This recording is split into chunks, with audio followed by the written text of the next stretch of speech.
I think this is the best decision we ever made, or potentially the worst we ever made. What about Dylan? Let's talk about it in 6 months. Okay, no answer. We'll see. I'm putting you on the spot here. But, I mean, Perks is replacing that coaching position. Look, first of all, Perks. I believe, I come from traditional sports. I'm a converted gamer.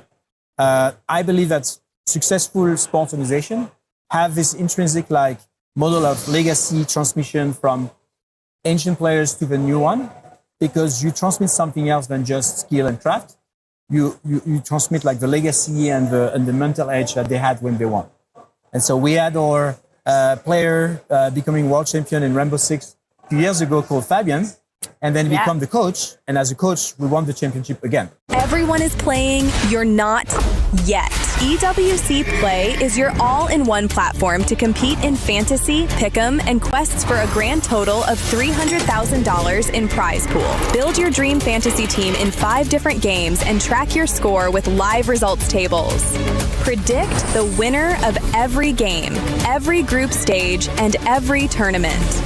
Complete daily and weekly challenges to earn boosters that help you climb the global leaderboard. Got what it takes? Join EWC Play now.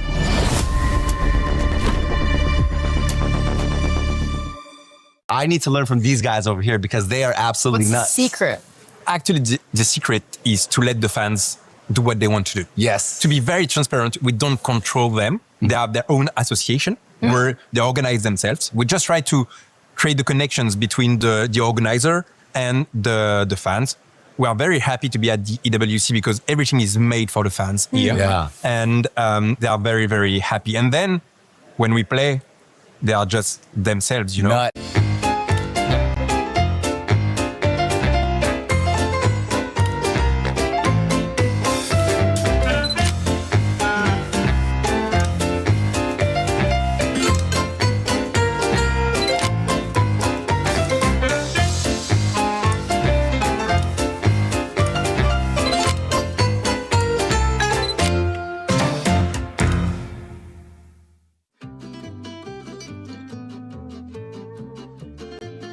Welcome back to another Aramco tier ranking. This time, we're with players, Flap and Kid Bomba, and they're gonna be ranking players. So good luck with this, gentlemen, because I don't know how you guys are gonna explain why some would be going to F tier or S tier. Or remember, you can only put 1 player per tier. Let's start off with you, Flap. Who did you get first? Chenzi. All right, where would you put TNZ? I'll put Chenzi on the S. All the teams are looking up to Aurora Turkey, and his game style is so aggressive. All right, so he went with a little bit more towards the playing route. Kid Bomba, who do you got on you? TNZ, because he's my friend, and he's gonna be bragging. If I put him high, I'm gonna put him in B. Okay. Does he usually brag to you about anything or what? No, but we joke around, and I don't wanna hear his jokes.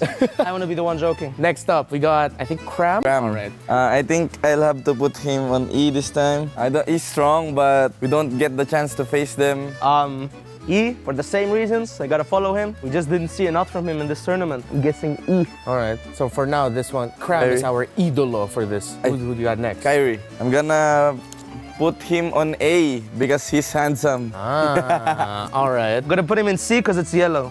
Sonic is yellow. All right. Okay. Who's wanna go next? Okay. Oh yeah, actually, yeah. Okay.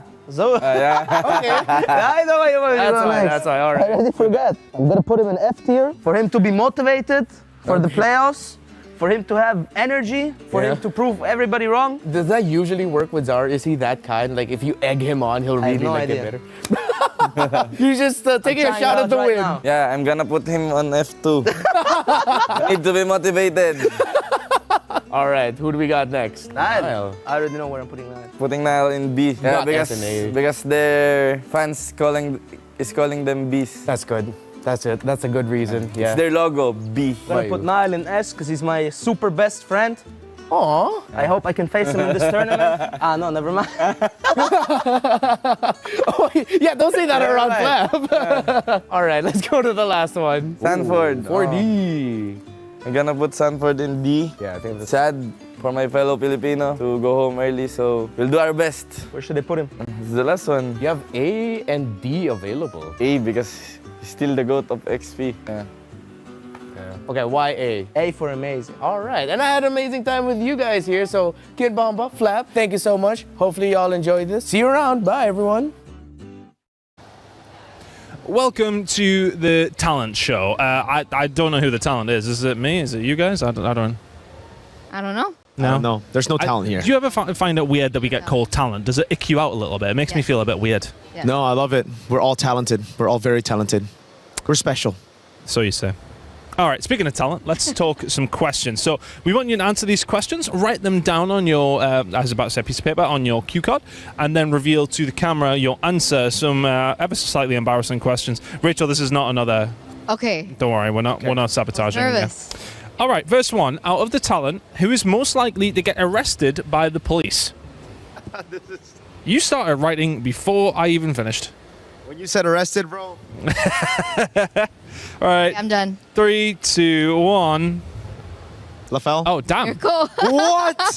Wait, no, it's LaFell for sure. You remember the airport? No, but if it didn't have him, Okay. it would be you. It would be. I kind of feel like LaFell's an acceptable LaFell, answer. right? I've known him for 2 weeks, and I can see it. Chat agrees, LaFell. It's Mirko's mouth. Okay. All right. Yeah. Throw them away. Throw them away. Go on, yeet them. Yeah, do what you want. There you go. We'll go on to the next one. Okay, who is most likely to get deported from Paris? Oh. Brother. Oh, God. Well, I mean, I feel like this is low-hanging fruit. Yeah. Okay, I'm done. I feel like I have the same answer for most. Yeah, let's get it. Let's see it. Same answer for mine. Oh, wow. What? What does it mean? Again, your mouth. Okay, LaFell. It's LaFell, 100%. Okay, yeah, no. I mean, it nearly happened to LaFell full stop anyway, I suppose. Okay.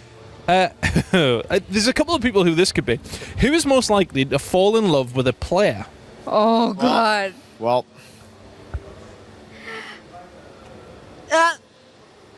Oh, she's not even here to defend herself. Hold on. Does that say me? Okay. No, that didn't. Okay. All right, 3, 2, 1. Let's see. So we went Brigida Oh. and yourself. Yes, okay. oh, but I mean, like, Yeah, well, I that's mean- yeah, that's yeah. Well, you got eyes on anyone, Turner? or- No, whoa, no, multiple, not just one. that is true. I'm kidding. Okay. Who's most likely to fall in love with a fellow caster? You might as well have just kept that same one, Turner. Where is it? No. I mean, based on the track record, brother. No. Based on the track record. No. Yeah, let's see it. Let's see it. Let's see it. No. I choose Renmar. I mean, someone is. I mean, yeah. Who does track Renmar? record. Who does Renmar love? Oh, is this? He loves me. Renmar loves me. Renmar loves Mirko. Renmar loves me. Okay, we'll keep it at that. Who's most likely to get ready? Take the longest to get ready for a broadcast. Oh, the talent pool here, right? Yes. Okay. Now, the fact that both of you didn't take very long, Oh. there we go. Chemistry. I can kind of see that. Right? I can kind of see that. And she's not being late yet, though. We're not late. No. We just wake up earlier. No, she's not being late. We did have somebody be very late yesterday, but We did. kind of remotely the same. Who's most likely to fall asleep during a game? Who's a sleepy boy? He's not here, but I gotta write his name, bro. Do it. It's my boy. I'll choose from this talent pool. Oh, that's actually pretty good. All right, Gideon and Arash. He's not here, but hey, shout out to Rashi. Is he a snoozy boy? He's a snoozy boy. Okay. Gideon as well. Who is most likely to get blacklisted from a broadcast? Well, be careful how you answer, Dude. because you never know. Yeah, I misspelled his name. I'm seeing Mirko. Yeah, I mean, that's just without question. 100%. You know what? Without He'll question. never be blacklisted, though. No, I honestly What's our think that favorite? he's that crazy that it's kind of just like It's his branding. he's untouchable. That's true. It's his brand. He's yeah, untouchable. he's his fine. identity. All right, who's most likely to survive in a zombie apocalypse? Hey. Ooh. Pause. Okay. Okay, let's say it. Again. Naisu, yeah, I mean, I wouldn't want to take a punch off Naisu. I'm just going to Exactly, put it I out think there. I that's feel right. like he'd kill me. He's a runner. He's athletic. He runs Good. like that? Yeah. I feel as if like a slightly bigger guy running is quite difficult. So if he runs like that, It's yeah, the endurance, bro. fair. Okay, fair. Who's most likely to spend the most during an international event? Us. Spend the most. This is the easiest one. I know the answer to this. Oh, really? Okay. For real? Okay, let's see it. Ah. Yeah. Oh, actually, This event. this event, is it being bad? Okay, that's true. I know you guys won the outlets. But traditionally, I would say this one. Yeah, probably. Room Wait, service. what have we been spending it on, bro? I don't... Hey, it's for the girlfriend. Oh, okay, fair. For the lady. For the lady. Who is most likely to crack under pressure? Who is not very icy? Dang, this one's Ooh. crack under pressure. Ah.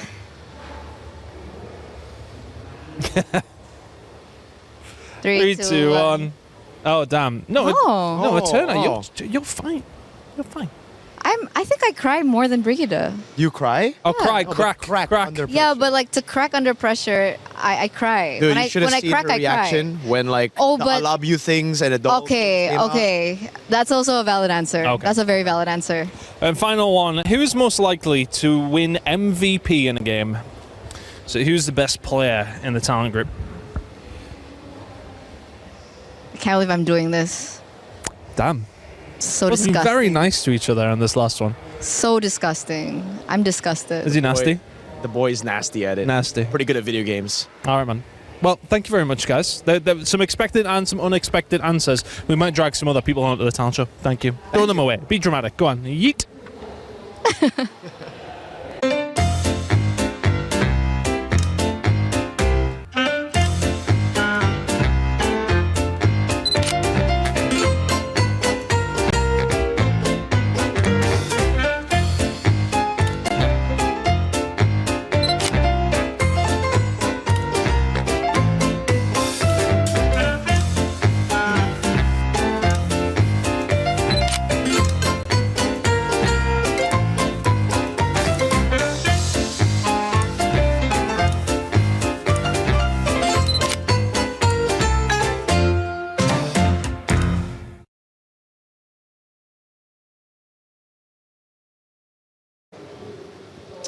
This is Confessions with T-Rex.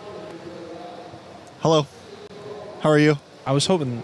I was told that would get a bite. I was actually a little bit more... Rex. Yes, I know. Do you think that was me being ignorant? A little bit. You know what? I get it a lot. That would have been absolutely fair.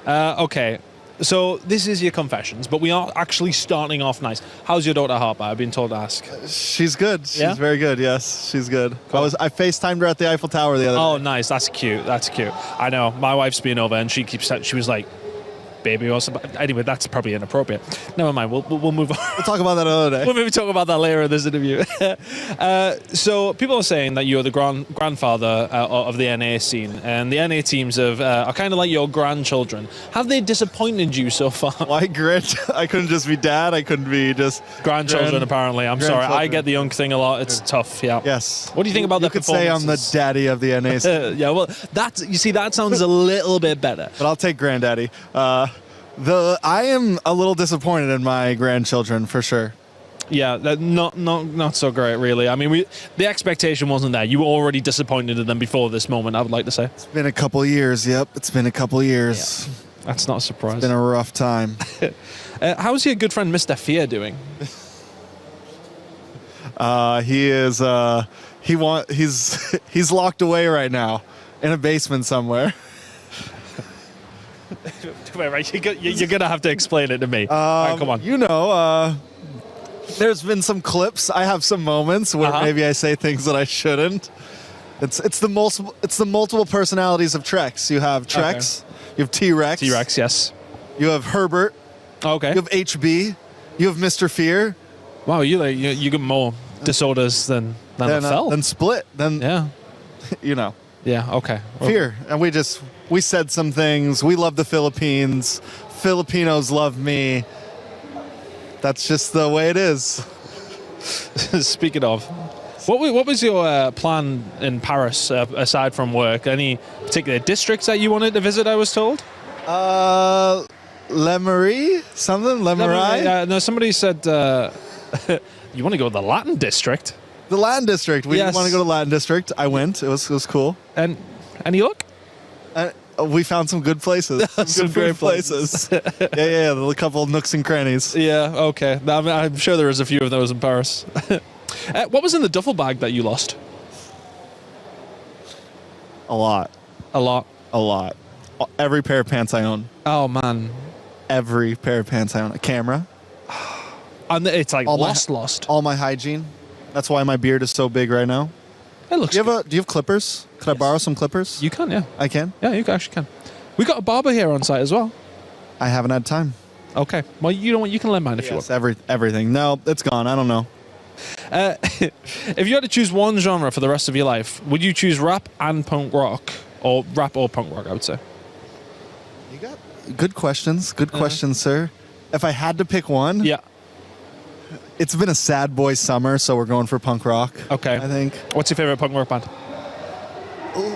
And how long have you listened to punk rock? Because I'm kind of on this level as well with you. Sorry, I know the game's on right now. The past summer, it was the 20th anniversary for Panic's first album. Oh. So I've been on a big Panic at the Disco. Fever You Can't Sweat Out. Yeah. Been hitting that. Big kinda been Day my go-to Remember the past guy? Or? A little bit. Yeah. A little bit of everything. Was on a Weezer kick last year for nice. a while, kind of throwback to Weezer. So just all over. Have you, maybe reframe this question. Do you have a favorite pair of shoes? A favorite pair of shoes? I've seen some great shoes around, actually, specifically at this event. I don't even. What is this question even? Where did this one even come from? I don't know.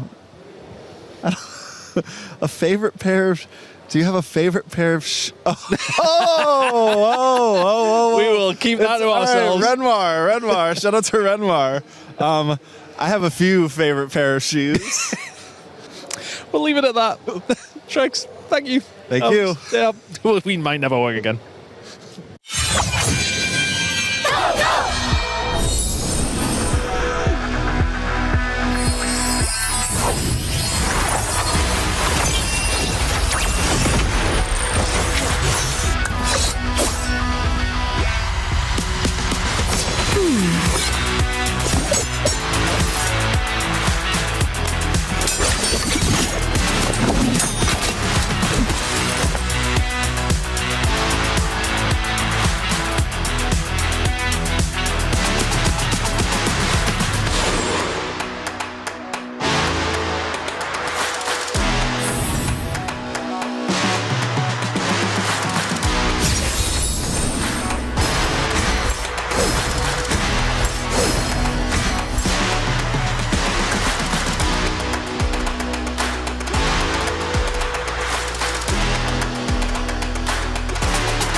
Play is in our DNA.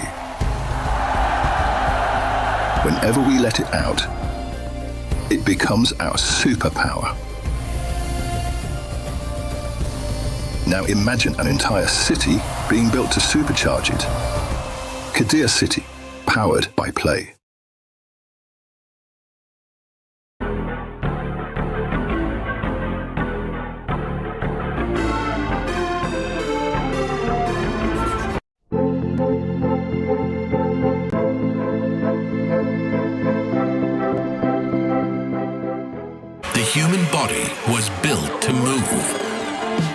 not trapped at a desk in one singular posture for 12 hours a day. It's time your chair evolved. This is Secret Lab Titan Evo. Ergonomically engineered for you, gamers, hybrid workers, artists, backing your every move.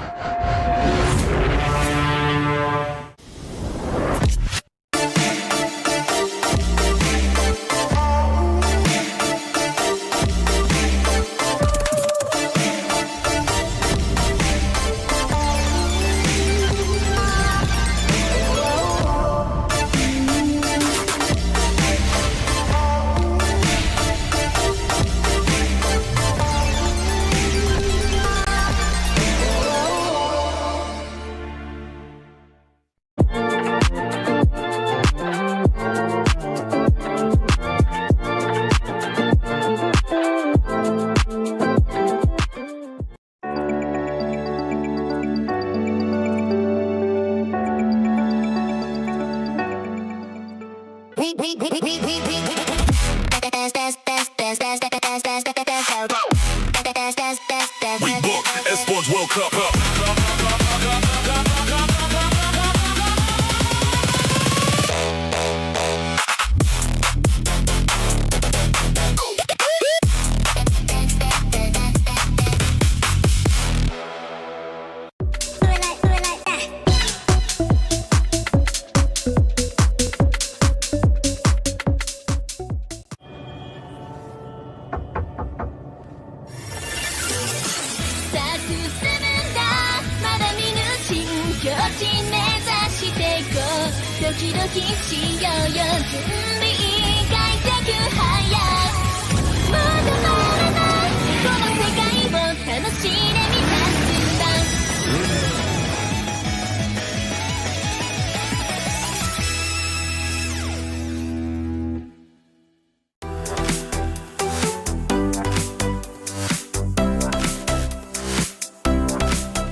How do I put this in?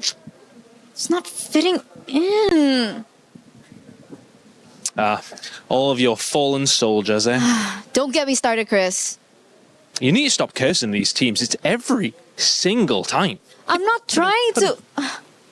Hang it up with the other losers. I'm not trying to. I just want to support the teams that are here. Well, Onig are at least still playing today. They're playing their third, fourth playoff match, right? So you don't have to curse them for that anymore. At least we've moved on. We are... Well, I really don't think you should pick one of the jerseys for the finals today. Do you guys actually think I have a curse? I mean, Liquid? Vitality? Onyx? All of them. And some would argue it is your fault, but the grand finals coming up today, we've got Spirit up against Yangon Galacticos. I mean... I have so much power. You can't. I have so much power. No. Right, please, come on. just We need to please, get ready. Please, let's go and get ready. Let's go and get ready. Please, Chris.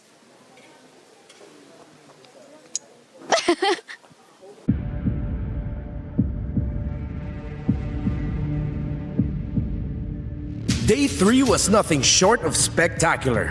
The day opened with a clash between Yangon Galacticos against Team Falcons Philippines. The Burmese powerhouse defeated their long-standing rivals and completed their redemption story by returning to the grand finals. The Burmese best the Philippines. Yangon Galacticos are the first team in the grand finals. For the first time since 2019, there are no Filipino teams in the grand finals of MSC. MLBB Esports, behold your first team to dethrone the M5 World Champions, to deny the Philippines a grand finals berth. The pride of Myanmar, Yangon Galacticos. In the second match between Onyx and Team Spirit, history was made once again as the Dragons of the North reigned over the Sky Kings and claimed the last spot in the grand finals, making them the first EECA team to reach the grand finals in the history of MSC. Big Sean, that was thrown back again. It's going to be Kai, taken out by Tower and Eco. There you have it. Sverige, niet sile, Drakona. ladies and gentlemen, give your congratulations to Team Spirit as they qualify for the Grand Finals. But the journey is not over yet. The final day of MSC at EWC 2026 will begin with Onyx and Team Falcons PH battling for the final podium spot in the third place match and an additional $100,000 US. Then after 50 matches and 13 grueling days, we have reached the end of it all. The Grand Finals. Yangon Galacticos versus Team Spirit. The culmination of skill, strategy, and resilience will be brought to the table. But only one team will lift the trophy. Only one team will claim the grand prize of $1 million US. Only one will rise above.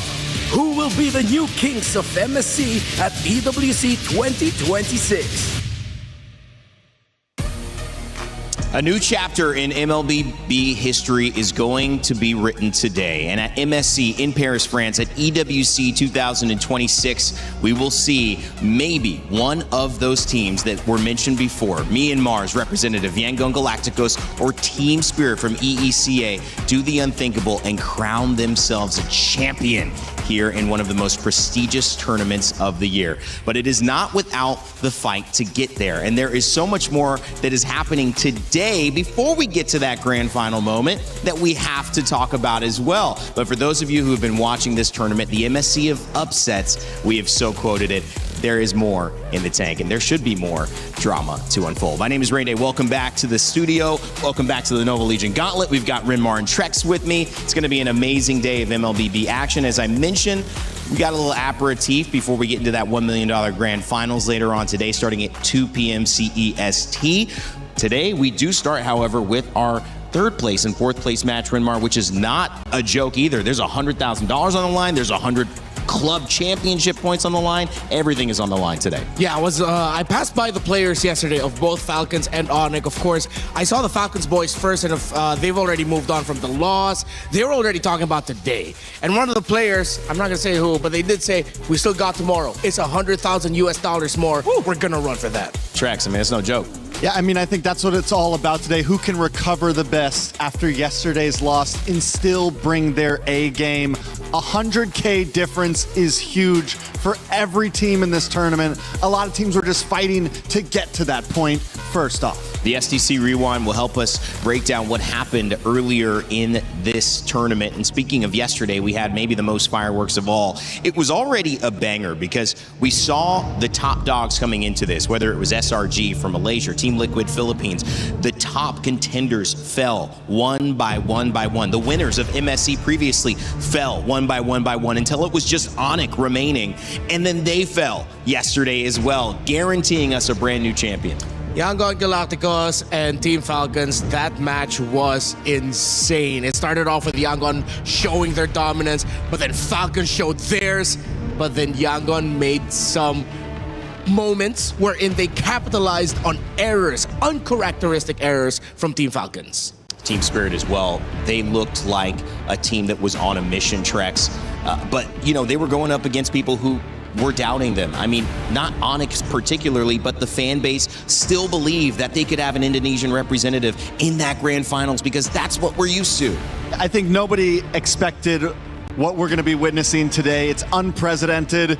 I think it's hoped for by a lot of fans around the world, but year after year after year, it is normally the same regions that compete in these grand finals. And for the first time in a very long time, we have something very, very different ahead of us. Yeah, but as we mentioned earlier, it started off with the Falcons realizing the Titan that they were up against. I know they are one of the Titans of MLBB, but the performance of Yangon Galacticos in those first two games were nothing short of titanic. You see the emotions from Coach Marvs, even Zay's Cass, one of the biggest streamers in Myanmar.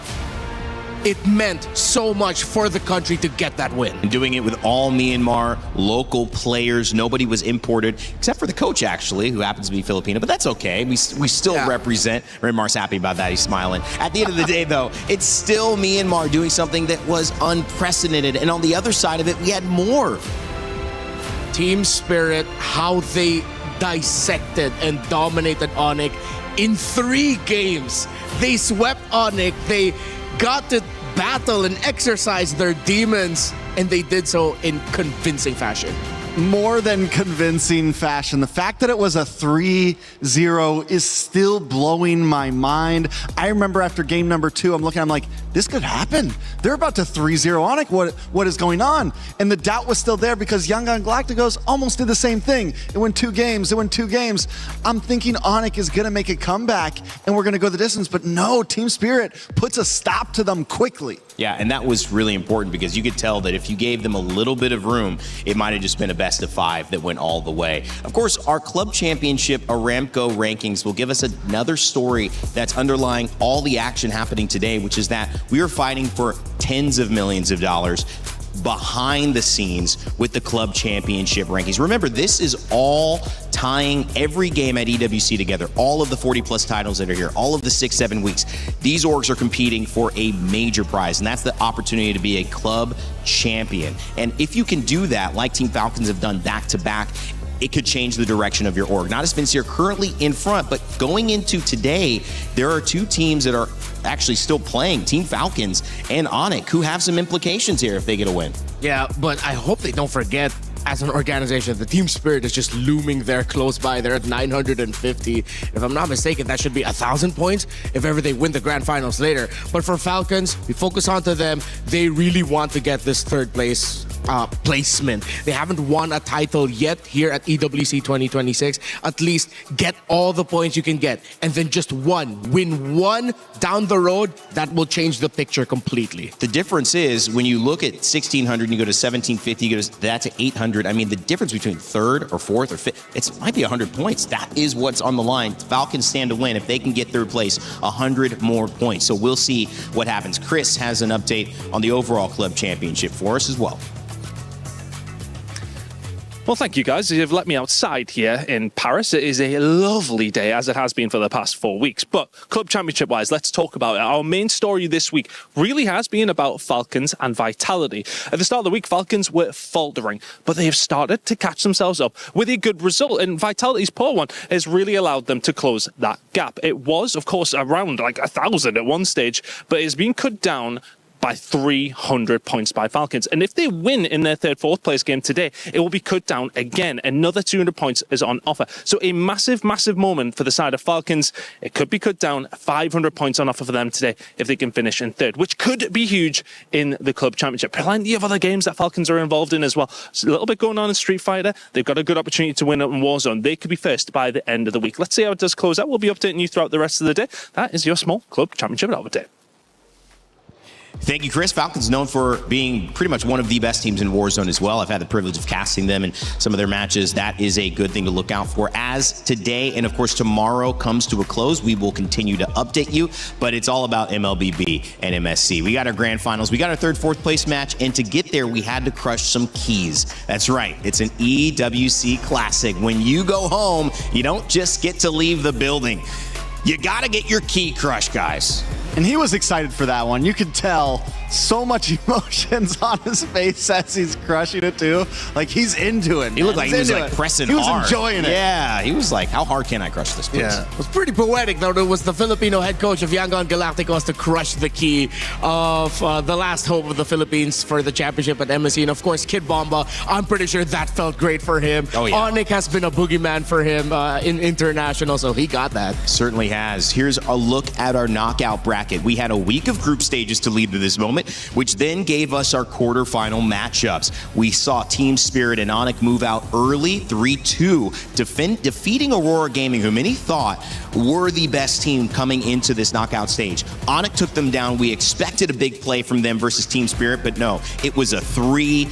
And Mom Bomba, Sis Bomba have been features in our crowd every single event. Kid Bomba playing out of his mind. Yengon Galacticos on the other side came in undefeated. They would take their first 2 losses against Team Falcons, and then they would go in and take them down to ultimately send Falcons and Onyx into our 3rd place match, which we will see today to start off our action, and then we will finish with our grand final starting at 2 p.m. CEST, Team Spirit versus Yengon Galacticos. It's the battle for third. It's the M5 Grand Finals rematch for the battle for third in MSC. It feels like we're heading into a new chapter, an end of an era. I'm not saying it's the end of the PH era. My Filipinos, don't come after me. Did you just say it's the end of the PH? No. Clip Don't say that. Don't clip that. He said Don't it. clip that. No, It's not me. That wasn't me. It That's was not what I him. said. No. What didn't you say? I just mean like it's the end of an era in the sense that it's the same regions we keep seeing in the grand finals. We see the same regions dominate. Damage is done. Yeah. I got no more recovery. I think the biggest point is neither of these two teams are part of a MPL essentially. Yeah. It's not a professional league that they're coming from. It's more of it's still a pro league in a sense, but there's a big difference between the MPL regions and the regions outside of that. And the fact that both teams, it's not just one that snuck in, got a good win. It's not just one team that's going up against Philippines or Indonesia or Malaysia. It's both teams facing off in an unprecedented match. Like, it is honestly still mind-boggling to think about. Yeah, the good news is that it don't matter because they took down MPL, MAL, MOL, whatever you want to call it. They took it down. So they are here. They are in the grand finals, and they're going to be playing for $1 million. When you take a look at who you think might get the win, not only us have a say up here, not only the players, but you as well. You have the chance to earn your share of $300. That's right. $1,000 of prizes. So get your pick'ems in. Let us know who you think is going to take this grand finals M5 rematch or later on as well in our grand final for MSC here. And also, I cannot leave without saying one more time, it's Rhino Day, baby! Let's go! Make sure to grab your emotes and check this out. This is the celebration that keeps on giving, so go be a part of it. In-game, it's Rhino Day. Get those emotes, flash them to your competitors. I hope Rhino Day never ends. I hope it just keeps going. I don't think it will. I actually don't think it will. All the way until the end of the year, next year. Rain Day just has to keep on posting videos about it. Happy Rhino Day. I'm changing mine. You know what? If Rhino Day continues for long enough, I'm going to change my name to Rhino Day. It's not too far. Somebody probably will let me do it. Clip that. clip that. Clip that. Okay, guys, the main story of today, pride on the line for this third, fourth place match. This is what many would think a grand final should look like in MLBB. Heck, this is what many have seen a grand final look like in MLBB. A M5 rematch. The Philippines, Indonesia, Onyx, and of course, Team Falcons PH. Renmar, so much on the line. Yes, $100,000. Yes, the club championship points, but it's also pride. Yeah, it's definitely the key word for this matchup. Onyx has not been able to get a big, iconic win against this roster. Of course, it was few back then. Now it's Haji.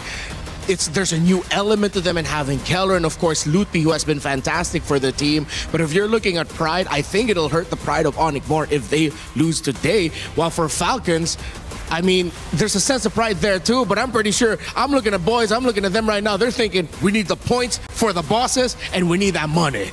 I mean, there's a lot going on, Trex. We'll dive into these two teams in a moment, but to introduce Team Falcons PH, you've seen them make a great run throughout this tournament. We've got Flap, Kyle, Haji, Ogwin, and Super Marco, and we caught up with with Kyle before the set. We are now with Kyle from Falcons PH. Kyle, how are you feeling coming into this match? Not quite good. Yeah. But it's okay. Everything okay? Everyone well rested for today's match? Yeah, everything well prepared right now, and we've reset yesterday of the losses. That's a very quick reset. Yeah. Are you used to doing this type of thing, or? Yep, it's very easy to us to quick reset, and yeah, let's focus on the match. Focus on the match. What's your mentality coming into this match? It's a third placer, it's a bronze match. Obviously, it's not the situation that you would have wanted, but are you still going to be super try hard for this match as well? Yeah, of course. It's a big money for us. This battle for third. It's really important to us. And it's kind of like a rematch to a certain grand finals. M5. Yeah. Are you expecting Onyx to, try to find their revenge today? Yeah, I think so, but we didn't give easily. Okay, they're not going to give it easily.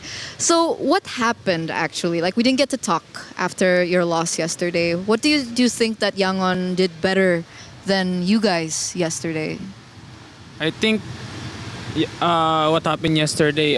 We have a lot of mistake that take our losses, and for sure we need to bounce back to reset this coming matches. Yeah. So you mentioned about mistakes, Kyle.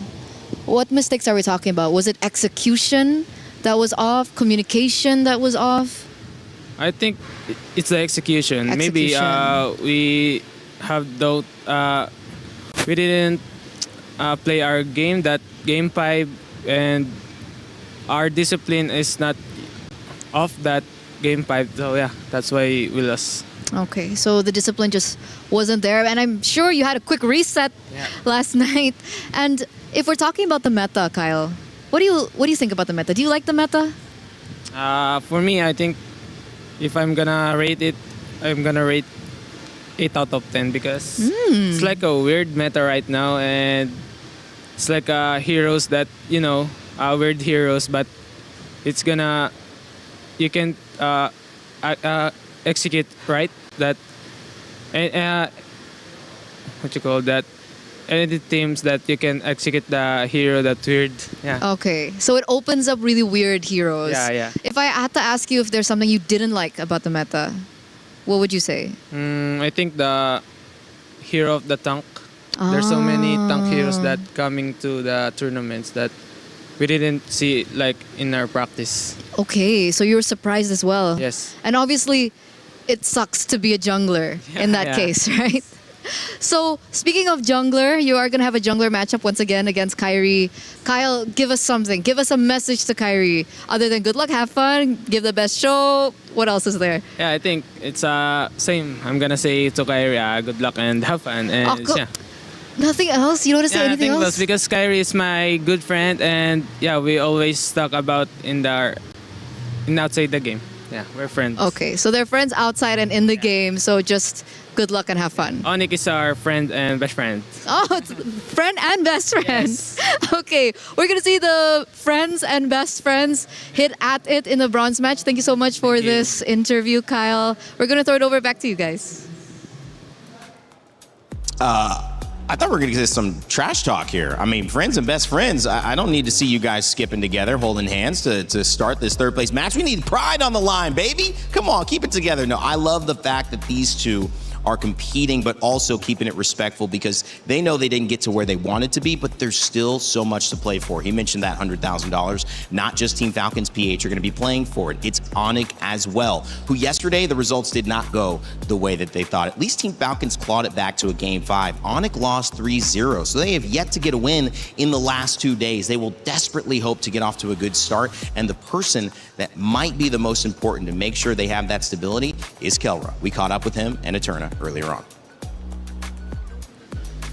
We're now with Kelra for our third placer. Kelra, how has everyone reset after yesterday? Just sleep and eat. Sleep and eat, but everyone's okay? No. No, not okay. Because this is the second time we play Battle for Third. Yeah, that's right, but you're under a different banner. How does it feel to be back here again, Kelra? So sad for me because I already said last year, way back EWC 2025, that I don't want to play again in Battle for Third. But here you are. Yeah, no choice. No choice. Are you gonna give everything though? Yeah. Still. You still want to win? Still 100,000 USD. Okay. So money's on the line now. Yeah. Is pride also on the line, Kelra? Yeah. Well, what pride? Can you talk to us about the pride? About the pride, I want to prove that even though we didn't reach the finals, I want to prove that I can still play with PH team. Okay, and I think you can do it. I think. You think 100% out of 10? Yeah. Yeah. Still 100%. Still 100%. Okay. But after playing with, an ID team finally here at MSC, what do you think is lacking from the ID region? I think the communication and sometimes, communication. So it's just communication. Do you think mentality is an issue for the Indonesian I think teams? no. No. The only lacking is communication. Okay, so the only thing that's lacking is communication. And technically, I know, again, this is kind of weird to ask you, but technically this is a rematch of M5. So did you hear anything about that from the rest of your teammates? Yeah, expectation versus reality. Expectation versus reality, what does that mean? Because it should be the grand finals, not in battle for third. It should be the grand finals, not battle for third. Yeah. But of course, you're coming in with a lot of energy, again, for this battle of third place. You mentioned about your pride as well. So Kelra, with that in mind, do you have a message to your opponents here in the third place match? For my opponent, still good luck and have fun. And let's give the viewers a very good match. I heard you guys are best friends, is it true? Yeah. Best of friends? Best friends forever. Best friends. Thank you, Kelra. Good luck for your third placer. Thank We're you. now going to throw it over back to you guys. Does seem like there's a little bit of more relaxation, although Kelra has always given us those fun responses, and he continues to do so. Battle for third on the line here with Onic and Team Falcons PH, and I think, Renmar, this is a matchup that has a lot of implications. We said it before, but for a third-place match, there is so much to fight for still. Yeah, I hope as we progress into this match, you see the players getting more hyped up, forgetting that it's a battle for third, thinking that it's a grand finals. They bring out the best in each other. They truly do. And I think if we were talking about whether this match is just going to be a show or not, I think no matter what, we're going to have some great games here. Yeah. Whether it's for third, whether it's grand finals, these two teams are always going to bring us some entertainment. Yeah, I mean, I think getting to the knockout stages, having $100,000 guaranteed, but then in third and fourth place, having the ability to double that prize pool, that has got to be motivation. And one of the things I love about MLBB, and we have told stories behind the scenes, what these players have been able to do back in their home countries with this prize money, it's life-changing. Yeah, a bunch of them have their own small businesses, have set up homes for their families, have fulfilled long-held promises of mom, dad, I'm going to build a house for you, I'm going to get you a car, extra 100,000 G's for the team. That means the world. It's huge. I mean, it is, what is it? That's practically 2 MPL championships right there. For your team. Yeah. That's 2 home league championship wins in just one game. All the work they put in for a whole season essentially is cooked down to this one game right here. Well, so far in this tournament, adaptation has been the test, but it is also now the requirement to move forward. Team Onic and Team Falcons PH have not had the roads they expected. Expectation versus reality is the theme for this third place. But when it comes to the club championship, when it comes to an extra $100,000, there is so much on the line in this third place match. So you got to pay attention. You got to give your best. One series could be the difference between life-changing money or going home still wanting more.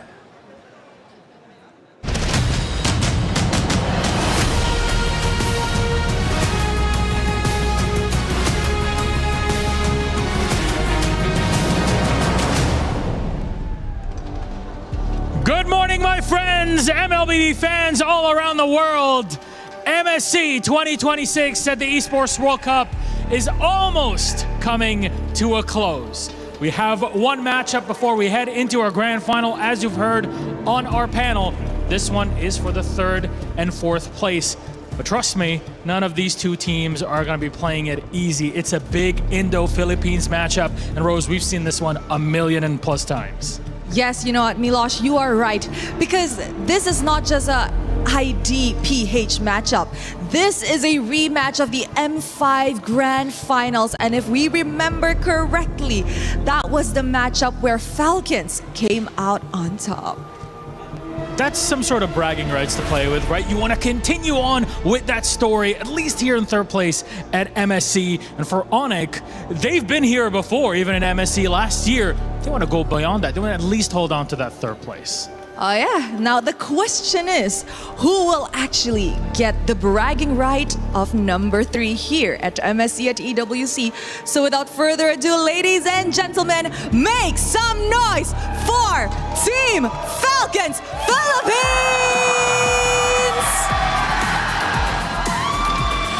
Battling in one final match where they are pouring their everything. No longer for the trophy nor the championship, but for $250,000 $50,000 and all the bragging rights in the world of MLBB. As this is the M5 Grand Finals rematch. Can the Falcons glide their way through the Sky Kings once again? Oh, they're coming in hot and a lot of energy behind it. This is what we want to see here in our third place matchup. So please join me in welcoming their opponents. On it!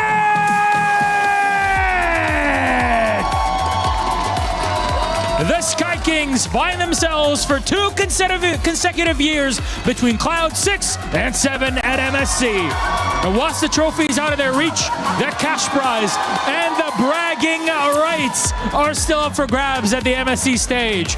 From the gold lane to the jungle and everything in between, these two rosters are incredibly familiar with one another, including in the moves themselves. My God, dancing steps before a third place game. Hold on. Can we do something different for this third placer match? Instead of a handshake, I would like a little bit of a dance battle. Kelra, Flap, let us meet in the middle as the rest of the players take their seats. As Kelra you're and used to Flap. it, please come on into the middle. A little bit of a dance battle. Oh yeah, they're going at it, guys. They're going at it. Yeah. There you go. The pride of the Filipinos in the third placer match.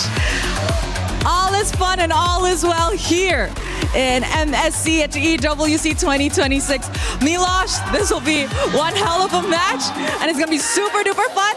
I cannot wait. Let us show it over to the desk. Well, what a pleasant surprise to start our day off with a little dance battle. I didn't know that was a part of the competition at EWC, but I think Kelra, Flap, they might have just won it. Yeah, Trex, you wanted entertainment. We got it right away.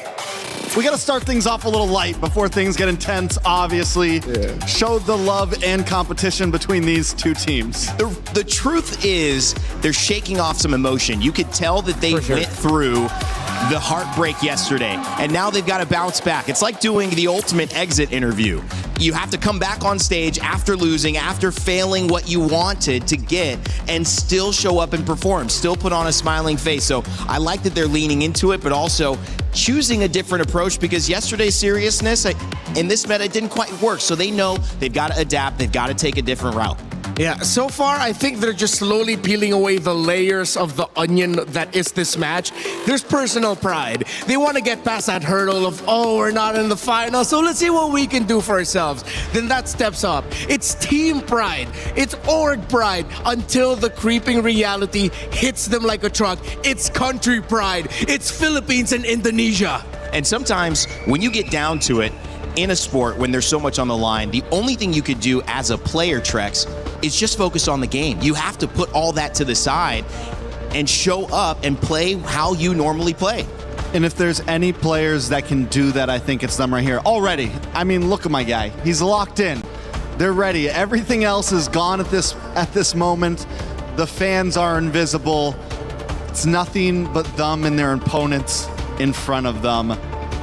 And you got to think, these two teams right here, they were prepared probably to face each other in the grand finals. Just in a different setting. They were very prepared for this moment. They know exactly what they are about to go up against. And I hope we still get to see surprises in this MSC of upsets and surprises, because last year there was one big surprise that Onyx, the Indonesian Onyx, pulled up against Onyx Philippines, wherein we got to see Kiboy play an Estes. Can we get that kind of level of surprise again for this battle for third? I hope so. Well, it is going to be a matchup of stars. You could see it in the sign. I feel like Maui maybe is he telling the crowd all of our pre-notes? Because that sign had Gold Standard versus Bulletproof Marco. That's what I was going to talk about here, because the gold lane is a big matchup between two stars, but also two keys to victory for these teams that they have to somehow enable when so much of the focus has been on the EXP lane and the jungle. Yeah, I think these are two gold laners that have gone down in the history of MLBB, and to see them face off today, I mean, we're in for something. And every lane speaks on that. EXP, Kyle versus Kyrie in jungle, mid lane. I mean, all of these players, all 10 of them are veterans. Now let's see what happens in the draft. because we saw how important the draft was for Falcons when they slowly started to realize how they can pick away at Yangon Galacticos up until Yangon Galacticos got the best of them in game number 5. Meanwhile, Onyx, it seems like they just couldn't figure out team spirit yesterday. Let's see if Onyx knows Falcons than they did Spirit in the previous matchup. Flying Cloud, though, does not bode well for Falcons. They have no wins in that map this MSC. And you know, it's interesting because they are on red side as well, and Onyx is a team that does well notoriously on red side, but also on blue side. So this is a squad that is going to be maybe playing a little bit out of their comfort zone, a little bit out of their strengths in comparison to their matchups. But these bans will tell a story. The Selena prioritizing the Barats and the Atlas. That forces also the Fanny and the Freya on the side of Falcons with one more to go. Yeah, I mean, in terms of bans, it has been so interesting seeing them evolve because every single day, every single matchup, depending on what team they are going against, each team decides and opts for different options. And the Selena and the Barats, I feel like, are the new addition in a game 1 set of bans, especially against Falcons. The Selena has been a problem for a lot of teams. Yeah. Trex, earlier you were mentioning the importance of each lane matchup. I think we have to look with EXP first. Lutpi is still undefeated on his Uranus. Meanwhile, his counterpart in the lane, Flap, is undefeated on the Esmeralda. So Falcons decides to respect the Uranus and give the Marcel. But remember, the Valentina is still open, and with Marcel giving shields to the lowest health member of his team as his passive, they might just lock in a surprise Valentina Esmeralda right away. Esmeralda could be good along with that Valentina. Barat's also still open. Harara is also... But I like the Harara, though. Onyx. I mean, not Barat's, Belleric. The Beast. My bad. Belleric also still open, and then the Harara as well, which I feel like some of these picks, as we've gotten farther in the tournament, haven't been as guaranteed win. We've been seeing the Harara lose here and there, so maybe it's a smarter idea to round out that front line before you start locking in those damage picks like you were saying, Renmar. Yeah, but Falcons decide to go up against that. They leave the Valentina open. I think they're expecting the Valentina won't get picked up by Onyx, as you usually want to pair up heroes such as the Kimmy with this Marcel, sometimes the Eve, so that you get a longer box of lockdown so your opponents can't get away. Falcons, I love this Esmeralda pickup. The Hirara this early on, I feel like this is just a lot of respect onto Kyrie and the capabilities of that hero. Again, a lot of players, pro or normies like us, say Hirara is broken. And she doesn't require the same level of execution to be effective, and those iframes are proving to be big either baits, big either opportunities to go in and get that extra kill and get out. Yeah. They're things that I feel like now, after an entire tournament of seeing, we thought Ling might compete. Fanny's banned much too often and requires such a high skill ceiling to perform. And Harara seems like by far the most standard best pick, and that's why we're seeing the grab there. But they do take the Valentina away if that was a choice that Falcons wanted to go to later on. And this pick right here with the Harley has become the answer to the Harara. It's become the possibility of defeating it. And the big thing is it can keep its range, right? It can target down. It can go against it in the Turtle or Lord pit. But I do think there's also a big risk with this pick. If it takes a big hit early on in the game in the first 5 minutes, you don't see much action until late game at that point. Don't get me wrong, Harley still does have a decent late game. Once that Holy Crystal, once that 4th or 5th item gets locked in, there's possibility for damage and still kill pressure in late game. There's early game pressure, but again, if it gets a death or two, you're kind of locked in for only late game possibilities. Yeah, which is why you see the roam pickup on the glue for Team Falcons here, because if you go back just a few months ago with all of the Harleys and Leomords and Suyos that we saw in the jungle, glue roam is hot commodity because of how quickly you can help clear the mid lane, and it encourages an early invade after you clear the first wave in mid, whether you're going to go to the orange buff or purple buff, but most of the time teams love to go in the purple buff. Surprising here though that Falcons are reading Onyx as the possibility of picking up a Ruby, so that might be a little bit of a teaser in the mindset of Falcons, wherein they might be a little bit more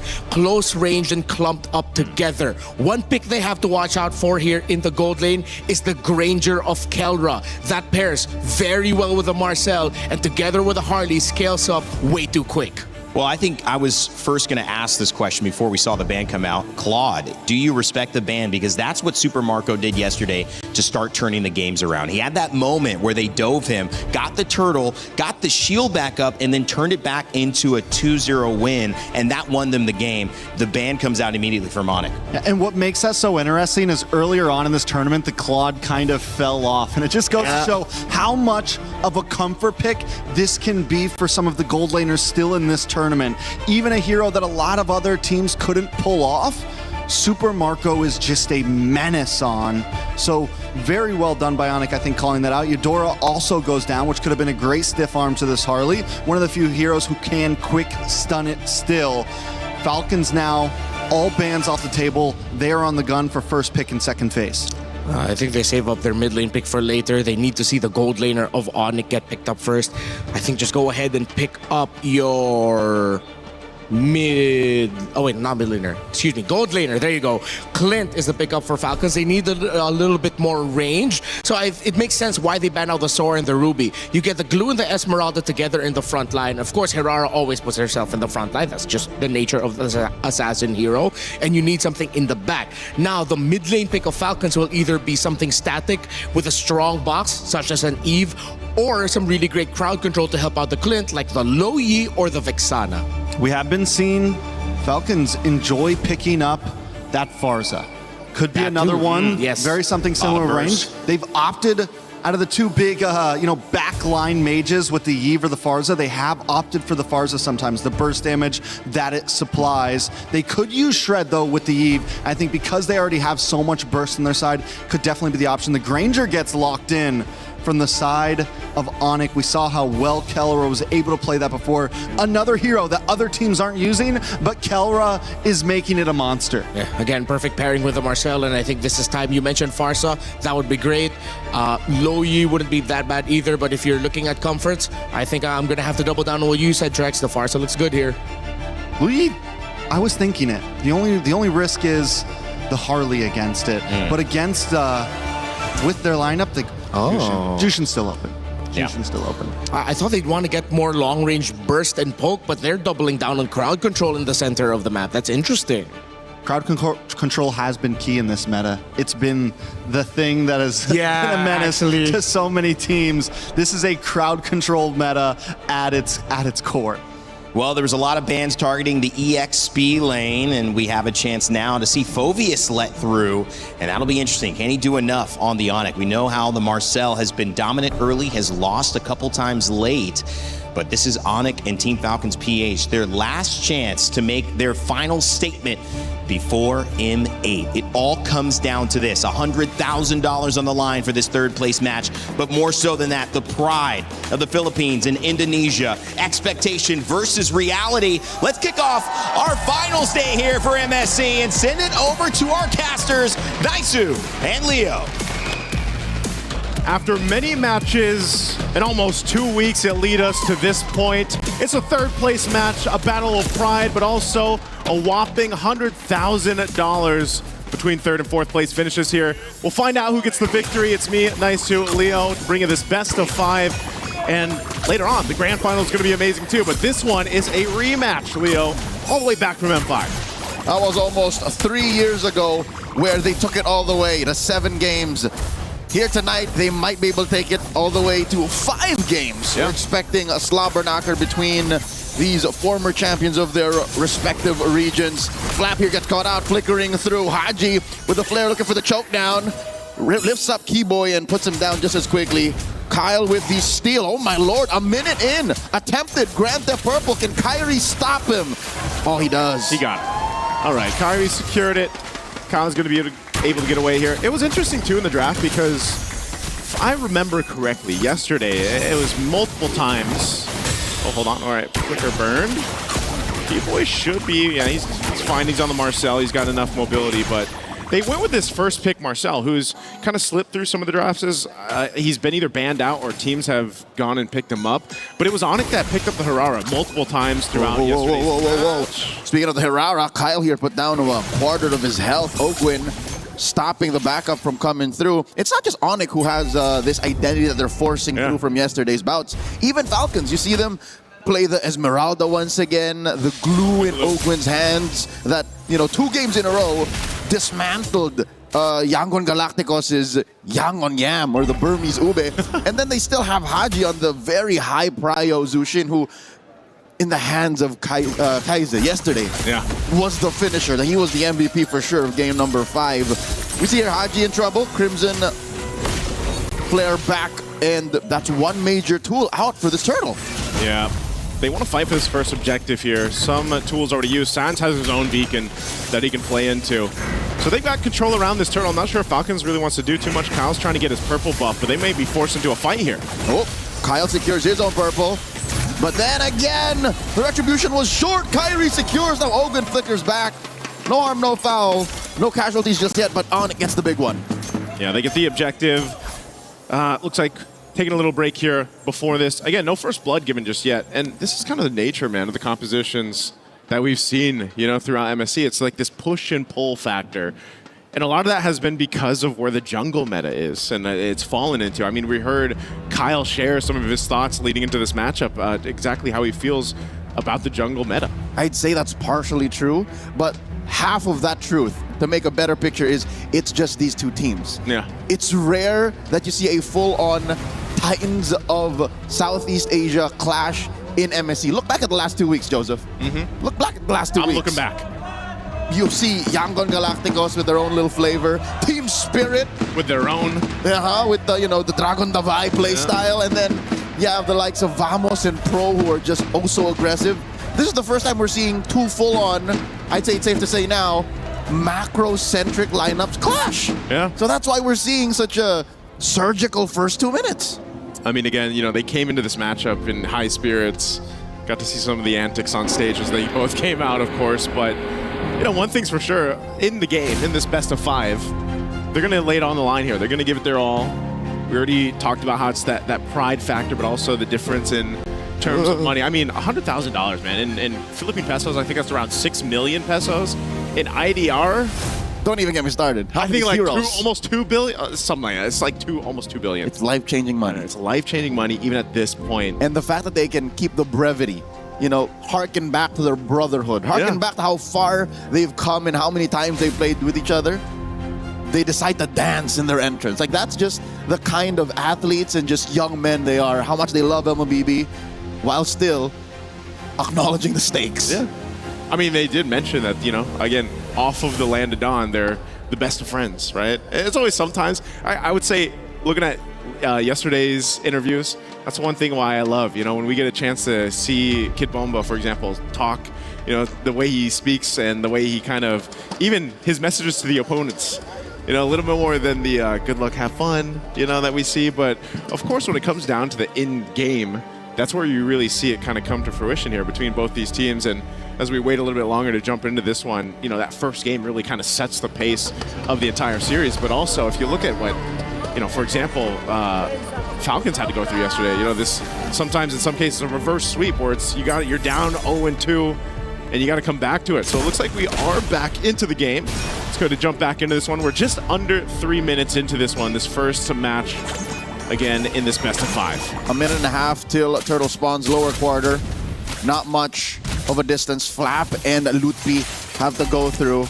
And if I'm reading the map correctly, I think Kyle might try to go ahead and play their side of the map a little more, since that first attempt at Grant the Purple kind of cost them.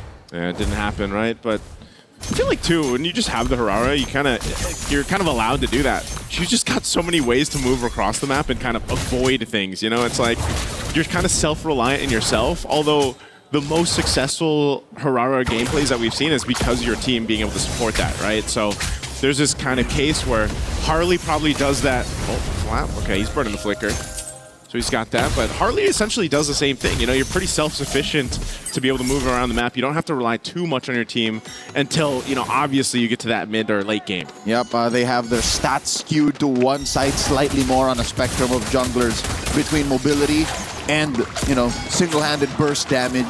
Hajinogun holding down the fort, stopping the rest of Onyx from actually crossing over. So both teams respecting their boundaries, their jurisdiction when it comes to stealing away and taking out resources from the other. About 20 seconds until the turtle spawns, lower quarter.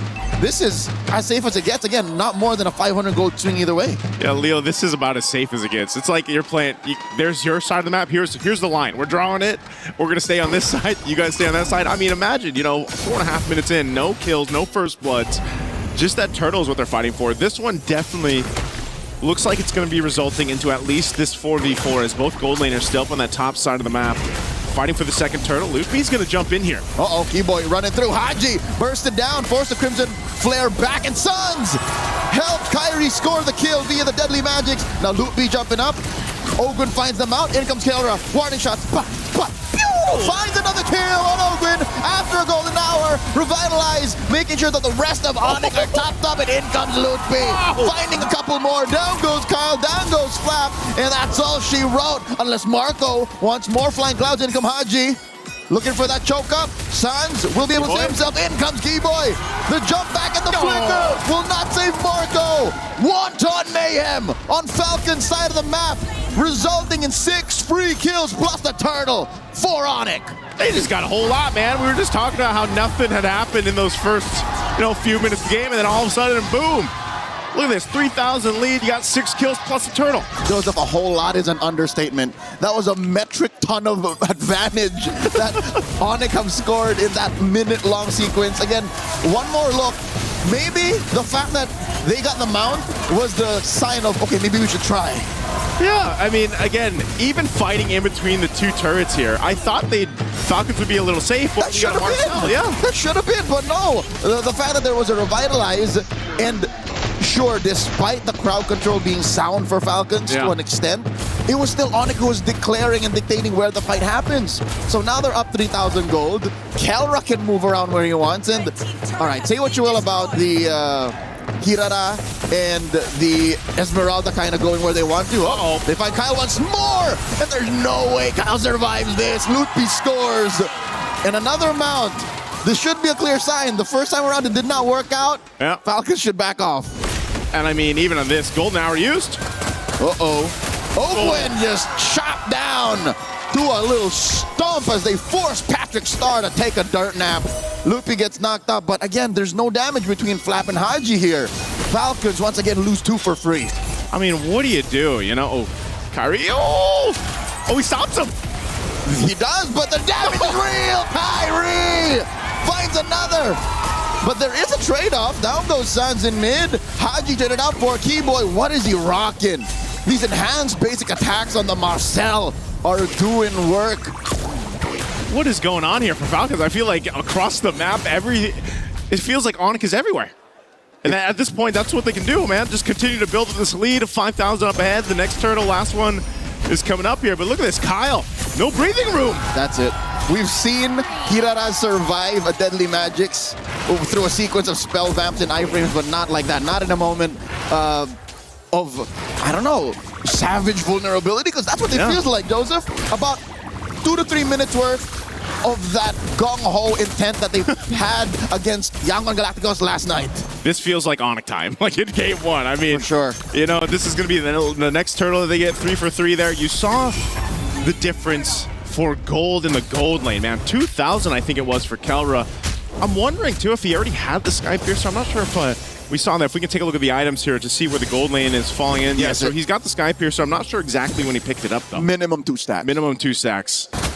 Malefic Roar already. I mean, think about it, man. You got a Malefic Roar, Hunter Strike, and Sky Piercer already at that 8-minute mark. That's why, all they have to do is lay down Keyboy's golden hour. Here's some Rhapsody shots. There's the stacks. He got 4 stacks. There you go. I counted minimum, so I'm like, all right, apparently he built it before the whole shebang went down. Hey, man, if you could just line up Rhapsody shots and then guarantee them to hit after the golden hour is done, like, what else can you do, Looking for more. They burst down Flap, force him to back off. Flicker spent. Again, better flickerless than dead. They will lose this tier 2, though, before the 9-minute mark. So already I think that ship has flown. That boat has sailed. They can no longer play it clean and safe. Golden hour. Putting Owen right where they want him. Another stack for Dwayne. That's got to feel bad. And look, there's more. It's for Marco. The KK connection is online, baby. They're up almost 9,000 gold. Oh, Daniel, I hate to say it, man, but this might be one of the cases where Falcons just go next, you know? It just does not seem right. I don't know if it was the fact they're on Flying Clouds and they just haven't won a Flying Cloud map, but this might end. I mean, they have a wave coming through. Falcons can clear. And I'm glad to say, go next might not be the next thing in the to-do list. Because I think Falcons can still clean up, all right? Falcons can still kind of tighten up the belt and say we'll play cleaner. But it's going to take so much. It's going to have to involve Onyx saying maybe we stop. I'm worried, you know. Change the belt, change the cowboy hat, because right now, Super Marco, yeah, he's got to get a new horse. You know, because right now he just showed up to this rodeo without one, and that's unfortunate. He's 0-3. He's so far behind Kelra. And so what do? You know, this Lord is just going to easily go over to Onyx. They ballooned up the lead to 10,000 plus up to this point. They already took out the top base turret. Oh, look at this. The damage. Even underneath tier 3, they take 2 for free. Kelra is close to maxing out, man. He's one away. Building that BOD. They pop the Holy Shield. Oh, no, and even Marco! So close to the base! Gets taken down! That's not very yeehaw. Not at all, partner! Oh, man, it looks like it could end here. Leo, Flap, and Kyle still alive.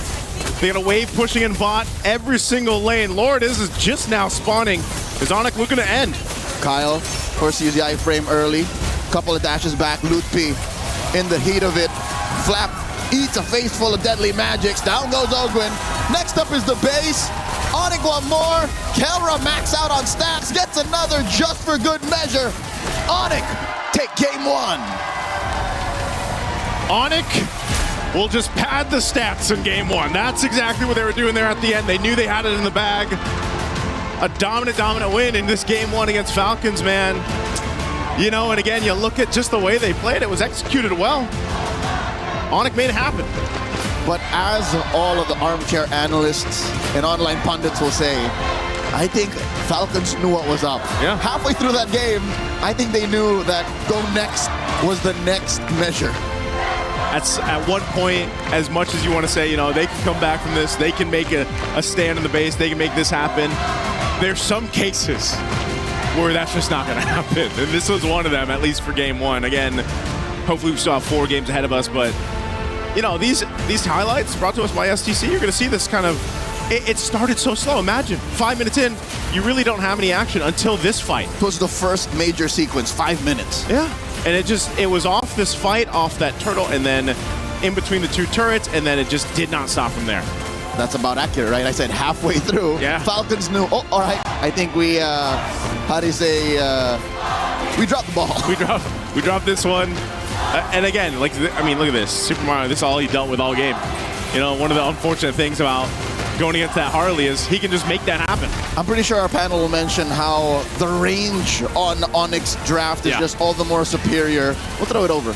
Yeah, let's go ahead and throw it over to the panel to break down our game 1. Thanks, guys. Yeah, the range, the kill counts, the lineup, the energy in the Lenovo Legion Gauntlet, all in favor of Onyx here as they take game 1 over Team Falcons PH. Much to the joy of their fans. Rainday, Rimar, and Trex back on the desk after a quick game 1. Sometimes we get a little bit of a longer break in the green room. Not this time around, guys. That was over fast. Yeah, it was pretty much over in the draft. I couldn't believe that the Valentina and Esmeralda didn't go through as the instant lock-in pick right away. But I think at the same time, Onyx took some pages off of the book of Falcons by realizing the importance of the Harley, how good it is, as you mentioned, as small tricks against the Hirara. Yeah, the Harley's a monster. So many things in that draft went in favor of Onyx, I feel like. So many things just kind of worked out. And as we saw, the Harley, I think a lot of teams were searching for an answer for the Hirara throughout the beginning of this tournament. And eventually the Harley popped up, right? And that was kind of the death of the Ling in a sense. We haven't seen one Ling get picked, I don't think, in all of knockout stage so far. And it was one of the most favored picks in the beginning. Well, as you can see here, it was just dominant from start to finish. The other thing, maybe oversights, maybe want to test the waters, was the Marcel and the Phoveus getting through. The Valentina you picked up on and not grabbing the Esmeralda faster. They still ended up getting it, Falcons. but it was not a matchup that she could win at that point. Yeah, that's why I was looking for more poke and more damage through the center of the map for Falcons.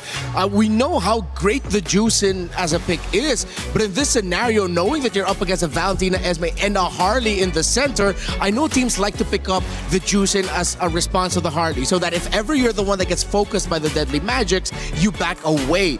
But you needed that damage. You put too much crowd control and put all of the damage pressure on your jungler against a Marcel. Against one of the things that I think, that's the thing with the meta right now. So many picks are overlooked. There was so much counterplay in even... I think we can get a little bit more in depth in the moment, but the reality is there are so many answers to so many picks, and you think you are target banning and draft, and then you forget about, oh wait, this is still a priority that I have to worry about. Yeah, and we're getting deeper into the meta as well, and we're also getting different motivations, different moments of them snapping back into the competition. It feels like Falcons haven't shown up yet. That was too fast of a game for them to be happy about, even with all the smiles and the different approach early on. You know what you're fighting for. There's a lot at stake. Onyx, land the first blow. And now it's time for Falcons to find a response. Yeah, Onyx and Kelra mentioned that for him, some of the one of the biggest things that Indonesian teams could work on, according to Kelra, is communication. That didn't look like the case for Onyx. It looked like their synergy, as even Coach Midnight on Aurora mentioned before, was just really sharp. Their comms sharp. They knew exactly what they needed to do. Well, taking a look at that, kind of hard to break down too much because it was such a short game, but in your eyes, Trex, what went wrong? Let's take a look at the draft. We're going to take a look at the draft. This is actually my first time getting to use this thing. I'm going to put my glasses on for it. So the major things I want to focus on is the beginning in the first set of bans. Now, Team Falcons, being on red side, opt to go for some more target bans. One of the major ones being this Uranus. And I think that is where the big downfall of this whole draft begins. Instead of banning out the Marcel, they go for this Uranus ban.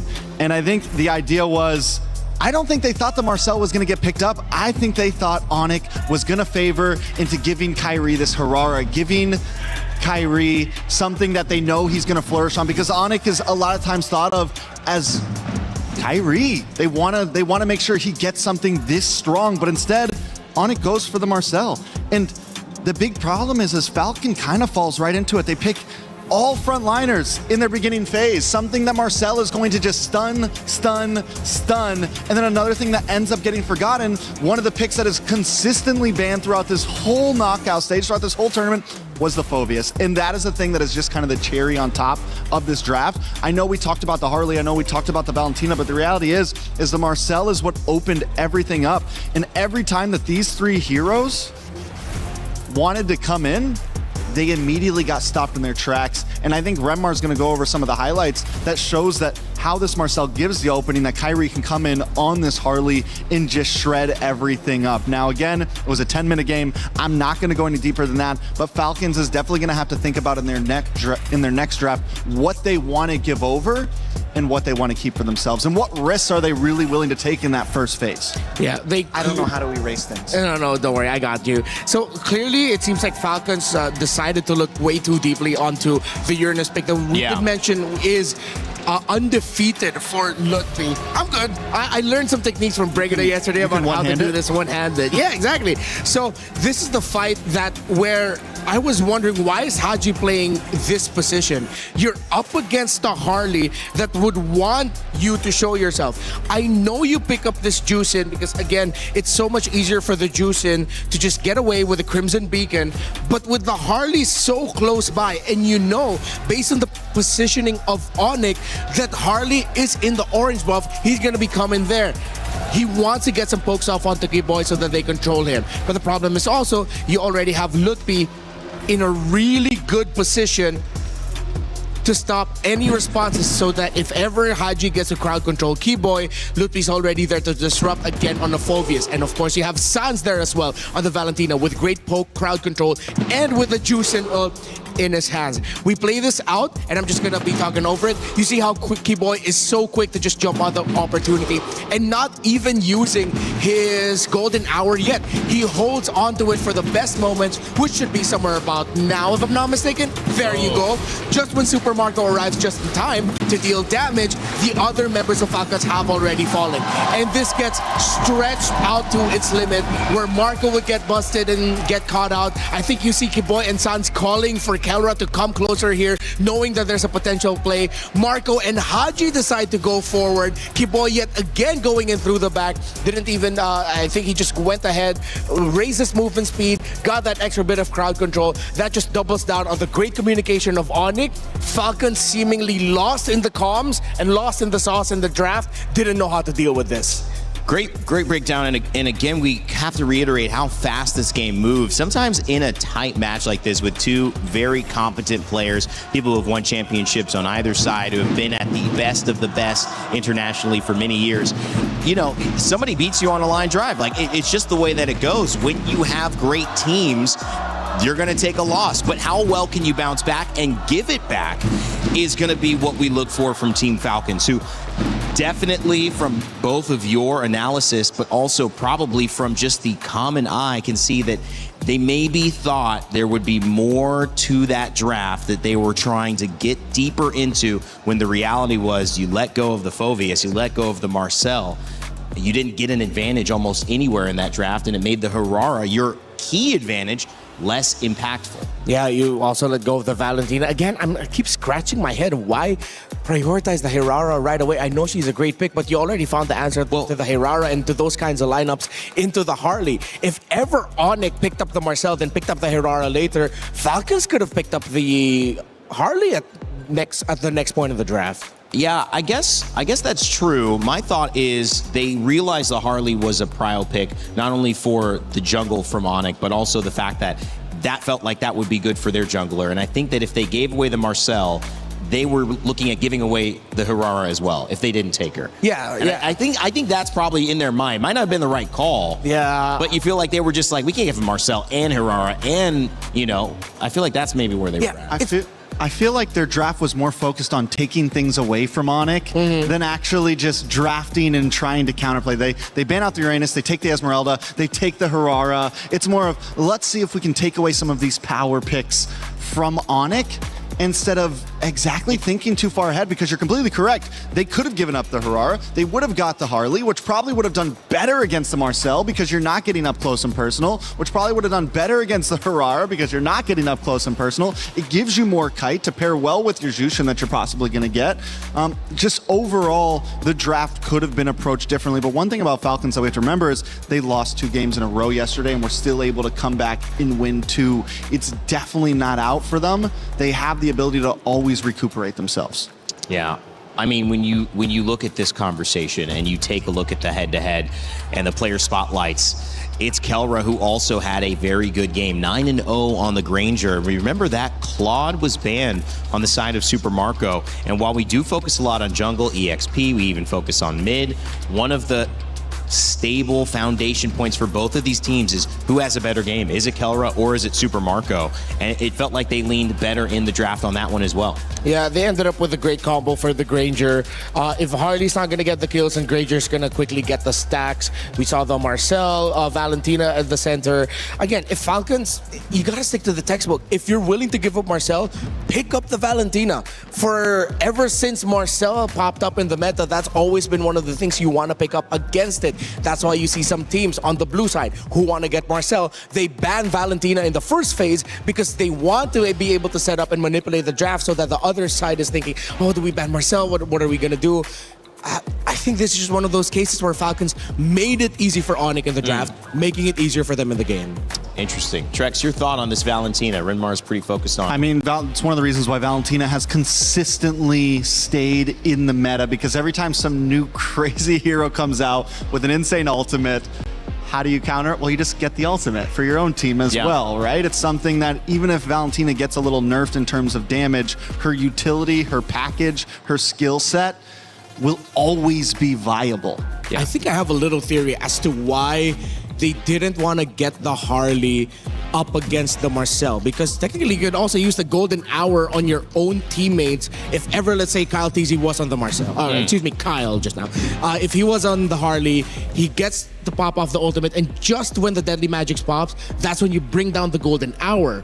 But then in that case, you're going to be using the golden hour in a defensive way, which is good Better for than Falcons. offense. Yeah, better than offense, where Kiboy was just on the offense all the time with that golden hour. Yeah, that's interesting. That's a really interesting thought. All of these are great to hear the opinions on, and obviously the players, they've got their thoughts. I know you do in the chat as well, and if you're streaming, you're definitely already sharing your thoughts with your community. But if you haven't streamed and you thought about it, say, I have something to add to this conversation, not just at MSC, but in all of EWC, join our creator program. You have a chance to earn some cool prizes. You also have a chance to go live and share your thoughts. Get involved in the conversation. We're here for 7 weeks in Paris. We'd love to hear what you think. Scan that QR code and join us.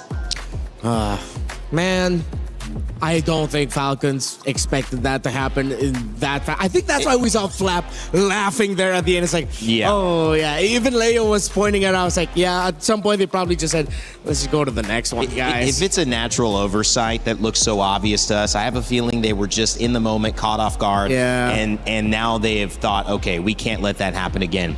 The interesting thing, though, to see, and we don't know where they'll be, red side or blue side, we mentioned how good Onic is on red side. Almost a 50% win rate, when that is much lower on average for most of the teams who deal with getting that second 2 picks and that final last pick. They thrive there, and they make it an even match. Will they switch over to that side? Will we see Falcons fall for another trap in that 5th pick? Or will we see it going back and Falcons realize, you know what, we can do this on red. We understand what they did. We won't make that mistake again. I mean, Falcons in past has opted for red side. They're one of the few teams that enjoys it, and I think in a meta like this where there's just so many power picks, the swing back of the 2 in the first phase can be dealt with very, very well, especially in the hands of Falcon and their coaches. So I think, yeah, it's just to recalibrate, regroup, think about whatever side they choose, they have opportunity. It's definitely not over yet. I think that's the most important thing that we all need to keep in our minds. If Falcons decide to go on the red side again and they still keep the same bans, then I think their mindset is really just Lutfi on the Uranus is something that they'd rather not deal with. They've seen the 5 games where he went undefeated with it and realized that there's something with how Onic plays the Uranus that even their Esmeralda might not be enough to just deal with that pick. But I don't think they should lean too hard into that. We've seen them go up against teams with some fantastic Uranus players and beat them with the Esmeralda. Well, I mean, is it better, right? I mean, they said no Uranus, but like, okay, Phoveus, and then you have a Marcel and a Golden Hour to deal with. I mean, let the Uranus through if that's what you're facing. Notably, no Belleric as well in response to slow things down and try to set up some counter initiation if they do try to get aggressive. But again, I think you've got to get the Giants off the table. And I'm sure the bans will look different here, Renmar. Yeah, Trex did mention it really felt like Falcons just kept wanting to deny things from Onic, but in that desire to deny what Onic wanted, they ended up giving everything Onic wanted, which is a fast game where they can you cannot stop them. So there's the choice, though. Falcons opt for blue side. They take first pick, which immediately forces something different. And even the way they're banning already changes up. We still do see the Barats from blue side. Last time it was Onic, but this time Falcon decides to take out the Melissa. Oh, could we be searching for a possible Fanny here? Something of that nature? Yeah, maybe. Definitely something divey, looking for the Harar again as a possibility. Onic have taken out the Freya and the Selena, similar to their last set. Yeah, I think that's definitely the play here for Falcons. You don't see this Melissa banned out often on the blue side unless you're trying to trap your opponent into getting some specific bans so that the Fanny is open up for you. But they decide to ban out the Marcel instead. Yeah, meaning there's still an Atlas on the table. There's still a Fanny on the table. There's still a lot of things that Onic is forced to choose from here. Yeah, and at the same time, if ever Falcons decide to rush pick the Fanny and not give it to Kyrie, fair. But be ready for Kiboy to show up with something like maybe the Badang that's going to be a pick. The Cho's still going to be an option. You mentioned the Atlas as well. There's a lot of picks that if ever Fanny gets rushed, the composition might not be enough to set up for it. Oh, Onic says, let's play the game. Let's roll the dice. We are going to leave it all open. We take out the Valentina. So Fanny open, Atlas open. Harara still open. Lots of opportunity. In some ways, it's saying take the Atlas. take the Atlas. You know we can't get the Valentina. You're going to have the Fatal Links. But we've sometimes seen teams that dive into the Atlas without the Atlas Barats, without the Atlas Cho, without something else to be that kind of lockdown alongside to burn Purifies, to burn Ultimates, to burn Flickers. And I like it. I think Falcons have a good response there and said, no, that's okay. We'll grab Fanny. Yeah, I think the internet would have dogged on them more if they decided to just give Kyrie the Fanny. So fair to just go ahead and pick it up despite there being so many answers open. Yeah, we have to remember what happened in Game 5 of Onyx versus Aurora. The Fanny was the nail in the coffin. And when you're behind a game like this already, it might not be something you want to give up. But this means Atlas for Onyx +1. They don't need to pick up a jungler because Fanny's already been picked on the opposite side, so they have freedom to pick up something else big in another lane. Do they go into EXP lane? Atlas? Uranus, Esmeralda still available, so is Zushin, so is Phoveus. A lot of characters that we've seen banned, and it's the Harara back in it. Interesting, but I think just trying not to show their cards too early. I wonder if there's just going to be a Belleric Atlas trade here, so we get the Belleric for Team Falcons. Will make things disruptive. I think Belleric Esmeralda would be okay. You don't pick up the Uranus. You don't pick up something like Hilda to hard focus an assassin because the Esmeralda is still open, and that if ever the Hilda gets picked up, Esmeralda will be an easy pickup for Onyx. I think Esmeralda plus mid laner. Oh, Claude, yeah, you're right. Claude and Esmeralda wouldn't be bad for Falcons. Yeah, it denies it, saves a ban. Oh, Claude Belleric, excuse me, yeah. So they decide, do we pick up the gold laner or do we pick up the Esme? Honestly, with how deep the EXP lane pool, the EXP lane goes right now, they go for the Jushin instead. You get a little bit of crowd control. You get some possibility to kite, so definitely not a bad idea. This is a hero that is never so stable and sitting in the same spot that it can kite back from the Atlas. Yeah. It also can pick up the Purify and still be very, very viable. At least now Falcons know that they don't need to worry about that Harley. I think either... You can make a case for any of the picks that show up here, whether it's going to be the Claude, and then Onyx will later just ban out the Brody. If you pick up a Sans pick, then Falcons will ban out the Claude and maybe even ban out the Harith at some point.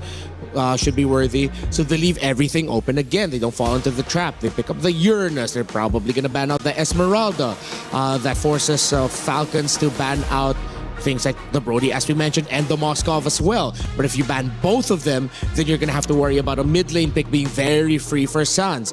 Onyx decides to ban out the Deeroth because they're expecting Falcons to put that into the EXP lane as a response to the Uranus. You play-by-play in this draft right now? The way, did you see how they looked over at Flap and Flap smiles? Yeah, the moment the Deeroth gets banned, Kyrie looks up, Flap looks back and smiles. How do you guys feel about the Deeroth? Yeah, it's... Banned out, obviously. It could definitely be a clutch pick. I don't think they needed to, right? But is it keeping something open? Is that why they're doing? What's the thought process behind that? It's a shredder, right? It's something that could be the possible counter to the Uranus. Yeah. And maybe whatever else Onyx has in store. Obviously, looking at the Uranus and the Esmeralda as two kind of yin and yang, two pieces of the same pie, and Sans already grab that for his team. Obviously still looking for that mid laner for Sans as well, who went crazy. Kind of something we've called him before, Crazy Sans. Finally had that big game. They banned out the Hanabi too. Okay, that's some really good respect by Onyx, not gonna lie. It's interesting. It's definitely respect, but this means that I think of this, are they just having fun at this point? Are they just having fun? I hope not, man. I mean, I hope they are, but I also hope not. I feel like they got to understand the implications. I mean, this is for Falcons as an organization, the back-to-back-to-back. I'm sure that's not taken very lightly. With a quick game, you've got to get some edge. I'm almost wondering if this is, is Onyx going to get a little crazy, go for double fighter here and like a Farza in the back or something? With the Deeroth ban, with the Hanabi ban, it's making me think that they could be going heavy front line here. Yeah, to be fair, Paquito is still open. Yeah. Paquito in the gold lane for Kelra. Give it a Sea Halberd at some point, so you get some form of basic attack damage. That would be good. And then you pair it up with even more burst in the center. So as you mentioned, the Farsa pack. The thing is, are they okay with playing the Paquito into the Jushin and the Belleric? So they pick up the Vexana, one of the heroes that we did mention all throughout this draft. Again, Onyx damage profile, their strong front is just good. The Vexana for the Hirara in the mid as a means to support that jungler is so much better. Have they had an answer to the Fanny yet? Do you feel like they're missing something here on the side of Onyx? A little bit. Yeah, could be the Moskov as they end up getting the Claude. Okay. The fact that they locked in this Vexana first, though, means they're definitely still thinking about how they want to round out this draft. But yes, Moskov could be an answer. I mean, it's not exactly an answer, but it doesn't get targeted down as easy. They haven't found any hard crowd control. Picking up the Uranus, also a little bit dangerous, because the reality is he has 0 crowd control as well, and Fanny can just move right by him. The Paquito, and it is the Paquito gold. Yeah, they're willing to play into it despite the presence of the Juice and Esme and Belleric. They're feeling it today. Onyx is feeling it today. Kelra mentioned he's more comfortable on a marksman, but he can play it. Yeah, and this is where that Dairoth ban comes in, right? Knowing we're going to have this heavy front line where if a Dairoth comes in and shreds down the armor of this Uranus, shreds down the armor of this Paquito, there could be a problem. The Vexana also will be more protected. And now you have this big group where everyone can kind of stick together, Ube-esque, and the Fanny coming into that, it is a death ball for... So that is your answer. Instead of crowd control, we just all stay together, and if Fanny comes in, you die. No need to control it. We'll just all stay in a crowd, Onyx say, as they try to go back-to-back with wins. Can they take a 2-0 lead over Team Falcon's PH? Naisu, Leo, what do you think about these drafts? I like them, man, you know. Good drafting here for both sides. It makes sense here, and I think for Falcons, after essentially that first game stop that Onyx had, this is what you want to go ahead and, you know, bring in some of your best heroes, make it work. Kyle got his Fanny. But again, this is also Onyx, right? Remember when they brought up the Fanny, Leo? And so they know the game plan to play against a Fanny here. And that's what I like the most, is both teams came in with answers. There are less questions than there are solutions. So I'd like to see Falcons equalize here 1-1. Yeah. Because game one, I think 95% of the community will say that was no game. Yeah. Like, in their minds, they want this to be game one, basically. But nonetheless, Onyx, if they do happen to go ahead and secure this game, they'll be at that match point. And again, we've already talked about what's on the line here now for Falcons, specifically, you know, playing into this one.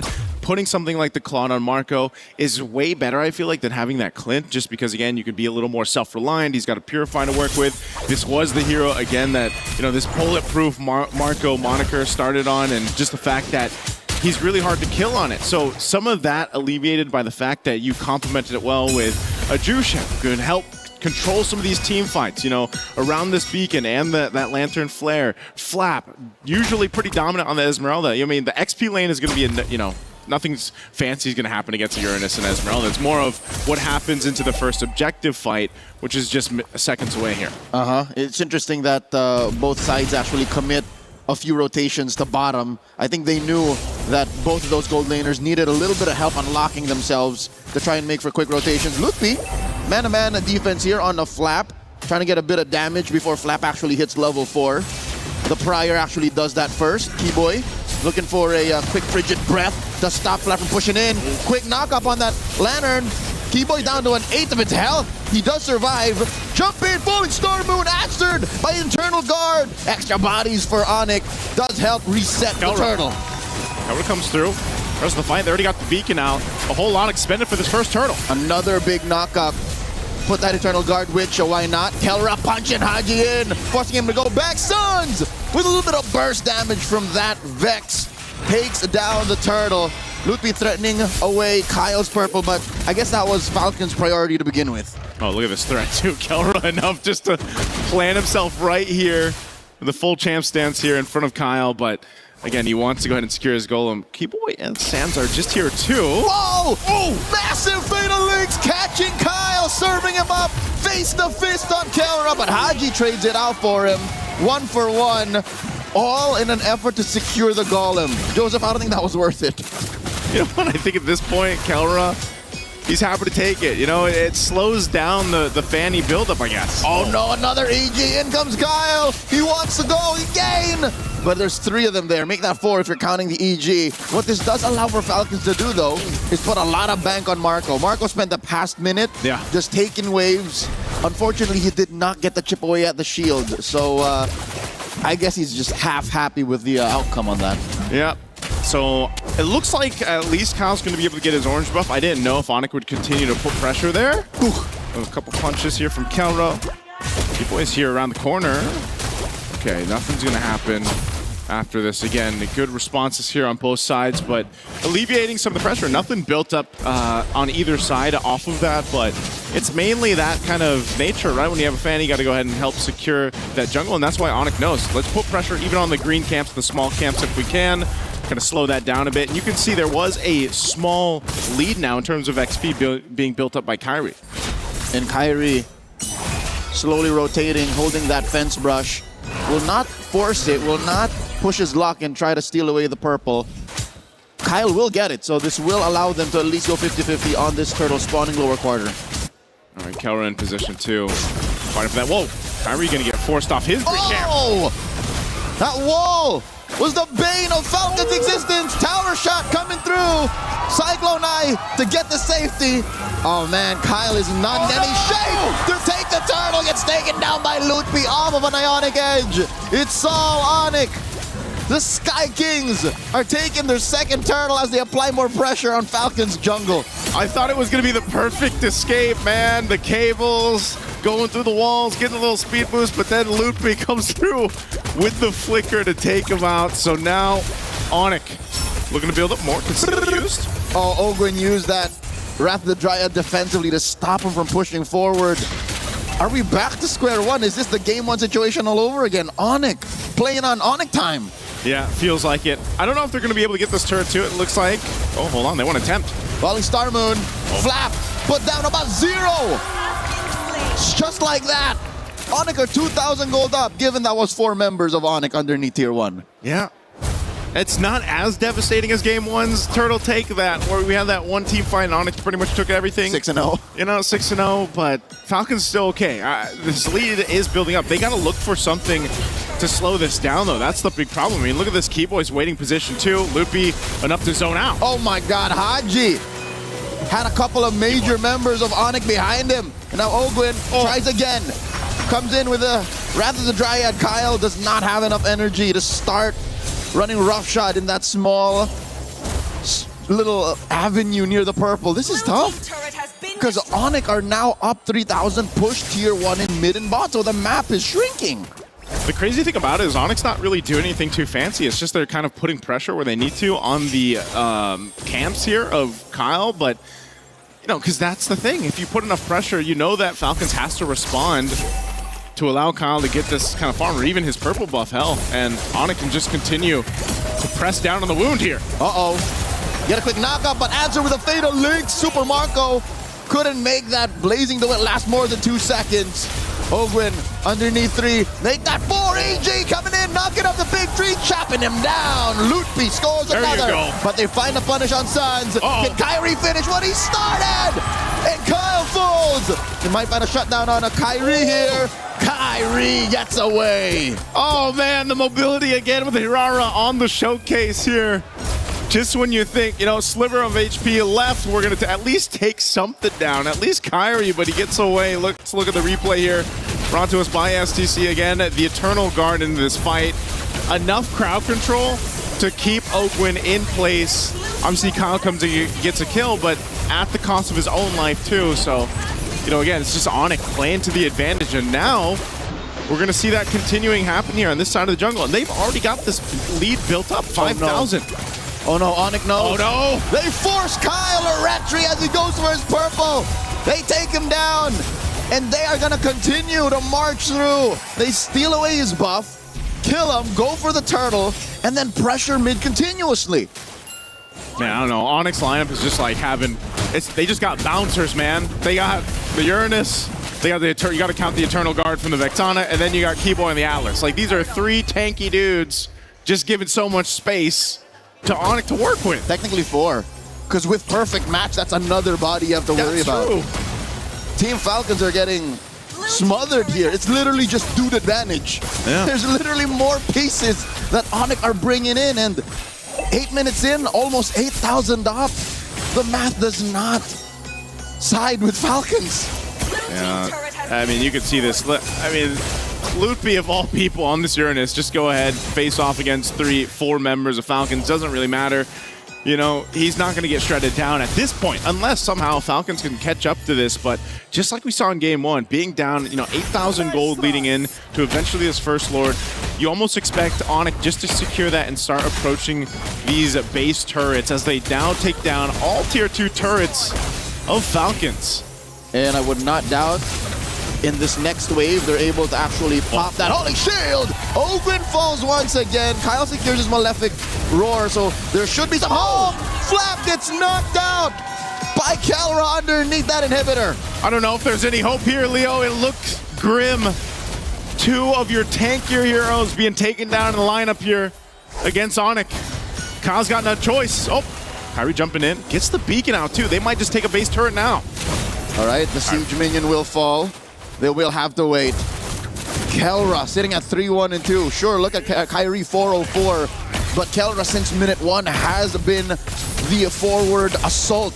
He's been basically the bouncer that can't wait to get some quick knockup on a Lutfi. But it's enough time to buy that takedown on mid.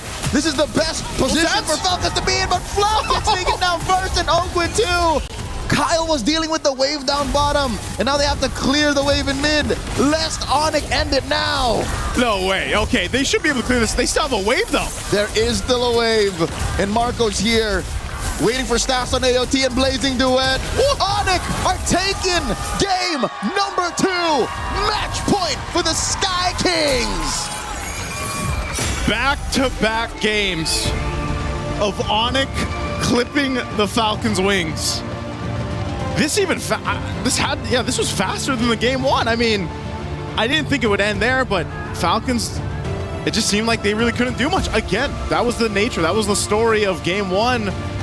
And you took the gamble on bringing in, this kind of lineup, this kind of jungle in the hands of Kyle. We've seen him do it before, but Onyx knows how to solve it. More than just raw time and speed, Joseph. The velocity at which Onyx won this. Looking at their lineup again, 70% of it says we're going forward, that there's no re-engage on us. We literally are in your face and we win fights. And sure, this might have ended, under 11? Yeah. But it felt twice as quick as Game 1. It did. And it was one of those cases, again, where off of maybe, I think it was a second turtle this time, where they just flipped the switch and it became Onyx time again, and you would think they'd have a little bit more difficult time getting into the space with this kind of lineup, but they just had such a lead that they brute forced their way through it. And again, Falcons left kind of wondering what happened here through this one. So just a really tough game, back-to-back games here for Falcons. And for the Falcon fans out there, let's go ahead and throw it over to the studio to break down our Game 2. Well, jubilation continues for Onyx as they go 2-0 up and are only 1 game away from $100,000. It has been less than an hour. It has actually been less than 25 minutes of game time to earn $100,000. In what many people couldn't even go get their Uber Eats or whatever delivered by then. That's a pretty good use of your time, right? Yeah, we've yapped longer on this panel than we've seen actual gameplay in this series. That's Onyx time, man. It feels like this is like years of frustration from Onyx against Team Falcons and their members. Years of frustration from Indonesian players against Filipino players, just going out all with a bang here. Yeah. Because even in the draft, it was good. They had answers for both. Yeah. You can just put it together as Onyx are simply better today. He said, we basically walked back to the Talon room and then ran back here. Yeah. That's about how you're right. It was a walk back and it was like a light jog over this way because that's how fast it was. I got to say that the word coming out of my mouth right now feels a little bit of disappointment to start, but that is also the sign of what could be a great comeback story, because I'm sure Filipino fans were watching that originally, and then Falcons started to turn it up against Yangon Galacticos. They brought it back 2 games. They got Super Marco on that Claude, which is yet to happen again and again, and they made their moment. So guys, I'm not going to continue with the dismay, maybe the doubt that's occurred here. I'm actually going to talk about what if What if we can see this Team Falcons PH team bounce back yet again? Because that's what I know everyone at home is hoping to see. Yeah, at the same time, all right, I might be the voice of the community here. I feel like a lot of people are thinking, do they really want to see that? After years of Filipino domination, and yes, this is a Filipino saying it. You might be right. I gotta be honest, there You are might be probably right. a lot of members of the community right now watching this game and enjoying the hate watch. You might be right. Listen, you know me. Even I want to see this go to 5 series. Really, Mr. Fear? I feel like you want to see this end now. No. Even I, for the love of esports, want to see this go 5 games. I don't ever want to see a 3-0 sweep like this. 2 20-minute games. I mean, 2 games in essentially under 20 minutes at this point. I want to see this at least go 4 games, and I think Falcons can definitely do it. I know that they've had a rough 2 games so far, but we saw them do it yesterday. It was tough yesterday going up against Yangon for them, and they were able to bring it all the way to Game 5. And I still think a lot of it has to do with possibly draft, maybe a bit of execution, but they got to pull together. They got to play them. The disappointment is in not showing up. It's not showing your identity. It's not claiming a way that you want to approach the game and kind of being on the back foot, saying we didn't even get a chance to be us. That's what the disappointment would be. And if we take this maybe one step further, this is the last statement before M8. We talked about it coming into here. How do you want to leave? What do you want to put on the table and say, yeah, we didn't get where we wanted, but boom, take that, we will be back. That's what I know Team Falcons wants to do. Let's not even talk Club Championship at this point, because they are 3 games in a row away from being able to do that, and that's a tall task against any of these semifinalists, let alone Onyx, who are playing this well. Yeah, I wonder what else they have left in the tank. I feel like Yangon Galacticos brought them to their limit. Yeah. And Game 5 could have been anyone's game. I still clearly remember at the end of that draft, I did utter those words like, this is up to anyone. And we thought it was going to be Falcons. Then they committed those 2 errors.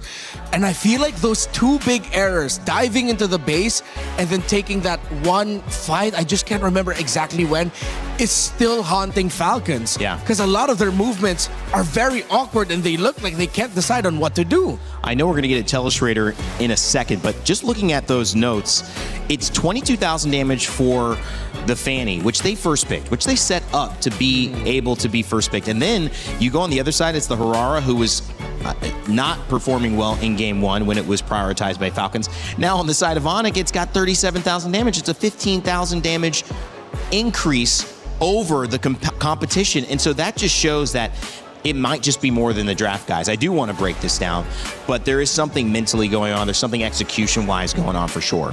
Yeah, it really looks like Falcons are second-guessing themselves a lot in terms of what to do. And in those moments where they're finally decisive, they overlook that one thing that could turn their dive around, that can turn their attempt around. Yeah. Well, let's jump into that telestration. I know, Rinmar, you prepared some clips. What do you have for Game 2? All right, so it's not just me here, Trex. If you want to jump in at any point, especially discussing the clips or the draft, let me know. But we first look, again, the priority of Falcon here is they want to make sure that they take the Fanny away from Kyrie. Good. All right. Everything set up really well. And as expected, the Atlas is going to come in through for Onyx because, well, you want to be able to invade that Fanny. And you don't want that Atlas to go to the side of Falcons, because if you do, then no matter what you put in the jungle, in the end it was the Hirara, Fanny's going to be well protected and diving against that is going to be fine. So one thing that you do up against a jungler that wants to have really good tempo and be the one to be aggressive is that you pack strong side lanes. Yes, so far in this tournament, Esmeralda versus Uranus has been somewhat maybe 65% leaning towards Esmeralda over the Uranus. But what Lutpi did in this series as this Uranus is fantastic because he just kept cutting the waves. He didn't take that duel. He said, looking at the map of Falcons, what am I? Gonna be at the risk of getting taken out by a Belleric and Juicin? That's not gonna happen. The Fanny's not gonna be able to take me down right away. So Lutpi kept cutting waves to control that so that Flap is always late in helping out the Fanny. Then you go into the other side of the map and then you get the Paquito in the gold lane for Onyx, which again adds more to the idea of strong side lanes, faster tempo, so that from the sides and even through the center, because you have an Atlas, the map of the Fanny will feel ridiculously small. The pick here that I feel like won it for Onyx and lost it for Falcons, funnily enough, are the picks in the mid lane. You get the Vexana for Onyx, which In the one clip I will show you, crazy that Sans is actually able to get a great Terrify off onto Kyle, and then the Juicin on the other side. The Juicin for control, great, yes. But then, similar to their draft previously, they were putting a lot of the pressure onto the damage simply through the jungle. When your roam mid trio is very jungler damage coded, strong side lanes beat that. We saw it in game 1 and we saw it in game 2 again. Before we go to the clips, is there something you want to add to this, Trix? No, I think you did everything perfectly.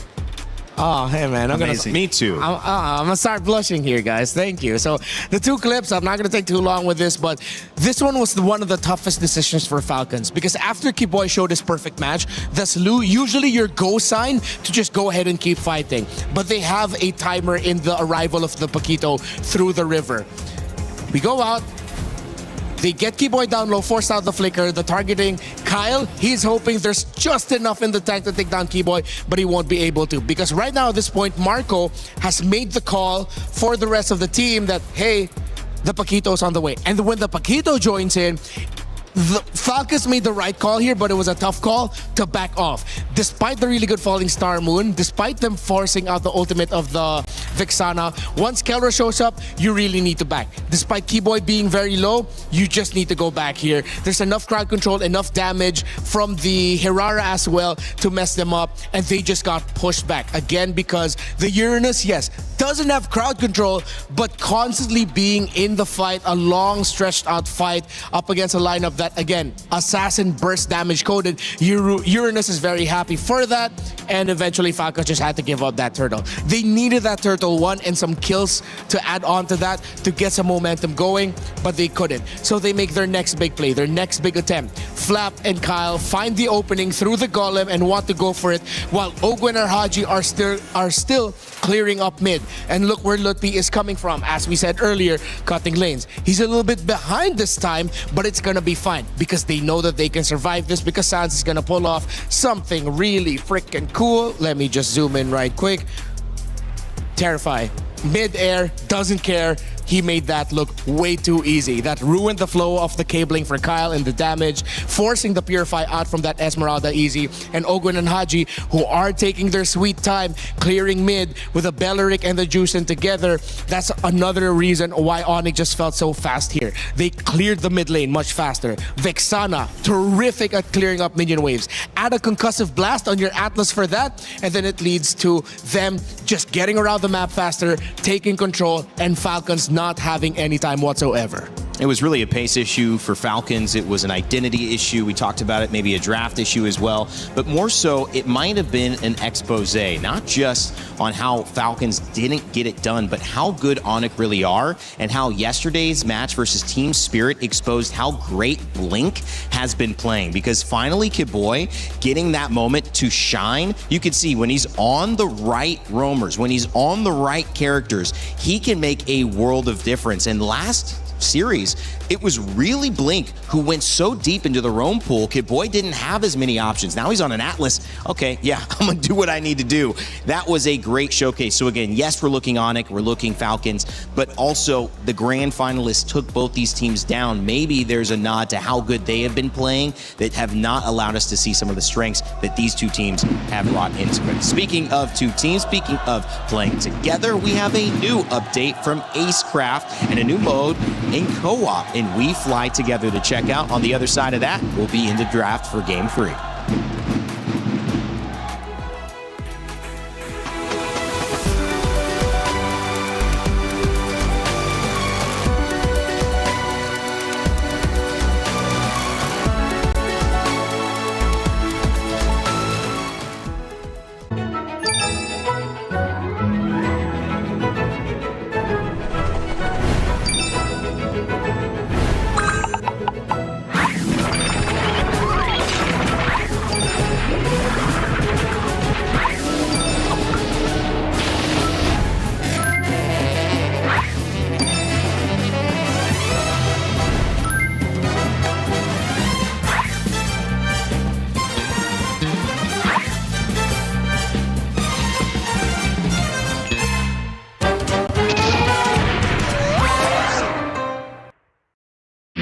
A lot of people are haunted by their past. I'm inspired by it. they're not just playing for themselves, they're really playing for their entire family. They have defeated their demons. They have crushed the curse. He thinks he can come in here and play my game. Let's go. He knows nothing. Let's go! Tyler Wine, you're done. Raw energy. Half from blow the house down.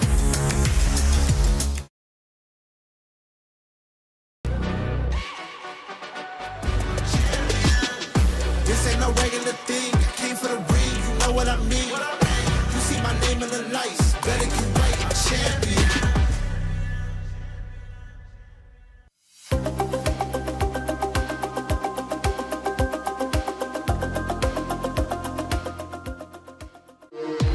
We were there. For every click, every clutch, every respawn. We were there for the years of grind. And we're here. Now. The proud founding partner of EWC. Powering the biggest event in gaming. Shoulder to shoulder with the world's best. Making history. Greatness deserves a stage. Lenovo Legion. Reach your impossible.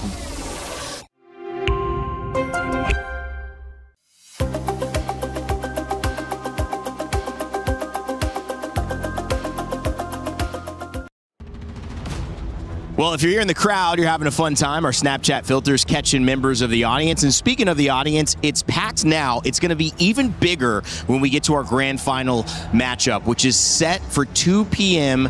CEST. So in Paris time in about, let's see, an hour and 40 minutes from now, we'll be heading towards that grand final and seeing who will be our new champion in the new era, Yangon Galacticos or Team Spirit. But for now, it's Onyx and Team Falcons PH who are going toe-to-toe. It is the final game potentially for Onyx Trex, but that also means that the Philippines run here at MSC could come to an end with Team Falcons going down one more time. So much on the line here for Team Falcons. If there was any team that I thought could come back from match point right here, would definitely be them, but there are a lot of things they have to answer. We focused on draft, we focused on in-game mistakes, and the whole plan just needs to be shifted at this point. For me, coming to this draft, I do really think Falcons needs to get back to the basics. So many target bans, so many things that just seem like they're trying too hard to big brain the situation. Just go back to banning Fanny, banning Phoveus, banning whatever else plus that, and keep the draft simple.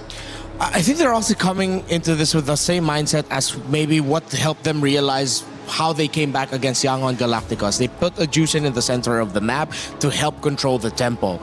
I understand that Yangon and Onyx are both teams that want to play aggressive and play fast, but Onyx are not Yangon and Yangon are not Onyx. So I think one way to start with is you deprioritize that Juicin, get something else for Haji, and get it in the second phase. Falcons have brought things back to some simplicity. The Atlas and the Fanny ban on blue side. Final ban coming in. You could still take out the Barats if you want. You could maybe even take out the Uranus here if you wanted.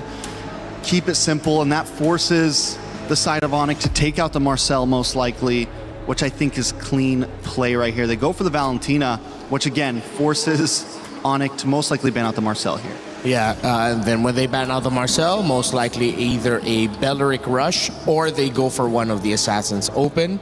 And then on the other side, Onyx will get the Belleric. If they still let go of the Belleric, then Falcons should not bite into that bait and then just pick away a Keyboy signature hero like a Cho. I think I'd rather Falcons give the Belleric to Onyx because Keyboy doesn't look like he's not that comfortable with it because it's not a Keyboy hero. It doesn't feel like Keyboy. Right. Yeah, the Fanny has been pretty standard. The Atlas as well. But the focus on Rome early, I think, has been more beneficial to Keyboy and to Onyx than it has been to Falcons. And I do believe that maybe second phase is what's important. There's been a lot of EXP bans. We've seen the Uranus ban twice and then picked up. That's been high priority for this matchup. It hasn't really worked out well in the hands of Falcons. But Flap now trying to pick up something that could shift the tide. The Barats finally open, has been banned 2 games in a row, and now could be something that they go for. Got to go for Marcel here. Yeah. Marcel gets picked up, which is huge for Falcons, unless, I mean, if Onyx has an answer to this right now, then I guess Onyx just, they were destined to win this series at this point. They take up the Harara. You go for Belleric here. I feel like Belleric is okay against the Marcel. You want someone that's going to come in. Yeah, another possible answer down the line. Yeah. Again, though, but my only problem with the Belleric is it's Belleric for Kiboy. Just to me has just never felt so comfortable in terms of an idea. So they go ahead and prioritize the Barats. Tough thing about this now is if you decide to pick up the Harley, you have another big stompy boy coming in through the EXP that could mess you up and mess up your engages, because essentially it becomes a 1-for-1 trade. They're going to get the deadly magic off onto someone and will deal damage. Barretts is going to choose someone up and then it's going to be a -1. I think Jusin should not show up for any of these drafts, and both of the mid laners need to go for burst, high crowd control. Get Vexana back, get Lo Yi back, Farsa, anyone who fills in that idea. I think if they can go for a solid front line on the side of Falcon, the Harley can still be viable. And honestly, it kind of feels like it's the only option right now. Or the Guinevere. Guinevere, another decent option, honestly. They also fall into Marco, give themselves some comfort. And I think, in my mind, this is the only way this draft should have really gone for Falcons. Don't big brain it too hard. They get the Marcel. They get so much power in these first few picks. Play what you know you can do and what you know will work. He gets the Claude for the first time as well, Super Marco. And I am a little bit worried. The only reason I'm worried on the side of Falcons continuing this on is because wouldn't you just think Onyx no? I mean, they're giving the Marcel, so they must have an answer in mind. Maybe it doesn't work in practice, but they know what they're doing. One thing that Onyx needs to ban out, I feel like, would be an R-Lot for Flap. You see the Matilda, there's a chance for Matilda Barretts together. With all that dive and aggro, some strong crowd control. Again, I think Falcons this time can lean towards a little bit the idea of tempo control as long as it's not around a Juicin in the mid. You already have a Guinevere, get burst on your mid, get a high sustain, high mechanic EXP laner in the R-Lot that can be disruptive, and that would be great for Falcons. I gotta say, this Matilda is one of the possible answers to that Marcel right there. The thing about the Golden Hour is it's a pretty long animation, right? You have a few seconds, and this Matilda could buy the time. It's also not a roamer that wants to just be in your face. It's not super stable. You get movement, and to pair that all up, you can actually keep up with the Marcel in terms of rotation and moving around the map. So possibly one of the things that Onyx was thinking about when they let this Marcel over. Lapu Lapu and Zushin on the bans so far. We've seen EXP bans focus now shifting a little bit towards the mid lane on the side of Falcons, which is maybe going to open things up for Haji. He's had a tough matchup against Sans. These two have kind of gone back and forth. They were highlighted earlier on before the set. Maybe just taking away a couple of things. And right there, as you guys had mentioned, the Arlet banned out against Falcons. Yeah, very good ban there by Onyx. And let's not turn off the possibility that this Matilda might surprise and go into the mid lane, and then you have a different roamer. Definitely a possibility. Definitely a possibility. I think so many things are open. Falcons for EXP lane. Do we think Esmeralda's a possibility here with the... since they're going up against the Matilda, you have shields. Maybe not the greatest matchup against the Barretts, but it's a little bit faster in terms of rotation. Actually, their bans on the Arlot and the Lapu Lapu might already be a tell that this Barretts is going into EXP, because those two heroes would be somewhat be dealt with all right, not answered by, but it's a moot point if you get an Esmeralda with you. So I think that Barretts is already going to the EXP. I mean, Esmeralda on Falcons. Oh. Be a decent pickup for them. Yeah. Is it enough to mix things up? Eudora feels like a forgotten thought, but should be top of mind with how well she has performed throughout this MSC. Picked up late after the bans from the mid lane have come through. Selena, Valentina, and Zushin. And now we see the Harith band. I mean, it is already, it's not a jungle Barretts, it's an EXP Barretts, because you already have the Herrera. They banned out the Uranus. I don't know, man. What else can they put? Onyx really took out the two best ones. I think Phoveus is not going to have a good time with this lineup either. You don't put that Guinevere in the jungle, you just stick it into the EXP.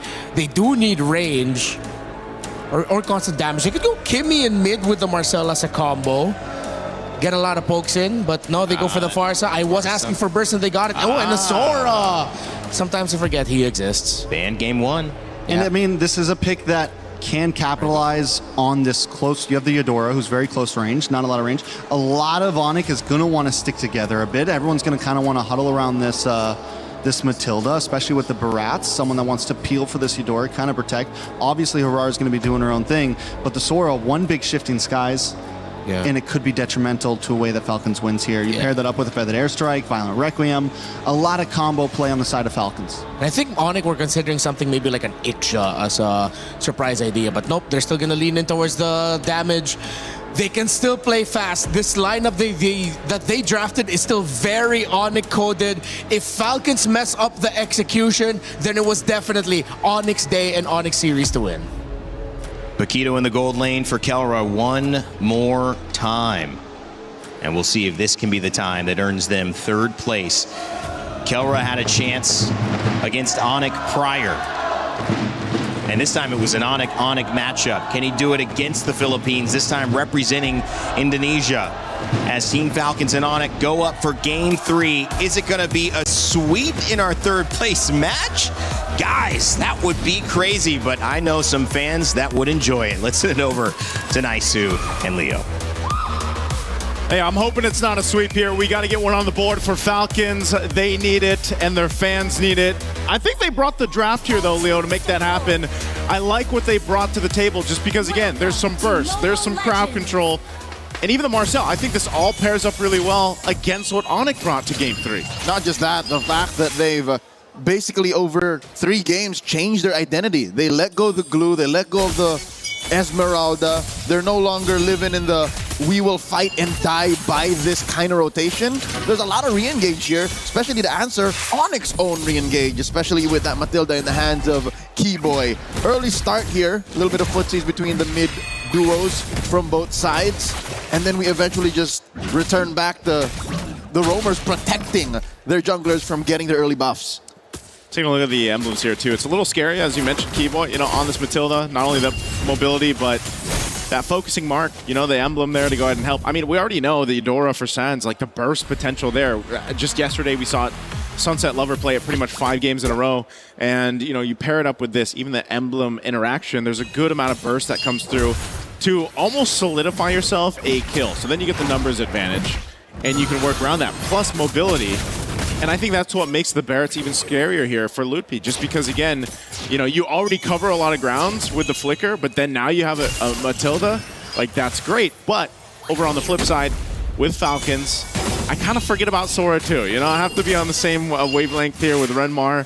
You kind of forget about him. But just as we saw in the hands of Kid Bomba yesterday, you're reminded why he can be so deadly, especially when teams are kind of clumped up together. And Onyx knows best exactly what a good Sora can do. Kyle backing off. They see that there's 3 members of Onyx pushing forth. Down bottom, though, who'd have thought that by bringing a pair of boxing gloves to a gunfight, you could get away with a lot. Kelra's bullying Marco. I doubt that Marco can even double wave as soon as this turtle dance or fight fully breaks out. Yeah, right now Onyx got control of it. We'll see if Falcons is in a position to fight. Kyle's going to be spotted out here, though, by Keyboy. Can they go in?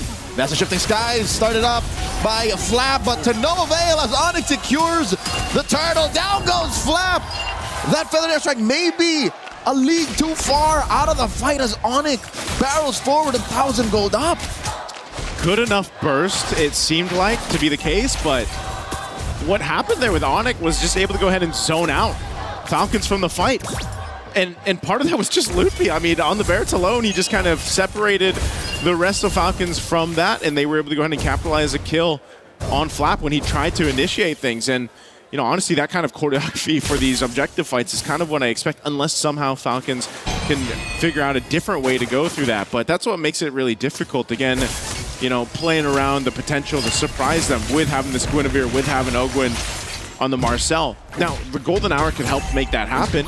Could slow down or kind of make things weird, the rhythm weird for Onyx team fighting, but that first one was not it for Falcons. To be fair, Ogwyn wasn't ready quite yet, and that means 3 out of the 4 possible ults that were laid down to help disrupt Onyx form wasn't ready. Or they were lacking one major resource. So going into turtle number 2, spawning in the lower quarter, out in about 30 seconds and change should be a different story. But again, that is looking at Onyx. They still have all of their resources. That does walk into the wall, plus the feathered airstrike, but it's Kyle who falls! And Loopy walks away with it. Flap goes down too by Kyrie's blade. Onyx showing no quarter, as even Haji might fall, does not have the wings by wings! Kyrie! Bloodthirsty finds another.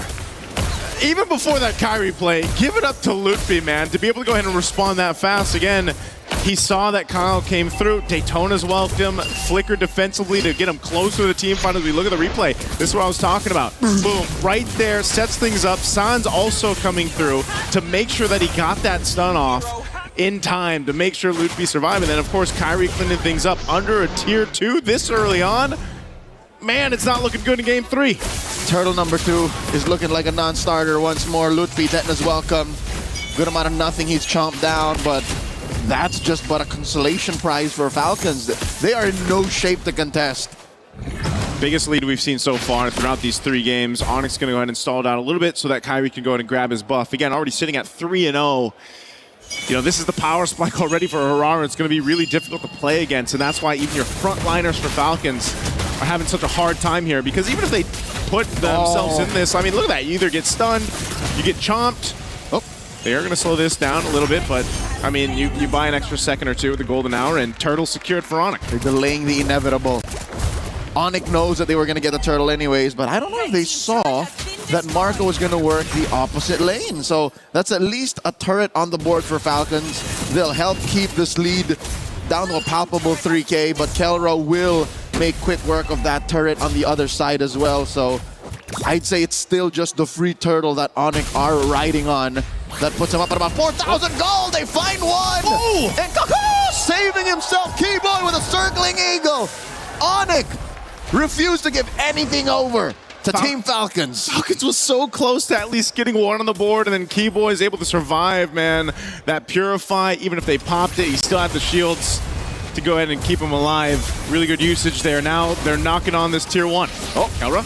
Better airstrike. Kelra coming in from the flank. Stop. Flickered in. Hadouken. Might take a Haji, but Haji does get the fly off even with the flicker from Lutfi, and the punish from Falcons is real. Ogren punches him down. Golden hour will not save him from Sans though, as it turns into a 1-for-1. All right, the 1-for-1 trade, at least Falcons is on the board, but man, again, you're seeing it. Onyx playing around the lead that they have, and you know, one of the difficult things here as you see these fights break out is just how kind of, oh, hold on, Flap, whoa, burns a flicker. Okay, Sans is gonna be okay. So at least a battle spell expended. But again, it's weaving into these fights. The thing that Onyx lineup does so well, especially with Kelra or Kyrie, is how much they can maneuver around these team fights or around these... Whoa, whoa, whoa, whoa, whoa! Was that a circling eagle leading up to Lutfi underneath tier 1, getting hit with a Requiem, and they get another! Keyboy falls, the punish from Falcons, getting 2 kills on Marco. Yeah, did they just... guiding wind into their death? I mean, Onyx tried to make it seemed like they wanted to make a play, and then they got punched in the face. Yes, the only reason why it seems so unbelievable is it happened as we were swinging the camera over, and then it happened. So turtle number 3 might actually be Falcons' way to redemption. And it looks like Onyx are not going to contest, so they accept the folly of their fumble. Falcons on the board when it comes to neutrals. Yeah, that's when you say, you know, that's my bad, that's my bad, right? But MB, go again. MB, go again. Falcons able to get the last turtle. They still have some ground to cover, though. They're down a bit, a few thousand gold up to this point, but they are starting to farm up, and a big part of that is going over to Super Marco. Whoa, whoa, whoa, whoa, whoa. All right, wings by wings out. Marco, can we take a look at the items to see where Super Marco is? Again, okay, so he's got his 2 items. He's working on his 3rd. That golden staff is what he needs to get that Trinity locked in for this Claude. So he's done a really good job, despite how things have kind of fallen apart for the early game for Falcons. You know, your gold laner for Falcons is really what you're leaning towards. Obviously, Haji, too, only having the glowing 1. You can already see when he drops down a feathered airstrike, it's got some damage. So Falcons is waiting. A little bit of a sting there. And he's down a full 1,000 gold up from Sans. So Falcons have to play this very precariously. A minute until Lord spawns lower quarter.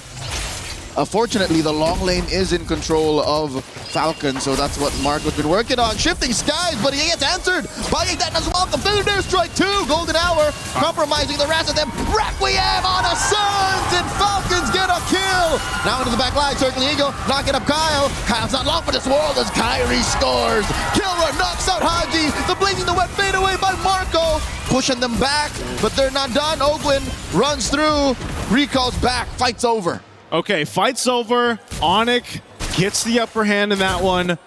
Sans unfortunately had to deal with the spatial migration coming through from Kyle. Oh, Kelra with a couple punches.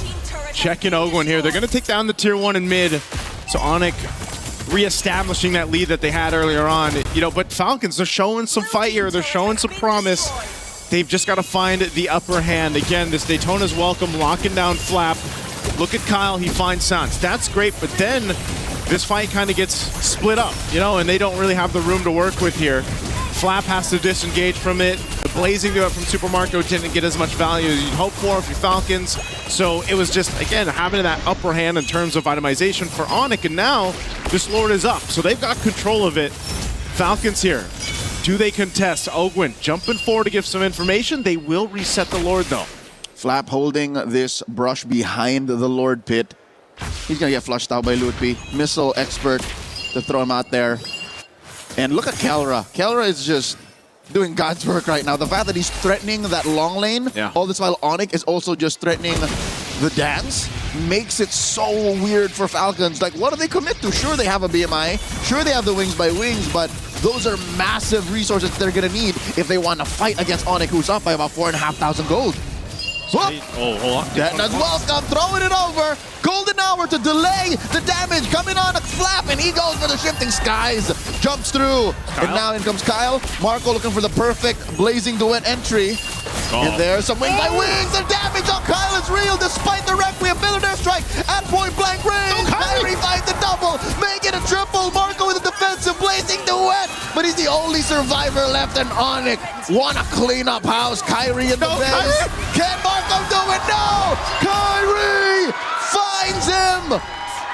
The Savage in the groups gets another, and I think we're close to calling it. Oh, man. Ignore the Lord. They've got waves pushing in here. They'll take what they want. It's Hunger Games right now. Look at the replay here by SDC. Again, this was a fight that was not in favor of Falcons from start to finish. And the team fighting here by Onyx, again, just able to kind of dissect the fight. Lutpi denied the Savage. I counted 5, but that's why it didn't come up, because the 4th went to Lutpi, and then Marco got cleaned up.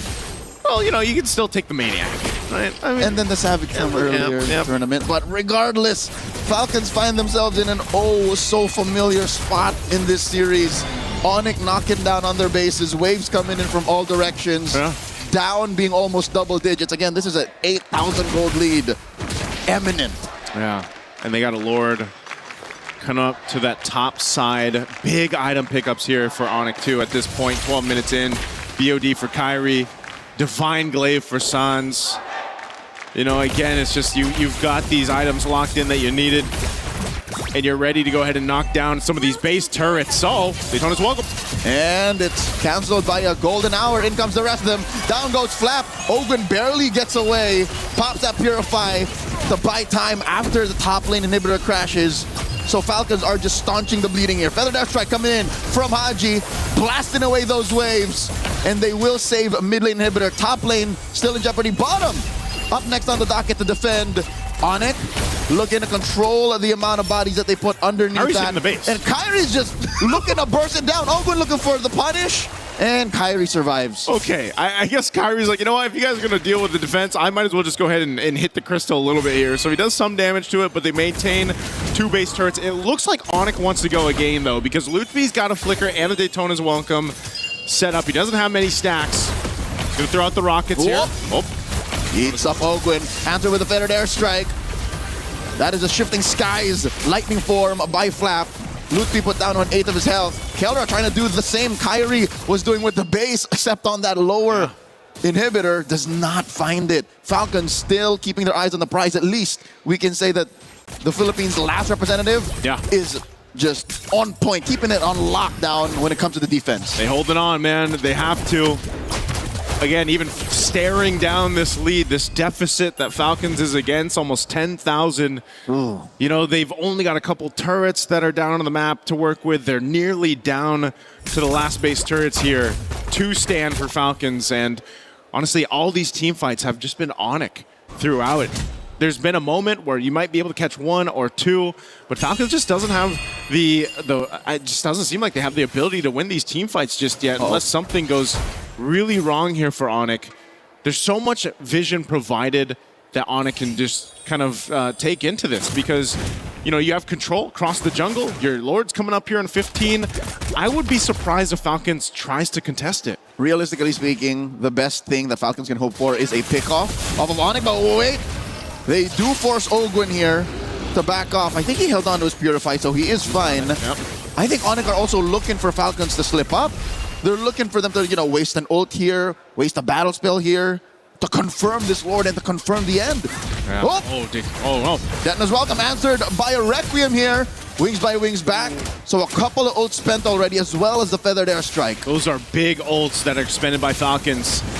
I don't think you want to be anywhere near this Lord.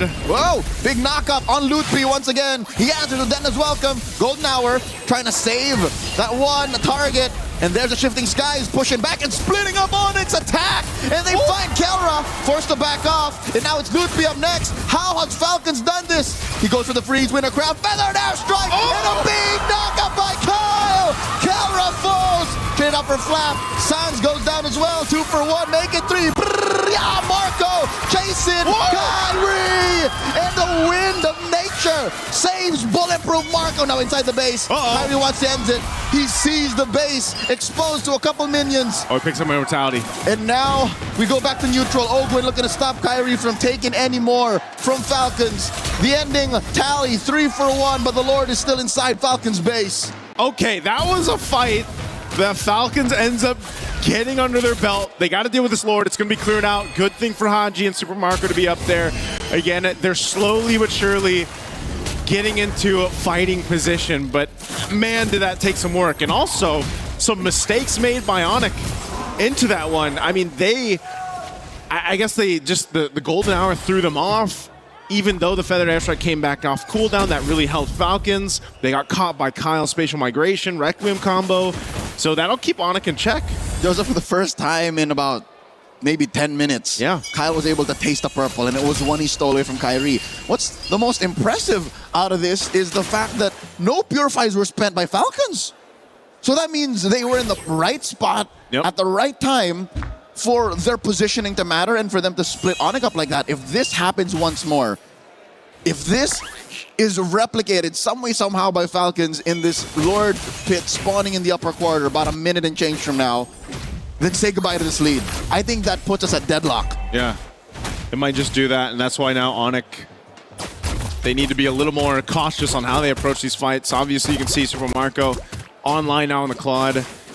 You know, the ability to hold on to these Purifies are crucial for Falcons to flip this game over. They've done an amazing job holding on to the 2 base turrets, too, that they had to.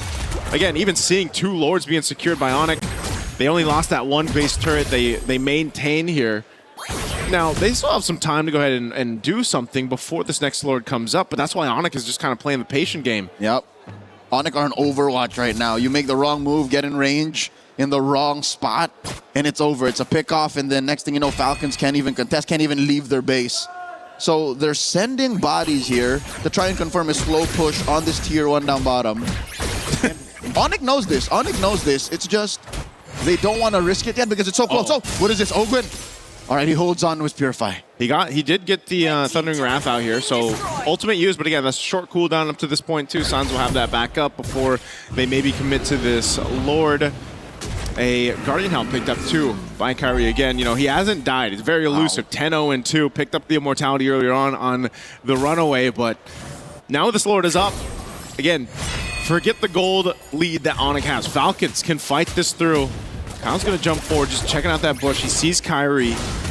Oh, so now it's fighting for the space around this Lord here. Here we go. Some warning shots out of Marco on a Lutpi. Lutpi chunked down about a quarter of his health. Sets up. Oh, Loopy. Finds one. Answered by both. If Federer gets a both, but Kyle falls first. Golden hour. In comes the rest of them. Shifting skies, but look at this from the side. Kelra and Marco dueling guns versus fist. Oh. And they are so close taking down Flap. In comes Kyrie. Flap with the dash and back gets taken down. 2 out of the picture. For Falcons, Onyx can smell blood in the water. They want to take down the base turrets now. Super Marco had to pop his win in nature with the pressure from Kelra onto that fight. So now backs against the wall. They want to stay in this game. Feather Dare Strike. Finally, mid lane inhibitor falls. Circling Eagle by Keyboy. Minutes away. Seconds, possibly from the end. And there's way too many minions. Onyx have delivered sweet revenge. This one's for M5. Sweeping Falcons.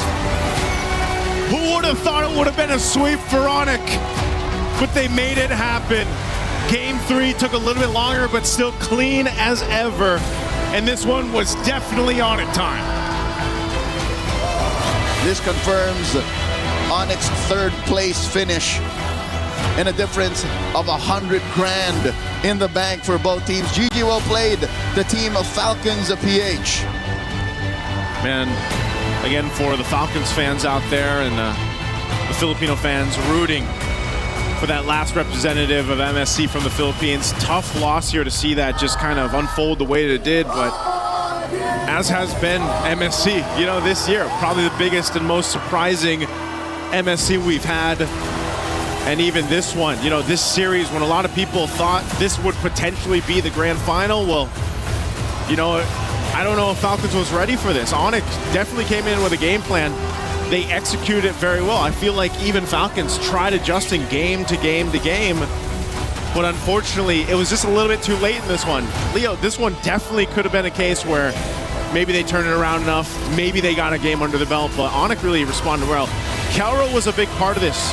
Again, getting that one in nature, putting that pressure on Super Marco, as Super Marco was the main point of contention for Falcons in these fights, but it's just too much to deal with, I guess, from Onyx.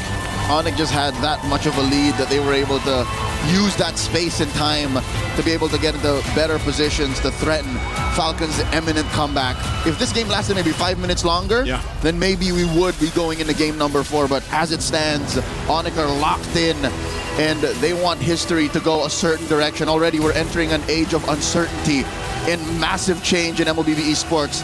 What more? A flip on the script from the M5 World Championship. And I think, you know, as we saw this one unfold, history will rewrite itself later on. But right now, we're going to throw it over on stage with Rose and I believe Kelra for an interview. In this third placer match, Onyx comes out on top in a sort of rematch up against Team Falcons Philippines.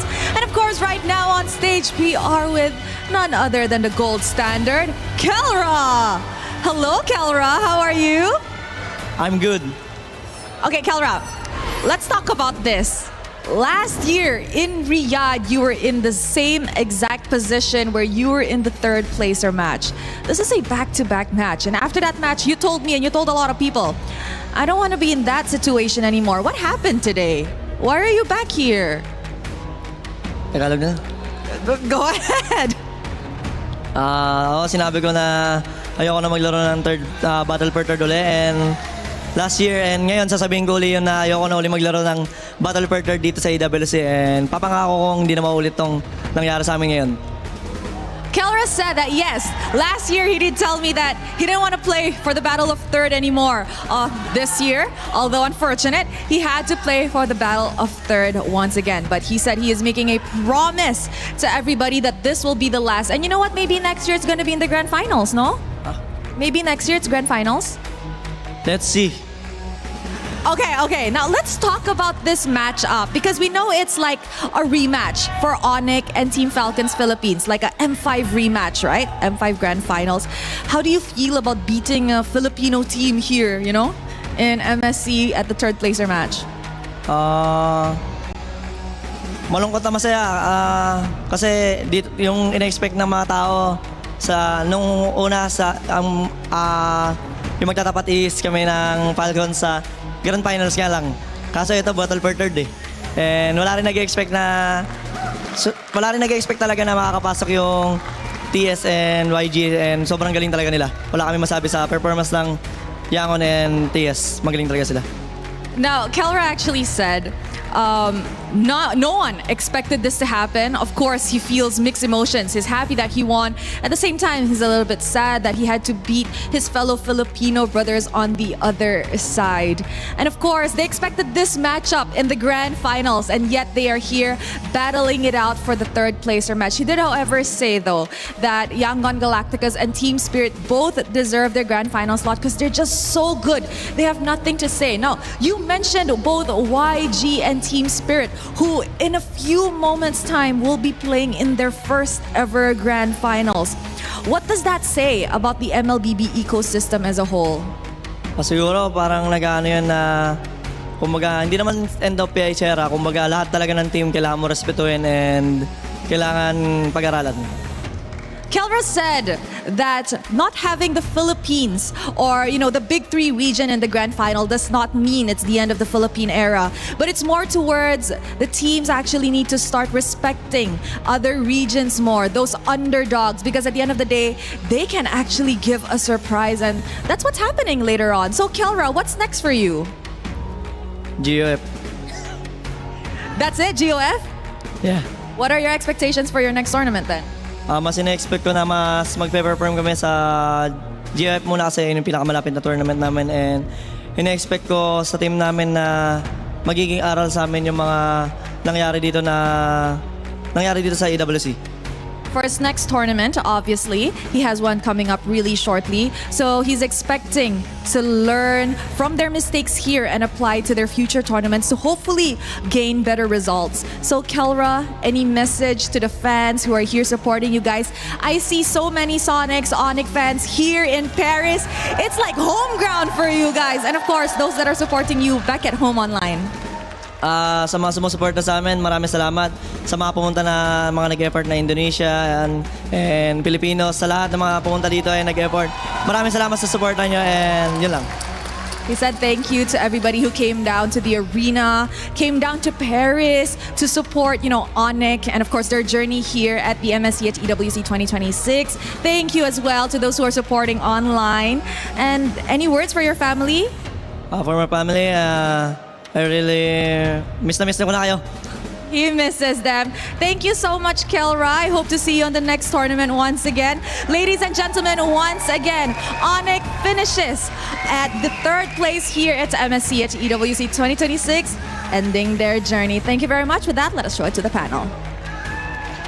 The Sonic representation here in Paris. It's been electric, as it should. The yellow and black have filled our stands at the Lenovo Legion Gauntlets, and now they've fully got something to celebrate. $100,000 in the pocket for Kelra and his squad. The gold standard earn a little bit more money when it comes to standardized gold prices, that's for sure. Heading back to our panel, guys, it's a third place match that doesn't give us too much drama, doesn't give us too many storylines to, throw in, but it just makes it very clear. It was a day for Indonesia, it was a day for Kelra and Onyx, and I think this is a nice kind of close for Kelra, having faced that Onyx third place match as well, to switch sides from the Philippines and now do it for Indonesia. Yeah, it's long-term storytelling if you look at it. If you look at it in just a singular tournament, it makes no sense. But then if you look back at previous years, if you take it all the way back to 2023 in the M5 World Championship, and of course all the other times that Filipino teams have beat Indonesian teams,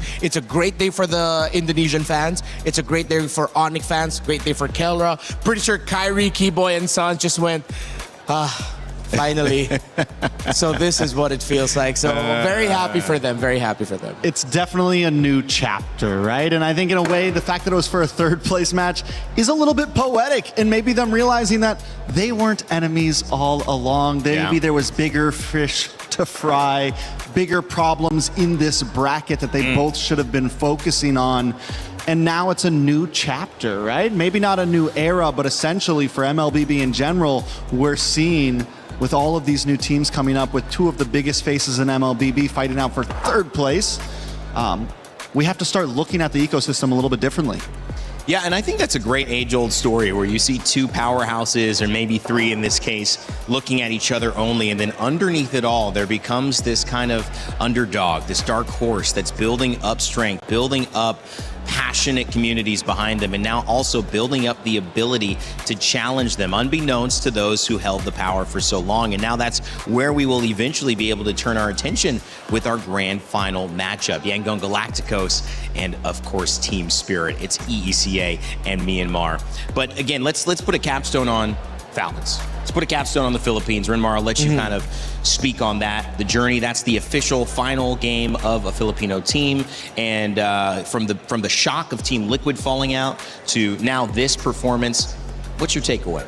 I think my takeaway is now, even more so, I am more excited to get back home and cast MPL Philippines, because I know the teams who have seen the Titans rule for so long. Of course, Onyx is expected to be a contender now heading into that. I think all the teams back home, they are salivating at the opportunity and the realization that this meta game, how Moonton has now developed this game where it's not so clear-cut textbook. You have to have a lot of room creativity. Cheese picks, pocket picks, all the more welcome now that the biggest dogs back home now have to worry. Yeah. They have to worry. And if everything stays like this at this point, not even just MPLPH, but so many different leagues around the world, I feel like are going to be chaos at this point. Because it's true, even from that match there, we just saw the possibilities of no matter what you get, sometimes it can still lose. And even some of the best coaches in the world are still scrambling in draft, are still scrambling in game. It's this meta, this MSC has been one of the most dynamic and interesting ways. And I mean, even us as casters, we haven't really been able to guess drafts. We have been scrambling, trying to figure everything out. But part of that is that sometimes they're wrong. I mean, the players are sometimes wrong, and we're proving it here. Not that they haven't put the effort in, not that they aren't amazing and some of the best in the world, but they're trying something, and it's clear that there isn't a clear answer. I think this is the way that the world is going, though, as you could see it. You know, school is hopefully becoming more expansive. We're getting out of those. There is one right way to describe this or to say this. Out-of-the-box answers are being appreciated because we're getting exposed to so many different ideas, and I think that's just what's happening in MLBB as well. Yeah, for the longest time, the Philippine era has been highlighted by what we call checklists.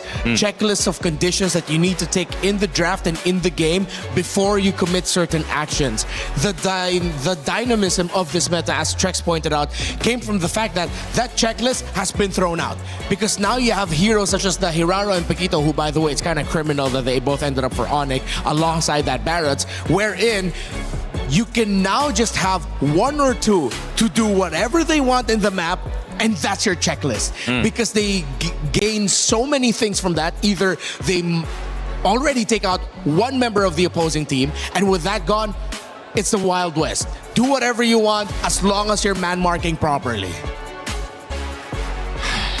It's tough.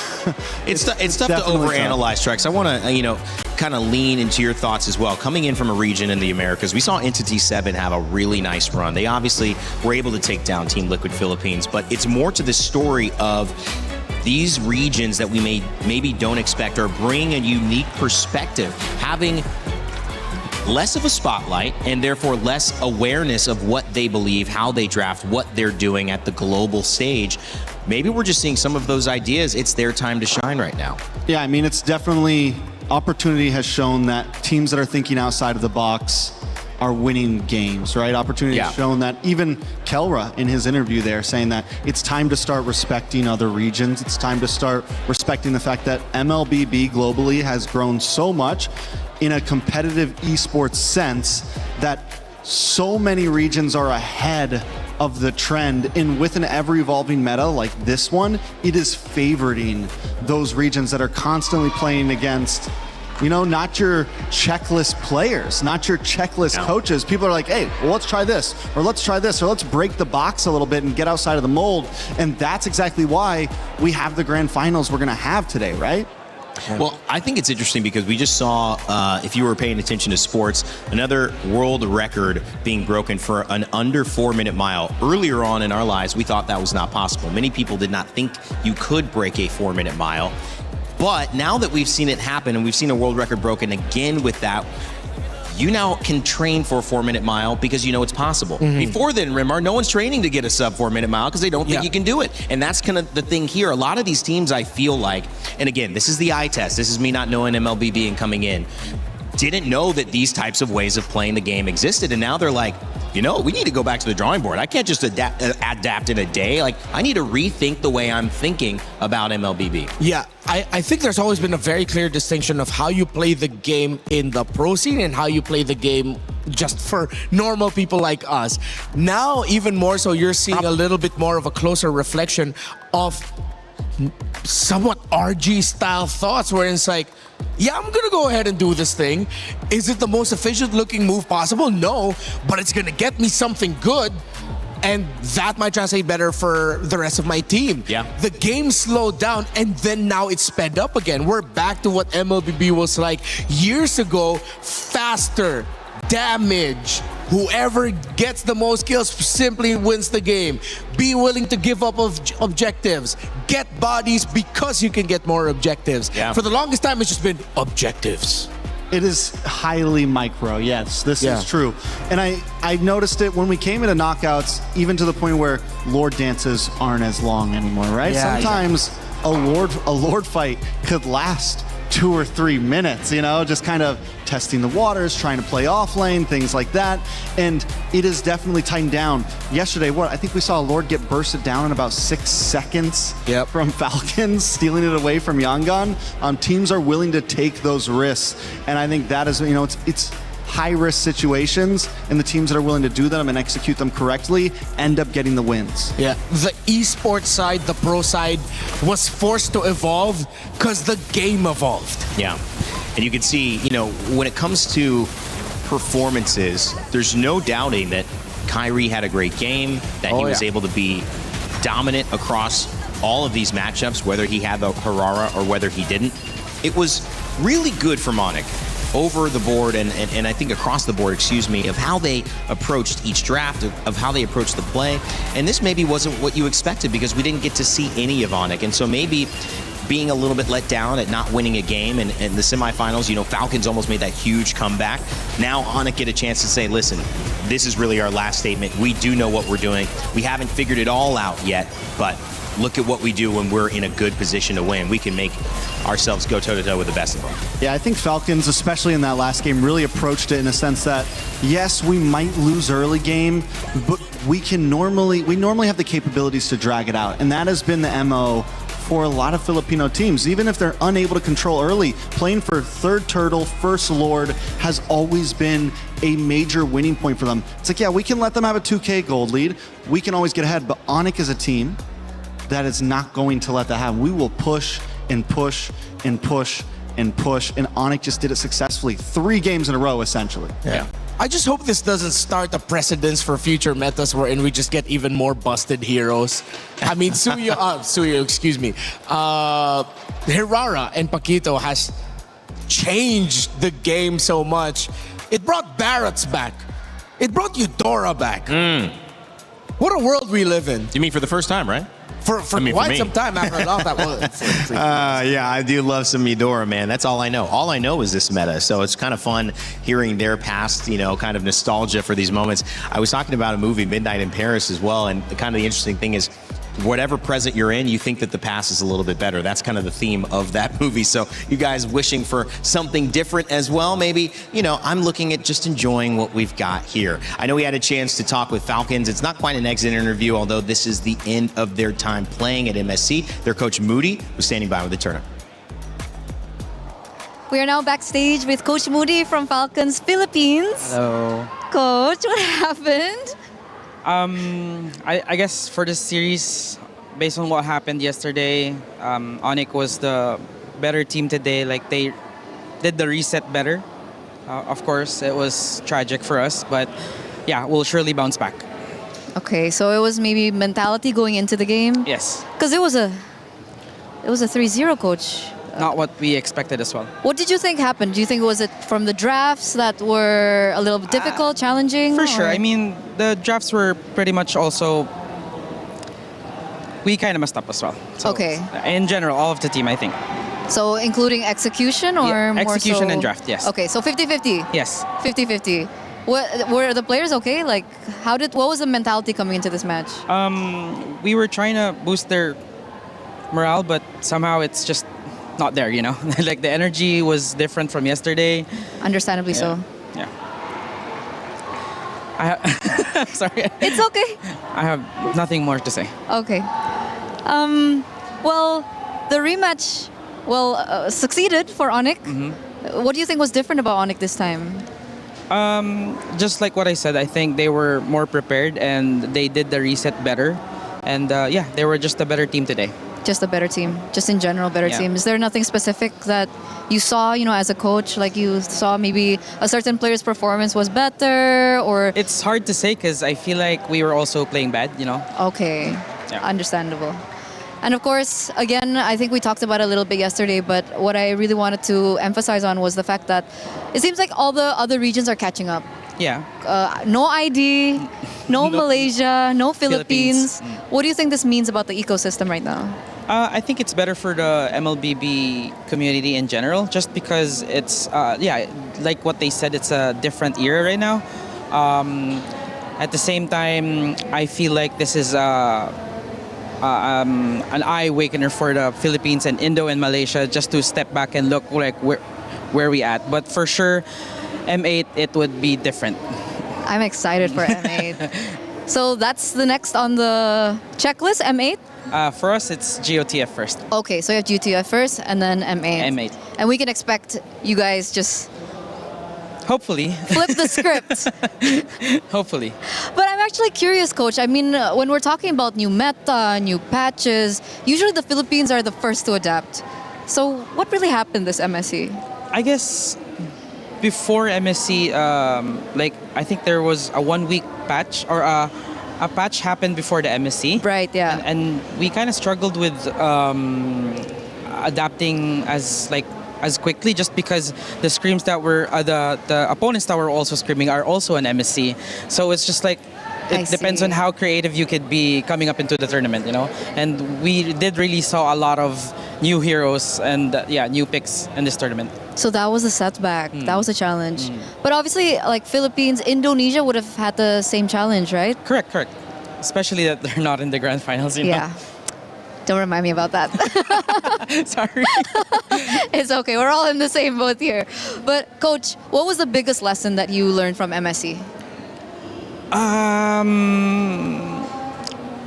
I guess it's still the mental really matters, you know. Like just based on the game yesterday, I think that was the biggest thing, that you really need to prepare your players on stage, and I think it's still the preparation in general, you know. Besides the draft and whatnot, because you do see a lot of games before the matches. It's just a matter of how can you adapt well and how. I'm sorry, I'm out of words. It's okay. It's okay. I'm so sad, guys. It's okay. Are you more sad because of what happened yesterday, or? Times 2 right now, you know. Times 2. Because we didn't even give a good fight. Not what we were expecting. But I guess it is difficult to bounce back after. It is, but it's a must because we still have a tournament after a week, you know. But I think you got this. Thank you. Coach, this is the final interview I'm going to be having with you. You particular, is there anything that you want to share? Maybe to someone or about anything, what's going on in your mind, anything like that? I guess overall regarding the MLBB community, we're still people trying our best and doing our job. Regardless if you're a Filipino, Malaysian, or an Indonesian, whatever, this is still good for the MLBB community, and thank you so much. And I'll speak in Tagalog. Of Maraming course. salamat sa pagsuporta sa Pilipinas. Babawi kami sa M8 or GOTF, especially next EWC. Maraming salamat, guys. Keep supporting Falcons, guys. Coach, thank you so much for this interview. I know it's not easy, and I'm seeing emotions coming up to the surface. Let's end this now. Thank you, guys. I like Moody. I like the approach. I like the energy. I like the fact that he's just being straight up with it, and that's sometimes what you got to do when a loss shows up. for you. You just have to be straight up and try to learn from it. I feel like we were robbed of an opportunity to see Coach Moody sing on the international stage. Yeah. But there's always that May. There's always the next big major international. Hopefully he gets to sing then. I'm glad that he wasn't completely broken down like we've seen some of the. He was able to keep a positive attitude. You know, I mean, obviously sad. Obviously, these two teams that weren't able to make it to grand finals, it was tough for them. But I think he was able to hold his composure well and knows that there's still a lot ahead for his team. Yeah. I mean, you've got games of the future coming up. You have more tournaments. You have M8 around the corner as well. And this is not a team that's going to just take this loss and we never see them again. And also, they're still walking away with a decent chunk of change. Yeah, they're still walking away with a decent chunk of change. That's for sure. The difference, I think, 150 from that fourth to 250, which Onyx just grabbed by winning in the third place matchup. Guys, as we take a look at the bracket and the schedule coming up to close out our day, close out this part of it, I want to give you two opportunities to talk about what we're going to be seeing coming up. A new chapter being written. I know we said history rewritten, but maybe that history is there. Maybe it's important that it's there for this new chapter to have the same amount of significance that it does, because you're not seeing any of the three top regions. You're seeing Myanmar going up against EECA. So I'll start with you, Rinmar and Trex. You can close us with your final thoughts on today's set, but also looking ahead. It's great long-term storytelling on the side of Spirit. I'm looking at two people. Sawa and Sunset Lover have been here since the very beginning. They have been the faces of their region since the start, and now they're fighting the grand finals of a major international. A long time. Meanwhile, on the other side, for Myanmar, Trex, it's long-term storytelling for a country that's been begging to be back on this level, and here they are. It is honestly, no matter who wins here, the storyline is supreme. Yeah. You have Team Spirit that for the past couple of years have been so close to this moment and always fall a little bit short. They have been regular top 8 team, top 4 sometimes, have always had it just within their distance and then just can't quite make it. And then you have Myanmar, who have essentially were so hyped for a while and then they kept on not making it. Falling out early, not making it top 8 or just making it top 8 and then getting cut short. And now 5 years later, they're finally sitting in the grand finals again. And from both sides, it is hard to say who's really the favorite here. And seeing them clash up, it's just going to be history in the making. We do love it. And I think maybe that's a better way to put it. It's going to be historic, whether we're going in the past, whether we're going in the future. This is going to be something that is noted of. Will it be as noted as the Odyssey, something that happened like 3,000 years ago? I don't know. In 400 years, we'll have our MLBB Homer writing about this. But maybe we did say Yangon Galacticos are the best team in the galaxy. So far, no one has been able to disprove that statement. And I don't think anybody from another planet is going to be able to join us before 2 p.m., which is when this final will start. If you think you know who it's going to be, Team Spirit or Yangon Galacticos, get your pick'ems in because you have your chance to earn $300,000, your share of that prize. So maybe you were right on this first one. Maybe you'll be right on this next one. Rinmar. Trex, it's been a pleasure, guys. Been a pleasure. Working with you. Fantastic MLBB, fantastic MSC. Coming up, we got some more fun content. You'll hear from those guys about their highlights of this tournament so far. And on the other side, we will begin our grand finals. Play is in our DNA. Whenever we let it out, it becomes our superpower. Now imagine an entire city being built to supercharge it. Kadir City, powered by play.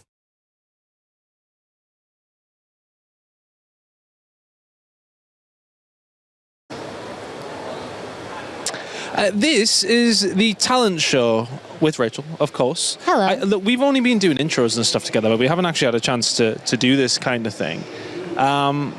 What are we doing? But I am gonna ask you some questions. Okay. Who is most likely to get arrested by the police out of the talent team? Mirko. Maybe be careful with this one. Mirko? Mirko. Okay. No reason why, right? No reason?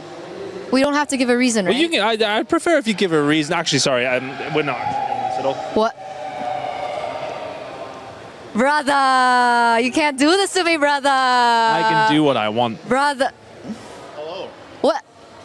What is this? Would you like to take a seat? I would love to take a seat. No, you know. Oh, am I moving? I'm being. Oh, okay, I you know would love what? to take a seat. Brother, whoa. Whoa. Okay, everyone calm down. What's Hey, how's the hot seat feel? I feel like we're surrounding her. I heard that you've been the mole lately. No? Yeah, it's been discovered, Eterna. I feel so betrayed right now.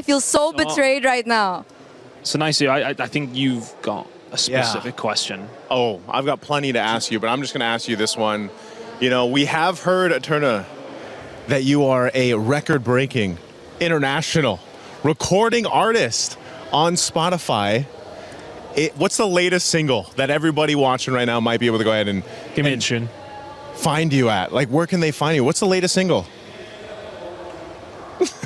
This is so much. What is the latest single? I mean, You and I. You and I. You and I. Can we get a sample? No. I'm so shy about this. No, well, I'm sorry. So another thing, actually, these are more questions from me. You have a very supportive and creative family. What's it like to have a Jedi dad and a younger sister that's more popular than you? Weird walks in malls. Mm. Weird walks in malls. That's all I can say. Is that all you can say? Yeah, it's like walk into a mall.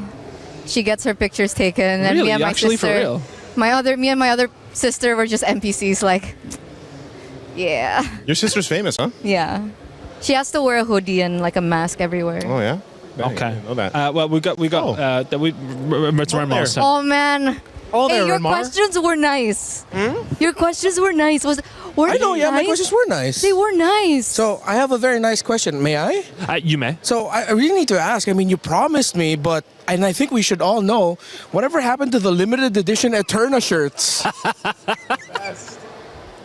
Where's mine? Low key, that actually kind of go. That kind of. It has 3 pictures of you. What happened to them? Do you still sell them? Don't look at me. Your questions were nice. Hey, this is nice too. I love the shirt. I wanted one. I used to cosplay. I used to cosplay Is that the cosplay? when I was younger. That does kind of go hard though.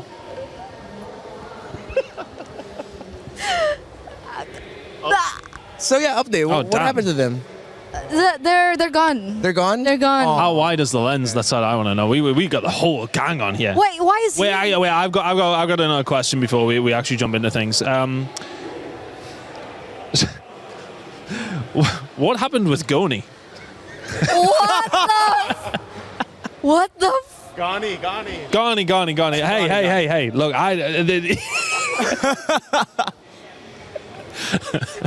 Hey, my questions weren't this bad. Donnie's an ex. He was a cast. Well, he is a caster, not was. Sorry, guys. I was only allowed. I was told you're still friends. We are. Okay, well that's okay then. Everything's fine. We just grew out of each other. Why are you guys laughing? Like, grew apart. Wow.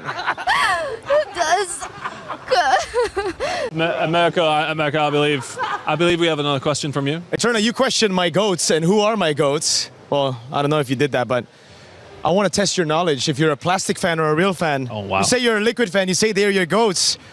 Can you mention 5 Aura players? 5 Aura players? Godiva. Hi. Fluffy. Wait. Wait. This is part of the game. I'm pressuring you. I know you don't deal well. We know that you don't deal well with pressure. Kabuki. That's 4. One more Aura player. Palevi, coach. I said member. I said player. Palevi ain't no player.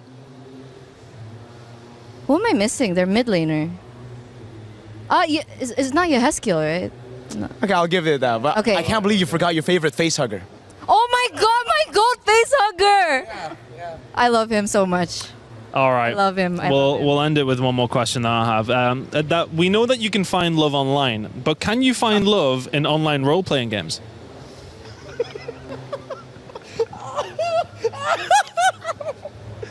I think that might be enough.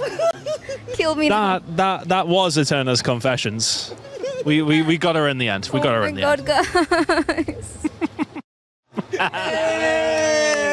Good Guess my question. Guess my question. A lot of people are haunted by their past. I'm inspired by it. They're not just playing for themselves, they're really playing for their entire family.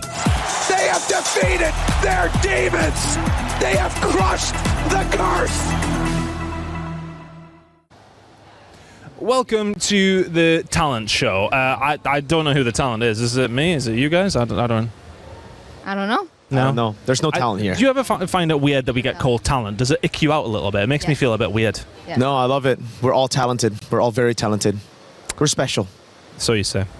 All right, speaking of talent, let's talk some questions. So we want you to answer these questions, write them down on your, I was about to say piece of paper, on your cue card, and then reveal to the camera your answer. Some ever so slightly embarrassing questions. Rachel, this is not another... Okay. Don't worry, we're not sabotaging. Nervous. All right, verse 1. Out of the talent, who is most likely to get arrested by the police? You started writing before I even finished. When you said arrested, bro. All right. I'm done. 3, 2, 1. LaFell? Oh, damn. You're cool. What? Wait, no, it's LaFell for sure. You remember the airport? No, but if it didn't have him, Okay. it would be you. It would be. I kind of feel like LaFell's an acceptable LaFell, answer. right? I've known him for 2 weeks, and I can see it. Chat agrees, LaFell. It's Mirko's mouth. Okay. All right. Yeah. Throw them away. Throw them away. Go on, yeet them. Yeah, do what you want. There you go. We'll go on to the next one. Okay, who is most likely to get deported from Paris? Oh. Brother. Oh, God. Well, I mean, I feel like this is low-hanging fruit. Yeah. Okay, I'm done. I feel like I have the same answer for most. Yeah, let's get it. Let's see it. Same answer for mine. Oh, wow. Same. What? What does it mean? Again, your mouth. Okay, LaFell. It's LaFell, 100%. Okay, yeah, no. I mean, Nelly happened to LaFell full stop anyway, I suppose. Okay. There's a couple of people who this could be. Who is most likely to fall in love with a player? Oh, God. Well.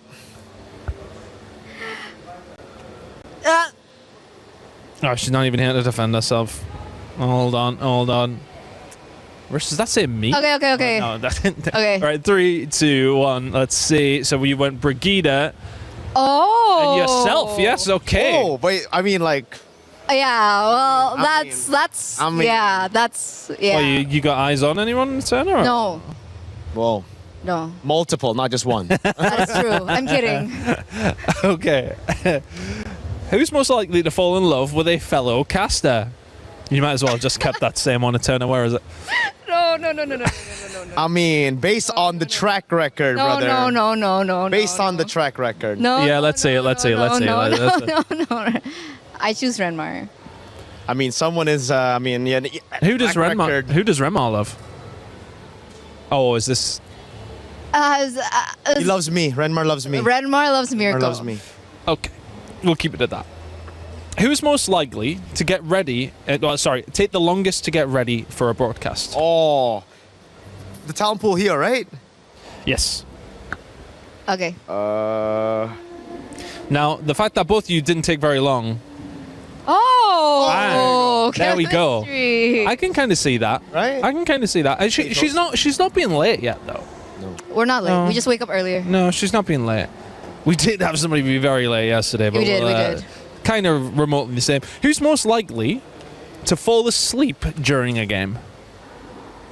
Who's a sleepy boy? He's not here, but I gotta write his name, bro. Do it. It's my boy. I'll choose from this talent pool. Oh, that's actually pretty good. All right, Gideon and Arash. He's not here, but hey, shout out to Rashi. Is he a snoozy boy? He's a snoozy boy. Okay. Gideon as well. Who is most likely to get blacklisted from a broadcast? Well, be careful how you answer. Dude. Because you never know. Yeah. I misspelled his name. I'm seeing Mirko. Yeah, I mean, that's just without question. 100%. Without He'll question. never be blacklisted, though. No, I honestly What's think God's that favorite? he's that crazy that it's kind of just like It's his branding. he's untouchable. That's true. It's his brand. He's yeah, untouchable. he's fine. Identity. All right, who's most likely to survive in a zombie apocalypse? Hey. Ooh. Pause. Okay. Okay, let's see it. Again. Naisu, yeah, I mean, I wouldn't want to take a punch off Naisu. I'm just going to put Exactly, it I out think there. I that's feel right. like he'd kill me. He's a runner. He's athletic. He runs? Good. Like that? Yeah. I feel as if like a slightly bigger guy running is quite difficult. So if he runs like that, It's the endurance, bro. okay, fair. Who's most likely to spend the most during an international event? Us. Spend the most. This is the easiest one. I know the answer to this. Oh, really? Okay. For real? Okay, let's see it. Ah. Yeah. Oh, actually, This event. this event is it being bad? Okay, that's true. I know you guys run the But outlets. traditionally, I would say this one. Yeah, probably. Room Wait, service. what have we been spending it on, bro? I don't. Hey, it's for the girlfriend. Oh, okay, fair. For the lady. For the lady. Who is most likely to crack under pressure? Who is not very icy? Dang, this one's Ooh. crack under pressure. Ah.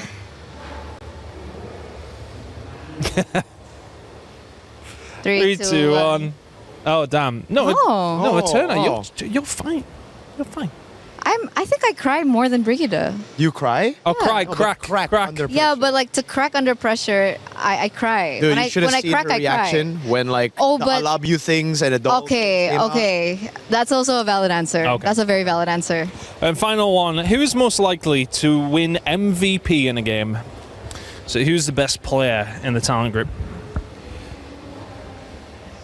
I can't believe I'm doing this. Damn. So We've been disgusting. very nice to each other on this last one. So disgusting. I'm disgusted. Is he nasty? The boy's nasty at it. Nasty. Pretty good at video games. All right, man. Well, thank you very much, guys. There were some expected and some unexpected answers. We might drag some other people onto the talent show. Thank you. Throw them away. Be dramatic. Go on. Yeet.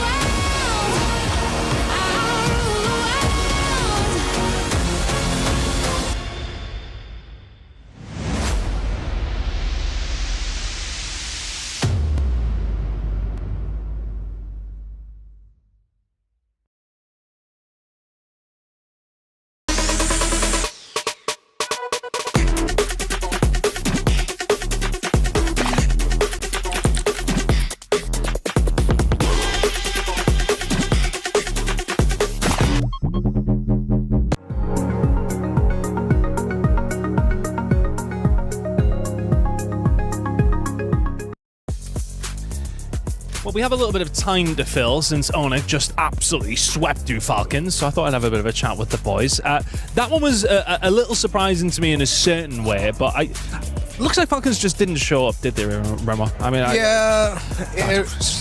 honestly, it's been a long 2 weeks. Yeah, That was bad. Come. You wanna take this? Yeah. They didn't show up. They didn't show up. I'll speak for him. He's very sad. This is he's never had to feel like this before. Welcome to my world, Renmar. Welcome to my world. In the world of everyone else, apparently. But you know what? It's again, I can't help but also feel happy for the Onyx boys because it's like a huge sigh of relief from them. Even Kyrie, the way he celebrated, I don't know what he said, but it felt like it was something along the lines of, "Oh, finally, I got to beat these dudes." And I think for them as well, there's sometimes you see these third, fourth games, and you're a little bit like, okay, well, it's it's a bit of a rubber match, if you like, but it was $100,000 difference. So that's a huge difference for these guys as well. I mean, if I'm coming from my point of view as well, club championship points, Falcons really needed those. To be honest with you, to see that happen is going to be a massive disappointment. I think I've kind of been saying along the lines, though, for Falcons overall, today will be extremely disappointing. But how would you say their tournament overall has kind of went? Would you have said that fourth was an acceptable position for them kind of coming into this? I know they would have said all the time they want to win it, of course, but would you said fourth is acceptable? I think globally fourth is not acceptable. From a unbiased, just outlook point of view, the way that they came into this tournament to how well they played in the top 8, I think coming into the top 8, a lot of us thought that they might not even win their first match. A lot of us thought that they might secure something lower than that. So the fact that they got where they got, definitely not a horrible finish for them. For the rest of the world, there's always going to be high hopes for any Filipino team, any Falcons organization at that as well. They're a dominant organization in the club championship. So yes, they fell short. But if you look at the whole picture, it's not as bad as maybe everyone thinks. I mean, let's be honest, it could have been as bad as Liquid, right? I mean, that. Ooh, yeah. I mean, not to. How to bring that up? You know, they already don't like me, so I might as well. But look, I think, when you look at expectations in that sense, though, they have got to be the team that everyone was looking at. That's got to be the biggest disappointment of the whole entire 2 weeks of the MSC. Yeah, and I'm pretty sure it was a massive wake-up call for the team and for the org and all of its players that, wait, we came from such a high of winning it in the Philippines. We get here as one of the team's favorite to win it, to get some very important points also for the club championship, for Liquid as an organization. By the way. Yeah, they are also struggling. So a lot of the big dogs who've been duking it out for the club championship for the past 2 years, now Vitality has a chance also to just sweep in through any other club that are ready for any surprises. It makes the story of MLBB, this MSC, actually made the story of club championship even crazier. I mean, it was massive for us, especially when Falcons beaten Vitality. That was one of the biggest games of the entirety of EWC over the last 4 weeks, as far as the club championship is concerned.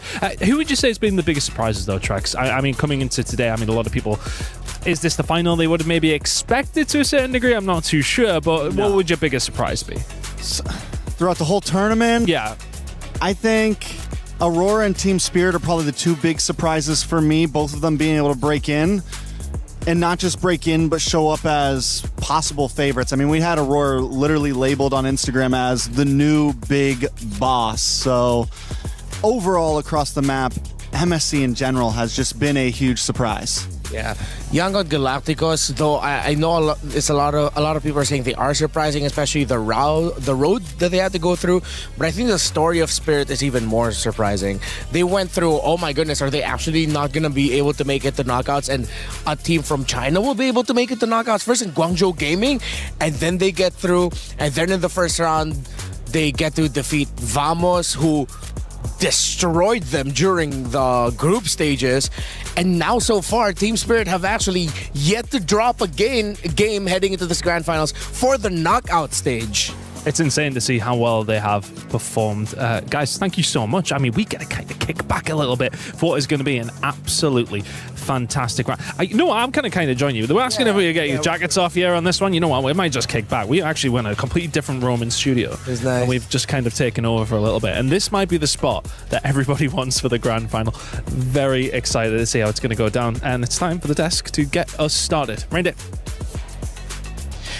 Thank you, Chris. It's an amazing time to be an MLBB fan, especially with how this MSC, the tournament of upsets we have declared it, has been going. You can expect the unexpected, and you can be sure that watching today will give you a chance to see history as it unfolds, as it is newly written, with a new team raising the trophy here in the middle of the Lenovo Legion Gauntlet. This is going to be an amazing one, and of course, I have the pleasure of introducing my panel who will be alongside me in this best of 7, the first time doing what they have done all of these 2 weeks, which is keep the energy high. 2 hands, LaFell. I like that. They're good at it. 6, 7, anything else you want. Looking flashy, both of you. Brig, LaFell, it's great to have you here. Thank you very much. Thank you very much. This is the new Telestrator, huh? Yeah, this is me practicing in case Briggs wants to screw me over and be like, you know what, maybe I can just put it here. No, I can like hands-free. Be a backup dancer or something, you know, when the illustrator while we do the analysis later on, because who knows, I have never experienced a sweep here in knockouts, Rain Days. Yeah. So I'm just assuming the pattern will carry over. Well, if that happens and we see 4 games in a row won by either Team Spirit or Yangon Galacticos, that would be one of the most incredible things. And by the way, speaking of incredible, I want to introduce you to our Crunchyroll story of the day, which is that we will see the rise of a new champion here at MLBB. It is historic either way you slice it. History has been made before we even got to this final stage, but now we have a chance to see who will claim this as a part of their destiny, whose journey will be diverted to look at another grand finals for their chance to raise the trophy. Brig, this is a momentous occasion across the board. Yep, I know we are all probably still in shock over the fact that there's no region from the big regions actually partaking in the grand finals, but more so when you like to look at it based on or from a perspective of what history could be made, especially for these regions, none of them have actually had an international championship ever. So it's going to be such a great achievement for either of these 2 teams if they ever get to make it that far. I do have to say though, Myanmar got very close. M2, that was back in Singapore during COVID times. They went all 7 games against Bren Esports during that time where Carl Teasy was playing. So now this is like their second chance of making it so that they actually become champions. Well, just to put it into perspective, Zaur Egoist, the star jungler on the side of Team Spirit, was about 10 years old at that time. So he didn't really have much to say in that conversation, Brig. No. But look at him now. He wasn't really able to partake in the most recent one just because of, again, he was yet to actually He was born too early. Yes, he was born too early. Yeah. So he couldn't be part of it. But now that he is, I still see and you could feel the hunger and how his mechanics. Everyone's been looking forward to it and he did not disappoint. Sup, Sao? Hello. Sup, Coach? See, they're all saying hi. They're all so nice. You think that's live? This can't be live. It's Bro. live. I Wow. think it is. Look at that. It's Hey, live. guys. Hey, Yangon. So they have different preparations. Go. Team Spirit had like a, what's that, a tennis ball? They're not listening to me. They're just practicing their mechanics. They're practicing their timing. Yep. See, Briggs, that's what we should do, right? I throw something at you. Do you not dodge. give these 2 props. Please do not do it. That is By going the to be way, chaos. I threw 2 things at you and you didn't dodge both of them. No, it's okay. You got hit by both. The other one was a necktie. I will say, LaFell, you're looking very nice today. You are looking better. Briggs, mediocre. But other than that. I agree. Yo. No, because everyone keeps saying she looks good. So Brig obviously is looking great. She's mogging both of us. However, I will say that, LaFell, I know you might have taken my comment yesterday to heart, and I just love your hair, buddy. I just got to say, I love your hair. Hey. No, Either for way me, you style it, I no, like it. for me- I didn't know if you were sensitive. No. I just shower, take my shirt, do whatever, and then how it sets, it sets. Like, I have so much to think, Ray Day, and how my hair looks is just not on the list. It's just not on the list, so that means that it's just naturally looking It's that good RNG. today. It's love RNG. that. It's RNG. The gods have been with you today. Will the Galaxy be with Yangon as well? And will Spirit be with Team Spirit? This team has done so much to get here. They've represented ECA and they've turned their nomenclature of being described as the gatekeepers to the ones finally entering the gate. At this point, they stand at the precipice of becoming champions, but it's Hiko who had a chance to catch up with Eterna to let us know how this moment feels for him. And we are now with Hiko from Team Spirit, one of our grand finalists. Congratulations, by the way. Thank Top you. 2.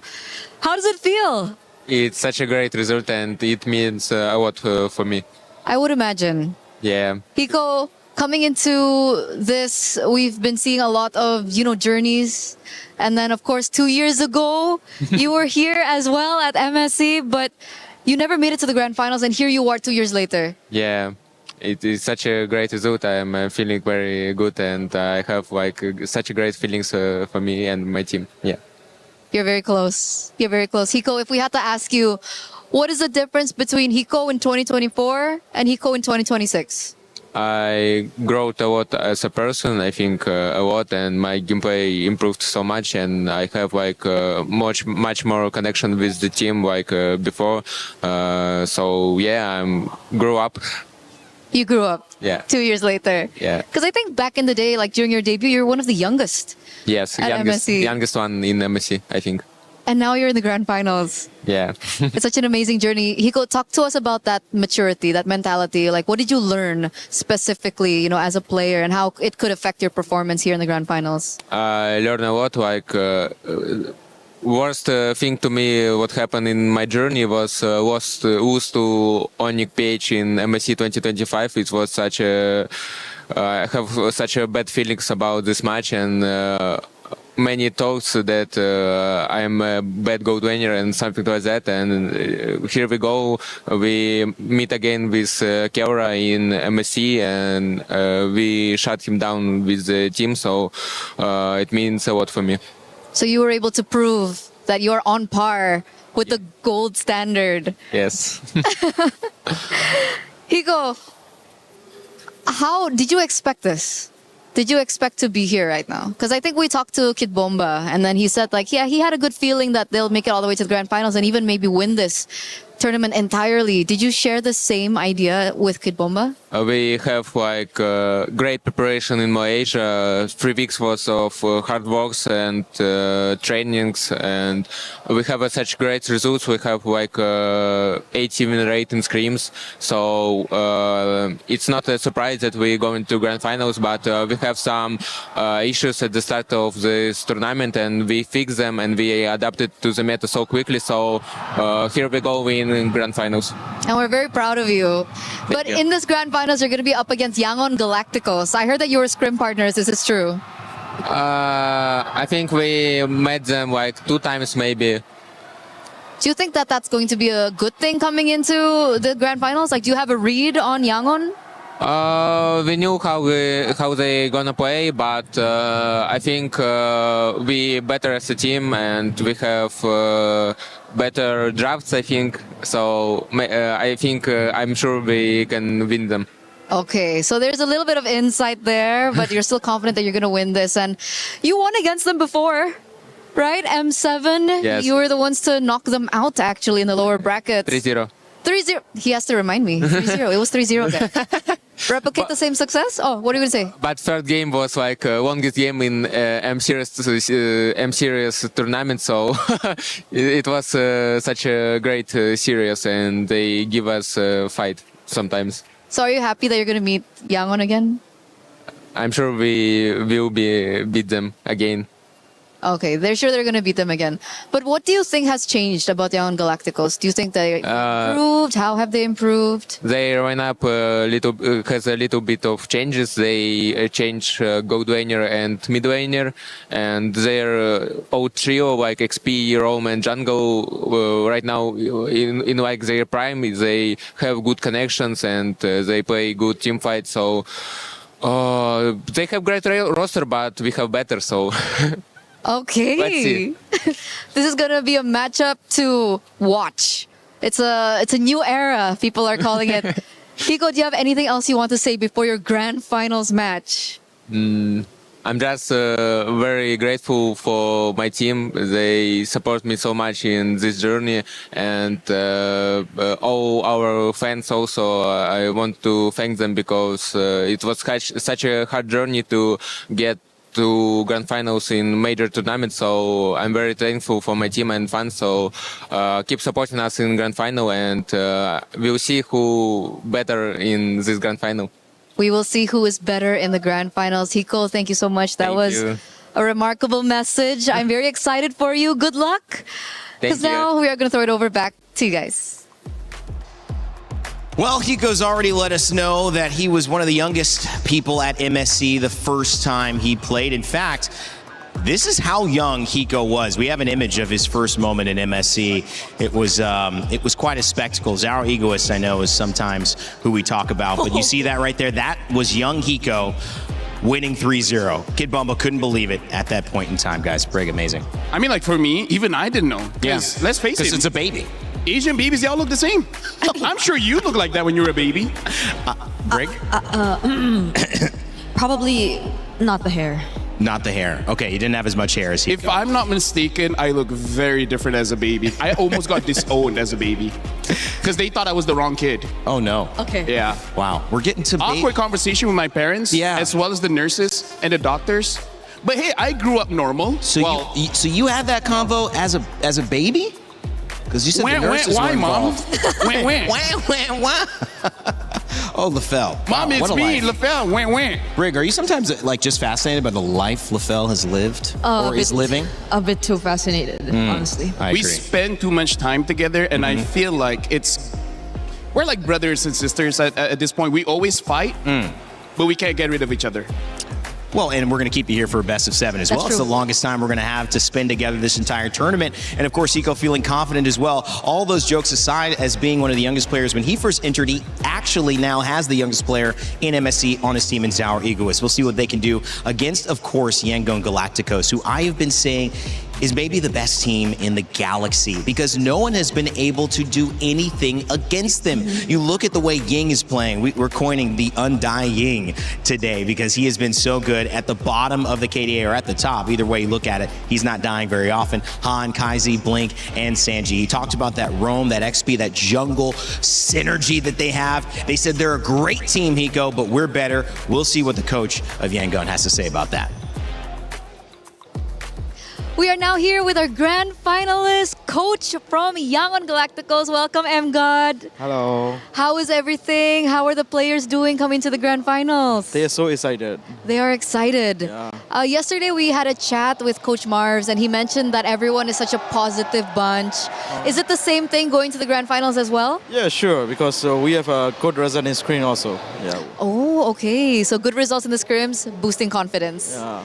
But what's the mentality coming into this, coach? Initially, did you think that you would come this far, all the way to the grand finals? Actually, yes, because before we start off the EWC, whenever we are playing screen, we win a lot of the good team. And then even if we don't win it, we have like an equal attempt. So we know that we're gonna be something in this EWC, where we didn't just sure that we're gonna make it to the final or not, but we already know that we're gonna be at least top 3. That's for sure. We already know that. Okay, so even initially going into it, you already thought that you would go top 3. Yes. Now top 2. Yeah. How about top 1? Yes. Yes. I'm hoping that. I'm hoping that. Yeah.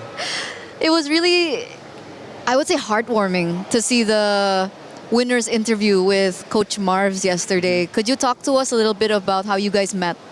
Actually, I'm already leaving the Mobile Legends sense.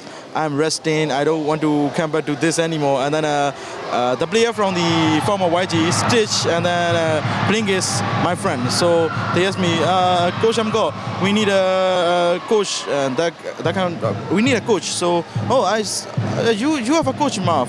And then Coach Marv also doing the draft. I only know how to draft. I don't know how to be a lifestyle coach. I don't know how to be a lifestyle coach. So and then we chat. I chat with the coach Ma, and then I'm willing to be a lifestyle coach as long as you can do your job really well.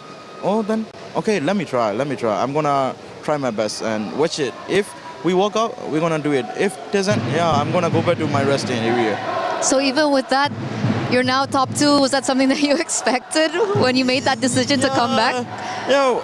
Actually, last year at this time, I don't do anything. I don't even know what is happening in the Mobile Legends meta. I don't know anything. I just lying in my bed. I'm trying to walk a corporate life or attending the any university. I'm thinking about should I attend the university or should I join to the corporate life? I'm thinking about it, but. That one decision really changed, and then the player mentality. This guy want to win so much that they are willing to sacrifice everything. That's a thing that take us here. We heard about Marv's journey. Now we're hearing a little bit about yours. How was it like, though? You know, working with Coach Marvs. I heard that initially you weren't as great with English, like you had to learn the language. I can speak a little bit, but not as good as that. And then. We have to learn through. And then Coach Ma have a really good English, so he only uses simple English. In that way we can communicate, yeah. Is it better now though? Yeah, it's better. It's better now. That's good, that's good. And now you guys are working together, you made it all the way to the grand finals, and a lot of people are saying that this is a big rematch. Yes. M7, Yangon Galacticos was knocked out by Team Spirit. Yeah. 3-0. 3-0, yeah. 3-0. So what's going to be different today, Coach? Our mentality. Mentality? Our mentality, yeah. We are How? different because at the time we are like a first time in the international. So if we saw something, we're like, oh, that is huge, that is huge. Everything is different for us, but we have enough experience. So right now, we're like, oh, they're just a thing, we can win it. So was it experience on your part, or was it more experience on the player's part? Both. Both. Yeah. Both. So what mentality shifted for the players particularly? Like, are they a little more confident? Does the stage not affect them anymore? Stage also affected, and then they became a lot more confident because of before that. Whenever we try to do something new, they want to go with the comfort. But right now, if you want this, we're gonna do it no matter what. We trust you, like something like that. So it's a lot easier to work with and then like I mentioned, they willing to sacrifice everything just to win it. I heard a lot about Kai's as well. Is he still boosting everyone's mentality? I heard he's a really, yes. nice kid, very positive. He's the youngest among us, and somehow he is a positive one among us, and then he always boosting other people's mentality. Like, it's okay, I will do it. If you don't want to do it, I won't do it. Don't worry. Just play the game or something like that. Yeah. I'm getting so much positivity from you guys. I'm getting so much positivity from the players as well. And I'm seeing a lot of positivity from the community. Yes. The watch parties viral. I mean, I'm not sure about in other country. Like there will be like only 1 or 2 watch party, right? We have watch party in every city in Myanmar. We have a watch party. Even like in Yangon, I think there were 3 to 4 to 5 watch party even in the one city, and then there are a lot more in the other city also. That's amazing. Yeah. How does it feel to have that much support? Oh, I mean, it feels so good because you're trusted by the people that you didn't even know. Yeah. Yeah, and you're carrying their hopes, so it feels so good. And now it's time for you to give a message to them. Thank you for supporting us, and then we're gonna try our best to take the trophy to Myanmar. I don't want to spoil it, but I'm gonna do some aggressive movement. Ooh, do some aggressive movement. I'm gonna let the panel break that down. Maybe they have, an idea of what you're talking about, but it's been remarkable being with you, Coach. I had a great time as well with Coach Mars yesterday. Good luck for the grand finals. Thank you. Wish you all the best. Yeah, wish we win. Wish you win. Yeah. We're gonna throw it over back to you guys. Aggressive movement. Punch him in the face. Is that what you guys thought? Which, by the way, we were talking and we're brothers, sisters. Anyone? Yeah. Rain Day? Yeah.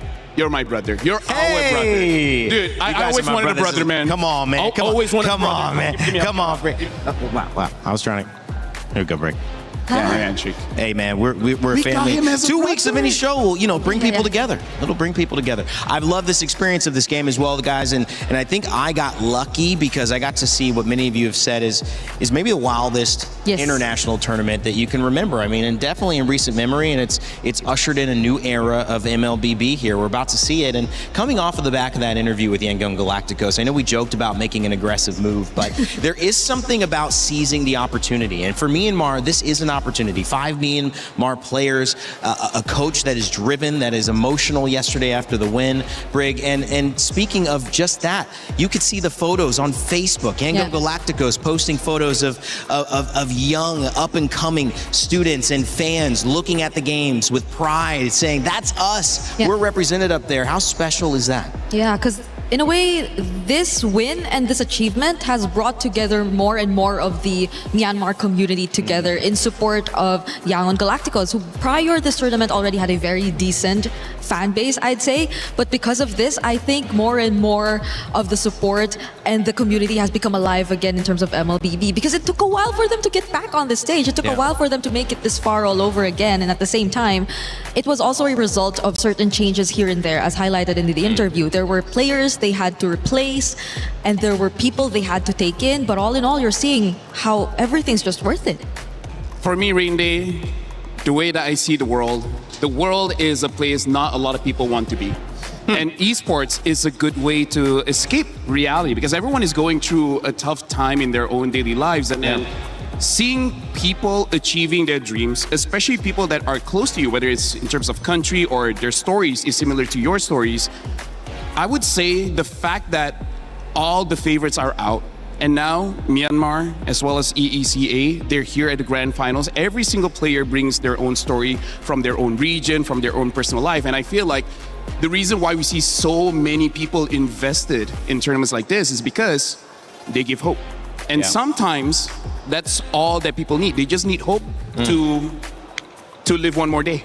Well, when you think of the implications and Moonton and this game, what MLBB has done, not just for players and for hope, which, as LaFell mentioned, is the undercurrent of humanity, the ability to hope, to dream, to have faith. One of the big things that has occurred here is the ability to change your life. And $1 million is on the line. $1 million for these players from Myanmar to win and change their families, their legacy, their grandkids' potential. $500,000 just for making it here. But on the flip side of this, there's also a team from EECA, and that's Team Spirit. And when you talk about fandom, it's hard to ignore the obvious. Yeah. Mom Bamba, Sis Bamba in the crowd. For Kid Bamba, the tears, the passion. Team Spirit also is bringing just as much motivation and just as much impact with their win and potential that they have here, Brig. Yeah, that time where you saw Kid Bomba's mom Bob on stage. yeah, that was probably one of the highlights of this tournament. Let me just The say, referees didn't know what to do, by the way. They were like, "What, do we let her?" I mean, just it's happening. It's happening. I gotta say, if I win $1 million, you can change your family, but I think you can keep some of the family and then change out the rest.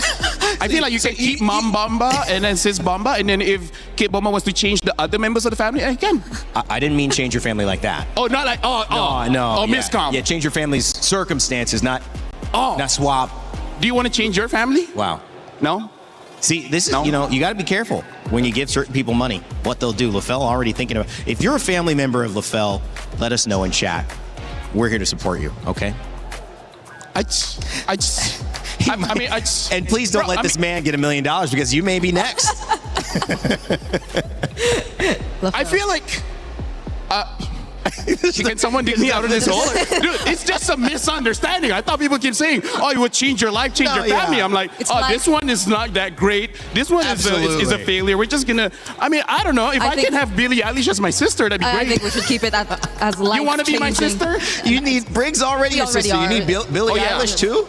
I mean, Billie Eilish is pretty cool. I wouldn't mind having. What does the total social Instagram following of your sisters need to be combined? Because at this point, you're in the millions. At least 2. That's too much, man. Oh my. That's too much. Guys, this has been fun. At this point, I want to just give us some hype. Brig, Yangon versus Team Spirit. This is going to be fun. Yep. In a way, you kind of already see, and it was suggested too in that previous interview, that the last time these two went up against each other, there was already some sort of story brewing. And this is Yangon's chance to get back at Team Spirit and potentially make an even stronger statement by winning this championship.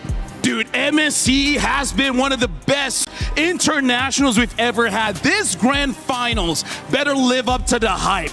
Brig, all of your games have been going all the way. This one, if it goes all 7 games, at that point, I don't care who becomes the champion. Just show that you are worth it. Just show that you are the real champions that everyone has to respect. I'm going to have a good time. 7 weeks of the Esports World Cup here in Paris to determine champions across multiple titles and multitudes of special moments. But just 7 games now will decide the fate of these 2 regions, Myanmar and, of course, ECA. Team Spirit and Yangon Galacticos will usher in a new era of MLBB.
Of the finest MLBB teams from around the world gathered in Paris to battle it out for their dreams and hope. But now, only 2 remain. 9 days of grueling competition. From 9-minute one-sided affairs to half-hour slobber knockers and everything in between, we've had a taste of it all here at MSC at EWC 2026. This year, we bid goodbye to the top contenders. We witnessed the rise of the underdogs. And for the very first time in the history of MLBB, we head into the grand finals without any of the big three. It just shows you that even 10 years into the long lifetime of our beautiful game, the esports scene keeps reinventing and reinvigorating itself. That just means you get an even longer life to witness greatness like today. You know what, Milosh? This grand finals is one for the books. It is history in the making. Myanmar coming back to the grand finals after 5 years. And of course, EECA making their international final debut after 7 years. What a day for it then, ladies and gentlemen. Please join me in welcoming our MSC at EWC 2026 Grand Finalists, Yangon Galacticos and Team Spirit!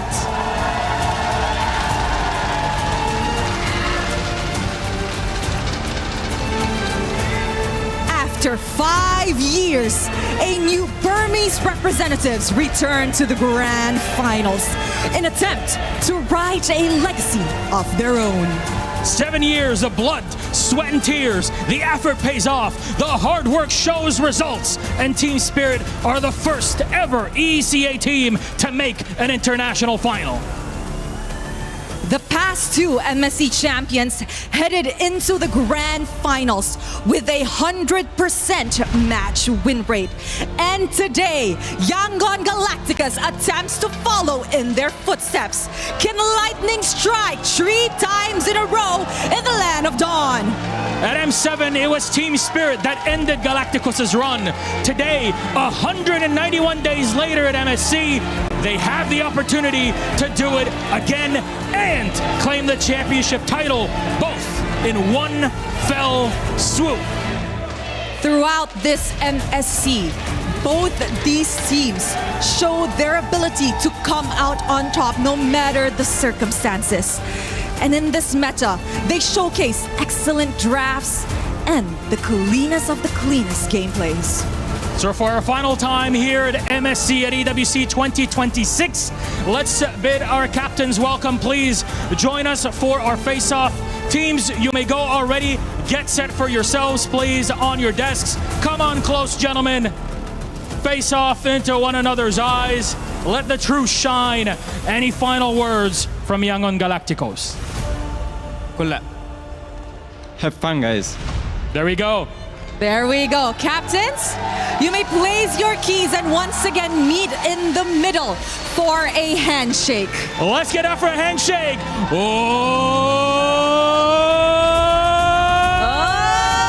we go. History is about to happen, ladies and gentlemen. It all comes down to this. What will unfold before you over the next few hours will go down in MSC history. Our promise is simple. Today, you're about to see some of the best MLBB you have ever seen. Enjoy. The final echo fills the land of dawn once again. It was pretty cool for our journey. In our first experience in MSC, we go to the grand final. Reaching the grand finals means to the dreams of Myanmar. After seeing our flaws in M7, we are laser focused on what are the things that we need to adjust right away and understanding the meta and the patches. The good thing about the players are they are willing to understand things and they're willing to listen to what's really currently happening in every day. Yeah. From the ashes, the Burmese rise to claim the crown. Winning this MSC, we want to make a statement that we're not underdogs. The dragons of the north have proved it. They brought the Sky Kings to their fall. We had a rough start to the tournament, but we were able to bounce back. And now in playoffs, we're like in our true form. We overcome whatever problems we had. It's the first time we're going to play a grand final in the international scene. And that's why I think everybody is really happy and excited to play. I don't think there's going to be any pressure at all. The pressure is always on our opponent. For the first time ever, there will be no major regions. We are here to write our story. We are here to make the impression. We are here to win. No PH, no ID, no Malaysia. We expect us to win this finals and finally claim trophy for ECR region. According against Team Spirit, we are very confident to beat them. We are going to revenge them because we lose M7. We give you all in, you give us the all in, we give us the best games that we can had. This is unfinished business. Looking forward to see them. Myanmar team, they improved a lot. They made this journey to the grand finals, and especially their win against the Falcons. Coach Marvs, he wished us luck to meet in the grand finals. He was also really hoping to meet us there. So it's the last step before we can lift the trophy.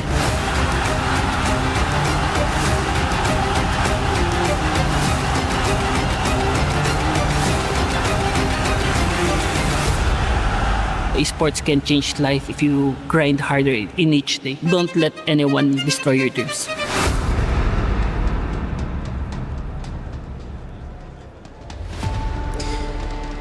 As it starts, sometimes the dreams, they feel out of place, out of reach.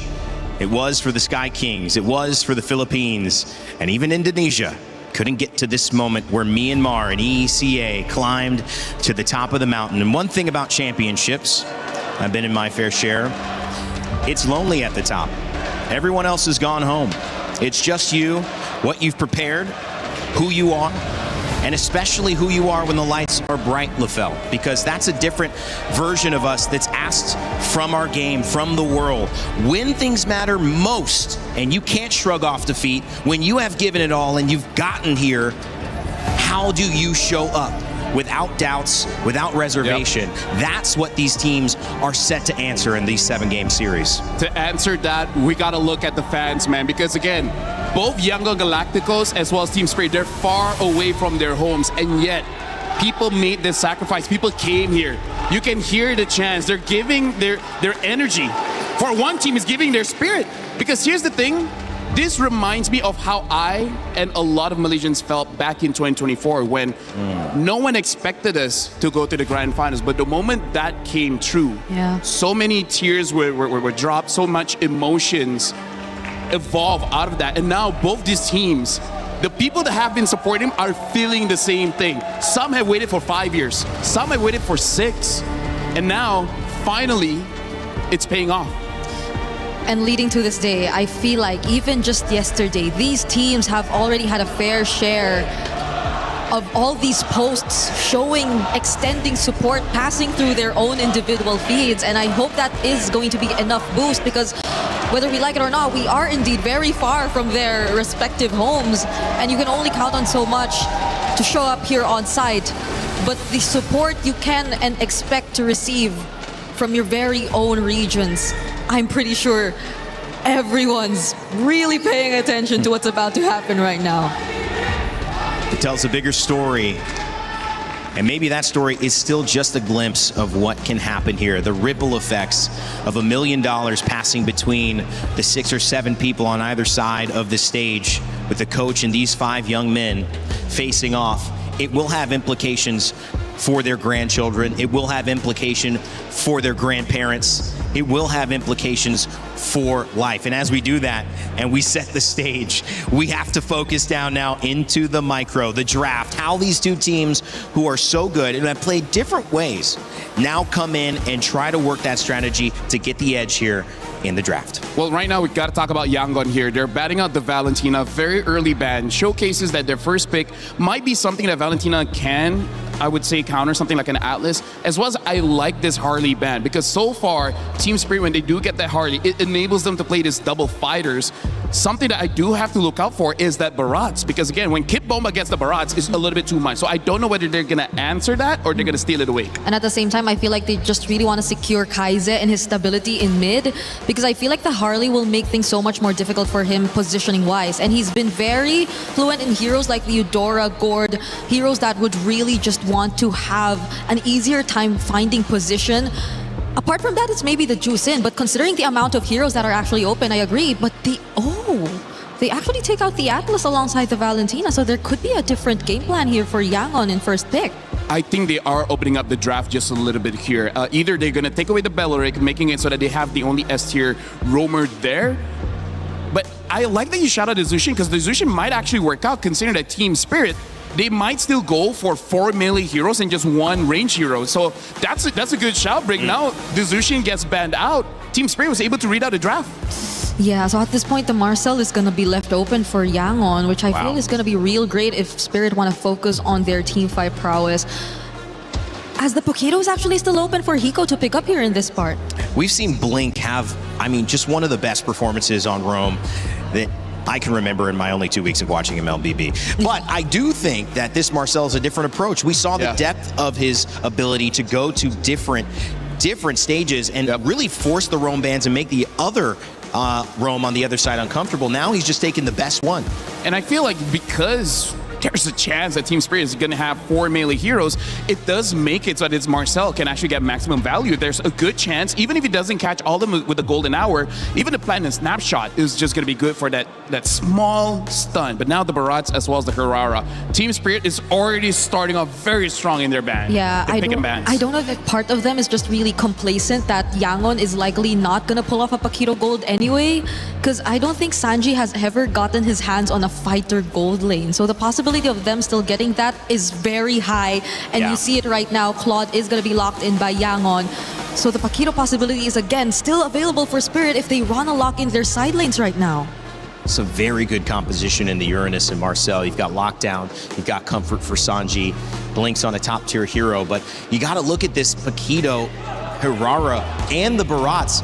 I mean, it's arguable that the Barats might be the most contested, most valued pick between these two teams. Oh yeah, for sure. Speaking of, Brig, today you can, be the analyst, you can do the tellers, or you've been calling this picks very well. So now for Team Spirit, either they get rid of the mid laners or get rid of the junglers, because as of right now, I kind of feel like there's no real threat in the jungle for now, so they might just go for mid.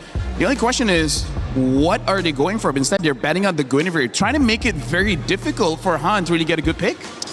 So they're looking at YG just probably playing around the Claude instead, if that were to be the case, because it feels like a Guinevere is a more futility. No, because I like this ban because they understand if YG pick up something like a Yi Sun Shin, a Ling, that's going to take so long and they're going to lose so much pressure. And the meta right now, you need immediate pressure in the map. Which I think will accelerate what Spirit could do with their lineup, because they're all on fighters. They have pretty much a very decent lane matchup for the sides, at least based on the first 3 picks that we're seeing from them. So if they just really want to limit the options for Yangon to at least spread out and create the space for Sanji here, I think it really works. I do have to say, if Team Spirit just wants to go much faster, they can even go for something like a Selena. Oh yeah. The bad thing about that is that their wave clear isn't going to be great unless they pick up a gold laner that can, basically clear faster. But here's the thing, if they do pick up a Selena, I think Team Spirit is just going to end the game pretty quickly. And now even the Lucas gets banned. Now, we've only seen one Lucas so far. Didn't actually do that well, but hey, maybe in scrims it's just something different. Yeah, and they're probably digging deep because of the Valentina ban again. By the way, that was in Bahasa, but they basically say, Kid Bomba, you're the best. Oh. In case anyone wants to know what so we have a lot more international fans now. Yeah. For Spirit and Yangon. Oh, then the Cho gets taken out as well. And Spirit steal away the Eudora. So the only comfort, at least based on this tournament, that's available for Kai's is the Gord, which I don't think is going to be a fun hero to play here in this lineup. I don't think so. Maybe something like a Kimi so they can pair well with the Marcel, but even a Kimi, I think will have a very bad time here. Do they want to play range? Because if they do, something like a Farsa might still be okay, because the Hirara can jump onto you, but hey, you cross that bridge when you get there. Yeah. But speaking of the Eudora pick, I'm 50-50 just because there is a Uranus there, so you can basically make it so that Eudora makes a mistake. But at the same time, you can time it whenever the claw wants to go in and then just stun them up and then kill them very, very fast. I guess Spirit are just relying on their combo burst damage because at this point they're looking at a Eudora, Paquito, Hirara. They can pretty much deal with any tanking hero if they get to a point where they've scaled enough in the game. But they do indeed lock in the Gord alongside a Suyo. Yangon, it's always a Suyo last pick that you feel is kind of just them being forced to pick it up, but if they make it work this time, that's a great start for Yangon. Well, here's the thing. As the draft progresses, we remember in the interview with Eterna where he could basically say that we have better drafts. And for now, I kind of got to agree with it. How do they get Barats, Paquito, Hirara in the first 3 picks, and then pick number 4, they still get the Eudora? Like, this is an insane draft to get for this current meta. This is like what Onyx got in the last game. In the last game against Falcons, yeah. And even we were like, wait, how did Onyx get that? That was no way another team is going to get that. But hey, c'est la vie, here we are. And the last pick is going to be Jin. Whoa. So talk about trying to accelerate the game. Okay. This is kind of like almost no range. Eudora has range, but it's mid-range. I'm liking Spirit's draft. This is the kind of draft that says like, you know what, Grand Finals, we're going all in. Yeah. I love it, guys. This is a big one. Marcel giving up. You see the Claude early pick, the Suyo, the Gord for Kaize. Something that just feels familiar for YG. And if it ain't broke, don't fix it. And of course, Team Spirit say, we'll give you those. We got what we want. We're bombastic over here. Kid Bomba trying to lead them into a Game 1 win. But Undying might have something to say about that in the EXP lane. It's your grand finals here at MSC, a best of 7. And it's time to send it over to our casters, Mirko and Gideon, to get us started. Thanks so much, Rain Day. Today, we bear witness to history in Mobile Legends. For the first time ever, 2 regions, not from a major, have made it all the way to the grand finals here at EWC for the Mid-Season Cup 2026. And by God, this is some life-changing moments. The money that's on the line, the series of full BO7. It's a Cinderella story for both sides. YG finding a way to make it back to that top 2 after seems to be forever. Sunset Lover and Team Spirit, though, with Saul. The journey started all the way at M1. So, hey, we have that first blood rate comparison. We know that Spirit love to get it going quicker. But Yangon, they're actually still the ones that actually are the more active teams when it comes to just brawling. TS want to keep it hot and heavy as naturally as they do because of the way that they play the game. Not to mention, they're running the double fighters. So far, Hiko's had an outstanding win rate here as his secondary fighter Gold. But I think this game really just boils down to how does Yangon Galacticos wombo combo with each other. We've seen many times where Gord, even within the early stages of the game, if the combo ain't clean, you're not going to be able to find anything. And that's going to be an early flicker coming out from Sawo's side. No punish here for Yangon, but that's a big resource down. Absolutely, man. We got to also take into account the fact that Marcel has been left open, picked up by YG. And we saw in the 3rd place match earlier how big this Marcel could play into the game. Was able to stop a lot of these slow-ranged opponents.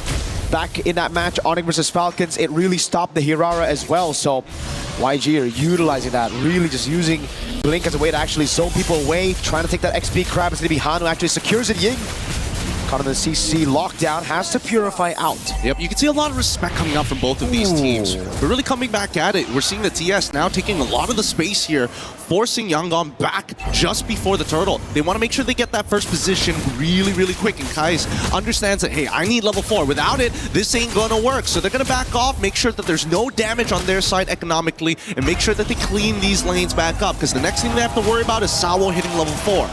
YG have studied Team Spirit's game. Spirit just yesterday against Onyx in that crazy upset victory. They were able to take control of the game so early on through pickoffs, through finding tempo on the map, and YG, they don't want to fall for the same trap. They know, all right, we have a Suyo, we have also the Gord and the Claw. They can play it late. Ying, no Purifying Bomba. Puts out an attempt there with a Desert is welcome, can't find it, but again, it's just YG trying to survive in lane, especially here up top. Oh, wait, hold on. Okay. They summoned it really, really early on. Luckily, at the very least, while this is happening, look on that top side. Blink is already in position and trying to alleviate some pressure onto Sanji, who's being denied his level 4. I mean, these are the small incremental leads that they're looking for, right? And that's what TS wants to do with the double fighter comp. Build these small leads and then eventually cause it to get that big cash out at the very end, usually coming down to the third turtle, closer to the very first Lord, and really taking the reins from that point onwards. Sunset also had a fantastic performance just yesterday on the Eudora, on all the mages actually. Flickering out of some crucial sets away from Onyx. YG, this is one of the first times we actually don't see a big setting to on Blink, right? Mainly because of the Marcel. So it's also going to be a big question mark because the only other time we've seen Blink on this Marcel was all the way in the group stage. It's been a while. It's true. If we're looking at it, you know, in boxing terms, I think the best way to describe it, it's Southpaw versus Orthodox, right? And Yangon, they understand where they need to play defensively, make sure that they don't set up potential dives to their gold laners. But in the meantime, because of their defense, now the dive. Purify with the Blazing Duet actually gets away with the BMI as well. Now it's the Golden Hour plays down. I'm going to go for the Blade Surge and the Soul 7, but it's misplaced because the Golden Hour Blink taken low, is taken out. Straight up by Sunset Lover. Zaur's able to get the targetable dive frames, and he gets away in time as look at Sawo. No punish there. What could have been a really great combo, a good one-for-one trade, ended up falling into the hands of a profitable win for TS. They're doing it again! Shortcut in the crash course. Kaiser has to flicker out, and it's Team Spirit again with the early relentless pursuit on YG's jungle. That's the beautiful part about this composition, right? They're using that shortcut not as a means to just engage, but also control tempo. And now Ying is in a lot of trouble. He still has his Purify, but that's not no consecration. Consecration, but it early, even through the Purify. Sour picks up a kill. Now goes straight into the neutral objective. That's going to be free for Team Spirit.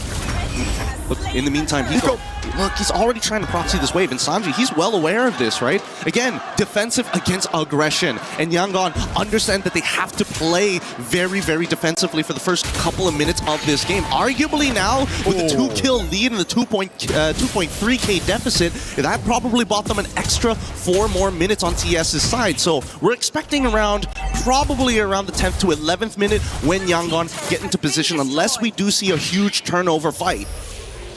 That turret conversion down below. Bomba, man. Just like yesterday, Gideon, he's conditioning YG to see these misses, to see these whiffs, and then all of a sudden he's going to pull off a crazy dead center flicker. That's the beautiful part of it, right? Get the early conditioning down, because technically there's nothing to fight for on the map as they're trying to get Sanji out of this lane, but they can't seem to do so, especially with Hiko. He's playing this really, really well. He's pressuring life totals, he's maintaining control. Bait! Doesn't connect. Yeah. Good reaction on Sanji. Could have had his Purify out taken. Spirit definitely want to play around that now, and Sanji's going to recall. That means Hiko will again be able to find a tempo up top as now they look for a cut on mid. Kaiser has the flicker back up in 3.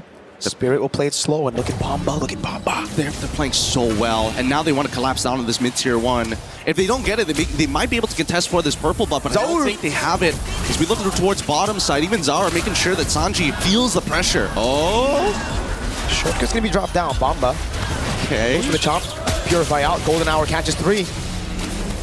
And the Mystic Gush. Not too sure about that. Bomba's going to take hit all the way through. He's going to soak it in. No problem. Yeah, we both saw this was going to be somewhat of a nothing fight here. No real commitment on either side, and more importantly, just not enough items to actually cut through all the base HP coming in from TS. They are still in the phase where it's their turn to play the game, and Yangon have to just defensively and honestly be really creative with these small little cheeses that Spirit have taken full advantage of, whether it's in-lane baits, the pressure that they apply, and also the information that they give has been immaculate. Free turtle take.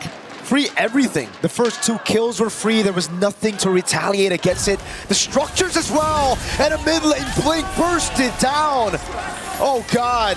The Marcellus looks so untouchable. Just being pick or ban every single time, and wins. Oh God. Even when we see it open, Gideon, when we see it pick, it dominates so early. But when you fall behind on it, especially against this burst comp, man, is he squishy. Yeah, they're taking everything into condition here, right? They're making sure that whoever opens the map gets punished. Adeptness welcome connected. Big chomp into Sunset Lover with the ball. Lightning straight up with the Thunder's Wrath as well. Killing Street picked up as Zaur's able to get the immobilization. But Blink will be zoned away just by the shortcut. Another health bar to deal with at the bottom lane. It will be a minion wave to play with. Team Spirit converting on these objectives. And YG cannot respond. That's a 4-level lead. Almost. Han gets 10. They're just letting this happen, unfortunately. They're not using the Golden Hour as a creative tool to kind of retain some semblance of control over their waves. Zaur should be gonna go for the solo. Oh, under turret, almost got it. Has to force Han away. Blink! Burst it down, that lethal ignition! Connects, and it's good. Sanji, he's in trouble. He has to use the Purify alongside with his Blazing Duet to stay alive. Detna's welcome connects again. Combo's good. Oh, wait! Good Mystic Gush and the shutdown. Finally, YG. It took him 8 minutes to get on the board. Finally clapped down onto the backliners here, but at the end of the day, yeah, sure, it's a bit of a shutdown. It goes to Kai's, but that was going to be the main bullet anyways for Yangon. So TS don't mind this so much as we look at the items, right? It's a Lightning Truncheon in comparison to just a Glowing Wand. The item difference here allowing TS to actually be stronger in the majority of the scenarios, but not to mention, if we start looking down towards everybody else and that lead coming from Zaur, that is ridiculous. He's going to get that BOD in no time. Wow. He might be 5 levels ahead by the time he clears out his jungle. 9 minutes in, he might be able to get that record again. Oh man, it's going to be the fastest level 15 we've seen in a while. And the Lord is up, but look at TS. They're not rushing it straight away. Nope. Denying, not only denying information, he's 15, but they're setting up like a great net on the side lanes. Oh, Sunset instant flicker away from Blink.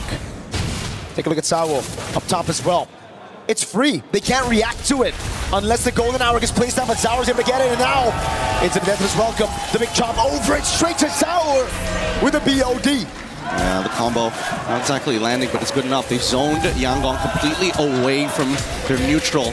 With this Lord take, I want to see how much they can actually get off of it, because this is where it gets scary, right? As much as Zaur can dive underneath the turret, most of the time, if a composition like this wants to get an inhibitor against a full 5 on the opposite side, despite the 8.2k lead, it does come with its risks. A lot of it just comes down to juggling the aggro from the turret to make sure that everybody can absorb the damage and spread it out evenly rather than one person just taking it. But worse yet, it's about Kid Bomba landing the Detna's welcome to really set the tone. Big chomp down again. Purify's still available though, he's just trying to bait it out, but Ying stays patient with it. Pops into Consecration, Sunset Lever coming in as well, the Golden Hour will be able to find it. Blink slow, Hiko goes in, a flicker out from Blink. And Ying's just trying to hold. Holy Shield already depleted now as Zaur walks up to zone. Turret gonna go down, up top. Purify as well, baited out by Ying. Yeah, they're getting everything out of them. Unfortunately, every single time that Ying gets hit by the Detna's welcome, it almost trades ult for ult, and they don't mind this. It's actually good. Hey. Oh! There's the gush on Bomba. He's taking that 2 damage. Blink goes down. Bomba stays alive. It's Sawo now with a crash course and a shortcut in the mid lane. Sawo taking low. Flickers out of the way, but Hiko is making quick work of that turret. Up below, Sanji! He's done it. He's already turned this around at least. He's taken something back at the bare minimum, but they can still chase this actually. Ying making sure that Hiko can't close the distance. He's forced to flicker back out, and Zaur now there. He's waiting just in case they need a secondary disengage. Considering everything that has happened in this game, yes, it is a bit of a shutdown, going over to the right targets, in this case, Sanji, but the lead is already too wide. 8.9k, now turning into a 9k lead, 11 minutes into this game. This could be a make it or break it on Lord side, and with 2 missing inhibitors on both side lanes, there's just no way, not even the spawning of the Lord RNG will work into the favor of Yangon. It's going to be very difficult. We've seen so many forced mistakes here. But YG were able to get a few things, right? They got a kill. It's not enough, I agree. I mean, that's for sure a win for Team Spirit. It's a top lane and bottom lane base turret. They're gonna have far lane on top of that. But it's something to work with. It's a Sky Piercer stack as well for Han. So we have to take that into account right now. It's 1 stack though. Unless we see and the he's next 3 levels down. He is 3 levels down. Like, we know for a fact that this Lord is pretty much impossible to take, so they have to play for the fight. And if they are going to play for the fight, I'm looking at Blink and Kai's here to make a combo play. Whoa, they use the Mystic Gush. It's chomp down, doesn't land on anybody. Kaize gets away from the missiles just in time as the bottom lane comes pushing in. Sanji sent down below to deal with it as the Lord spawns up in 7 seconds. It's gonna be, the pullback to Purify out already. Crash Course coming down and the Thunder's Wrath. Now it's Blink in the back. Sour gonna be taken low, taken out of the fight as Han picks up the second Sky Piercer of the game. Sanji with a jump. Bursting down by Sour. Can't get any more than this, and they've already got the last Purify down as Blink is trying to actually disengage the rest of their composition. But Team Spirit played that well, and unfortunately for Ying, just a little too early on that Purify. If he held it just a little bit longer, he might have survived it, but it's a difficult composition to deal with right now. Just look at this, right? As everybody's able to get their damage down, as soon as that Purify is timed out, that's when Sunset Lover is going to let that Ball Lightning rip. The rest of the composition here also very ready for Sanji's re-engagement as well. So TS, they've covered all their bases. They are playing very good game one. So clean. And YG, you can clearly see they're getting desperate. They're making these plays happen. They think they have their power spike, which is true. But the thing is, Team Spirit with the 10,000 gold lead, they kind of built past that power spike, the initial power spike. Yeah, and the worst part about it is the frontliners have opted to go for the Chastised Pauldron to ensure that it's really, really difficult to actually chunk them out in key critical moments here. And now they've got that Lord pushing on that top side. They're synchronizing the waves as well, and they want to have a delayed wave down on bot side. TS now on the attack. Into the mid lane they go. Sour knows there's no Purify on Ying. 8 seconds for it to come back as the Rose Gold Beater gets built up by Sour. The winner crown is ready. Hiko with jumping forward. Sanji doing some damage over on Hiko. Bomba's still there. Golden Hour catches Sunset Lover just in the brink of it now as the Mystic Gush comes around. It's good, and they want to go for a little bit further. Hiko wants to get right on top of Han, but they cleared the waves already. They need to reset. They have one more opportunity and one more wave to deal with. Massive Mystic projectile landed on Sunset and Bomba. But luckily for Spirit, Sanji did not have anything to capitalize on it. Team Spirit, though, again, classic Spirit, classic EECA, that discipline, playing around these structures, objectives, backing away straight up, and then slowing the game down again. They're never letting YG touch their comfortable tempo. Yep, but they've also got one more opportunity with their 10k gold lead, right? By the time we see Yangon hit 42k, we're expecting both Han alongside with Sanji, arguably 3 to 4 items onto Kai's at this stage of the game to be complete. They really, really need these items. And Sanji finally gets the extra range with the Malefic Gun. He needs that crown, unfortunately. We've seen many plays where he actually gets really deep with the Blazing Duet onto multiple targets, but without that winner crown, he is going to trade himself off, which is not something Yangon can accept right now. And to win the crown from Kaize as well there. Picked up for him. Radiant armor for Ying. So a little bit more defense, but you could clearly see that big diff in gold between the XP laners. Bomba is just a big chunky boy. He's thick. He is thick. And he's also taking the winner crown as well, just in case a scenario like that happens again, right? They got to be careful because at the end of the day, it's still going to be up to Kai's to land that Mystic Projectile. If it hits on multiple targets, that's great. But the setup really just comes down to Blink. Han, at this stage of the game, has to be the finisher, and Ying needs to start peeling. But we see every single time the sequence is the same. TS will start to target Ying first, get his ult out. Maybe if he doesn't have the Chastised Pauldron ready to go, even better. Then immediately start moving towards Kai's position. Disrupt the anchor. Once the anchor has unhooked from the bottom of the ocean, the whole ship is going to start going out of whack. Still going to be difficult, though, again, for... Wait a second, Blink. No. There's a projectile thrown out as well. YG, they really got to get control over this top side. TS have done such a good job at denying it away from them, and now it really just seems like Team Spirit will be able to take this one for free with Sanji showing up in the top lane. They're trying to punish this. Uh-oh, Blink. But the conceal in the back is able to find two with the golden hour. Now the chomp down comes in, the shortcut in the back line is able to get Sour in a good place. Hiko with the jump, Bomba with a crown. Blazing coming around, and Sour is able to get the targetable 2 iframes as Hiko walks up again. And now Ying trying to at least delay them. Sanji is on the run, but Han should be able to go down here. Is Sour in the 1v1 and wins it out. He gets immortality, still able to chase away right now. Can he get Sanji down? He walks up, base the BMI back again, and Sanji's thrown away from the base. Team Spirit secure game number 1. Woo! Clean, tactical, all beautiful plays coming out for the side of TS Yangon in the southpaw stance. Cannot just play defensive against them. I don't know. It might be a moment where their drafting has to force a scramble. They have to. it seems like the only way Yangon Galacticos can actually start to get the tempo and start falling into these positions, because if they are going to be playing for really difficult wombo combos and power spikes against a team like TS and what we've been seeing so far, either you disrupt them on that red side, take it away from them, or you're going to have to keep it real simple.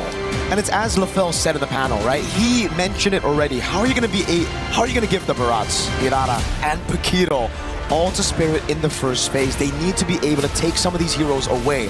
I understand the Marcel's Prio. Yup. But that's where you have to go back to the drafts again. And the bans, YG, I think, put too much respect on Team Spirit's picks that beat Onyx. Valentina was banned out. The Atlas and even the Harley, they need to try to open up some of these picks. Yes, those picks are great, but I think there are picks to deal with it. Absolutely. And let's also not forget that second half of the ban. It's very telling for both of these teams what they are genuinely worried about. They're genuinely worried for the side of Team Spirit. Hey, we're getting rid of things like chill, things that can force us to change our battle spells. We want to always have flickers in our double fighter composition so that nobody feels safe at any point in the game. And as we see these combos get dropped down, that shortcut really allow them, giving them multiple access points into these fights. But we'll let our panel break it down for y'all here for game number 1.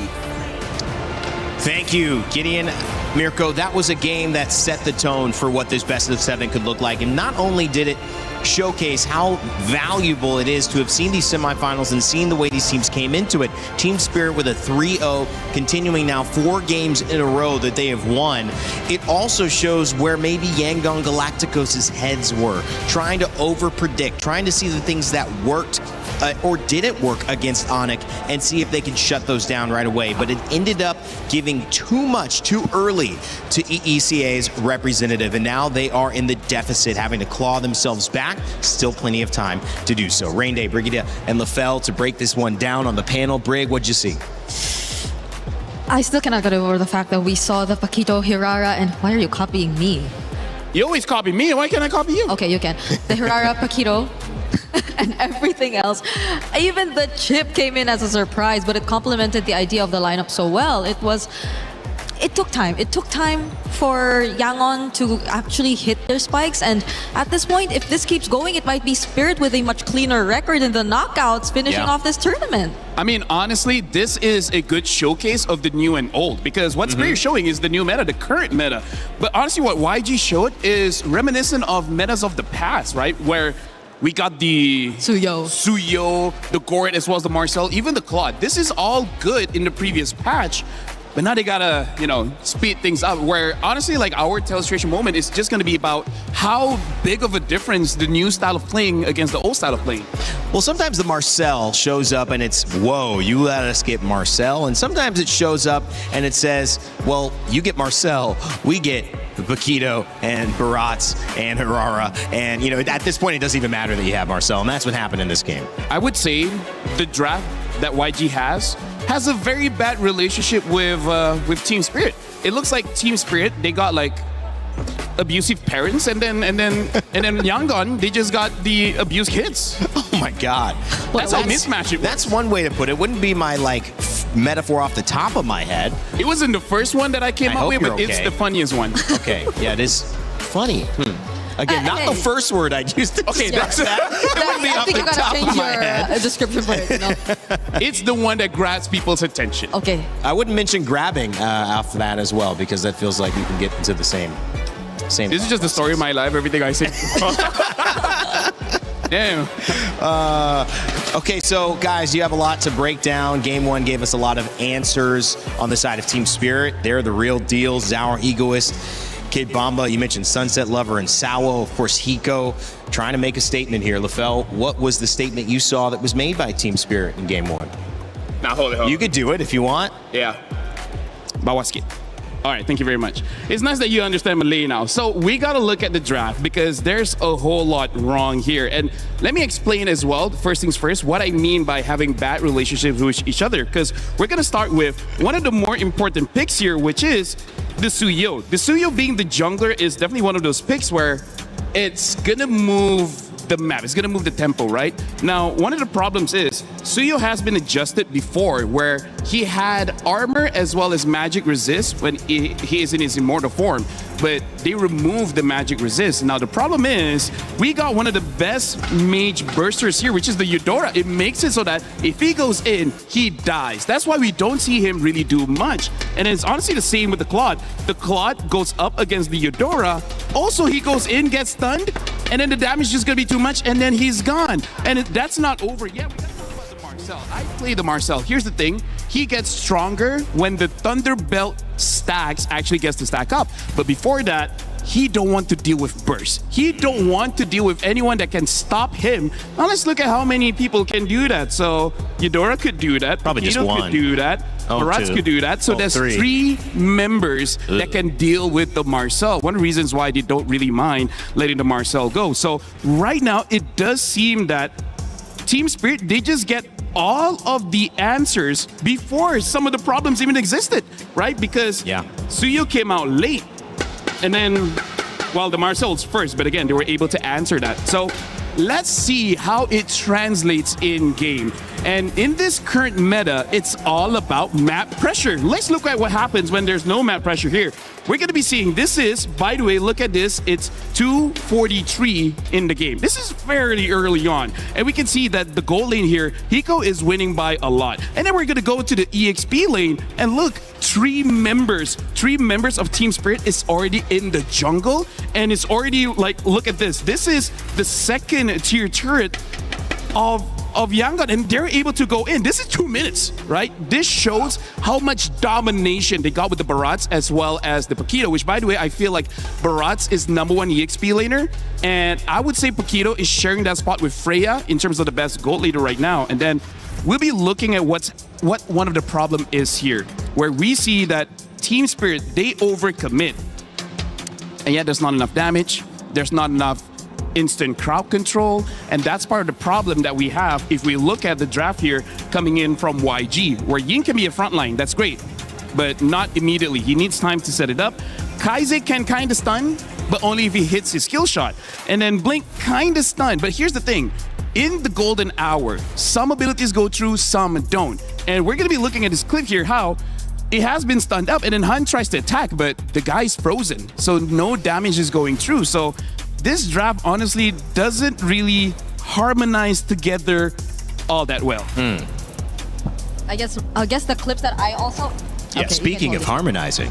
We are trying to harmonize right now. I guess the clips that I also picked up are just to further complement the idea that we're trying to put out about the bad relationship. I still don't completely understand the metaphor that he put out, by the way. Yeah, me neither. I think it's deep in his past. Yeah, but I think this will really kind of establish how within the team and within the lineup, it hasn't been really that great. And at the same time, against these opponents, against this lineup, it hasn't been as great. So where's the play button? Oh, there.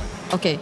So I chose this clip in particular. Was it this one? Or is it? I chose this clip in particular because I think it was just very brief.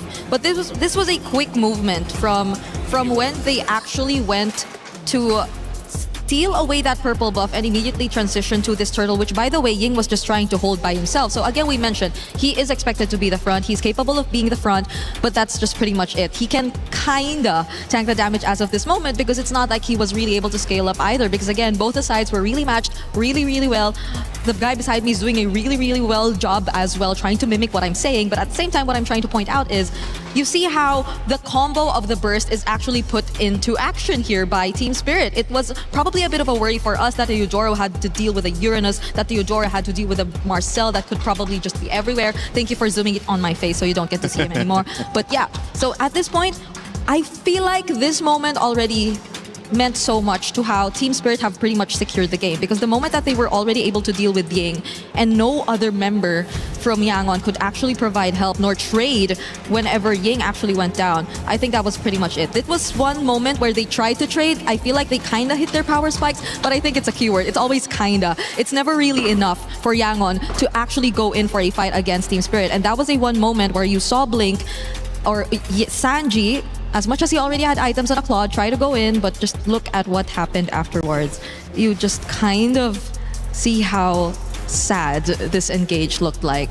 There was a full stack Blazing Duet, but he just gets cancelled out by Hiko and Tsar Egoist. So there's not much you can do with this lineup.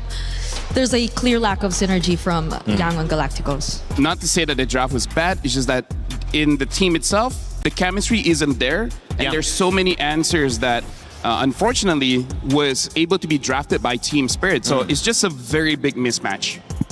That was a great breakdown. I also, you know, when you look at something go wrong that way, but Team Spirit has a few moments, I think you see the quality of both of these teams shine a lot. And when you see the caliber that we're looking at, these teams deserve to be here. They've played and played again. They've been knocked out. They've won. They've had bounce back wins and victories. And I think you look at what is valued, and there's maybe 4 picks that seem to be kind of driving a lot of this. And it is the Barats. It also is making sure the Atlas isn't available. So someone's using a ban on that half the time, because you don't want both. And then, of course, you're going into the Paquito. And that is becoming a bit of an issue. And the Harara, which is the primary priority jungler before you start getting weird. And I'm not saying it's too weird, but, you know, you bring out the Suyos, the YSSs, the things that aren't really meta. So my question is, do you leave more open, knowing that, hey, let's just hit each other with everything? Like, you're going to get that, I'm going to get this and this, because it felt like they lost that trade. If they're on blue side, do they leave more open? Do they not ban the Valentina? Or do they try to just focus the bans on the Roam and see how deep we can go? Because I think they won that Roam battle with Blink. I think he can go as deep as possible. Because I think even Yangon don't want to use the Valentina anymore. Like, based on their game yesterday, so they just probably took it out. Well, it does kind of tell you something about how they want to draft. But being in blue side and still not having a better draft is a really weird thing to look at. So I do think there are a bunch of things that have to be dealt with if you'd look at Yangon. Yeah, to answer Rinde's question, I think yes, leave a lot of things open. The problem is, I feel like YG came in with that mentality where they tried to get a lot of things open, but the problem is they let Team Spirit get all of them. I actually agree with you. I think that's why we saw the Valentina. I think they actually left Valentina, Harley, as well as Atlas. I think they were trying to make sure they could get Atlas and Barats, or at least get something like that. But they just, I don't know, they were late to the game. Maybe they just need another crack at it. I feel like if they try that again, maybe don't first pick the Marcel. Yeah. I feel like Marcel that's probably is strong, what it is. but not enough. Yeah. I feel like Barats or Paquito, both of these are probably like the highest prio now. Or not in terms of the Yangon play style. Because I don't think Marcel will just really enable the kind of play style that they've been wanting to play based on the previous matches. Because I think even though in previous matches where they had much better drafts, or hero synergies to be exact, they've been doing things individually and they just layered together so well. But in this scenario, it just really requires you to follow a certain sequence, which I don't think they really would want to go for if they want to play fast, especially against like a team like Team Spirit. Yeah, they need something for the early game. They need to deny it. They need to match it. They need to keep tempo. So now they're back to the drawing board. Team Spirit have done something well, and they know exactly why it works. Can Yangon make an adjustment to tie us back up? So far in our sets, we have not seen many teams go 1-1. We've seen the 2-0 and then 2-2, which means we are in a heavy momentum swing for this meta. I think it also means that generally, LaFell, some team figures it out a little bit earlier, a little bit faster, and it takes a minute to figure out how to handle that. I feel like game number 1, it's kind of how Yangon want to test the waters, right? Because we even heard in the interview with Eterna where their coach said that they're going to be aggressive. But that was the kind of draft that was not aggressive, right? So maybe they just want to test the waters. And now Yangon, they just ban out the Barats as well as the Paquito, because I think even they agree with that. That's too much of a problem. Let's get rid of both of them. Yeah, the question was, do you leave everything open or do you take everything away? And it's clear that YG said, we are going to take away the Paquito. We are going to take away the Atlas. We are going to take away the Barats. And now we're going to be on a more even playing field, because in this situation, we're getting one of the two that we think are the most valuable. But I like this too, because we're just going deeper into those frontliners, those fighters, those roams. I think this works for YG. We've seen it work. Yeah. Eudora gets banned. I feel like Hirara should be the top prio here. Marcel can kind of work, I guess, but I don't know, man. Hirara's been like one of the faces of MSC. I'm thinking between Hirara or Jusen for Yangon. I think Hirara. Yeah, same. If it's just about what really works, I just think if Yangon have been drafting according to comfort, then that could have been a consideration. But now that will remain open. Honestly, to Spirit, I think there's even the Belleric Paquito that are available. Paquito's banned. Never mind. So yeah, I think like there's a chance that they could actually steal the Zushin away as well, because again, the Eudora has been banned out, so you need someone else to control during the fight. In terms of Belric, I think it is an okay pick for Sawa, but Sawa does show quite a lot of heroes so far in MSC, so that might also be something that they want to play around. And with the Paquito as well as the Barat's band, I think Hiko is just going to get a marksman here. Like some kind of marksman. The Esmeralda gets picked up as well as the Belric. So now Team Spirit has already established they have a front line and they have a counter-engage hero in the Belric. I almost think we've seen Sora picked up, right? And he's done okay. I like that maybe going deeper into an EXP lane. Remember, Phoveus was available last time. You had some interesting matchups. Lapu, I think you go Claude. Sanji's very comfortable there. And now Kaise can get his Zushin. I think he really should get a Zushin, unless there's a prior roamer that, I don't know, I want to try. I don't know about that, though. Because Glue is counterable either with the carry or mids like the Vexanas. Yeah, so it's a good hero. It's just counterable. So the Harley picked back up, and that's something they banned earlier on, Brig. But the second tower has a chance to get it, brings it back. We'll see how impactful this is. Okay. I guess they've been eyeing the Harley, that's why they didn't really lock in their mid laner first, but at the same time, I feel like a Jusin was an okay pick into the Harley either way. Because you had the Crimson Beacon, you had like escape tools to just really keep yourself safe, and that goes the same if you want to get out of dangerous situations, since Spirit are looking to draft a really good comp against Dive. So at this point, just ban out a lot of mids, and I think you're pretty golden, because at this point, I really feel like banning out EXPs isn't really all that great, but they respect a possible die-off, which hasn't worked too well, but again, on paper, it's one of the only picks that can deal with the Esmeralda. You know, I will say this. I feel like Carrara survived a lot of Gord ults because of those iframes. Minions! Minions! Who is that? Kevin? I thought it was Glue, not Gru. So the fans are having fun in here. It is a lively building. But do you think that maybe it's going back to the tried and true? I think maybe they like the Gord. There was a good source of damage. There was just a lot of heroes that could get away from him. I feel like Gord is good against the Esme and the Belric, but that Harley is going to cause so much problems. Like, this Harley makes it so that you always second guess what mid laner you want to use and what marksman you're going to use, because both of these roles can get one-shotted by the Harley. Some heroes can outplay it, but not all. And Gord having no dashes is one of the more dangerous picks against the Harley. Yeah, if it's stashes that we're talking about, since the Jusin is already pretty much out, the Valentina is still there as a mid option for Yangon, since they can also pretty much take away the Wrath of Dryad for themselves. But the thing is, it hasn't really worked out for Kaise. That is one thing we got to observe for them recently, especially as they're forced to play a much slower game. And you don't really know what the matchup is going to look like. If Spirit get more and more range, especially in the mid, that might be tough to deal with, because you really want to complement the Glue. Well, we've got our bans here of Zushin finally banned. So it does seem like they're going back into the pool. There's been a resistance for Kaise to go off of the 4 chant heroes that he's used. There was a one-time Valentina, but otherwise, we've seen that Zushin, we've seen that Eudora, we've seen... Well, we'll see if we see something different here. Yeah, because for Spirit, they can take the Valentina just to take away from YG. It's just that there's no really good ults for you to really steal. But sometimes as a Valentina, it's not that big of a deal. You just want to be able to put pressure in the early game and then kind of deny from your opponents, because then there's no more dashing heroes. Kinda Lilia, but I think Lilia is worse because her HP is so small. Wow. She will die anyways to the deadly magic. And I like how they're not necessarily reacting to the Glue pick. Like, this could have been a Vexana anyway, but just so they could be faster Steal around away the map, that Valentina. steal it away. They just lock it in instead of YG getting their hands on it. So that poses a question to YG instead. How do they match this, knowing that it's going to be a Belric Valentina in mid? You have a Glue. A Lilia could have been an option, but I feel like it could just burst it really fast. Like, it's going to be good for a while until the Harley gets like a genius one, and now an Arlet gets picked up, as well as the Selena here. I'm liking the adjustment that YG is picking up, but now a Clint.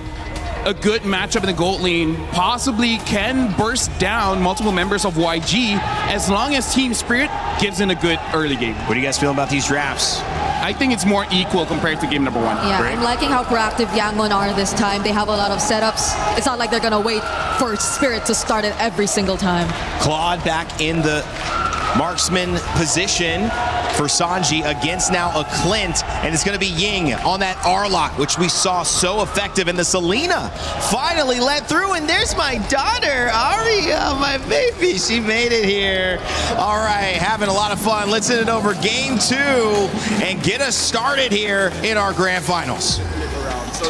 So sorry, Rain Day. I don't know if your daughter needs to watch this next game here because it's going to be an absolute bloodbath. It might be above the age limit for this one because we are expecting an absolute brawl. Huge contestation for both roaming supports here. Glue is an amazing pick into this lineup, but the big issue is, are you going to be able to build the right items at the right time? There's a lot of magic damage on the side of TS for this early game, and eventually that Clint is going to be a bigger problem. Absolutely. It's also about how do you cut through, right? Against this composition, you need to win in the early game, and that's why the Selena pick is going to end up being massive if utilized properly. Can they utilize it, though? That's the question. The Esmeralda almost holds a complete monopoly up top when it comes to tempo. It is, and that's the thing, right? We're going to see how this game has to progress because there's also counterplay to a lot of the different problems that we're going to experience. If you look at the emblems, at least looks pretty standard all the way through. Season Hunter, at least for the Selena. And now First Blood going to be achieved here as Kais finds the kill. And now, with this lead, this is what we're expecting, right? This is why I was talking about the support so often. Those deaths, they're kind of the only people who can walk up and do what they can do, but Blink is a lot more expendable in comparison to Sawa because they need that Wrath of the Dryad. That's the tempo we were talking about, though, yeah. For Team Spirit, they're going to have to wait a lot. I think compared to game number 1 especially, you're going to really have to wait for that Wrath of the Dryad, like you mentioned, Gideon. And for YG, it's all about fighting level 1 to 3, finding those slam passes. And with the Hirara, the Glue, and even the Arlet here, you're going to have so many resets. That's why Zaur wants to take Ying out of the equation. This is how they get back into that turtle fight after Sawo got picked off. Yep, it looks like they're not going to be able to contest the very first turtle here. It's going to be level 3 to level, well, actually, pretty close to 4 for Kid Bomba. He should be able to hit it first no matter what. And they're going to use that pressure to start zoning out the rest of the Yangon members to allow TS to hit 4 on time. However, Sunset Lover, not there yet. Do they need to walk up to get the EXP? No, they're going to rush this. It's such a good decision for them. Now, retreat battle is still going to be Zaur. Han was close to it, but it's such a good decision at the end of the day right now because they know there's no big ultimate to take anyway. So why do we need Sunset Lover on 4? We're just going to get tempo in mid, take that main win condition away from YG, and get that turtle. It's abusing the timers. Ying was not level 4 at the right time. Han wants the contest, but unfortunately, even Kai's hitting level 4 doesn't make the difference in these moments. They need Blink to be level 4. They also need to make sure that everybody is ready to fight at the right time. So now with the off-tempo play, they steal it away. Great decision coming in from TS, but where is the rest of the conversion, right? As we go back to the neutral states, you can see that even Kid Bomba is still making Ying's life very difficult, despite Han purposefully showing himself. He's dominating the lane right now, dude. And they're able to... Whoa, that's so wild. There are no other ults to take. To be fair, it's either that or the final slash, right? Yeah. You're not going to take the Blazing Duet. Well, honestly, we don't know. Yeah, maybe later in the game when you're desperate and you need to be able to kind of peel away from Sanji already on top of you, then maybe. But even so, at least with the battle spell, Sanji understands that he's got the Purify to work with. I just don't know how this lane is going to go for him. He's playing the lane well, right? But Hiko's got this freeze on him for this point, at this point of time. And until Hiko gets his first item, that's when he really starts to dominate the matchup. And one thing I will say about Team Spirit and how they're able to actually just gain control of the map when nothing is happening is I think they're the best team at playing the neutral game. When there's nothing happening on the map, they are so good at maximizing all these small little trades on the map. Like even here, Bomba is getting a trade over on Kaize, giving Sunset Lover more pressure in the lane and stopping Kaize from putting those trap downs, you know? It's just such a small win, but it builds up, and that's why Team Spirit now, even though they're down a kill, are the ones up in tempo, in map pressure, and everything. Exactly. Here, because by the time the turtle actually spawns, Kid Bomba in about roughly 6 or so seconds after the spawn, he's going to get his ult back, so they understand how these timers work. And you can see that Ying, as soon as Bomba shows up, he's like, oh man, I gotta try and forcefully clear this wave. We trade ults again. We're going to come back down to the turtle, and I think it's going to be that constant dance. I want to see what TS's decision is here, because now they can't sneak away this neutral objective, but I think they want to extend their lead. Oh, Bomba, he's got the proxy. And Sunset, that's the reason he stole that Abyss form. Man, Sunset with the Flicker out from the stun as well. It's a proxy up top now. Did they go for the red tree? Saw with the Flicker and the Wrath of the Dryad in the backline as well. It's going to be the jump on Sunset now with the steal on the slam side of the pass as Sawo gets away in time. He's going to be taken low though. Sanji with a blazing away, takes him low, takes him out with Ying. They want to punch it even further here. They're not done just yet. The arrow lands! Over on Hiko, and it's Ying with a punish on the Vengeance. That's what you want to see. Just continuous CC after CC just to give that extra bit of bonus damage coming in from Ying. Beautiful stuff all the way through, but at the same time, the game's not over just yet. At least the tempo has fallen back into Yangon's favor, but in the mid lane, just notice that Ying, now, he doesn't really want to be stuck in this lane any longer. But let's look at this replay one more time, right? Sawo so close to dying here. Sanji clearly doesn't have the items, but as soon as the Purify is out and Kais is able to find an off angle on any of the priority targets, there's nothing you can do. Zara almost getting a sneaky little assassination there, but Han with the iframes, a bit too hard to kill. I think what we need to talk about, Gideon, is the fact that Team Spirit intentionally took that fight a bit long. Kid Bomba, though, the final slash lands on him, but Ying doesn't have the Vengeance again. Bomba now able to get the shielding in time. Han cannot take him out. That's got to be frustrating. It's now 3 series in a row where he just can't kill Bomba. It's annoying because you can tell that Ying, he was thinking about jumping this, and Han was like, no, give me the kill, sir. Please, please, I need this right now. You're already 2-0. I'm 0-2. Just give me a little bit of gold, and it could make the difference here. And that might have just costed them a lot more than they would have imagined here. But you're absolutely right. You have to go back to before the fight. Bomba didn't go for the rotation straight up, even though he had a tempo advantage over Ying. He stayed and he cut. He proxied deeper. So it was almost as if Team Spirit knew they weren't going to take that fight. They were just trying to prolong it so that YG can't get their early snowball in time. And not to mention that they're utilizing their threats, like Sawa walking up and faking the movements, trying to throw as many feints just to get YG to react. Is Sawa in trouble here? He shouldn't be in trouble, right? Yeah, he's totally fine. And he's able to get a little bit of his health back. This is why Beleric is just so annoying to deal with. Very similar to Glue in a lot of senses, but just can't fight as often as Glue. Bomba opening up again. This time around, it's going to be Team Spirit with a man advantage. Grouping up, but they have to split up. Remember, Blink can find an AoE. Now Blink with a mount down. It's going to be Ying caught in the deadly magic. The volley started with it right through the drive. Lands on everybody. Hey, the combo is good, and now they're using their Clint to cut through the rest of them as Kid Bomba, making sure that Sanji can't even walk up to auto anybody else. I am your bullet sponge. Don't look at anywhere else, please. Ying is isolated. He's chasing all alone. Wait, that's not Ying. That's Blink. Now the blazing duet coming through, and it's actually all planned, calculated by Blink, capitalized on by Sanji. Bomba's going to be able to look for that compensation, though, as now they go for the turtle. 2-1 in turtles, in neutral objectives, but TS stay busy. It's Sour up top of the turret. Man, this is a tough matchup. I was wondering whether Hiko on this Clint was a good option. They wanted to win the lane, which technically they sort of got, but they still can't deal with Blink. If Blink gets on top of Hiko, it's kind of over for his life. Even if he does actually have the flicker, he's got to time it perfectly. For the rest of the team, at least for TS, it's about peeling, and even so, they don't have the correct answers, right? I don't think Kid Bomba or Zara Egoist or Sunset Lover wants to be the one getting pulled away, but that's the thing, right? Yangon, they're trying to keep it tricky. Blink getting on top of Sawo initially, pretty good idea, but unfortunately, where do you pull him to? Blink with a walk up again, stun over. Sawo gets caught by the arrow, the final slash lands on Bomba. He's trying to capitalize now with a fast pass, brings him all the way back to Han, and he gets the Sky Piercer stack. Better target priority. That's exactly what we want to see from the Yangon Galacticos here. You don't want to pull Sawo into your team, but Kid Bomba, you know what? Without Purify, let's do it. How the heck is the lead? So little. 1,000 at this point, right? Like we would expect at least 1,000. Another arrow in mid. Kaiser with the flicker out. Blink was looking for that slam. Finds it on Sawo. Again, chained together with the Abyssal Arrow. Sawo hasn't moved in a good 5 seconds. The Living Ward, the Living Sentinel, the Living Tree is still holding strong. But Sanji also now realizing he can't waste any more time. As much as we've commended TS for actually not only dragging out games, but they are so good at being efficient with their time. Yangon are starting to pick up steam at this stage of the game. Curse Helm already complete from Glue. Berserker's Fury finally on top of the endless battle. Not sure if the Rapid Boost is going to keep Hiko alive, but man, this mid-tier 1, you can see that both sides, they really want to crack it open. And Spirit are trying to play on the other side of the map every time, reacting to YG really well. Sanji using the BMI, the deadly magic does land in the end. Now as Han's going to be isolated from the rest of the team. Sawo able to get the taunt down on Blink as Bomba goes in, but it's going to be the final slash landing on Sunset Lover. Caught by Ying, taken out by Han. The Abyssal Arrow goes wide as Han goes in again. is able to escape, and YG will utilize this man advantage to rotate straight into the neutral objective. Oh, the red herring here.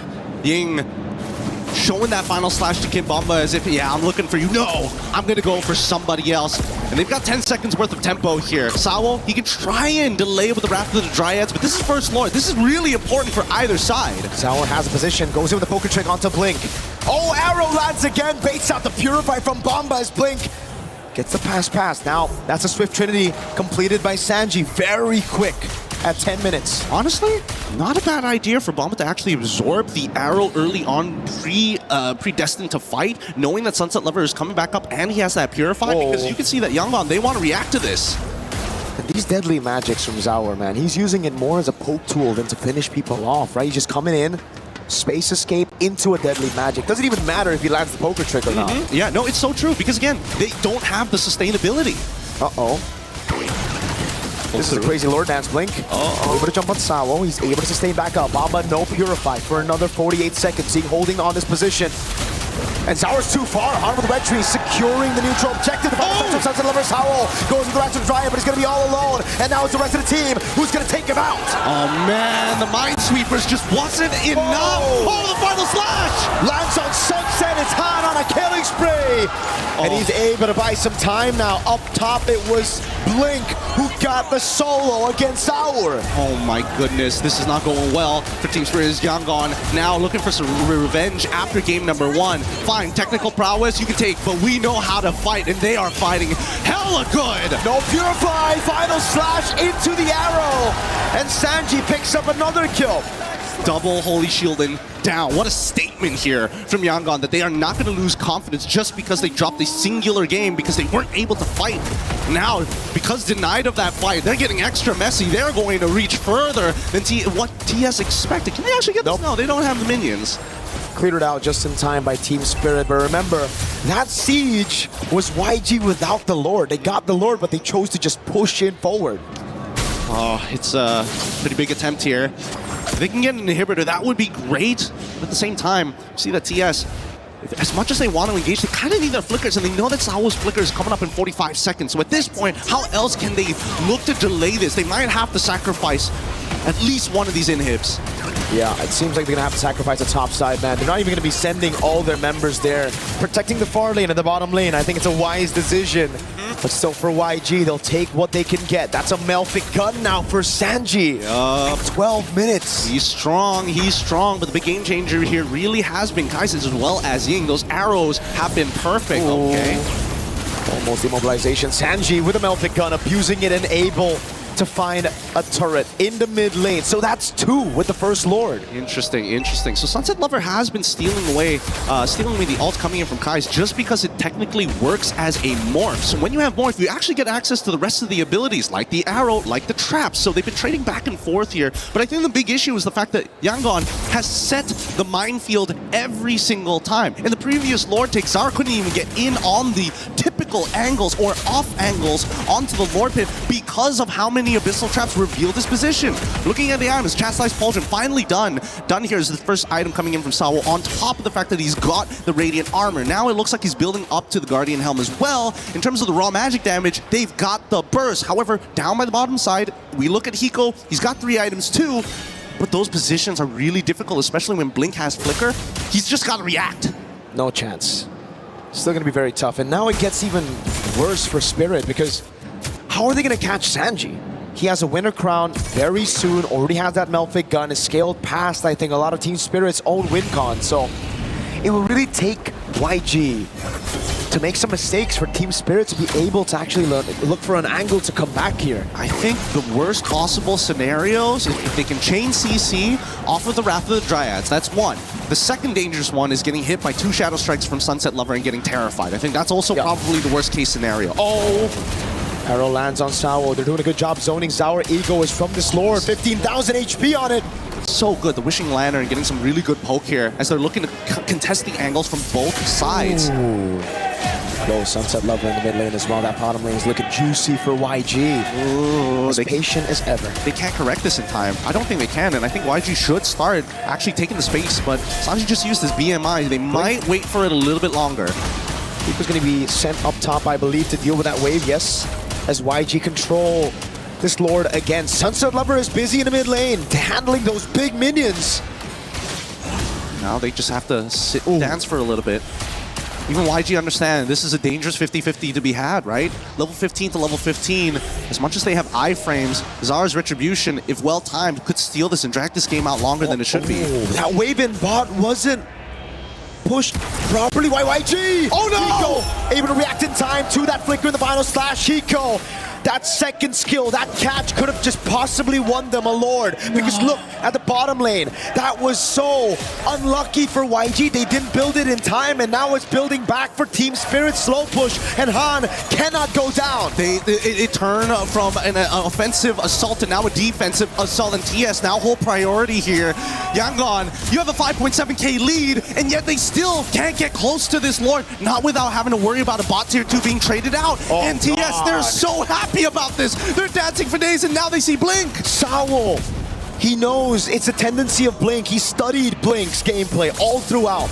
He always looks for these plays, and that's the forced error. Team Spirit with a macro masterclass. Oh, and now the Guardian Helm is done, so Saul can walk off, take some damage, walk away from the fight, and come back in. Han's bot! Abyssal arrow doesn't land. Han's still in the bottom lane. They're going to go for the first right now. Blink goes over the stocks, having a pass. It's a final slash, bringing Zaur away. He's able to get away with his face. Escape for now, but Zaur wins it, gets the retry, suns of the flick around, and Han. And they're still chasing you. They're about to get one. They get two. Killing spree for Kaise as they chase the last remaining members to try and close out this game. Team Spirit played for the Lord. YG say, damn the Lord. We'll take the fight.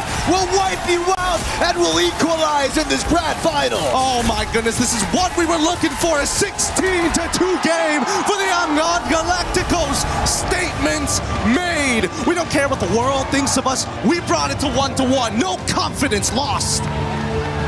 And what a way to start. Possibly the best grand finals ever. I mean, when it comes to results, nobody predicted these two teams to be up here, and to see it at 1-1, to see it this close, to see the dynamic between the teams, one playing slow for objectives through macro, the other one saying, no, we brawl.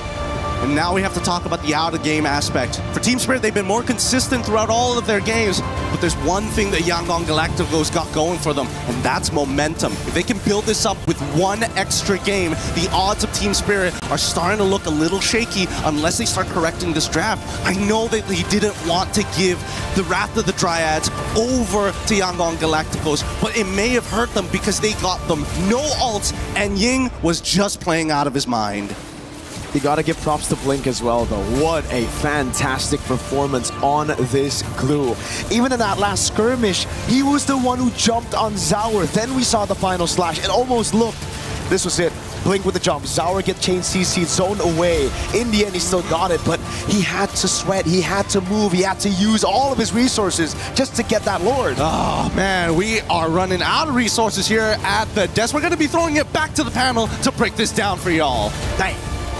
Thank you so much. We said these teams were tested with adaptation to get here, but it is now the requirement to stay here. One heavy punch, and the response with the uppercut.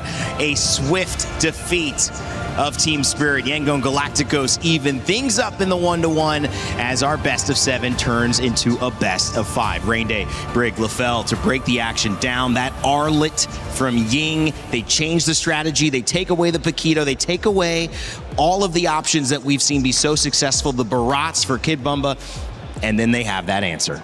Yeah, and I still can't believe Han was just last seen in the bottom lane a couple seconds ago. That's why Spirit were just going for the Lord, but then you suddenly see him also being part of that fight which really mattered to them, and it's so surprising to see Yangon bouncing back like that, because that game 1 loss felt like it wasn't a loss you could just easily recover from. I mean, that's one of the strengths of Hirara. Once she gets about 2 or 3 items, she's almost max CDR, and that makes it so that her skill cooldown is incredibly short. The fact that she doesn't have any mana makes it so that she can just spam all of the dashes, making it so that even though she is taking care of the long lane, she can still participate in the upcoming fight. And again, this is what we wanted from Yangon when they said they're going to be aggressive. Yeah. This is the aggression that we want to see. It started out with Harara as the conversation against Ling. Ling has dropped out, but Harara, I mentioned the iframes. I thought that Gord, and when you look at Kaise, could have gotten several kills, wasn't able to do it, but that might have just been the hero. And taking this hero now into the hands of Han,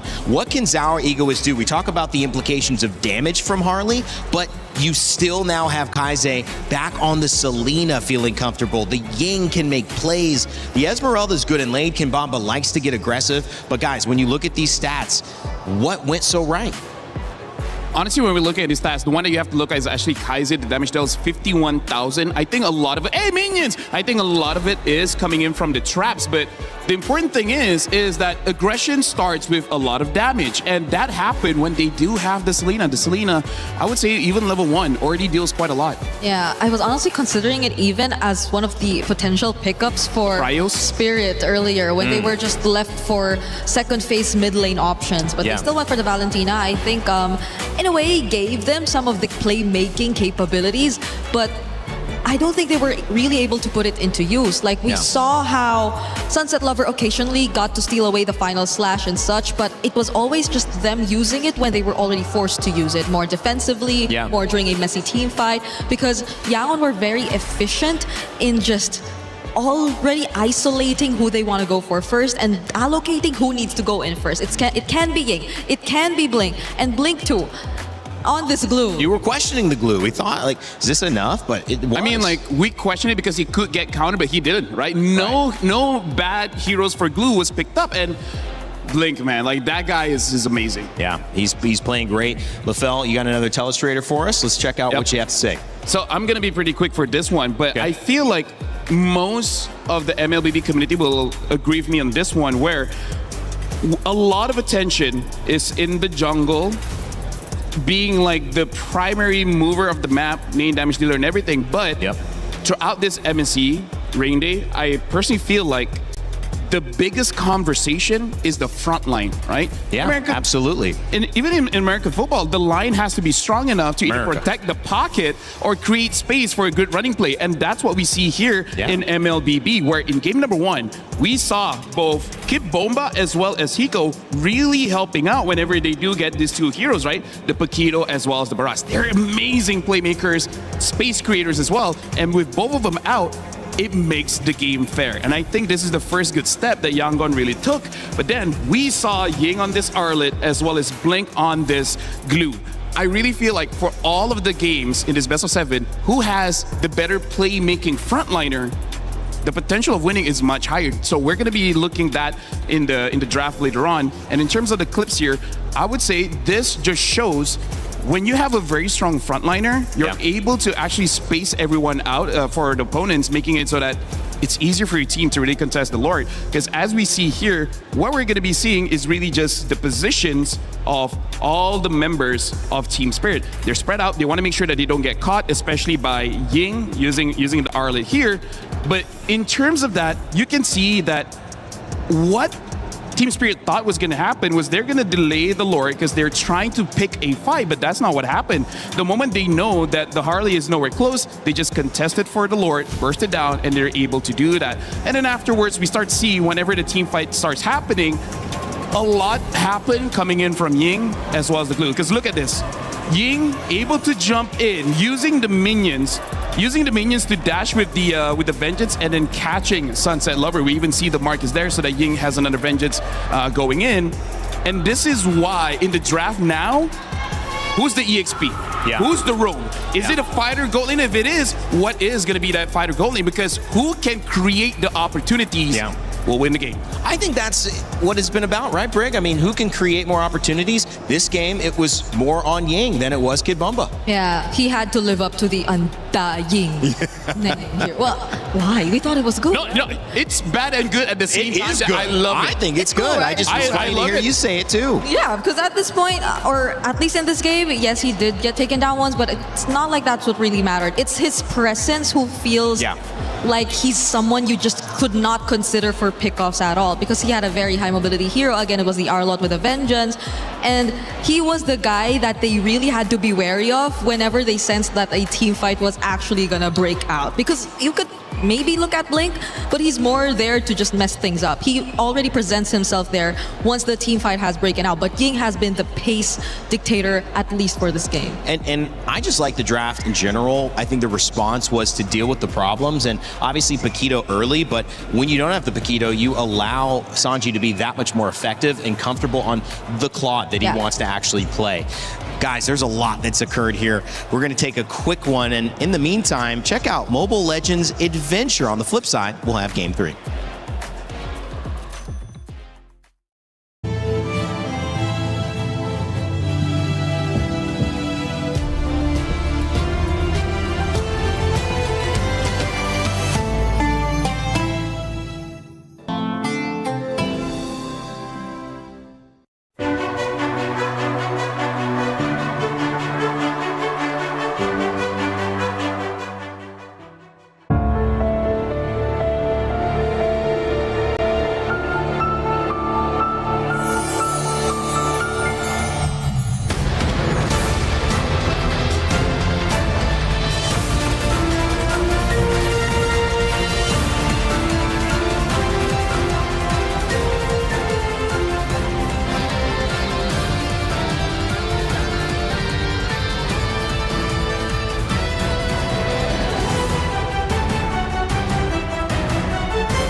My friends, we're all tied up here in our grand final. Incredible match we're seeing so far. But I wanted to check in with another incredible person. Mom Bomba is joining us here, the mother of the wonderful Kid Bomba, as you're seeing. And wanted to ask you a couple questions here, of course, auf Deutsch, in German, when it's possible. First of all, how is Bomba as a person? Is he always so, I guess, he has that personality also in real life? Wie ist Bomba als Kind? Ist er immer so selbstbewusst als hier in MSC? Ja, der war selbstbewusst und ein fröhlicher Junge. Yeah, this is how he is. He is very confident and he's a very happy young man. And that's exactly what we're seeing here out of him on the screen as well. Our second question, the entire community so far has been reacting so positively, which is wonderful to see, especially given your support for Bomba as his mother. Do you have anything for kind of words of comfort for maybe parents out there that want to help their sons, their kids that want to become professional players? Die ganze Community reagiert so positiv auf deine Unterstützung für Kid Bomba als seine Mutter. Haben Sie eine Botschaft für andere Eltern, dass sie auch deren Kinder in Esports antreten wollen? Ja, natürlich. Die sollen ihre Kinder einfach ihre Träume ermöglichen, freilassen. Of course, it's very simple, really. Let your kids really play out their dreams and help them, support them to actually make that happen. Mama Bomba, danke schön. Danke auch. Thank you very much. Let's check in what's happening with our next game. Well, Mom Bomba, I love the way that flows. Mom Bomba. Mom Bomba. Feels like we're speaking another language. Milos on his 7th language or something at this point. I don't know. The man speaks Arabic, French, English, German. What can't he do? Speak Lefelian? Minion language. That's what I said, Minionese. Yeah, Minionese. Only a few people. How does that sound? I promise duck? by the next tournament, I'll figure out the language. Yes. Okay, all right. I'll hold you to it. Yes.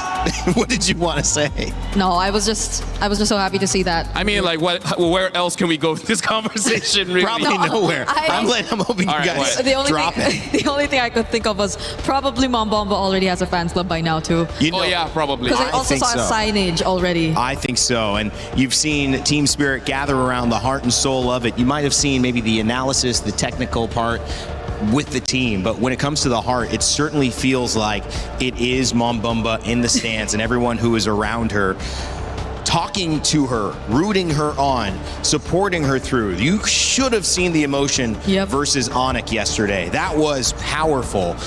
And part of the reason is that there's $1 million on the line. The winner of this, she could see her son suddenly enter the Millionaires Club, which is a beautiful thing. At about what, 21 years old? Yeah. Amazing. Support your child and their dreams. That's what she said, right?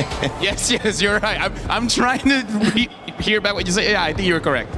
Yeah, it's support your child, live out their dreams. Yes. Yes. There you go. Right, there you go. right, Rain Day? Yeah, and you get to see, it's a special thing. You get to see family being next to you when you're doing something important. I think that's just such a beautiful thing to see and witness. And obviously, Team Spirit, they go back to the drawing board. They have the emotions, they have the ups, they have the downs of Game 2. Now it's Game 3, guys. They're bouncing back. Speaking of, I think the support of, doesn't matter, families, friends, or whatever, in terms of going for your dream is very important, because here's the thing. I think there's no dream in the world that doesn't require some kind of sacrifice that will make you really scared about moving forward. It doesn't matter if the dream sounds like something simple, but I feel like in all the years that I've lived, everyone that tells me their dreams, you can't get that without sacrificing something, either physical, mental, or even spiritual. And it's even more, and Brig, I think you agree, it's even more important to know that nowadays most of that sacrifice is not in front of us, guys. We see the results, we don't see what goes into it. And you know as much as any of these players how much time and effort goes into just being a part of this moment.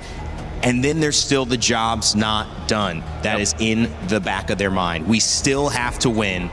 It is a best of 5 now, 1-1, as our draft continues. And Zushin, Atlas, Fanny Band this time around for Team Spirit. It's Paquito, Barats again, and Freya for Yangon Galacticos, who are on red side and respond with the Ying and the Eudora. First pick, Harara, stolen away and is going to go back in the hands of Zauer Egoist. Yeah, but I think Yagar are still very happy with this, considering that they've stuck with the pattern of taking out the Paquito and securing one of their power picks, their comfort picks for Sanji. I think they're in a good spot, at least for now, in the base of the draft. One other thing that I like as well is they took away that Eudora, so that just in case they want to use that Suyo, then they can. It's not immediately punished. Sure, the Selena is there, also have a lot of burst damage, but the thing is, it's not as easy as Eudora. And I like this too. I think, again, as we see this third pick, Brig, do you enjoy the approach of maybe saving Rome till Red 3 or even saving Rome until the second phase? If it's teams like YG and Spirit, yes, because we see even Carmilla's, even Chips being played on the map. But this is a really good response, I feel, from YG. They're sticking with the glue, and I think it's just so much better in this composition where you have to body block so much. And I feel like YG has this calculated risk where they don't mind picking up the glue because, yes, it is one of their comforts, but also they just know Spirit's draft pattern to know that this is not going to get immediately punished.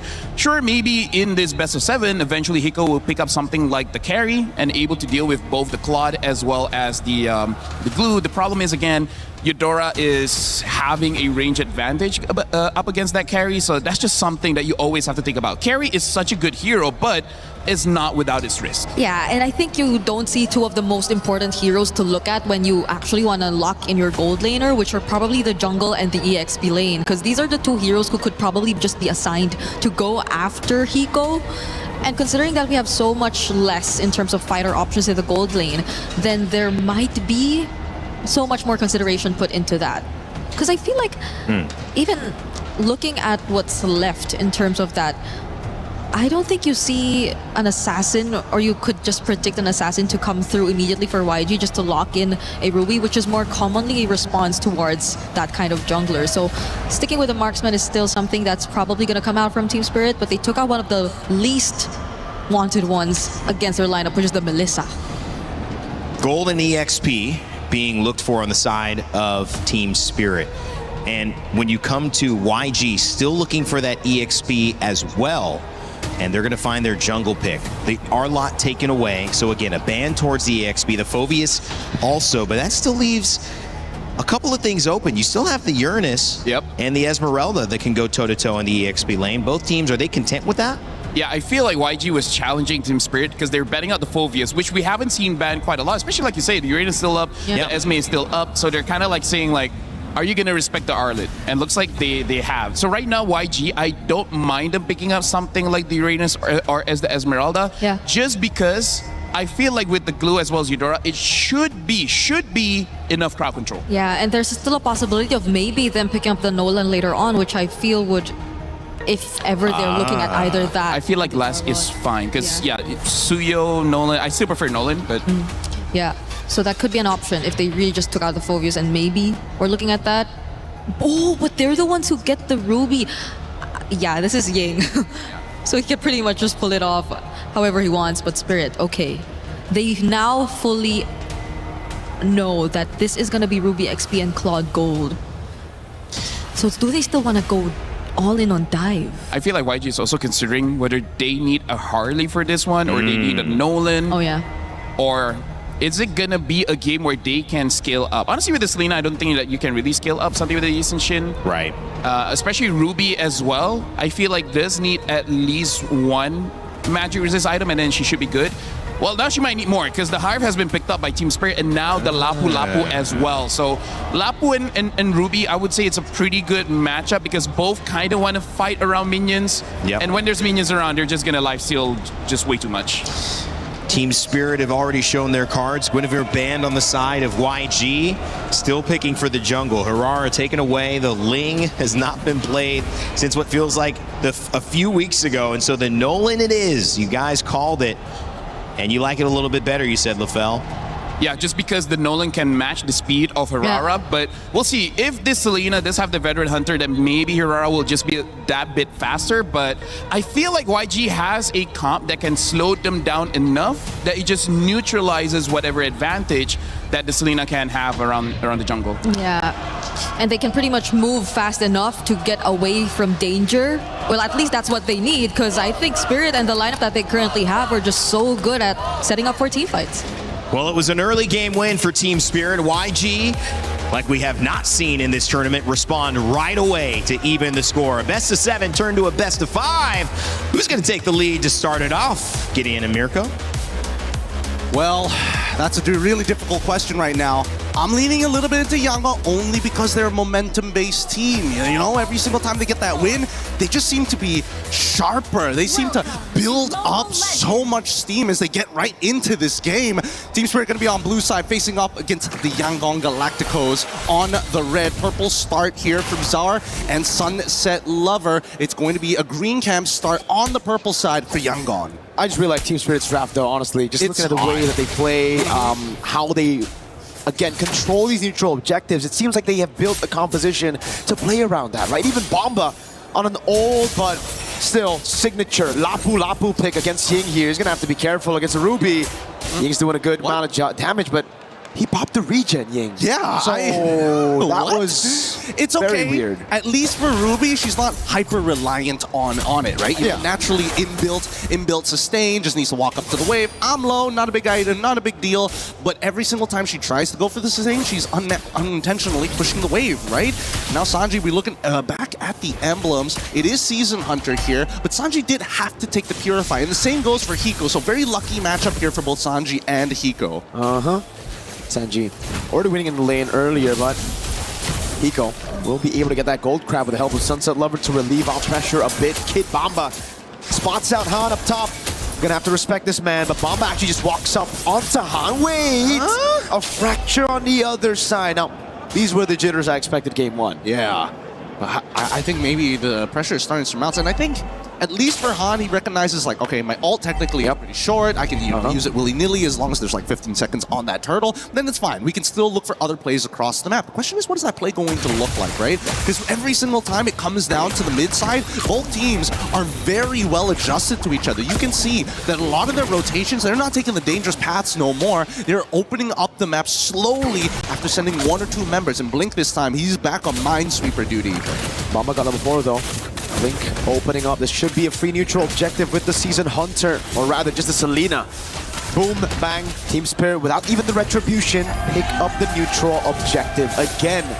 3 games in a row, it's them who strike first on the neutral objective. Yeah, let's see whether the vertical jungling is going to start, right? An invasion from Hirara, able to steal away at least one green camp. Han, doesn't go vertically. He's going to head straight to his next buff here. Notices that it's missing. What can you do about it? Little Wonder is up in 11 seconds, but here on top side, this is where it's extremely volatile, right? Because Kid Bomba, if he can zone Ying away from that lane, they're in trouble. Pullback Bomba's able to escape just in time, doesn't even burn the flicker.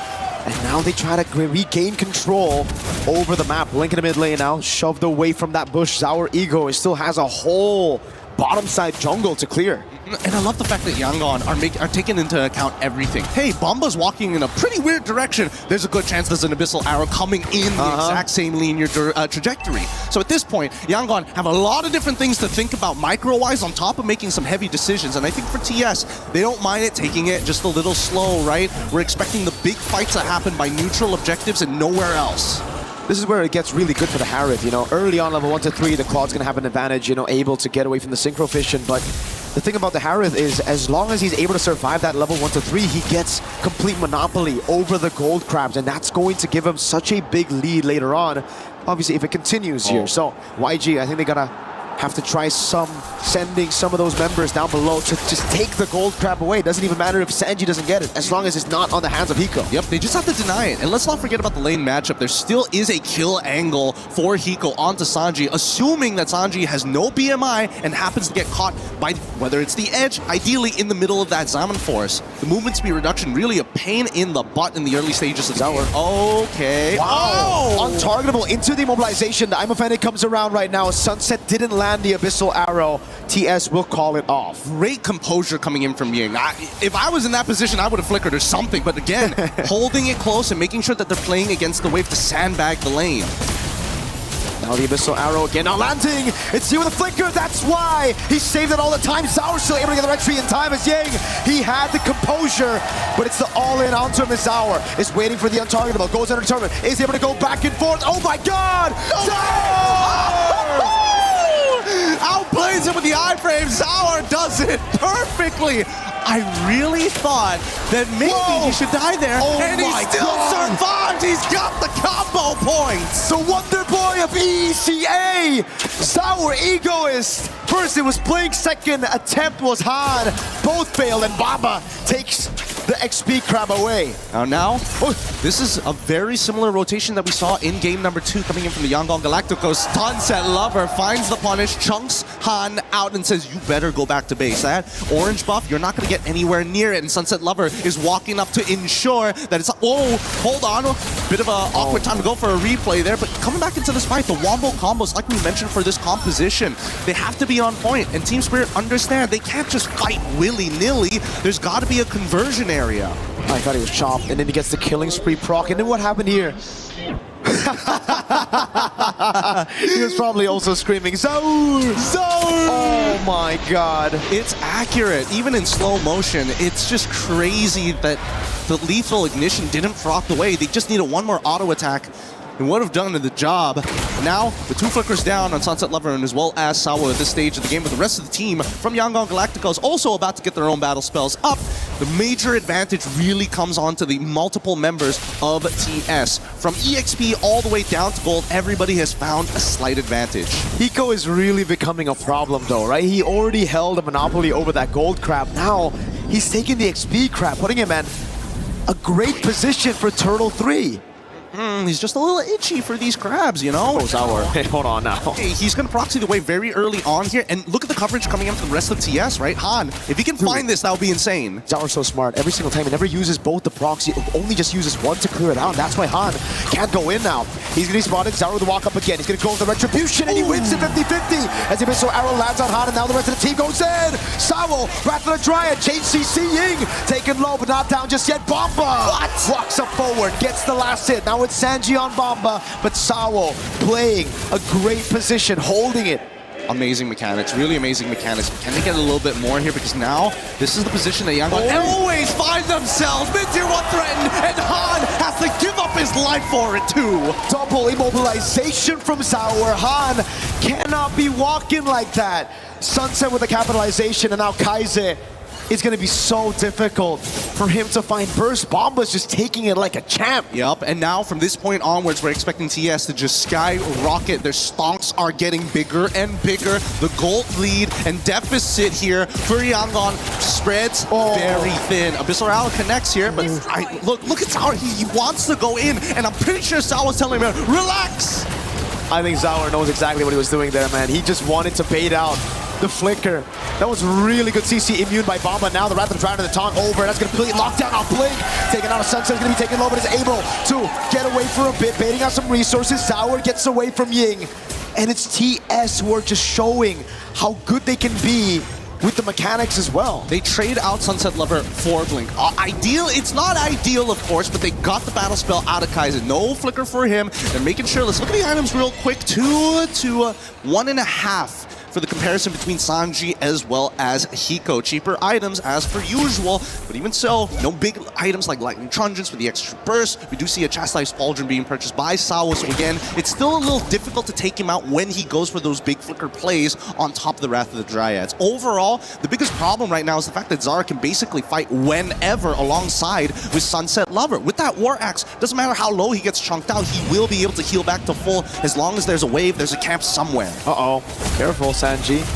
Bomba with the Bravest Fighter jumps in with the flicker as well. Now he's going to the blazing weapon. He's going to get bursted down now with the Purify. It don't matter when Bomba knocks. You just got to react in time. Blake gets caught in the stun and the Dryad. The fight was already over before it even began. I mean, he's going to try, but they're going to get him here. Zara executes him underneath the turret like it was nothing. Fallen Maple, baby. He's so good. These young junglers are ridiculous. Whether it be Han, whether it be Zara, put him on something as overpowered as a Hirara, and it looks crazy. Bang. Bonk. You gotta give it a Kid Bomba here. And also, it's more of a mistake on Sanji for just not instantly purifying and getting out of that position. He held it for a little too long. And now it's a free neutral objective, 10-1. 6.4k gold lead. Bomba on the Lapu Lapu with Sunset stealing away camps, but you know, Hansa has Retribution. Still able to secure it. Fracture on the green camp, not giving anything away. But man, wait, Sara got a kill off camera on Kaize. Oh, during the replay. Oh my god. Yup, just one-shot him. Like, he is so strong right now. It's ridiculous. And he's maintaining these War Axe. He doesn't even have Side Piercer, right? He doesn't. He doesn't. That's why I say, Hirara, as soon as you hit level 15, you feel like an absolute monster, with or without the CDR, right? Just the natural damage that you have, and you're able to triple it every time you use one of those combo points. Sauer. Gonna go in. Bomba with a jump on the Bravest Spider now on YG. Oh, there's instant CC immune to get out of that. I'm offended, Ying. Just cannot land those CC locks. Oh, and look at it on the bot side. You can see that Han is trying his best to get a tier 2. Blink should survive here, but they might just end up losing it here. Yep. Good lord, good lord. I guess no. I guess no. I guess no. This is a really tough game. Really tough game for Yangon, right? Look at the items, bro. What does he have? What is he packing? I think he's already packing his 4th item at this stage, right? It's an 8k lead. I think 4,000 is like should be on Zara at this point. He's a 2-level lead against Han. He's stolen what? How many buffs at this point? 3 buffs at this point. It's been difficult. It's been pretty difficult. And Hiko just getting, hey guys, it's me, Feather Heaven. Where y'all at? Everybody's at 6 items. He's like, yeah, Feather of Heaven. Guys, my investments are working out. Dude, I mean, for YG right now, there's literally nothing you can do. It's 11-1. You can only just wait in your base. It's a Eudora as well. Dude, he is nearly 10,000 extra damage ahead of Kaize, and somehow Han has not been able to find the big burst damage or the snowball that we were looking for. Holy, 4 items! Yeah. Oh, I thought maybe it was a little short on the roar, but good. No wonder. He's basically dealing true damage, right? Before YG members can even get those physical defense items, he already has the Melphic Roar. Yep, and I love the fact that Kid Bomba understands that he still needs to be somewhat tanky here, right? He's not like trying to greed out, going for the Hunter Strike. He's like, all right, I've got the Queen's Wings, I've got the Chastised Pauldron, I'm gonna dive every single time, and with the damage reduction, if I hit multiple people, even better, my anti-CC can get me in and out of these fights. So really, the all-in is dependent on Yangon more than it is for Team Spirit.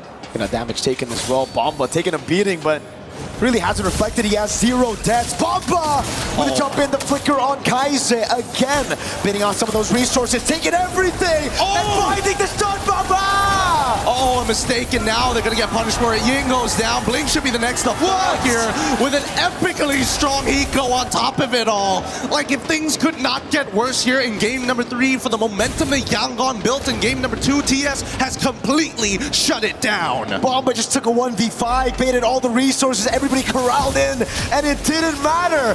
Bros 3-0 and 3. Now with the Bravest Fighter again, no flicker, so he can't go for that stun. But he's able to buy some time right now. The arrow lands in the back line, and it's going to be Sunset.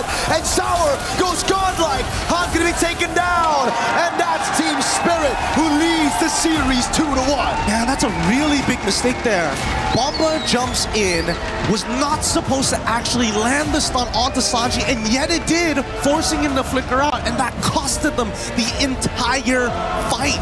It's moments like this, small little details that make all the difference. And Team Spirit answered back, you know what, we'll take this game. Yangon's just have to say, well, okay, GG go next. It's still a best of 7. First of 4 wins are the champions. We don't mind giving you this one. My goodness.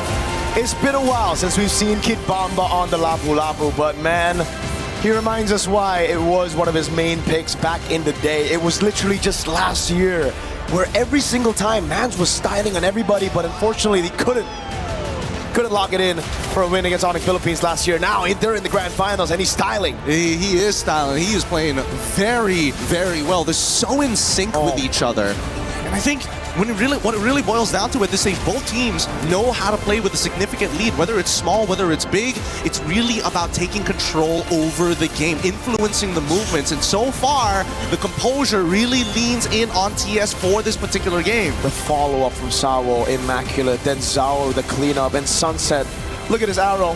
Oh, boom. Works every single time, but we can't give all the fun here at the table. We're throwing it back over to our panel to break it down for y'all. And we're catching it. Thank you, Gideon and Mirko. Another game, another Team Spirit win. They turn this best of 5 in their favor as they grab this one to go 2-1 up over Yangon Galacticos of Myanmar. What a journey we have had to get to this moment. For those just tuning in, seeing the action, this has been anything but easy for both of these teams. 2 regions that have not been represented in the grand finals of MLBB, and some would say most of the relevant history of this esport. But at this point, either one of them will rewrite their story and create a new chapter in the history books of this tournament here at MSC in Paris, France. And I cannot wait to break it all down. My name's Randy. I'm joined again by Brig and LaFell. We are your panel. We are your friends. They are brother and sister, they said. You're brother and too. I'm now a brother as well. We're all brothers and sisters. We're siblings. And that was a Team Spirit victory. I don't know. What is it about Kid Bomba when he gets going, about Zaur when he gets Harara, that is unstoppable? Oh, I think they both individually had highlights there. I think their clips are gonna go out on social media just later. The escapes we saw from Zar, Egoist on the Hirara, and the entries from Kid Bomba. The entries, by the way, which did not cost them as much. And that's just a statement right there to show how dominant Team Spirit have already established themselves in this game. Because as much as you don't want to admit it, what our casters said earlier, it's sad that it's true. Yangon could not do anything in this game. The proof is Han only did 11,000 damage. And let's put that into perspective, right? His roamer, the glue, did 15,000, right? So that kind of shows if you're position 5. That's a problem. The one that's supposed to have no farm does more damage than you, which is supposed to be the one moving the map around. Then yes, we can definitely see how that becomes a problem. In fact, I would say Mirko put it very nicely to say that the draft coming in from Team Spirit has amazing presence around those neutral objectives, the Turtle as well as the Lord. But we don't even get to the point of the Lord being relevant. It's all about those Turtle fights, which will show the zone control they have later on. You know, you wouldn't have thought that Nolan would do so poorly. This is a really good hero pick. I think as a 5, you're flexing it. You know you're getting something a little bit deeper in the pool, but it's worked. And we've seen it work as a selection. You said the Suyo could come out, but this was what they went with. It was a disappointment. But is it less about how good Nolan is or isn't, but more about how valuable Harara is in this matchup of junglers? I think it's because what Nolan wanted to do is essentially the same as what Spirit has been doing. It's just that Hirara had more help in terms of being able to pull off those in and out plays rather than the Nolan could. Because I think, especially looking at the glue, you want to stay in the fights longer. You want things to get really messy just so you could land your grabs on your targets and so you could pull in the ones that you want. But Team Spirit have done a great job at just going in when they feel like trying to start a fight, but they can choose to commit or to not commit either way. So it's like they've been always playing and setting up fights on their terms, which I think their lineup greatly specializes on. But for Yangon, you want to just keep the fight going so then Han could go and find the pickups that he wants. But he's not really given the opportunity to do so because, again, Spirit have just engaged whenever they like and they just don't fight when they don't feel like it. Classic opener from Team Spirit. They jump out to the lead. Yangon ties it. Spirit back out yet again, and it's a great showcase of how good they are. But LaFell, when it comes to why they're so good, what did you see in Game 3? Well, I think your question kind of already answers a lot, which is you asked, how does Kip Bomba, like the moment he gets going, everything looks good? And how he does that is that you can plan all you want, but if you get punched in the face, you forget about all of your plans, and that's kind of what Bomba did. So first, we got to talk about the change that happened in this draft, which is Team Spirit, they have two things, right? Number one, they have a lot of mobility, right? Where they can move around. And why this is so important is because the fact that they're going up against a glue, right? I ran out of space, but here's the thing. They made it so that this glue cannot really do much just because, let's count the amount of dashes they have. 1, 2, 3, 4, right? Yeah. These 4 members have a lot of dashes in their kit, making it so that even if the glue does catch onto them, they can outplay that. And that's the second thing, is that all of these heroes, except for the Belleric really, they have ways that they can individually influence the map just by, I would say, the latent, the potent aspect that the heroes have. They have a very high skill ceiling, making it so that it's kind of hard to really predict what's going to happen. But we're going to be looking at this clip here, and we're going to be looking at more of the zone control that Team Spirit really has with this draft. And again, we talk about how having that first punch is going to be very important. We will be seeing how, honestly, they try, right? YG really tried, because we're going to be zooming in. We're going to see Blink, even using the flicker, try to get on top of Hiko as well as Sunset Lover, which are positioned just right here. But the problem is, again, they have a lot of dashes, making it very difficult for the glue to really do much. So when he does go in, able to dodge out, and all the while we see Kip Bomba here trying to zone them away. Speaking of, we're going to look at all the zone control that they have. Sao is controlling this flank here. Kip Bomba is controlling this side here, as well as Sunset Lover is just here in case he controls the arrow. So how does that look like? Well, the visual control Sao has is here, Kip Bomba is here, and then Sunset is here, but it can really go out to anywhere because the arrow has a very long range. And it ended up making it so that Zara Egoist was able to secure the turtle, but then the follow-up here, a very quick turnaround, how they were all spread out, and yet they clumped up together so fast because of two things, mobility as well as just the potent ability of each hero to have a very high skill ceiling, making it so that they can continue to fight once everything is said and done. So this draft is honestly less about strategy and more about the coach giving the players a hero that can do so much. It's all about your own creativity. It's all about your own skill. Yeah. It's a draft not many teams can pull off. But the teams that can do it, it looks amazing. It looked like also Blink got caught up trying to find Hiko. Yeah. And I think they understand the power of Hiko when he gets going. And I think they understand, too, how if you do kind of tunnel vision, you can lose track of the bigger picture. And so sometimes in these best of sevens, it's normal, Brig, to, okay, we focus a little bit too much on that. Now we need to pull back here. Think about it a different way. If you're YG, what's your takeaway now going into Game 4? Because you can't really afford to make the same mistake. Going down 2-0, giving them a chance to, in this case would be 3-1, 2 games in a row, a chance to clinch out the next game. What has to shift? It might not be a big one. Yeah, honestly, it's tough if you base it off that game, because I agree with you. There might have been some sort of tunnel vision already. There was so much attempt to really lock on-to Hiko specifically, and I think that's essentially because that's what you expect from the glue. That's the job that you really want to get from Blink, because I don't think the Selena would be an easy target that he too could really dash on. So, and I guess you really would want to resort to the Harith because it's a much more sustained source of damage when it comes to the team fights. But even if you do get to do so, the zoning, it was highlighted earlier by LaFell.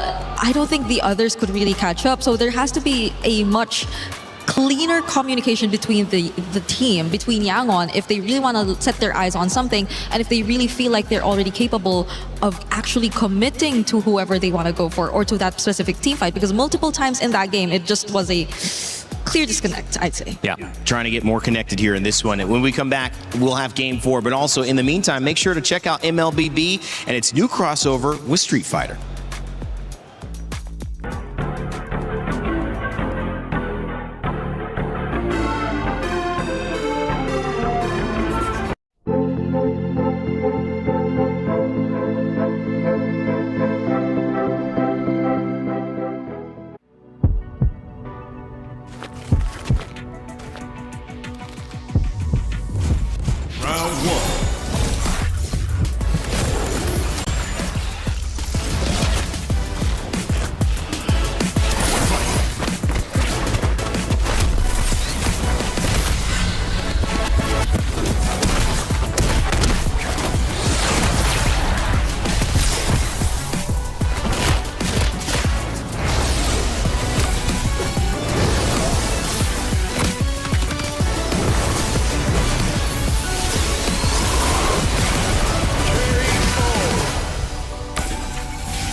Thinks he can come in here and play my game. Let's go. He knows nothing. Let's go! Tyler Wine, you're done. Raw energy. Half from blow the house down. Play is in our DNA. Whenever we let it out, it becomes our superpower. Now imagine an entire city being built to supercharge it. Kadir City, powered by Play. Well, the stage is set for history here in MLBB. MSC has given us a tournament to remember, maybe one of the best of all time. And we know that now that deserves a final that is worthy of your attention. But this one is all about the little things, the details yet again, because the drafts have kept this game pretty close. Yeah. It's really balanced on a knife's edge, LaFell, and now it's Yangon Galactico's chance to respond after Team Spirit again take the upper hand. For me, if they want to win, they got to get first pick. They got to get onto blue side, because at that point, they can first pick the Harara or force Team Spirit to actually ban out the Harara, opening up the draft even more. Because I really feel like that's one of the big difference in game number 3 is that they're on the second pick. They have more picks, able to get the Claude. But again, letting go of that Harara does seem honestly quite punishing. Yeah, especially as we've seen how the mastery from Czar has been exceptional in this series. Yeah. That last game, dude, I'm still not over how he actually got away. He still remained alive. During the purple buff attempt, the purple buff sequence. It was a bit too much to handle, I feel. It could be very... It could really affect the morale. Yeah, and it's just in the flow, and it's a positive effect for Team Spirit. It's a negative effect knowing you got to deal with that again. There's going to be moments that he just escapes, and it's 2 games in a row. He's had too much of that. And on the other side, I think you have to consider that maybe this is Zaur's story. Maybe this is the story of a young jungler who's 16 and starts out his international career on a big stage like this and lifts a trophy, LaFell, because as much as Myanmar wants this, as much as they deserve it, ECA has also brought the heat. I mean, like, if we're going to talk about story, since the very beginning, Sunset, Lover, as well as Sao, since as early as M1, they basically made through every international. They might have missed 1 or 2, but the majority, it's always them. And then the lineup upgraded by bringing in Kid Bomba, a lot of personality, but talking to the guy one-on-one, he's very clever in the game, especially about how the laning phase is supposed to be, and then eventually getting Hiko Mania. One of the, I think one of the highest counts of Savages in international tournament, and now completing this lineup, Zaur Egoist. I gotta say, all 5 members have been through a lot, And they're creating history every single time they go to any international stage. I agree. That might just be a really good way to look at it, especially considering that if they do get to secure the championship here, that means that Zar Egoist was eventually the key to the breakthrough that Team Spirit has been longing to achieve for the longest time of them being part here in the competitive MLBB scene. But let's see, because there have been certain adjustments as well, especially in this draft. No more Hiraras coming through. And you know, I think that is respect on the hero. I think it's respect on the hero, what she can do. I think it's respect on the opponents. And it's just saying, let's make it a non-factor, guys. We don't want the game to go based on who gets Hirara and who gets it 4 times out of 7. We just want to play. And at this point, you see the Uranus back up pretty high overall. I'd say for not seeing him last game at all, or banned, we see him first pick next to Zushin. Yeah, honestly, very high winner here. YG, they might respond with the Esmeralda, but again, having that Zushin, the Zushin really makes it so that YG might have a difficult time here, because Zushin is incredible in the sense that she can manipulate the team fight, and she's very hard to catch. Just those 2 combos make it very difficult for any team to fight against Zushin. Yeah, and my only concern is that that will provide for less playmaking for Yangon, which I feel like is an essential if they just really want to speed things up. So they don't really secure their XP lane matchup just yet. They already know that it's going to be against the Uranus, but this is what changes things. My goodness. But this shows that there's a chance that we're going to be playing double fighters. Or even if it is a marksman, it might be something that influenced the game early, like a Harif again. Harif, Granger, the likes. Okay, if it's double fighter though, Alvakita Frey are gone. So it's just mostly the Ruby that could be a potential pickup for Hiko, if that were to be the case, which again, it could be also some sort of deny towards Ying, because Ying doesn't have a hero just yet, but do they really want to settle with a Ruby if they're playing a lineup that's just going to protect around a Yi Sun Shin? I mean, I don't mind Team Spirit having at least one other hero that has the crowd control, because the good thing about Uranus, he's hard to kill. The bad thing is he has 0 crowd control. So I feel like Team Spirit, especially when they want to go into the team fights with Yangon, they might need at least one more, and then Zarigos will be perfectly fine on this Yi Sun Shin. Okay. It's a great setup though. They already got rid of the R-Lot as well. And if they're looking to steal away the Ruby, then it will be looking good for Team Spirit. Yangon might then just revert to looking at other potential backline heroes maybe, that they can just commit to finding either Hiko or either Zar. But in this scenario, you kind of just don't really pour in much into hero synergy again, because this is looking like a really good team fight comp if you want to play around the I mean, Spirit, if they get something like a Minotaur, it does help out with the sustain as well as the crowd control. Betting on the Harv is good here, because again, I feel like Harv would be the #1 choice for Team Spirit, so that yes, they have 2 scalers, but Harv is still usable even without 3 items.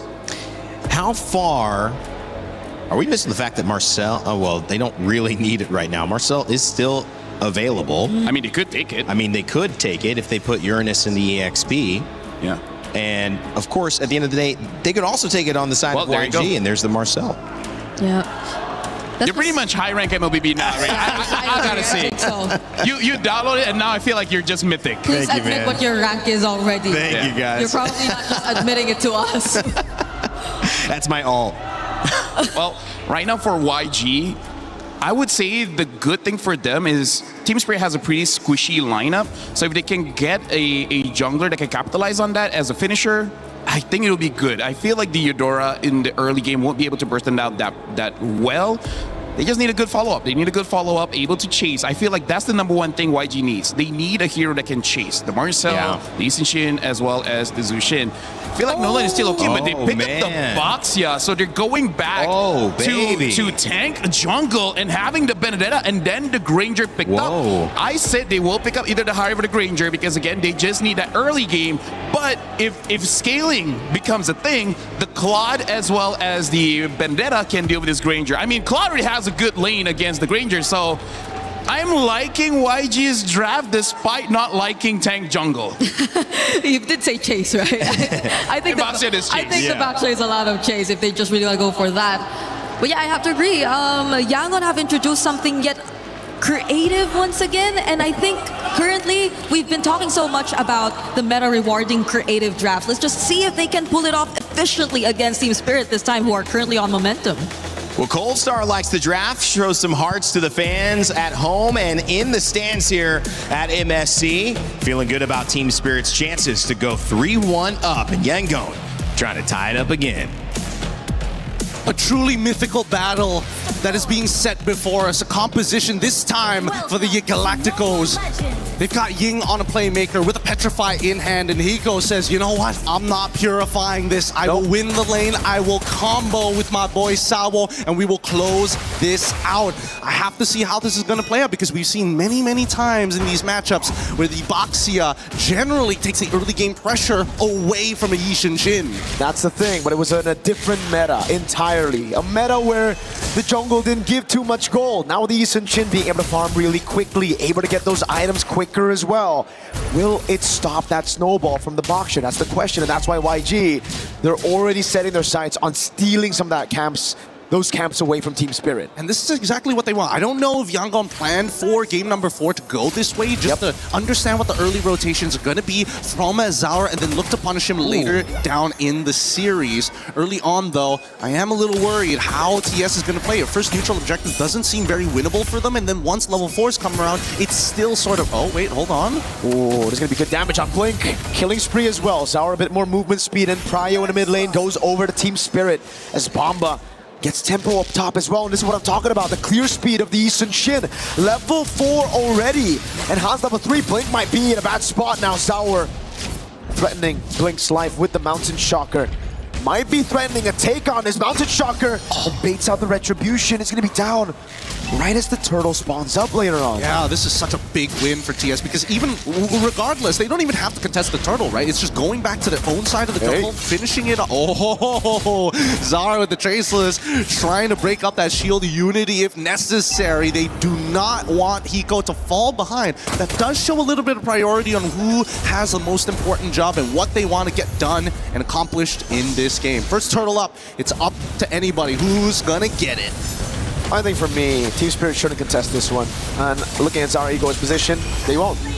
They know the neutral objective is basically the main win condition of Yangon Galacticos with a utility jungle, so they'll just give it away. They already got some wins. Ball lightning though, oh my god! Sawo getting blasted. 2 ultimates used up. Hiko with the flicker out away from the shield unity. So much respect from Team Spirit against this snowball comp from YG. Yep, and this is the creativity that we weren't really seeing from Yangon in game number 3. But here in game number 4, it's a completely separate beast. Yangon now actually having not even much of an economic lead. Oh boy. But they want to make sure that every moment matters here. At the end of the day, still, it's going to be up to Sanji finding that big play at the end to try and chase them down. And I think as long as they are, trying to set up this unstoppable force into this immovable object, they can force anything out. Beautifully done by Han. Yep. Good move. The Crimson Beacon now down. YG can be looking for plays around the map. And again, the big question mark for YG is still, is this enough? Because I don't think it is, Gideon, right? With this composition, you need to be the ones controlling the neutral objectives to just stay even, but by doing that, Zaur has just used these little windows of opportunity to get ganks, to get camps, shield unity. Oh, the golden hour saves it! Perfectly done. Zaur getting out to safety now. The Lancer player's right there for the Breath of the Drive. The flicker locks him down for the ball lightning. Kaizen, Blink. They got the punish with the enhanced, empowered, super conducted fork lightning. And Sanji, while this was all going down, that early rotation coming in from Hiko, he's gonna take all the gold in the world. Now we are starting to see the leads. The only unfortunate part is the fact that Blink has been taking these kills. But other than that, really, at this stage of the game, with how much money is on the line, the pressure and the pride of regions as well, Yangon, doesn't matter. As long as we get the kills, we're fine. Hiko with a rotation in mid, getting caught. I agree, Gideon. But YG now they're a step closer to, again, pushing that lead to a spot where this composition should be able to get by this point of the game. But Team Spirit seems like they are confident that they have reached some of the power spikes as well to go for the contest. Bomba in the midst of it all now, pops to the consecration, able to buy some time right now as Blink walks up to the back. Sour Ego is mounted shocker and the red tree win! And now they keep on moving forward. They've already found one into Blink, and can they chase off the Han? Yes, they can! And they find the Electro final blow! Big bomb by Kaiser and the final blow to take Sao down, but the rest of Spirit stay calm and composed. It's a trade in the bottom lane as YG are able to get a turret. We look through this again, fight, and it was the Mountain Shocker and the level advantage from Sour Ego is that forced Han to use the red tree a bit earlier. Yeah, I mean, they managed to get one trade, but it's so unfortunate that especially for Ying, who actually was in great position with the Electro Final Blow and Petrify, just didn't catch Hiko at the very end, who shows up at the last second to take him out. So with Skypiercer stacks already involved here, Yangon have to recognize trading may not necessarily be the answer if those kills are going to get funneled over to Hiko's side. We've seen how devastating it was in our third place match between Falcons alongside... Oh, wait, hold on. Wow, a bit of a strange contestant here, especially for mid-priority. It doesn't seem necessary. Blink might be in some trouble. Oh, that's all they want. They want to just bait out the Wrath of the Dryad at the bottom lane. The flicker out from Hiko, away from Han. So it's Wrath of the Dryad mid baited out for the flicker in the bottom lane. And I mean, yeah, that Granger third place match, 10-minute end. Kelra was a beast there. Hiko's not a 7-0 Granger just yet, but it is going to build up. And the question is again for YG, whether or not they can stop this snowball from happening to a scale composition. Hey, speaking of that snowball here, so far, using the Golden Hour underneath the Tier 1 with no waves whatsoever, both sides are willing to start throwing resources at each other just to make something happen here. And luckily, they're doing it before the turtle actually spawns. However, that Golden Hour, a little dangerous, and of course, Zaur coming up with a 1.3k lead on his side. He's got the advantage. Question is, will he get the space? 3-level advantage. If the red trees were already tough to win in a 50-50 when you had the level, again, I mean, if you had the same level, now it's going to be very tough.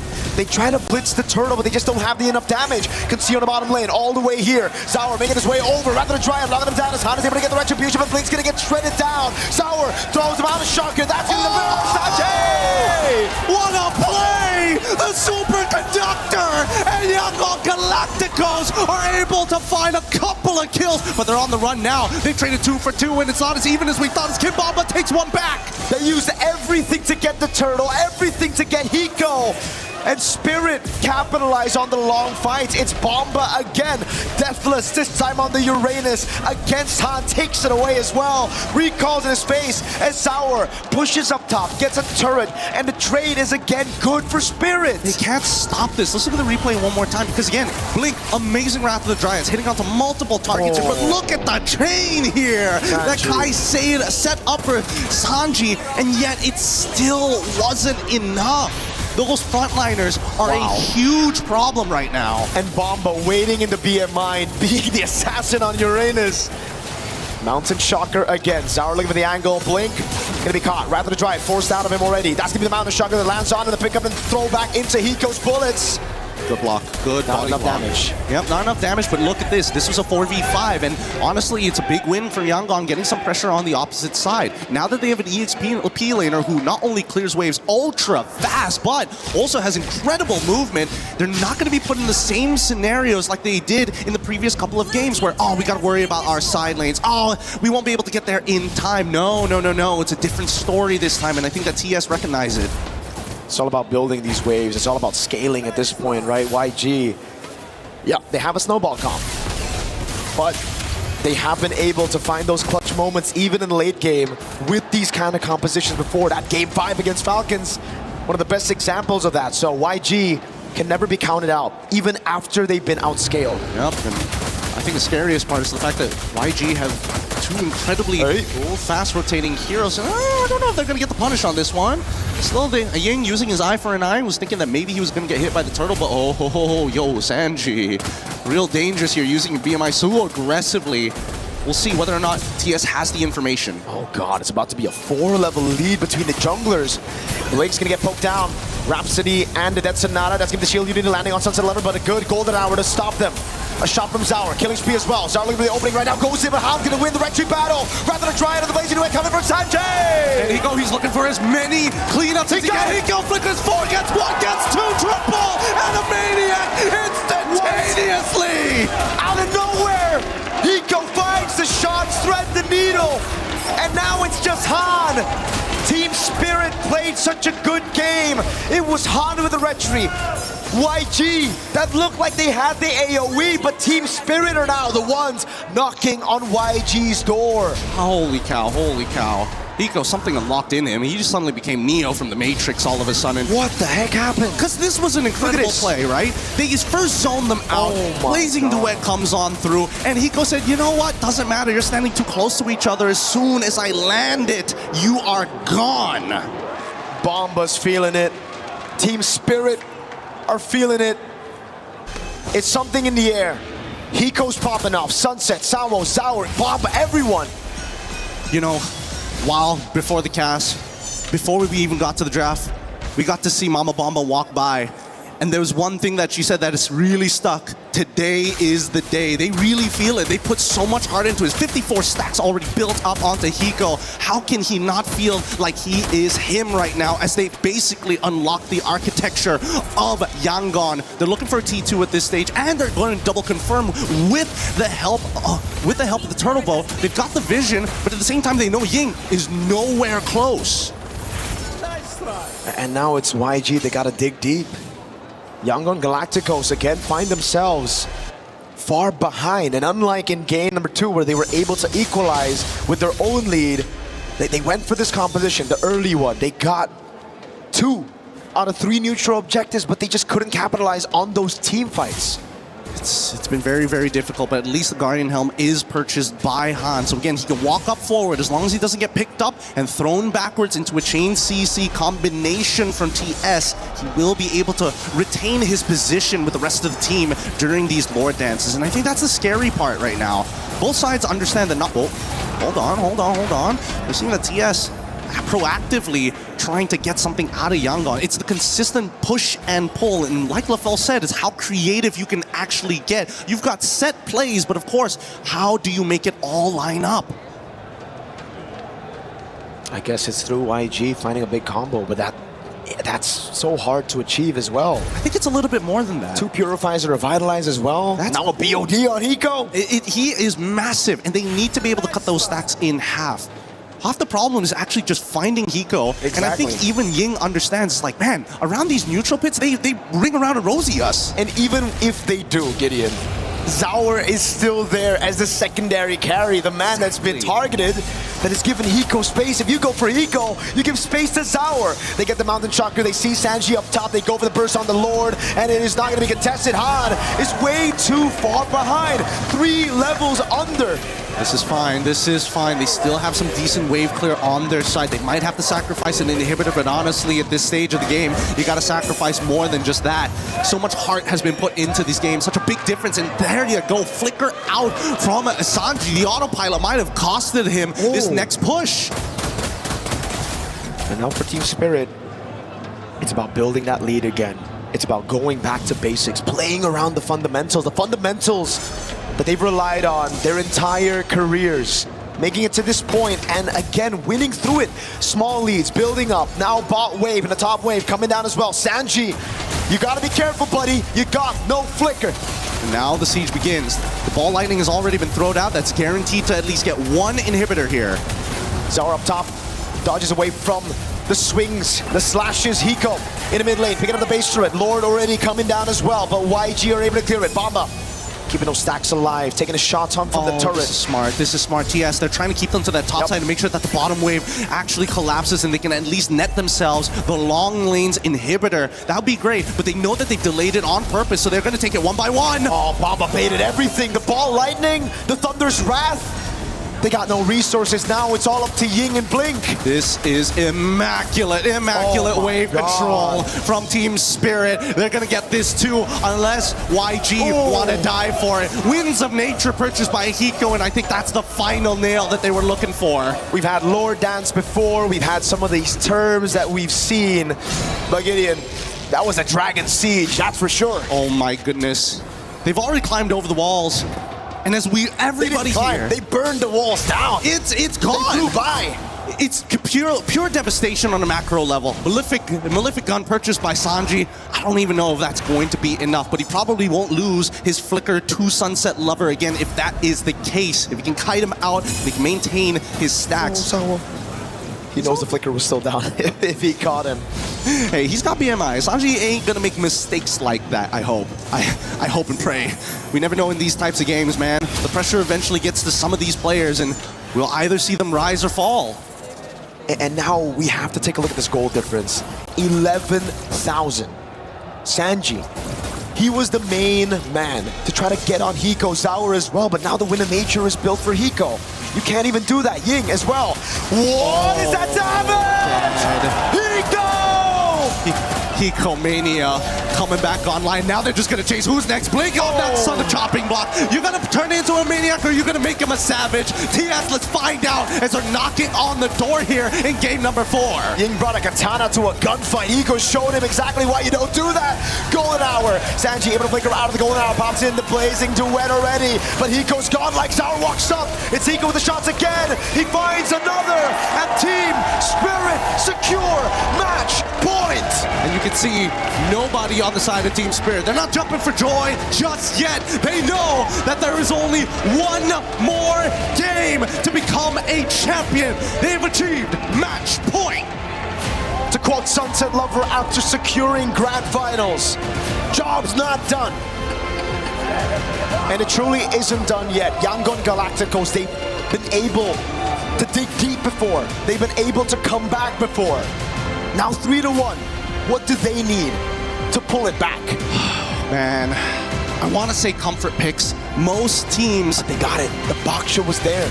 Most teams, especially when pushed into these corners, they start playing the things, even if it's in a bad composition, just to feel comfortable, just to put everything on the line to say that we gave it our best shot.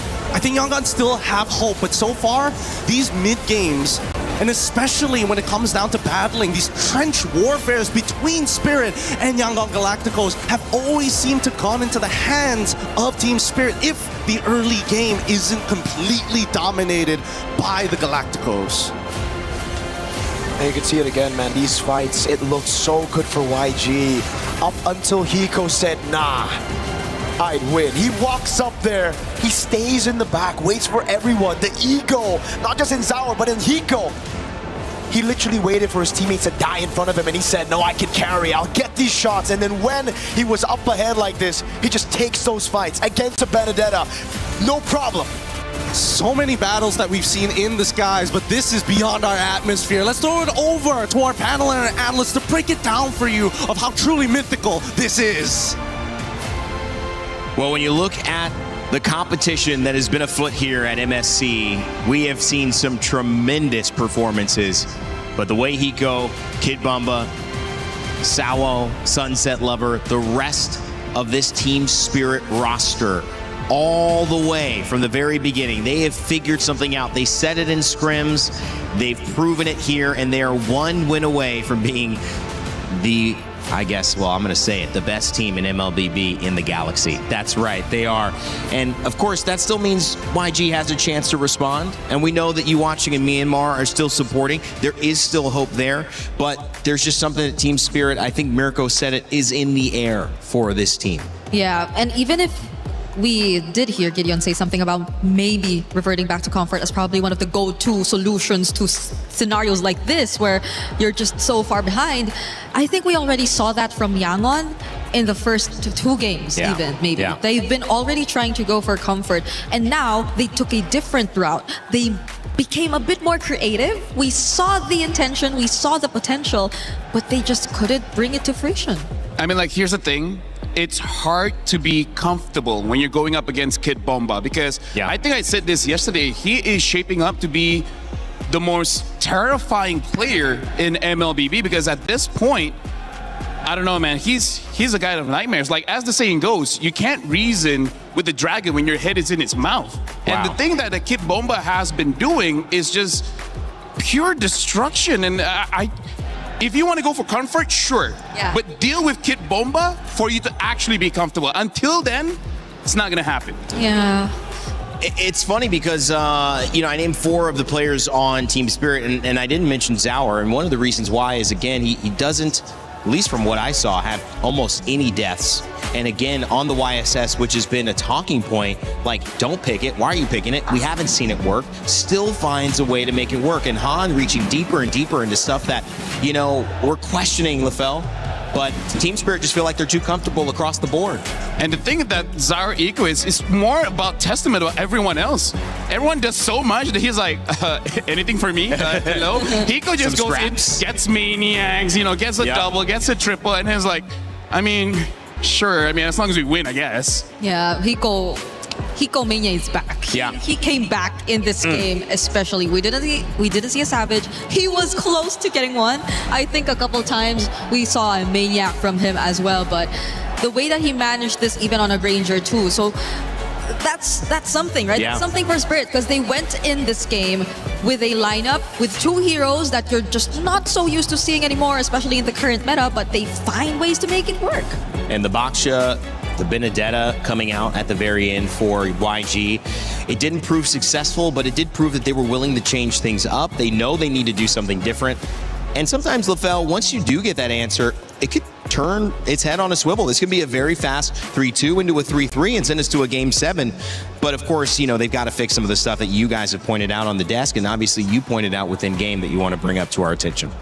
Yeah, here's the thing. It's not that YG didn't try, right? YG, even with the draft, they tried to deal with the Uranus of Kid Bomba, but I don't know, at this point, Kid Bomba feels inevitable, because here's the thing. He's Thanos, man. They already have this Baxia, where Baxia reduces the healing as well as the shield that the Uranus has.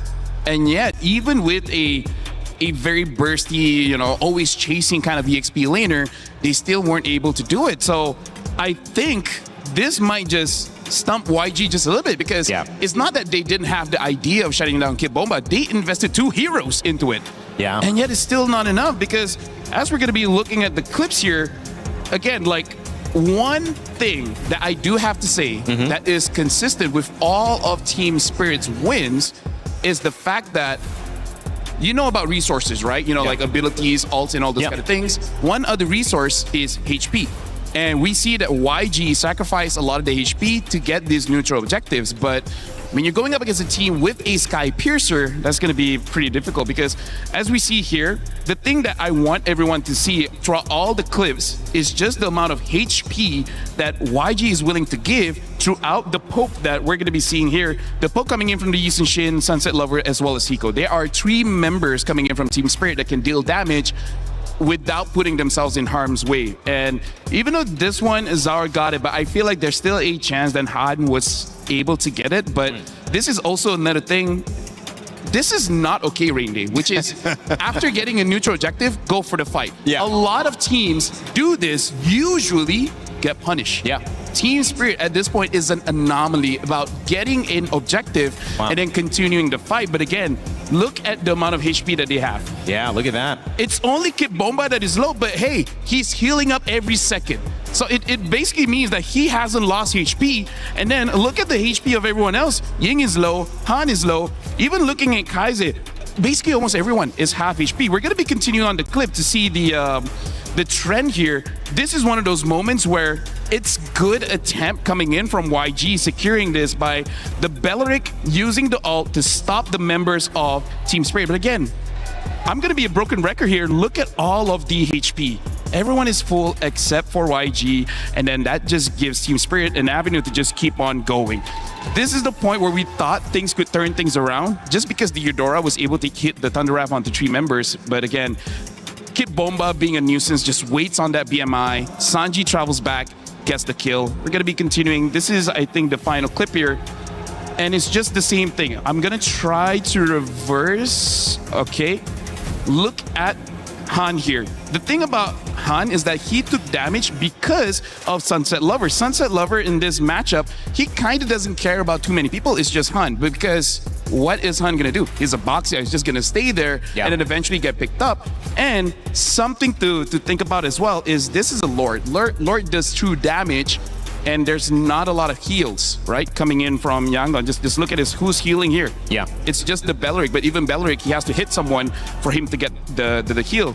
Everyone's low HP, and then everyone from Team Spirit is basically full HP, so they just keep on going in, and by this point, there's enough Sky Piercer stack to help out Hiko to secure that Maniac. So yeah, I'm sounding like a broken record, but it's because it keeps on happening over and over and over again. That just shows what even our casters are talking about.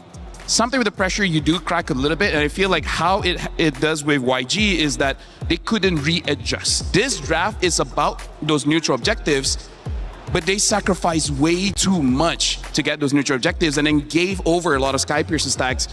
That's the reason they lost. Yeah, a lot of times the game-changing plays, the game-dictating plays really happen during these objectives. It's sad to think that they may have had tools to deal with members one at a time, but the members that they really wanted to deal with the most were members that were out of reach. And it was only really Bomba who was making all of this possible. He's too much. He is too much. He is, as he said, inevitable.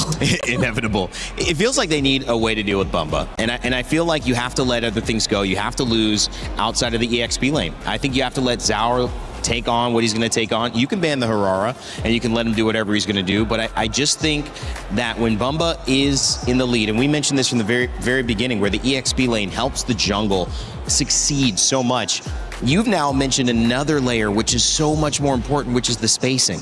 And he is spacing out the rest of YG. They're respecting him way too much, and I don't think it's too much for what he's done. He's clearly been effective, but is there a hero, is there a setup that they could figure out Kid Bumba has to respect more so that he has to group up so that they can control more of the space? So here's the thing, yes. And the answer is, if we look at all of the draft patterns, Bomba's heroes are usually picked first. The one time he was picked last is on that Sora. That's right. Right? So as long as the Uranus, Esmeralda, and likes are open, then he will pick it up first.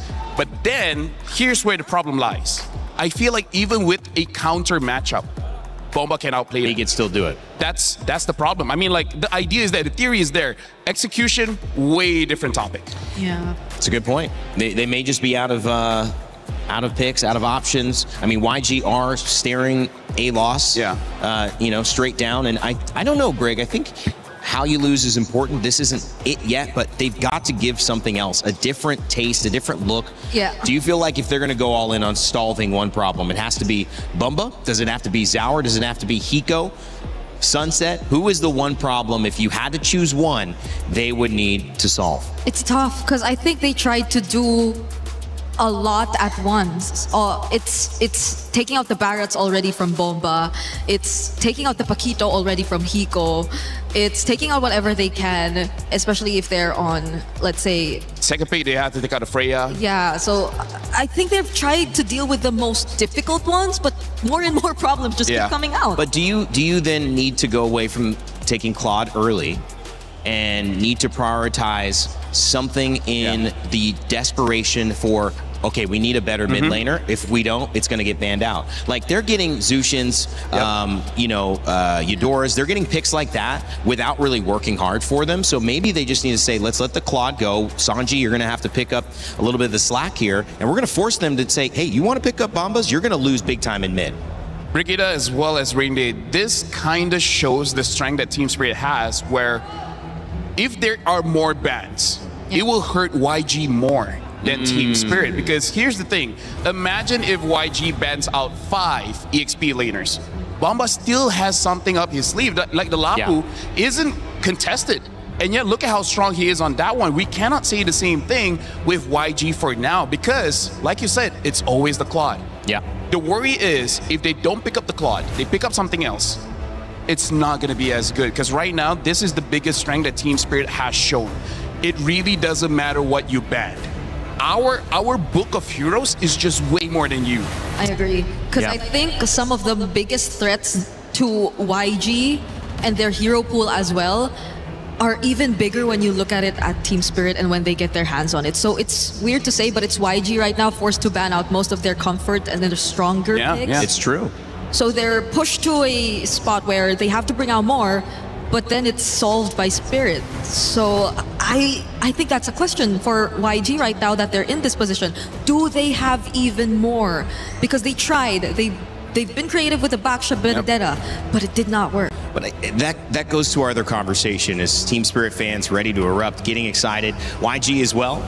But I think it just has to be, as you see a little back and forth there, it's just got to be, okay, we've taken a lot away. Yep. What can we open up then? Because if the answer isn't to take away, then the answer has to be either to execute better or to open things up. I would say the Hail Mary is let Bomba take whatever, leave Paquito out, and then completely ignore him. Meaning, okay, ban out the Barats, but try to ignore Bomba and try to basically get the other 4 members. But the reason why that can't happen is we see how Sunset Lover never gets caught. Hiko is also very hard to catch. And Zara Egoist, he has died like, I don't know, maybe 3 times this tournament. I have no idea. So it's easier said than done. Either you ignore Bomba or put everything onto him. Doesn't matter. It's still going to be bad. Well, Zushin picked up, and I think for YG, that's got to spell a little sense of comfort heading their way, even though there's nothing exciting about seeing Kid Bumba and Zauer Egoist in those first 2 pick positions for Team Spirit. You might be right, Kid. What do we want? Yeah, you might be right. I'm just saying you might be right, Kid. Because it was written Kid Bomba Finals MVP in the placards. Oh. If we do, can kind of seal the series here, but speaking of, it's a flex. The Paquito gets They open. leave the Paquito open. I mean, it's the only way to do it. Damn if you do, damn if you don't, right? No matter what you ban out, something is let through that you're like, come on, man. Why does it have to be like this? Yeah, which I feel like is still a flex, but maybe they might be a bit more cautious about this because the Juicin showing up would mean that YG might be a bit more okay to doing the fighters in the lineup. So Guinevere picked up here as well. Okay, they changed the sequence. Because Guinevere and keeps the getting Arlet, banned. so they don't go for the Claude anymore. Good luck on finding a job. We're praying for you, buddy. A job is hard to get nowadays. Hey, maybe you can try being a player. Either ways, YG right now, in terms of going for comfort, I like this because this both ignores as well as prioritize Bomba because this is a good team fight lineup. A lot of crowd control, a lot of continuous damage.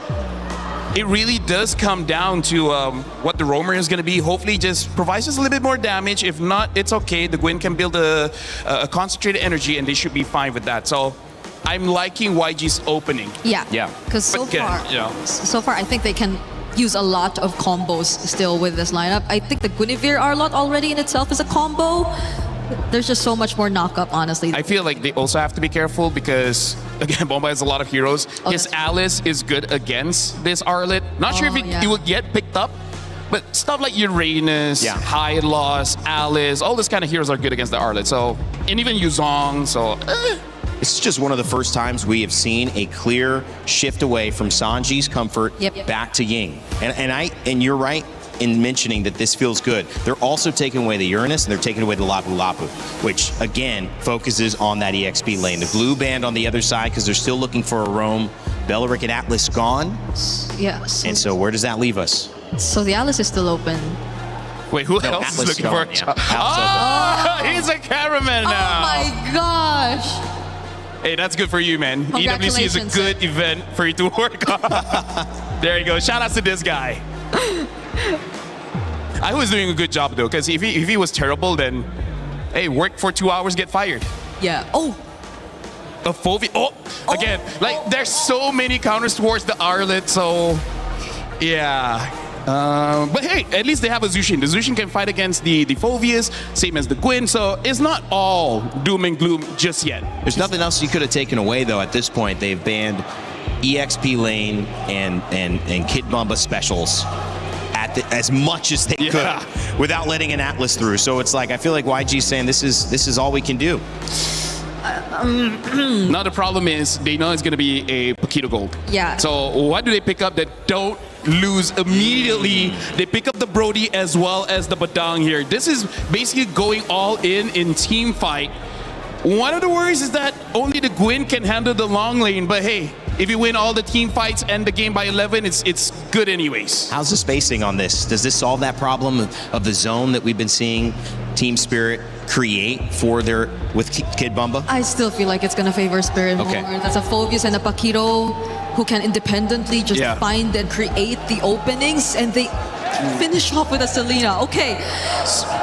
So that's, I think, a keyword for at least this matchup. Spirit can be more individual. Yangon, they are desperately required to work together.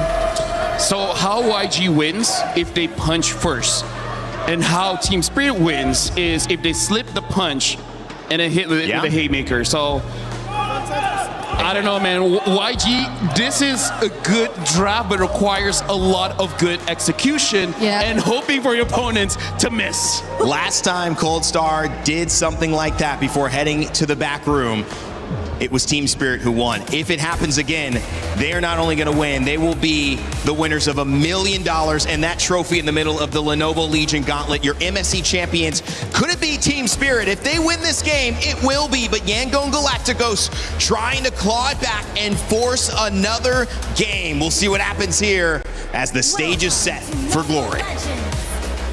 A set so beautiful that it can only be prophesied. You can hear it in the atmosphere. You can hear it in the wind. This could be their moment. This could be the day, unless Yangon Galacticos can stop them to turn and start a potential reverse sweep. We come here at match point game number 5 here at the Mid-Season Cup 2026 here at the Esports World Cup. And Team Spirit have been so close. They've been working so hard for this. Yet you would imagine that at least for the Yangon Galacticos, that maybe this is God-given. Could be, especially considering if you look at how Yangon Galacticos have decided to draft, how they've decided to play. Desperate times call for desperate measures. Han, after the purple buff, goes straight into the bush, looking for a gank, looking for an advantage early, and Spirit, as calm as can be, playing around again, punishing those mistakes. They see Han up top, Zara goes down below.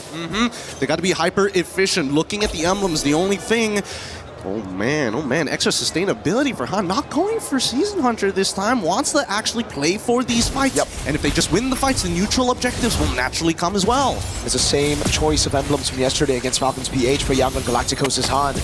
It's back to just setting up for the rest of the team. Being, okay, maybe less farm than Zara Ego is, but at this point, I think he needs to just accept that. Zara has gapped them in terms of farm in the last 4 games. Even when they were winning, it was Team Spirit who still were able to even it out with for Zara. And this is in consideration of everything that has happened in this game, right? They're reading into the behavioral patterns that TS have kind of put before them. In Yangon, you can see a lot of preliminary early motions, right? Get that quick push on that top side, come down to mid lane. Oh! Uh-oh. Stun lands, gonna get a lot of damage. Now the Valor Requiem as well. They play for the strong side. Sanji is him. That's first blood over the YG. Now, as long as they delay this turtle for as long as they possibly can, that's gonna be more and more gold falling into the hands of Sanji. Good missile arrow here onto Kaze, but so far, TS, they don't want to punish this just yet. They got bigger fish to fry. Another arrow into the deadly magic. And the poker trick, but Blink gets away in time, gets into the bush. And Han will still be able to farm up. Now the question is, how do they stop Zauer from snowballing through farm? Well, it's about making sure that people are there to body block the right targets. Kid Bomba might be in some trouble here. Well, Requiem into the final slash earlier. YG showing signs of life. They're fighting back. They got hit on the chin a couple of times. A little dazed, a little wobbly, but it doesn't mean it's over. Blink able to get at least a champion stance out of Hiko. Now golden hours have been dropped down. A lot of the motions that we see on the map for the side of TS is poking and prodding, right? And forcing out ults coming out from every single lane. And is this combo, the Arlet and the Guinevere, that has gotten them so many wins in Myanmar as well in their MSL. For Team Spirit though, it's again just playing through the meta. It's them just building these leads, and for YG, it's about ganking Bomba again and again. That's a second one back to back. Tell me that isn't just picture perfect. Picture perfect-esque even. Just plenty of vengeance, and now looking for that punish once more, forcing Hiko to flicker back out. It's one of our memories as well being thrown just to make sure that he stays and losing out as much health as possible. This is a really dangerous game because Yangon, their entire composition, a majority of their early game damage is going to come down from Sanji, but of course the vengeance coming in from Ying, everybody can enable him. So YG got the lead early. They didn't get the neutral objective, but it's A-okay because they were able to pick up 3 kills. All of them on the hands of the targets you want to see in the early game. It's on Ying, it's on Han, it's on Sanji. Now the turtle spawns, and YG side of the map. In the Brody side, Sawo able to escape. The arrow lands on Ying, but now it's all a race to get to this turtle. Yep, they're trying to use the extra bonus movement speed to take first position. Blink back on the Minesweeper job. Got to get rid and clear these traps as much as possible to deny information from their opponents. But Sawo, he's going for more here, right? Focusing not only on that mid wave, but disrupting that backline from now as they get into the neutral fight. Zara gets away. Now, instant final slash into the Requiem, but the Golden Hour catches him. And if Requiem's going to be baited, Fist crack him in. As Han is able to get the Requiem, but Bomba's stuck. They got to get rid of him, and now they finally do. Han takes him out, and they even get one more in Hiko. If they get a third, it's guaranteed. The snowball has begun for the Yangon Galacticos. 2.6K already, right at the 4-minute mark. And that's the explosion that we were waiting for Yangon Galacticos. Even in the previous game, how can they push it forward? How can they push the lead even further through a fight around the neutral objective? Team Spirit had played it so clean in the last few games, but here it was YG with their comfort, AOEing, not giving Team Spirit a chance to react. This is a huge build of confidence for Yangon at the very least, right? Even Ying flickering final slashing just to make sure that he can cover not only Bomba, but just in case somebody was behind him in that bush, he covers those angles instantly. And that's something that right now, TS, hey, early game's kind of done here. Finding these individual targets has been a lot harder because Yangon, they've decided to tactically split up their squad. 2s and 2s. Get your pairings on either side, play around Sanji, and he is going to be the ballista that breaks down the turrets. That's the siege, that's the catapult, that's the ballista, that's everything. The whole siege unit is that Brody. But you have to usher him through. He's a very vulnerable target. Bomba, though, on the Phobius here, not having a good game. Now going to get pinned down again. Sawo has the Golden Hour, is able to find 2. Now the rest of the team coming, corralling on Sanji. Flickering out to safety, but Bomba's going to be caught in the stun. Now Ying with the final slash into the spatial migration. Beautiful stuff, beautiful stuff. This combination between Ying and Han has been ridiculous. And if you think that's not the end of it, well, guess what? The truth is it isn't. They still have Kaiser and as well as Blink as major follow-up tools or engagement tools. It really doesn't matter who shows up first as long as Ying is nearby. And I think that Zara, this is going to be a pretty tough game for him. His base HP isn't that high. He's going for that concentrated energy, knowing that he's going to be a primary target for a lot of the members of YG. And here we go, once again, they find a combo! Oh, spatial migration and the Violet Requiem. Sawo's gonna be taken out, and now it's Sawo. Double, they want a triple! Spatial migration lands again, Bomba's low! And Ying picks up the mega kill. Team Spirit can only just look for a trade in the bottom lane. Yep, chain CC perfectly. Kid Bomba, unfortunately, unable to start using his ult to dodge abilities. Just it wasn't given the space, the time, and more importantly, it just wasn't a free frame for him. I bet he was spamming it at some point in that fight, but he knows that unless it's underneath his turret, it's the only way to keep him safe. And even then, Bomba decided, no, not yet, not like this. We'll take the trade. That's all it's going to be. Sawo a little disappointed, of course, but hey, this is match point. Hey. It was never going to be that easy. They want to get Hiko next. Spatial migration already there. Blink. He's going to be looking for it. He finds the punch. He gets the fist crack, and now the pin down with the Violet Requiem. Oh, this Badang is doing so much work here. There's so many things that Badang can cancel out. Oh, wait, hold on. Golden Hour, Sawo playing around with the Kaiser now with the Lantern Flare on Sawo. Oh, almost Vengeance coming down as well. Sawo is able to get away. Zaur is trying to farm on the other side of the map. It's tough, it's tough. Let's look at the replay one more time here because that flicker from Hiko caught beautifully by Blink. Well, he is not missing right now, and he's back on that comfort. This is a composition that they played many, many times, whether broken apart, but now finally as a unit this time. War Axe already completed by Hiko. I'm not sure about this one. Uh-oh, Violet Requiem, but this time there's no Han to play it around. This crack coming down with the pin as well. Hiko going to be caught in the tough spot now. Oh my god, big stun! Sanji in the back, just doing damage, free hitting everybody. Hiko's dead for the 4th time this game. It's a rat trap. It's a dirty rat trap here from the side of a Yangon. Every single time TS tries to overstep their boundaries, it's an instant punish here, and it feels like it never ends. There's just so much CC on Yangon's side that you cannot just send one member, you have to send a multiple. And even so, Sunset Lover now losing a lot of the structures from his side of the base. He has a lot less play area, a lot less ways to maintain important vision over key parts of the map. Right now, Bomba and Hiko are at a combined 0-9-0. These side laners are just not having a good time. With Blink Han and Ying constantly CC locking them. Not even Sour, dude. Yeah, Blink has been playing a strong game, but now here comes the conceal. Let's see. It's kind of crazy. He goes straight onto Kaise. He's able to escape, but the deadly magic is right on him. It takes down out of the golden hour. He's able to save him for the battle requiem, and now it's going to be the all out. And now they keep on moving forward. They have to go for the chase. Kid Bomba is going to be left all on his own as Hans chases the rest. Killing spree for Sanji at this stage of the game. Sour for Kaise, and of course, the Lord goes into the hands of the Yangon Galacticos. Desperate from Team Spirit, but that's the only thing they could do. It's either that or they sit quietly in their base waiting for the Lord to come through, and that's a DHS for Sanji. Holy cow, 14-1. 14-1 to get some momentum back. And Han, he's more than happy to start using that magic thumb to get in and out of these fights. And again, they're daring TS even. They're saying, you know what, you did this all last past 2 games. Not this time. It's our turn to have a little bit of fun. Blow up some steam. 14-1 in our game number 5.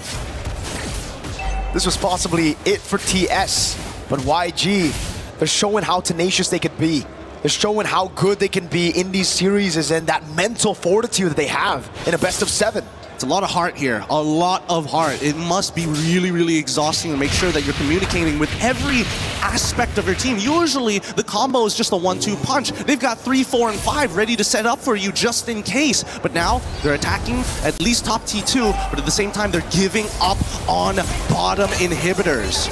This is the only thing Team Spirit can do. Again, just reacting to the plays and looking for the trade. Sour goes in, Blink with the whip on it. Fist crack already there. The golden hour saving Bomba. Is that going to be the missile arrow to the back line? And Sanji's able to flick around to safety as now he goes on Hiko. They're still going to go forward. Hiko ends up trading, and now they're on the chase. Bomba again with the dark wave on Sanji, but he's going to get taken down by Ying. That's again at the back line. Sanji looking for the free hits on Sour. Last shot as he gets pinned down, and Blink picks up a double, and Sunset Lover is going to be caught on their turret. Han, right there. Again, the arrow does not land, and Sour is able to keep the minions from coming into the base. How many more seconds till they have left? Not enough time! And there you have it, a convincing game for the Yangon Galacticos, turning it 3-2. It ain't over. Not like that. Oh my God, there's so much heart in these games. There's so much, not only the tenacity, but you can feel it in the play. They are not gonna go down like this.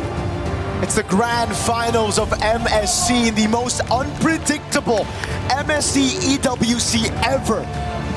Of course we're going to a Game 6. Now the question is, are we going to a Game 7? We pray for a Game 7. TS fans, they want to end it right here, right now, but God, these games are too good to let go. However, the snowballs have been significant. This game ended 17-2, so we're talking about built-up confidence and disrespect for the side of TS. It has been crushed here, so they need a clean game if they want a championship. And again, it's YG going back to their comfort, not just trying to play the meta game. They brought out the Baksha, it didn't work out. They doubled down. They said, all right, Han, put him on the Guinevere, put him on a team fighter, put him on an enabler for Ying, for Kaise, for Sanji, for Blink on the Badang with a fantastic performance. We have to eventually decide on an MVP, but my God, Blink played a beautiful game. My God. Predicted flickers, Ying catching people, so many goddamn times. There's no better way to describe it. He has played so well on his comfort. I don't know if he's going to get it again. And I also don't think Ying is going to get that Arlet anymore. I don't know though, because if you want to take away the Arlet, you gotta let go of some of these meta picks, and Ying is a monster. He's an apex predator, you could say, on those picks. He's an absolute beast, but we're gonna see whether the panel agrees with this panel. Break it down. Okay, that means we might be going to another Game 6, or could we get a Game 7?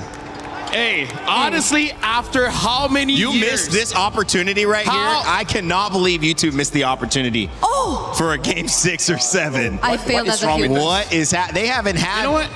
I put them on the spot, guys. I think I win. I failed. I think I finally cracked you guys. I am disappointed in you and myself. Pause. I am. But we got good games, though. Yes, how many years? I am only not disappointed at the result of this series. How many years, Brig, that we have 4-0 on Grand Finals? Now it's 3-2. Well, it's been since Myanmar maybe in the Grand Finals, maybe 6 years ago. Was that 6 or 7? 6. Now they're doing it. But the camera's not on us. Camera. They went to my solo on that. They're trying to make you guys look bad. I know. They don't have to try. We can do it by ourselves. YG we can make ourselves look bad. It's okay. In an incredible game, and they prioritize Ying. And I think the biggest thing about Ying is it's the name we gave him, Undying. But it's more than that. It's the Arlet. It is, they don't have an answer for the Arlet. There was no answer on the other side yesterday in the semis for the Arlet. And the Guinevere as a result to follow up, Brig. I know you're pointing at that saying, yeah, that was a big deal. You would assume they had answers to the Arlet though, because they had Phoveus. Not Ying's Arlet. I mean, like, Phoveus does have a bad time against, let's see here, Badang, Zushin, and in a way, Guinevere as well. Yeah, that's true. So at least for the laning, you would think that they did, but everything else, Ying was Undying. He was free. Wait, speaking of, I remember one other time Kid Bomba used the Phoveus. Yeah. And it was this as well. I think it was against Vamos, where Vamos used Zushin and Hylos. Yeah, pretty good memory. I'm impressed with myself. Same. He has very impressive memory. I can't remember most people's names, but I can remember draft picks. It's true, it's true. He has impressive memory. That is a pretty good memory. Only with MLBB. Only with MLBB. Okay, that's it. But you remembered it was Rhino Day, right? It's been Rhino How Day could you for forget? 3 weeks. How can Rhino Day be 3 weeks? Guys, this is actually interesting because I think the energy, and especially when you are at home watching and you're looking at this set, you see the 3-1, I think you start to slip into, well, it's looking like Team Spirit. And then bam, Yangon Galacticos answer back, but not just quickly and not just with this Arlet, but convincingly across the board with everyone. And it doesn't look like the same matchup anymore. And that's what we hope from a grand final, Brig. How were they able to, and I know, LaFell, you've got some clips as well, turn this around so convincingly? Have they solved something? I think they got back to what we said about the front lines being just as terrifying as they should be. Because terrifying. That works, right? Terrifying. Yeah. Which do you prefer, Undying or Terrifying? Terrifying Undying. I feel like we can interchange. If he doesn't die, Undying. And if Terrifying if he's like aggro and gets a lot of kills. 5 kills or something. I think use both. Yeah, I will use both, but I agree. I guess a lot of it started with him, and these are, I think, a better combination of their comfort picks. Yeah. The Badang is a comfort pick, the Arlot is a comfort pick, the Josin, and they pretty much completed what they lacked in the first game. Yeah. Or first 2 games, I'd say. And they let the Paquito go. I mean, that was the first game that they let the Paquito go after they got burned with it in game 1, and I think that worked. I mean, like most things in life, a lot of things can be solved with violence, you know? And that's what we saw from YG. I feel like they understood in the previous drafts, they don't have enough violence. Okay. So just get a little bit more. Right? Let's look at a Telestrator, right? Okay, let's go to Telestrator, please. Yeah. I don't know where this is going, but let's go to Telestrator. Thank you very much. All right, so here's the thing that we got to talk about, right? Yeah. The fact that for how many? Like maybe 3 games where we see both the Gwyn as well as the Arlet being banned out, and the moment they get picked up, all of a sudden they look amazing. And speaking of why they look amazing is because of all the control that they have. They have 4 members here with a lot of control. The Badang creates a wall, making it so that you can't escape, and then Gwyn jumps in as well. Like there's a lot of chain CCs that this is why I say that this is a very good team fight comp. And I think this is just the comfort of YG. They like to fight, so why stray away from it, right? We're going to be looking at some of the clips here. And then, in terms of the clips, it really is just about abandoning your brain. Yeah. Don't think about it. Just do it. Not sponsored by anyone, but just do it, right? We're going to see about how they just jump in, and then they just go in for the fight. You like that joke? Yeah, thank you very much.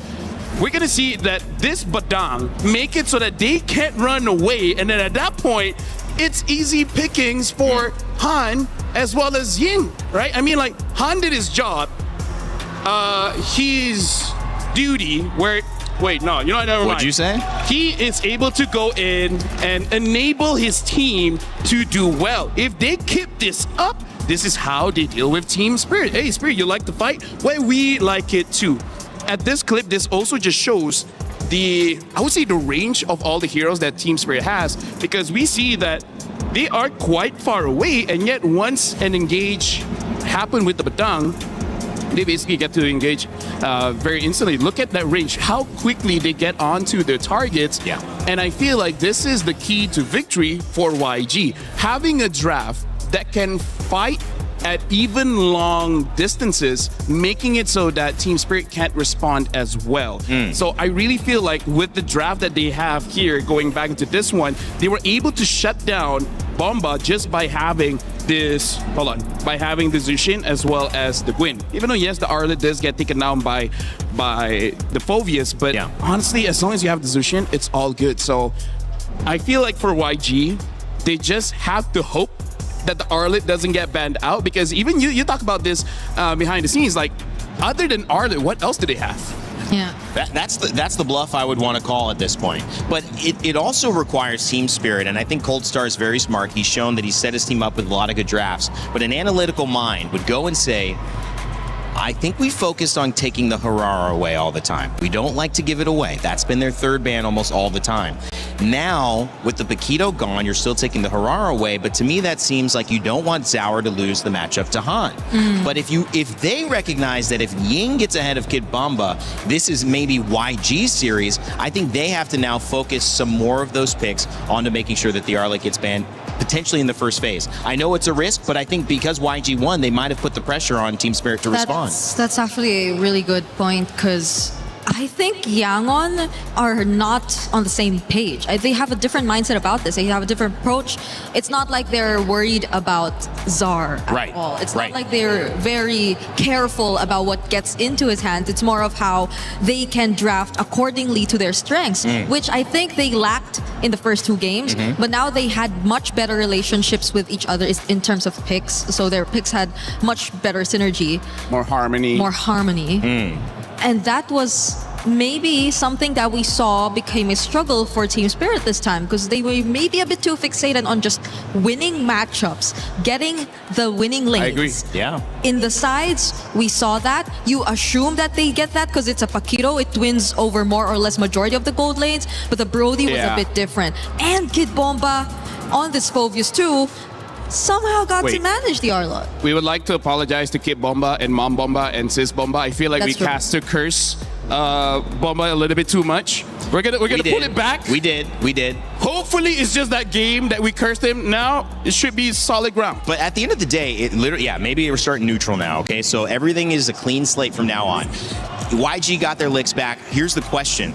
Does Kid Bomba have another game as you're wading in the water, swimming, right? Trying to get back to the shore. Is it going to be Kid Bomba that takes you there? Is that the one who's going to be in the charge, pulling people who can't quite make it, who can't sustain themselves? I think it is. And if you're Team Spirit, and I want you guys to think about this. I don't want you to just take me lightly. Think about it. Lean back. Stare into the sky. I just feel like that's got to be the answer. That's got to be the focus. It has become an EXP battle for me. That's where my eyes have gone. 100%. But, you know.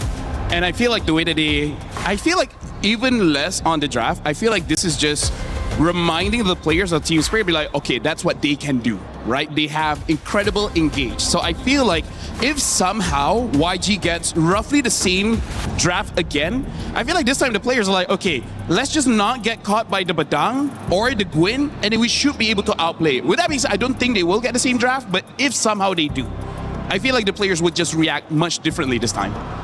That could be the case. Okay, Paquito was something we said, will we not see it? We didn't see it. That opened up the draft. The Barat's probably gonna stay banned, but who will take the onus of banning it? Because the Freya has been consistent, the Fanny has been consistent for red side. If we will see that again, it'll be the choice of Harara banned, or if we'll see a target ban on red side, which would open up this conversation again for the EXP lane to maybe get an advantage. Atlas has been banned every single game as well, Brig. Yeah, it's at least ever since the loss that YG went through for the first two games, we've never really seen the Barretts nor the Atlas even out there anymore, which I think kind of made it a bit more flexible for the Jusins and the like to come through. That's right. But in that scenario, I think the Jusin was a big problem for Team Spirit as well. So let's see who gets on blue side and who gets on red side, because I think that will significantly impact the outcome of this game. We're on flying clouds too, which I think will accelerate the pace. And it's Spirit who gets on blue, but this time... Holy moly. No Guinevere. And no Freya. Oh no, but they force Yangon to ban the Freya and the Barats and the Atlas. They don't, and this leaves the Harara to them, so we see the priority. Yeah, and I feel like the Gwyn is honestly a good ban because, like I said, the distance itself is already the problem, right? Arlet needs to get close, and then he can come in. But yeah, that Gwyn is too much. But isn't this the same problem that YG will have to face? Aren't they forced to pick up the Paquito here? No, I don't think so. Okay. I feel like no Claude. Well, they have a Brody, yes. Yeah, I'm just worried that Sanji hasn't really used fighters in the gold lane, right? So I'm worried that it's good on paper. Yeah. But if the guy can't use a fighter, is this really... That's why. Is this really where you want to force it out, where Team Spirit is match point? Yeah, that's why, because it's likely to go over to their side if they don't. So they decide to switch it up, and this time, they'll pick up the Paquito. Could this be a flex? I'm not sure if it's... Hopefully it is, because I don't want to think that they were just pressured to pick it up. It could be jungle, it could be EXP. What if this is EXP? And this goes I think it's better. I think it's better, EXP. But again, we got to look at the matchup, because not every matchup the Paquito can win. If Team Spirit picks up the Esmeralda, maybe they have to think about putting the Paquito somewhere else. But it's nice because they still keep their cards close to their chest. They say this could be that, so Team Spirit can't just pick blindly in EXP. They do have to respect that. What happens if we're going up against Paquito? Do we need a winning matchup for that specifically? Yeah, because I don't think Yangon has really ever utilized the Paquito in gold. Wow. In EXP, I don't think so too. So this is a new hero pick that they will be picking up. It's a clear attempt to adjust from Yangon's side. Honestly, that's why I feel like this might be jungle. Might. Just because they are a team that likes to win those neutral objectives, and Paquito is one of those that has quite good burst damage with the red tree, so maybe they can take it, which, by the way, Melissa has been banned quite a few times by YG, and this time Team Spirit picks it up. Let's talk about why this is important. Yeah. YG wants to dive, wants to win the fights. Yep. What are you going to do when she uses the go away? That's so I right. feel like this is the response that Team Spirit has. If you want to come in, try. We already have an answer for that. Go ahead. Which I feel is something they have to resolve through their mid lane. So I agree. The Eudora Gord options are still there, but since they prioritized gold and revealed that it is either jungle or Paquito XP, they might lose out on more options in the mid lane later on. They keep their EXP open though, and that you know, and again, Paquito can still flex. We know that we still have the Claude going in, so he's not going gold, but they are still focusing on trying to see if they can get Ying an advantage. And even though Esmeralda is out, and that's a great EXP lane, with the Eudora ban, it seems like they're also focusing on limiting the options that Sunset Lover can play. Which I thought is something they would rather pick. The other options, I would say there's 3, because I feel like you need long range to do with this Melissa, right? You want to cast Merca? I mean, like, Arlet ban. You can try. The Farsa. The Farsa has enough damage. The problem is Melissa can get into range. So that's something that you got to consider. Eve also has the range, which kind of, you know, not so great going up against Esmeralda. No, yeah. And then the last one is Zetienne, where Zetienne is pretty okay, especially if they want a lot of team fight. The problem is she takes a while. And I don't think it's The either... other one is Selena, but that one... Yeah, both of them, I'm sure they have good Selena, so why not? Yeah. Because even the burst is going to be a problem, I feel, for the Zetian. Maybe in the early they can manage a bit, but... At level 12, it's okay, but getting to level 12 is the problem. Yeah. It seems like YG's really focused on hard stuns or potential counter initiation. They want the Paquito to run free because they picked it, and it's got to do the work of a Harara, right? Because they traded that out, and they're saying we're going to work with the Paquito. So Minotaur and Eudora can really stop or create good counter engage or initiation. The Dairoth picked up as well, guys. Yo. You know what? Shout out to the crowd. You guys are amazing. Holy. Some might even say amazing. Are we pushing? Well, the Dairoth gets picked up, so I was right. This is going to be a Paquito jungle. But again, Dairoth has its goods and bads. I would say in MSC we've seen quite a lot of the bad. Like, he can win the lane, but what's next? Yeah, I think it was Falcons PH2 who were the first ones to use it. Slap already using it. Not necessarily reflects a good standing as KDA-wise most of the time. It's just really to match and answer the Esmeralda, which I think, again, is a question we raised. How they answer Bomba. How can they kind of shut down Bomba? Yeah. But Spirit, They've locked in a Valentina and a Gatot Kacha.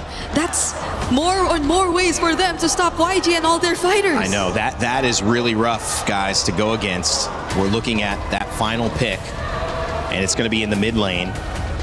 I feel like if they can get a hero with Crowd Control, they pick up the Rafa. Whoa. Taking notes from Aurora, and we see the reaction coming in from Team Spirit. It looks like they didn't see this coming. And I like this pick because the Dyrov can shred armor. So it doesn't matter the armor that you have. The Claude and the Paquito will be able to do enough damage. This Rafa giving that sustain. Whoa. This is a very interesting draft, and I can see it working. Well, YG just bet $500,000 on it, because that's what's at stake here. $1 million goes to Team Spirit. Cold Star happy again with the draft. Yangon Galacticos trying to tie it up and send us to a Game 7. What a time here at MSC. I hope it continues as we send it over to Gideon and Mirko. I agree. Everybody needs to start praying at this point. Everybody is looking for their team to make it to the very end. Here at match point, the pressure is still on Yangon, and they basically have come up with a more interesting draft, a different sign, a different means to attack this potential championship point. We come down to game number 6, and by God, if this isn't a marathon, and almost immediately Sawo starts off with a pretty good taunt here at level 1, just to make sure that Yangon, they can't walk freely. They gotta. YG, their main win condition is playing through these fighters and just going all in with the healing, trying to out-sustain Team Spirit, so they gotta try to establish some lane dominance at the start of the game. Yeah, not to mention they were also getting Pull Yourself Togethers from Sunset Lover as well. He wants to make super plays of his own, either stealing away some pretty good ults, but most likely going to be at Wrath of the Dryads. First invasion here, it's gonna be a little difficult. Han is on level 4, but still has plenty of damage, and Sawo zones him away. Ooh, Sawo with the Rectory able to pick it up. Han trying to deal a little bit more damage, but it only lands on Sawo, so that ends up just being a win straight up for Spirit. And maybe this could be the answer that they were looking for, right? Sanjin as well as Hiko, it's still going to be a little tough between the two at the bare minimum. Both going for Quantum Charge here. Down by, oh, hold on, first blood achieved. Oh, maybe, oh, Blink gets out of there. Clutch flicker from Blink to get away, to evade from a possible first blood, to send Team Spirit into that spiral of snowball. Man, this game has got me, even me, antsy. I don't know when the next big play is going to come, but at least we know. Uh-oh, Kai's in a bit late. Oh my God, it's gonna be the regen, the last hit, the flicker out. No way. How? He managed, he's got like no HP. He's literally at 1. You don't even see the green in his health bar anymore. As now they attack the bottom side, they got the Purify out of Kid Bomba. This upcoming turtle is going to be highly contestable, but Ying needs to dominate. He needs to show control over this lane and make sure that they have first position. Whoa, Sawo or what? Face check in the bush against a Dyrog, gets insta-bursted down. Now it's Sawo with Revitalize, able to get the taunt as well, but the rest of the team comes around, and Ying gets a double. The damage is good. Wrath of the Dryads is already out, but they have to back away from this. This is an unwinnable position for Team Spirit, and Yangon take the very first turtle of the game. Big taunt Sunset Lover as well with the face check. Team Spirit getting a bit too impatient with these openings. Is it impatient or was it necessary? I don't know. It's a tough call here because now they're going once again attacking onto Kid Bomba's side, and I think it's just a little bit of disrespect coming in from Sawo. Wasn't really expecting to get knocked up out of his taunt by Han, but at the end of the day, it happens, but it's not the end of the world. The lead is still very minute. We haven't gotten to the dangerous 2K territory, but we're basically a quarter to halfway there. With 10 more seconds left on the clock before that orange buff alongside with the Lethal Wanderer. Let's see how TS is going to play, because again, at this stage, you might as well invade that top side, steal away one green camp, probably omit the next objective, and try to set up to get Sanji's Purify. Oh, they're trying to corral over Han. Taunt doesn't land. Now they're all in over. Knockout strike as well. Oh my God, Sawo just so low. Ying gonna be able to pick up a kill spree as Sunset Lover steals away the Holy Baptism, but now he's gonna be caught by the taunt, and Ying gets a double. 4-0-1 to start game number 6. Darn, I really thought Sawo was going to be able to get out of there in time, especially since Ying wasn't able to apply the shred onto the correct target, and yet they still got him anyways. 45 seconds left on the clock before the next neutral objective spawns, and I think this is this might just be a Game 7 if it keeps going this way. We're already in that 2K dangerous territory, and there's no noticeable power spikes that we have to be aware of here because Yangon will hit it first every time. A 2,000 gold lead. Now this is getting very troublesome for Team Spirit. Yeah, and lead is on Ying on the Dairoth. This guy's gonna start bursting people down, and not to mention, again, the fact that he should actually just be the support this game. He should just be the support for Han to get those knockout strikes. Yeah, but that's the truth of it all. That's really the truth. I mean, he could technically be like a cleanup crew at the end because he has his flicker and the ult, but now that he's 4-0-1, you might as well take full control. Sao with the taunt just to escape. Han with the rotation, and now take a look at Ying.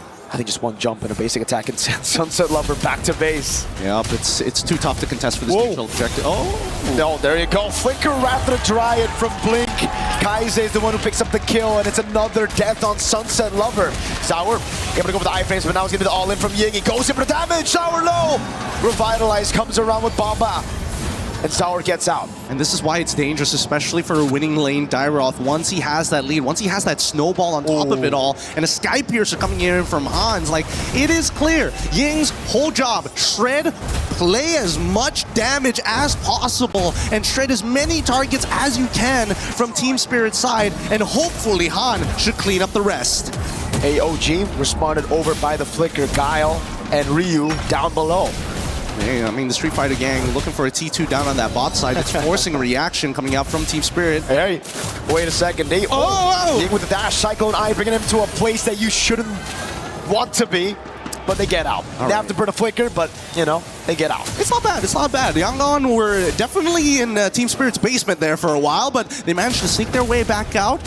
And for now, TS, it's all about scaling at this stage. Zaur, I don't think he can really contest it at this stage, not until he gets the War Axe, and even then, I feel like it might just delay his overall power spike. But then nobody else has much of a lead. Even Hiko doesn't have much of a lead. Yep. But the thing is, whenever you have a Melissa, you can still just play in the late game, right? We saw that from Vitality as well against Falcons when they were down, what, 5,000-6,000 gold in the early game. They could still just wait for the Melissa to scale, then play front to back. Then it's all about Zaur looking for those angles, but look at this lead. 1,200 gold lead in between the XP laners. Then it's just everybody who's up ahead, 500, 600. Yeah, they're just stacking up as much of the lead as they possibly can here. They might find something else. His Blink, he's looking for an opportunity. Good taunt to disengage, but Zaur's still going to be caught. Oh, he doesn't even have the iframes. It was on cooldown. Zaur will try to save him now. He puts himself in a 1v5. It's a double for Han, and he has a Sky Piercer. Man, that was a bad direction to actually go for the dashes. He double dashed away from Sao when he should have gone around Sao back into his own territory. That probably should have been it.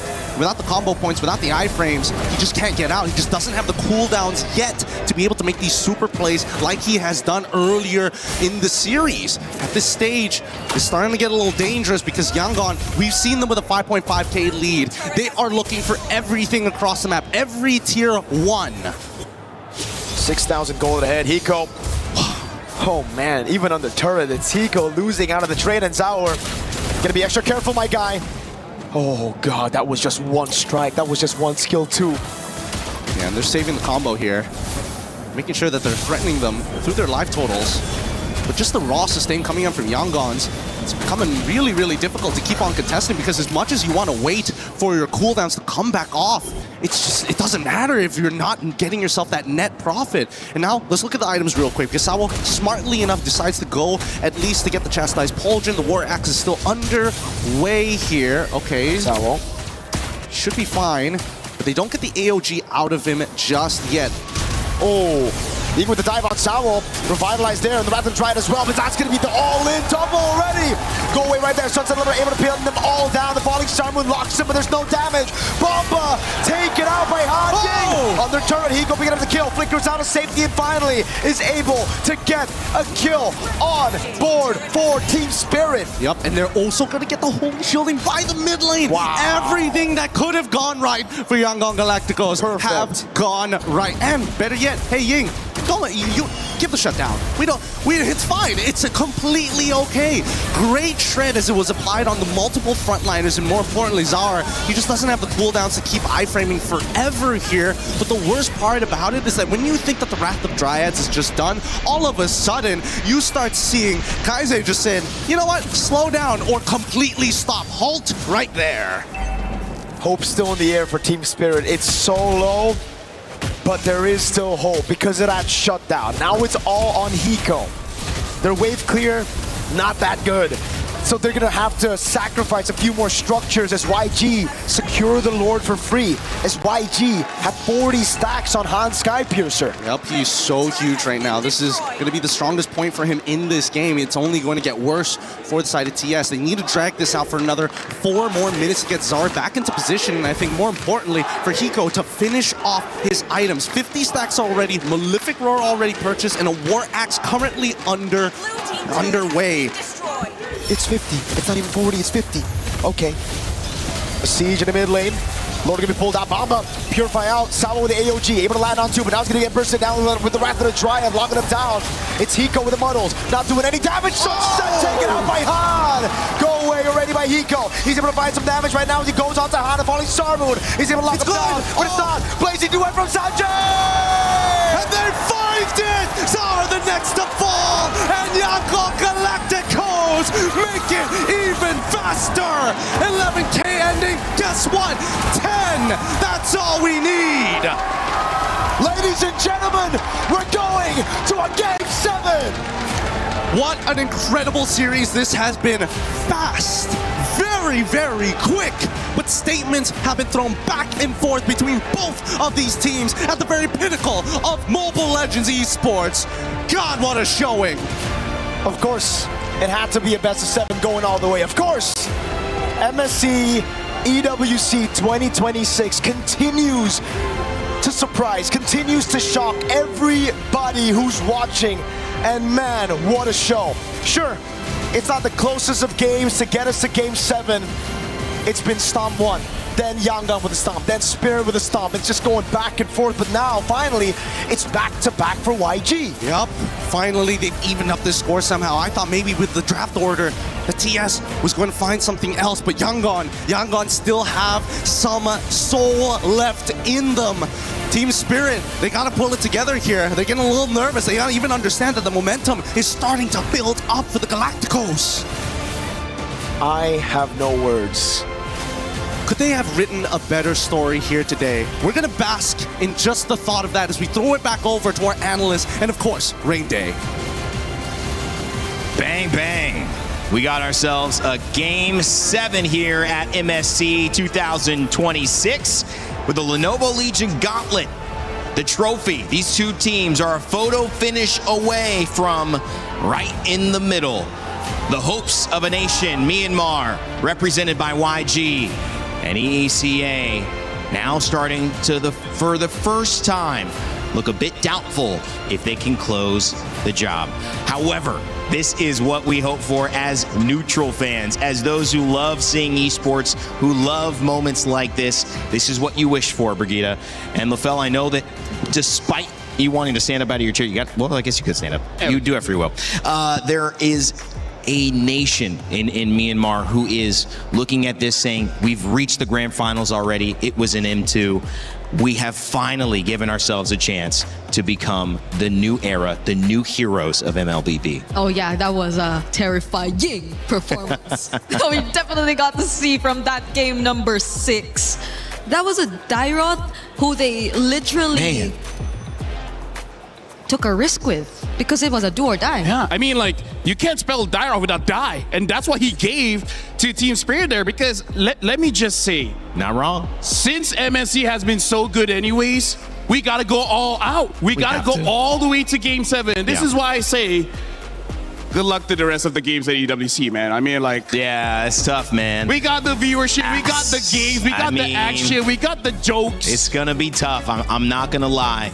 Been some great games, great competitions across the board, but this one certainly has got to be up there with the best of the best. Heck, it's one of the best in MLBB international history.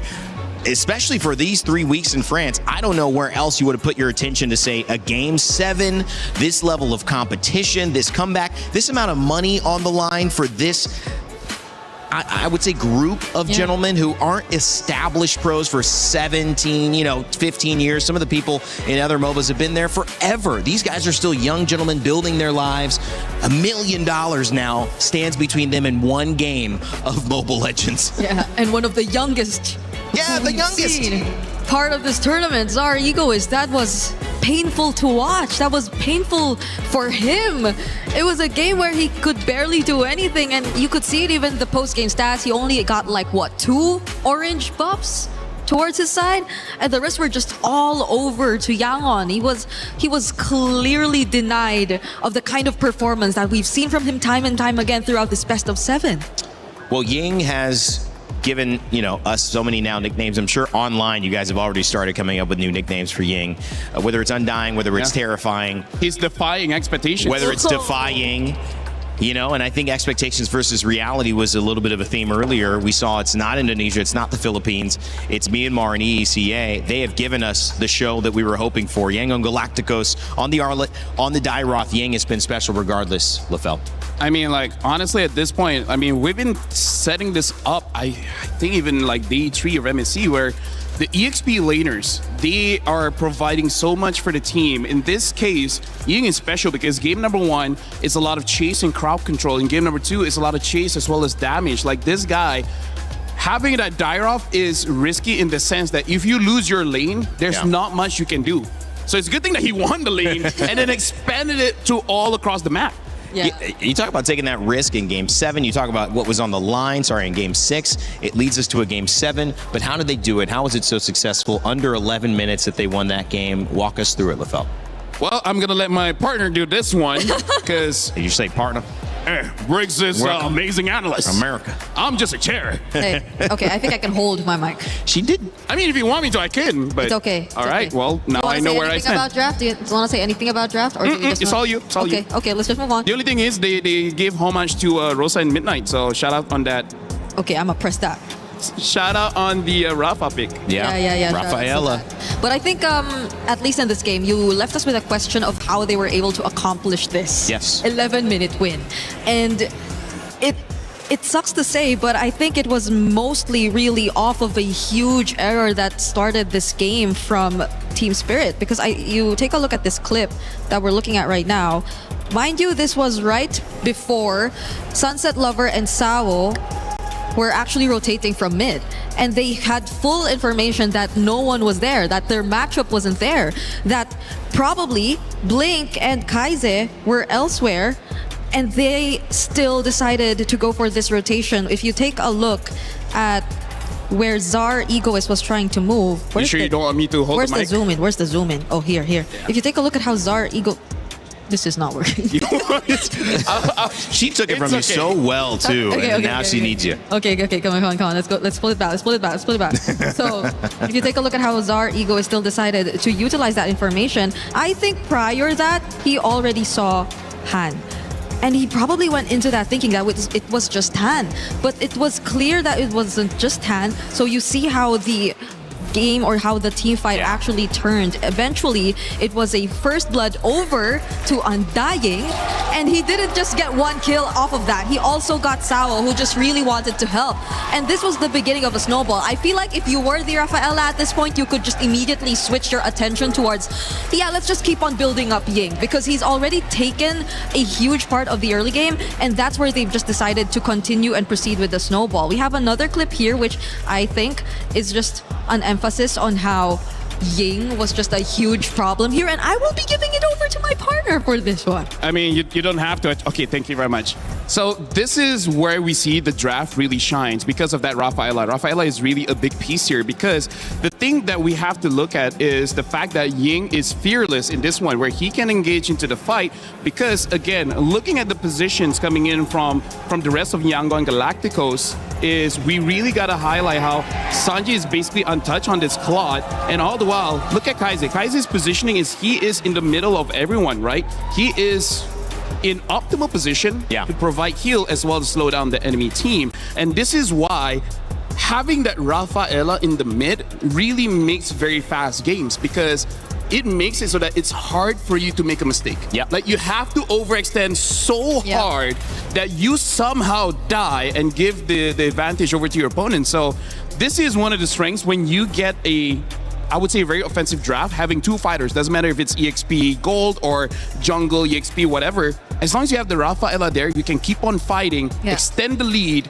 and end the game before 12. Which is very unfortunate. Honestly, we didn't really see Kaize being as efficient. Oh, sorry. You're pressing it. You're still pressing it. Because at least before that face check we got to see from Zar, you saw how aggressive Spirit were. They were just forcing flickers out of even the Rafaela from Kaize. They were constantly going for the invades. And I guess it was a bit too much aggression. Maybe. That led them to this spot. And I think that might have been something that Cold Star was mentioning. You saw the reaction when you see the Rafaela. He mentioned something very quickly, very intensely to his team. It might have just been, rah, go ahead, get a win. Yeah. But it could have also been, guys, we got to make sure this Rafaela does not get off to a good lead. We need to force pressure onto the Dairoth. We can't let this happen. And maybe that's why, because Zaur doesn't make those early mistakes like that very often. We got to look at the numbers here. 32,000 heal, that's actually quite a lot, and also just shows how much fighting that they had. I mean, like, about 14 of the fights is involved with Kaize, 82% kill participation, but this is a support, and he dealt 23,000 damage, so it's not like he did nothing when it comes to chipping the HP of Team Spirit. But with that being said, this is match point, and now we got to look at Kit Bomba as well as Ying. Whoever wins the lane wins the game. And at this point, that's not surprising.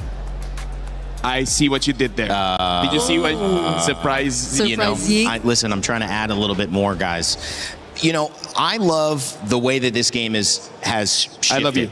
And I love you too.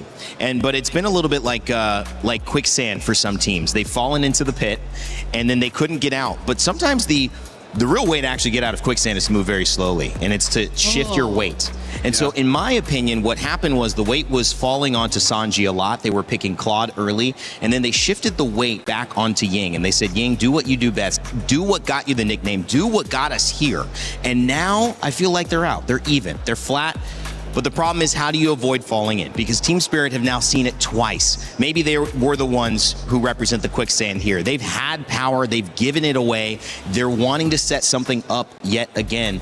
And a lot of the cards have been laid on the table. The Arlot's been banned. The Paquito's been left out. I'm setting this up because there is sometimes so much that's happened, Brig, that it's not about anything anymore. It's just about showing up for this one game. Get a lineup you feel comfortable with and outplay your opponents. Is that as simple as it is? I think it's game 7. Yes. It's a simple answer to what Yangon has been lacking in this previous series, because even if you base it off their more earlier and first games and series and appearances here, it's always been Ying who's been the more creative player. He's been the person who can afford to really pull off these more unorthodox picks, and they've been making it work. They've been utilizing the Barretts, the Ruby even, and now the Dairoth. And I think that in turn, that shift allowed for Sanji to breathe a little bit more, to just play towards his comfort, to just do what he has to do in lane. But that will just hopefully not become too much pressure on Ying, because there's just so much that he has to do, especially in this crucial game 7. Well, gentlemen, and yes, Brigitte, you're also a gentleman. This is where coaches earn their paycheck. That's right. Because it's not just the draft, but also how do you calm your team down. We even had an interview where Goldstar's massaging where Eterna was talking to one of the coaches like, my job is to keep them mentally well. And let me just say, this is why I like my job, because Rain Day asks a lot of questions, but let's be real, none of that is my problem.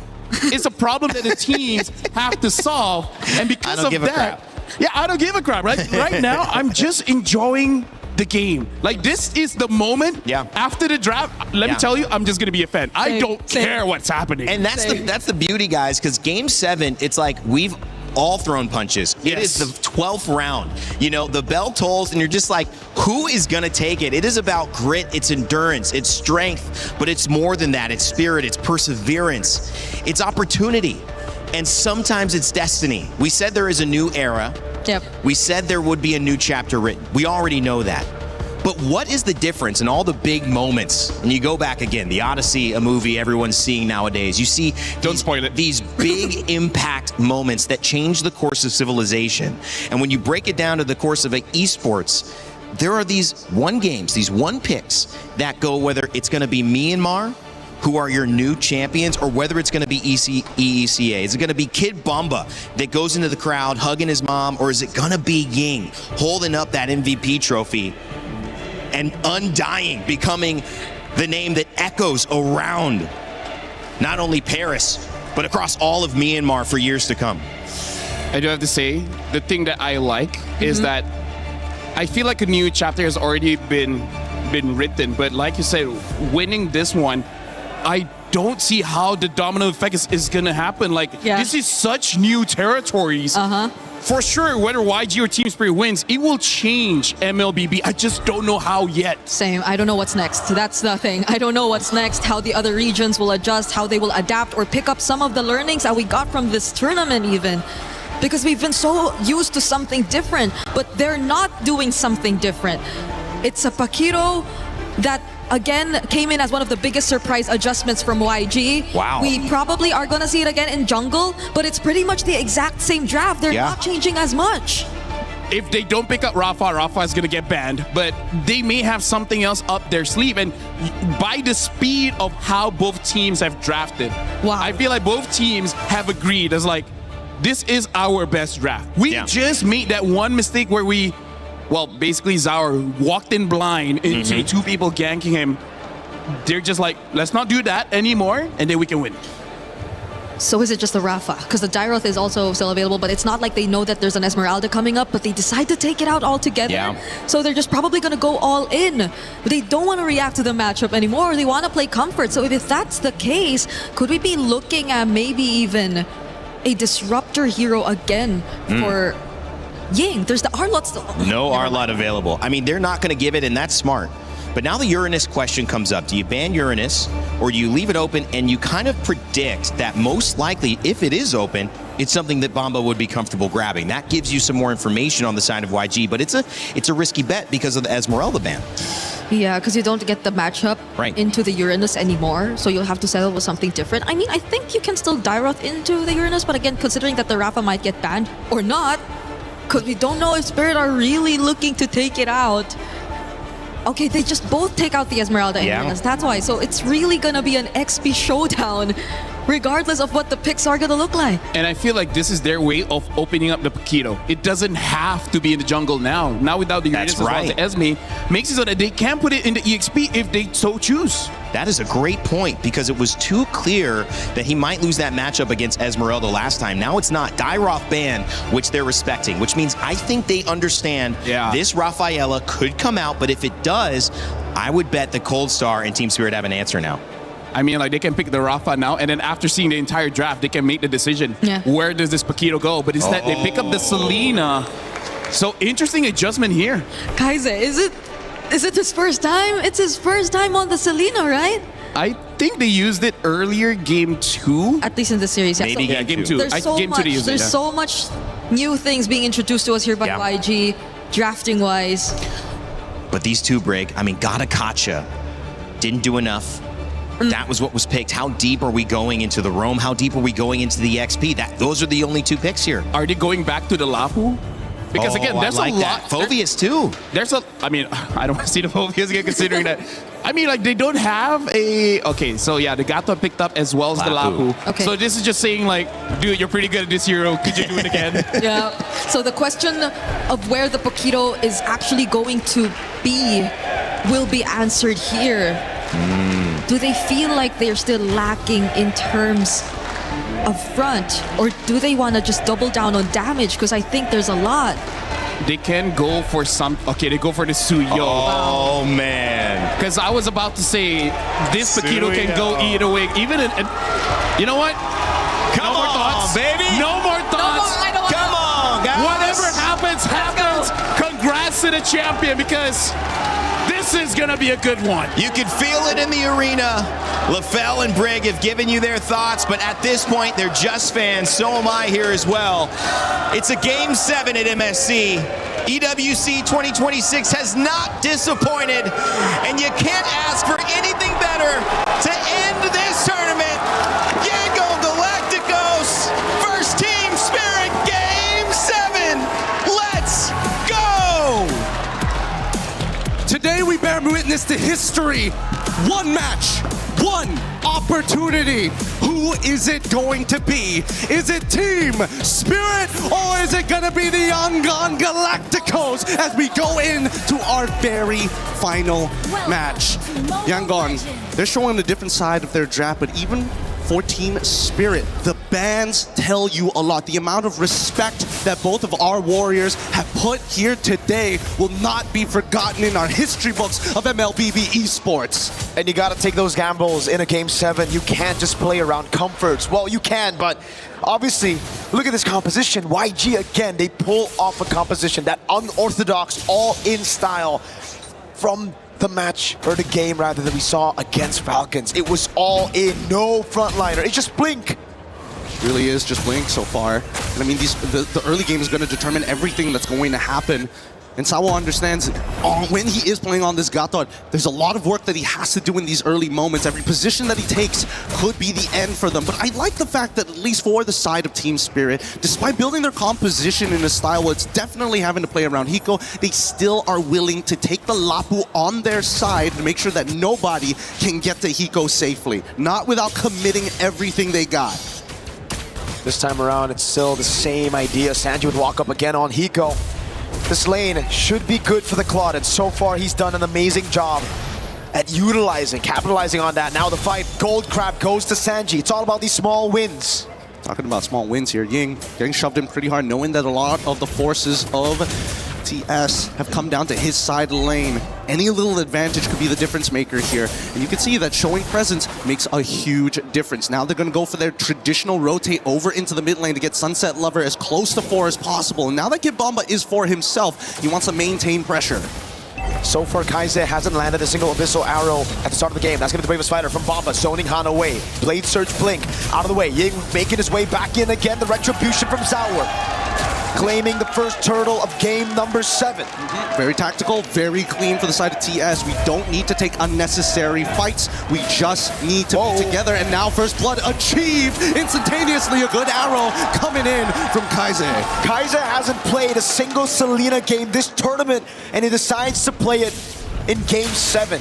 One arrow landed, a kill right after. Instant capitalization as YG look to play it slow. They look for those pickoffs, and it's about map control. And so far, I mean, we need to see Ying do a lot more on his side of the map if they want to at least fight for the next turtle, right? That's the thing. So far, it's about intercepting for the side of the Yangon Galacticos. If they can slow down the rotations coming in from TS, then they get tempo, they get that first move. And we've seen teams, that alpha strike that Yangon Galacticos are so capable of with a composition that really benefits that style. Now it's about that build. How do they play the neutral game when nothing is available? Rapid trying to the flicker of Blink. Able to find him, but now he's giving the Blaze Surge on Sawo. Instant taunt cancels it. Sawo, the AOG gets out just in time. Barely with a sliver of health. Nicely done. Very, very nicely done here. There was a moment, a singular frame that Sawo was able to buffer out the AOG. The chain CC was really, really good. And honestly, the execution from Yangon was there. Unfortunately, they just didn't have enough stats to close it out. Back to the EXP, nothing much is happening here. Both Ying and Kid Bomba are playing a very neutral game. Ying will get first push most of the time, but he's never going to be able to tax Bomba. There you go, this is the moment, man. Great cancels all around. Sunset Lover providing support, just not in range. But Sawo, he found the angle, he found that sliver, that window to go in. Sawo again, trying to go for the clear, or the secure rather, on the green camp. Up top, it's Sawo helping Hiko out in this lane. Turtle gonna be spawning in 3 seconds, and it's TS with the tempo. Interesting. They're also bringing Hiko in for this potential fight. He's running the Purify as of right now, but he's going to be the safe haven that TS needs to fall back to. Sunset Lover is going to eat the Abyssal Arrow, but here we go. Arrow lands on Sour. Bomba with the body block, as Sour is able to zone blink away, and that's going to be the second neutral objective for free to Team Spirit. Han able to go for the trade. It's a purple buff stolen away up top. Now, these are the small little advantages that we were talking about here, right? Both sides refuse to give the lead up over to the other side, and naturally TS trying to play as a singular unit while Yangon Galacticos are looking for chinks in the armor. Now, with the vision that we are getting from Kai's, he is very aware of the rotations coming in from Zara Egoist. Oh, Ying. Blade Surge from Han providing support. Throws out the Queller, lands it on Bomba. A chunk of HP away. Now in the mid lane is going to be the Muddles to take Blink to half HP. Abyssal Arrow lands, but it's only onto Sawo. Now in the bottom lane is going to be the jungle. Oh, Red Tree win for Han with that second skill, Sky Piercer. Sky Piercer, rather interesting, but now as we see Sanji get out of the way here, and we're also seeing Hunter Strike being built by Ying as first item, not even opting to go Fury Hammer into War Axe. No, just needs the instantaneous burst. We have to pull out the items. We have to see what items Bomba has gone for as well, because there's so much damage physical from YG. Bomba needs that Dreadnought armor or he's gonna get popped. The motions on the map is already telling us something here, right? We're already seeing that Ying has moved over into the mid lane, while the rest of the team is trying to cover for a potential attack from the side of TS. They read it out very, very well to clear out the Lethal Wanderer, to deny that vision. Unfortunately, oh, wait, hold on. This is a deep cut. This is a greedy cut. This might be too deep, actually. He dashes away, has the Bravest Fighter, is able to bait some resources, but it's going to be the Bravest Fighter on cooldown, though. And also the Retribution as well, right? So now 15 seconds left. Blink flickers too. TS with a small win. Set up by Bomba, another flicker. They graze the chin. They graze the chin, and now they have an opportunity. Sanji is out of there. This should be a no contest unless they get hit by an Abyssal Arrow and gets one shot. But Sunset Lover is still holding on to the Wrath of the Dryads. It's still 50-50 here. Let's see it. He go to the Muddles. Wrath of the Dryad already baited. Sour walks up again, is able to go for the untargetable. Han gonna be taking a half HP as Bomba walks in with Bravest Fighter! And he picks up the kill. Now onto Kaise he goes. 3 turtles, all at TS. Oh! And they go even further underneath the turret. They take him out. Sunset Lover kills Sanji. Team Spirit have been on the back foot the last 2 games. Game 5, Game 6, it was a YG stop. Team Spirit in this game, through the neutral objectives they played, they waited, they built those small wins, and then it exploded on YG. You can feel the frustration, you can feel the history in their movements. They understand what this game means to not only them, but every sacrifice they've made up until this point. God-given or not, right now, that's all they've got to be. They just have to have some faith that every move is going to work out. Looking at the items finally, thank you Zipper. We already see no completed items actually for the side of Han. Bomba with a stun with the Bravest Fighter. That's going to be the taunt coming down as well, but that's going to be Sunset with a walk up, and that's going to be Bomba with a bit more damage. Hiko lands the Muddles, goes in and finds the kill on Blink. Get the trade. And on the opposite side, Ying tries his best, but no, Zara able to iframe out of there, still having that level lead. He can't go for this. No, it's dangerous.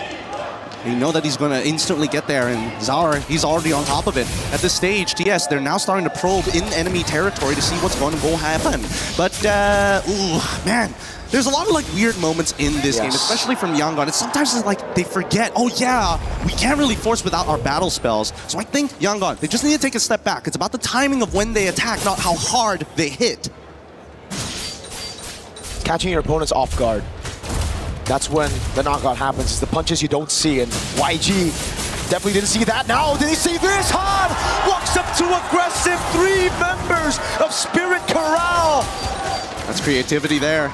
Again, TS not only taking into account the habits that have been made and little details in this game, but now they're getting really personal with each other, really taking into the account which camp he wants to be on and how he likes to chain his abilities. Bomba with the Bravest Fighter again on Blink. Now the Muddle's coming down as well as the sun doesn't land, but that's the Abyssal Arrow set. Oh, Sour, Retry.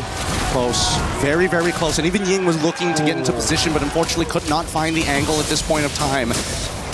Tech technicality from TS is immaculate here. And now they are really finding their motion with the next 2 item purchases, the Golden Staff and that Lightning Truncheon coming in from Sunset Lover.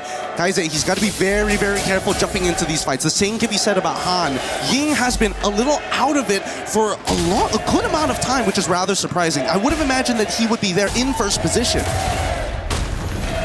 Team Spirit with the Lord, they have good siege as well. And YG, their clear is not that good. They have a Paquito that can go to the side lanes, but when it comes to dealing with the Lord, they're going to have to just group up together, and that means it's an opening for Bomba, it's an opening for Sunset Lover if he steals it, and Sour with AoE as well. And you can see it right here. YG just got to respect it. Hiko in the bottom lane, sending Blink away. The missile arrow lands, but he's going to body block as the sun lands from Bomba, and that's Sunset Lover waiting for a moment. Bomba will blink around. Han not able to get it as Hiko puts the damage on them with the muddles. Honestly, not bad. But here comes the second wave, and Hiko is going to start doing it again. Sunset Lover just stole away the Wrath of the Dryads. He's got Flicker, and he's ready to go. Now with the damage, now with the go away, Sunset Lover with the Wrath of the Dryad. Able to find him now. It's that with the missile arrow landing. With the kill. Hiko killing spree, throws it around. Ying up top, running away. It's Bomba with the bravest fighter. They're trying to drag these waves out. They're trying to distract them. But the whole time, Sanji, he's ready to go. Ying, he doesn't mind dying for this. He's ready to put his life on the line to buy Yangon Galacticos a couple more seconds. Hiko, mega kill. 4-0-2. Kaise finally able to get that arrow on a perfect target. It was Zaur, it was Sunset that got caught. No bounty, however, it's only on Hiko. Man, really high intensity game, man. I can feel it up into my chest. The atmosphere in here, that's so many of these dangerous moves. I can't believe they haven't lost confidence in a lot of these motions. Yangon say, you know what? We have terrible wave clear, but if we cut the wave and we start pulling it out, we just bought ourselves another ticket at another Lord fight. They haven't lost any of their inhibitors. They lost the shielding, unfortunately, but what can you do? Now it's... Oh! The orange secure by Kaise.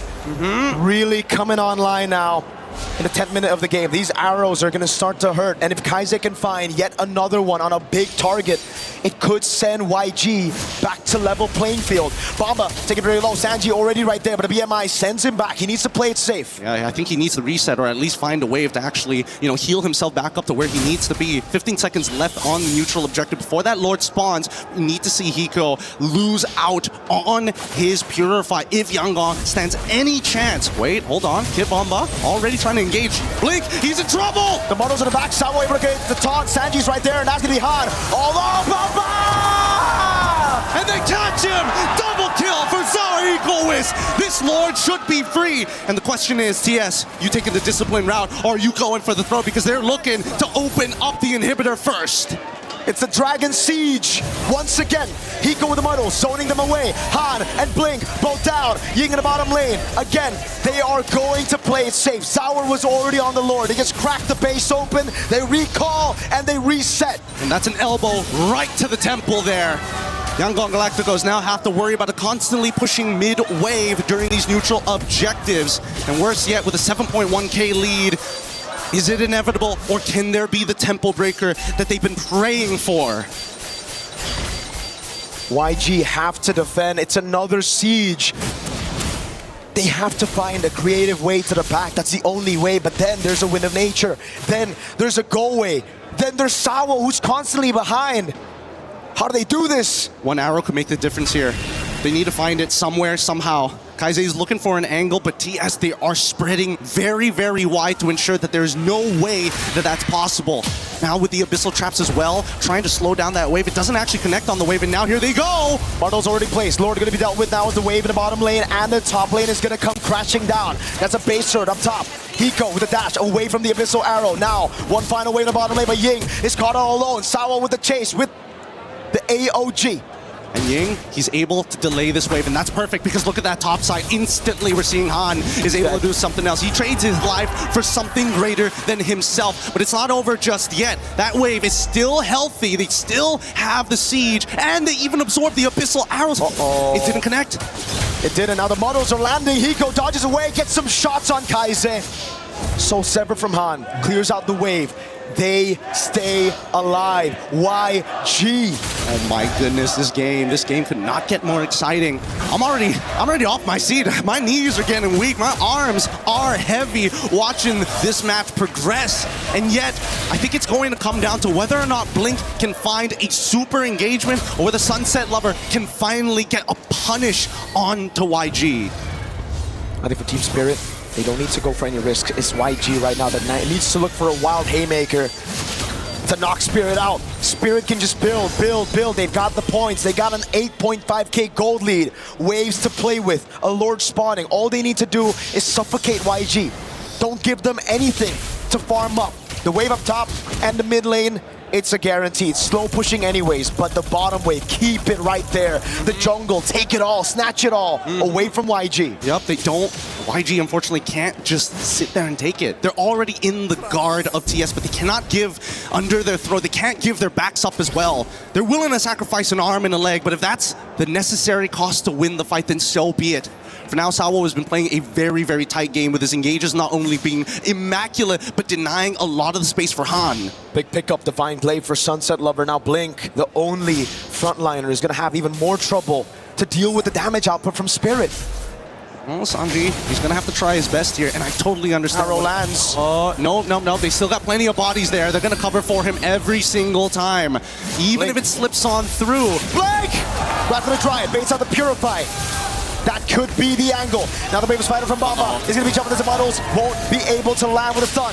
It's a big resource burnt out with a Purifier, but it's a flicker out for Blink. And they got nothing out of Team Spirit. The Abyssal Arrows are now getting denied away. Kaize, he's going to try. The arrow lands. No Purify. Sanji can go in. Kaize! Go away, coming out from Hiko as he wants in the models, but that's to the back line. Sunset Lover finds Han. And now they want to go for a little bit more. He pushes him out. Kaize, again, he tries his absolute best. They got what they were looking for, but the Lord and 0 kills for the side of Yangon Galacticos. TS, this could be it. They've been waiting for this for too long. Bomba right there. Sanji with the BMI into the bottom lane, but the wave up top is going to be good. AOG coming out of Sanji's going to be dealing with the wave in the bottom lane, but that's going to be the burst damage for Ying to be taken out. Blink next to the jumping from Bomba! Jumps in with a stun. Sanji right there, but it's not enough. Every great legend starts with an impossible dream. Remember tonight. Remember when the dragons first took flight. An apex predator arises. The dragons have awoken! Team Spirit are your champions! Congratulations to EECA. They walk away shattering dreams, but accomplishing something bigger than themselves. Every sacrifice given today, every blood, sweat, and tear for this moment. MSC has never seen a champion from outside of Southeast Asia. This year, we were heading out to Paris. From Saudi, from Cambodia, from regions of the past, no team has wandered this far, but Spirit have done it. That being said, congratulations to Team Spirit. We're throwing it over the roads for that championship moment. Ladies and gentlemen, your newest champion of MSC at EWC. Give it up for Team Spirit!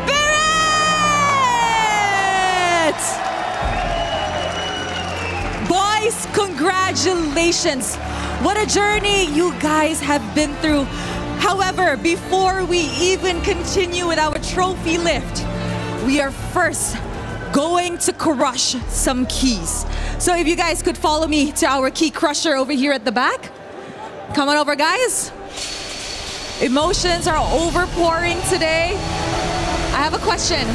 Who wants to be crushing the key? Me and Sawo together. Sunset Lover and Sawo. This is a historic moment for the EECA region.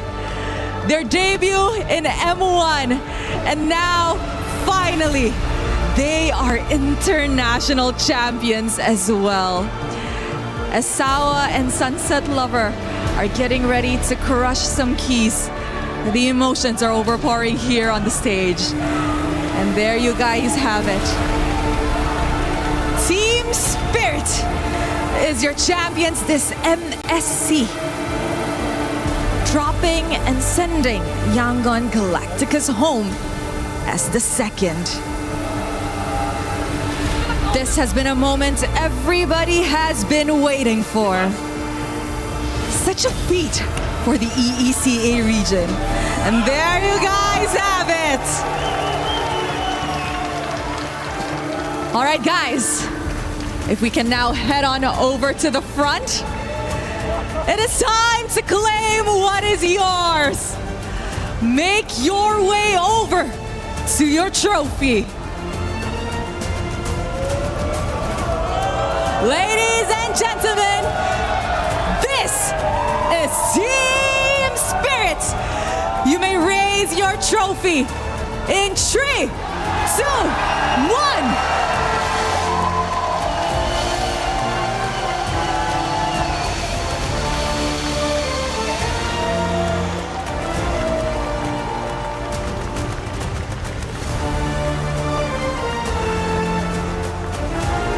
Such a historic day for the world of Mobile Legends Bang Bang. Amazing history in the making, Kid Bomba. Everybody saw you in M5. Everybody was rooting for you. You guys were so close to the knockout stages in M6. And now you're a champion. How are you feeling right now? I don't know, it's unreal, you know, I don't believe this is real. I'm like touching myself the whole time, I cannot believe it. I don't know. I understand, you are definitely overwhelmed. But there's somebody we have to talk to here. Sao, Sunset Lover. Years in the making and finally you guys are champions. What does this championship mean to you both? I don't know so much. We're finally champions. Finally. That was hard work, and it's the result of hard work. The result of hard work.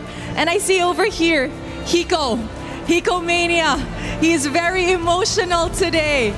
We saw him debut on the international stages back at M6, where it was held in Kuala Lumpur. Everybody hailed him as Hiko Mania. Hiko, today you finally made it. You lifted a trophy of your own. How do you feel to finally achieve such a dream? I'm feeling grateful for everyone who came support us and for my team who believe me. And thank you everyone, guys. We're all so proud of you.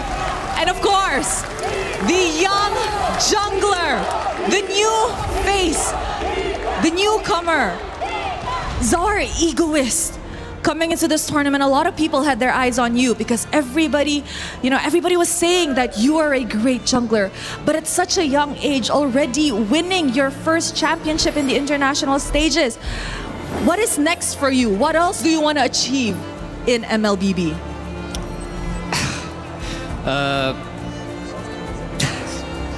It's very hard to say. Of course, we keep working and I want to win more, like M-Series, and next it's Digital. And I want to say thank for my family, especially for my mom, because she always supports me. And thank you all my haters when I come to Team Spirit. He gave a special shout out. But now it is time to see the players who stood out amongst the rest. Milosh, come on over. Thank you, Rose. Congratulations again to Team Spirit, my friends. There is one trophy to add to all of this, and it is our Sony MVP. So please give it up. Our Sony MVP is Kid Bomba! Congratulations. It's pretty heavy if you ask me. Bomba, massive congratulations on the win, on the MVP as well. What does it mean to you to win this today as MVP, as Team Spirit, as EECA representative, and in front of your family here in Paris? I don't think I did more than them, you know. If ever they did more than me, So I'm just grateful for this award. I don't know how I can win it when I play 0-7 on Phobias, but thank you. Thank you very much, and congratulations to our Sony MVP, Kid Bomba. And now another moment of it. Gentlemen, please, Team Spirit, go for it once again. Yes, yes, you may. It's all yours. Please give it up for your MLBB, MSC, and EWC 2026 champions, Team Spirit! Over the years, they were tested, they were challenged, but they refused to break. And today, the Dragons of the North breaks free from the bottomless pit and emerges to claim what they have earned. It is Team Spirit! The Dragons of the North reign supreme in the world of MLBB as a new region in EECA and a new org in Team Spirit claim the top spot at EWC 2026. A new champion, a new chapter being written, and it was the steadfast spirit of Sunset and Sawo. Since 2019, they have looked for this moment, and without avail, they have suffered and found eventually, finally, the answer. It was domination at the beginning and a bit of heartbreak and fear towards the end, but they did enough. And when it comes to championships, when it comes to destiny, you don't need to do it all. You just need enough chips to fall on your side. And Team Spirit, whether it's the spirit or the gods, maybe it's a little bit of both, have found their way back to where they belong.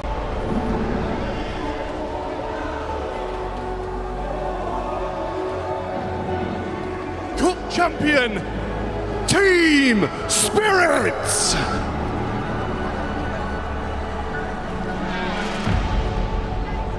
Please welcome to the totem your Esports World Cup 2026 Mobile Legends Bang Bang Mid-Season Cup Champions, Team Spirits!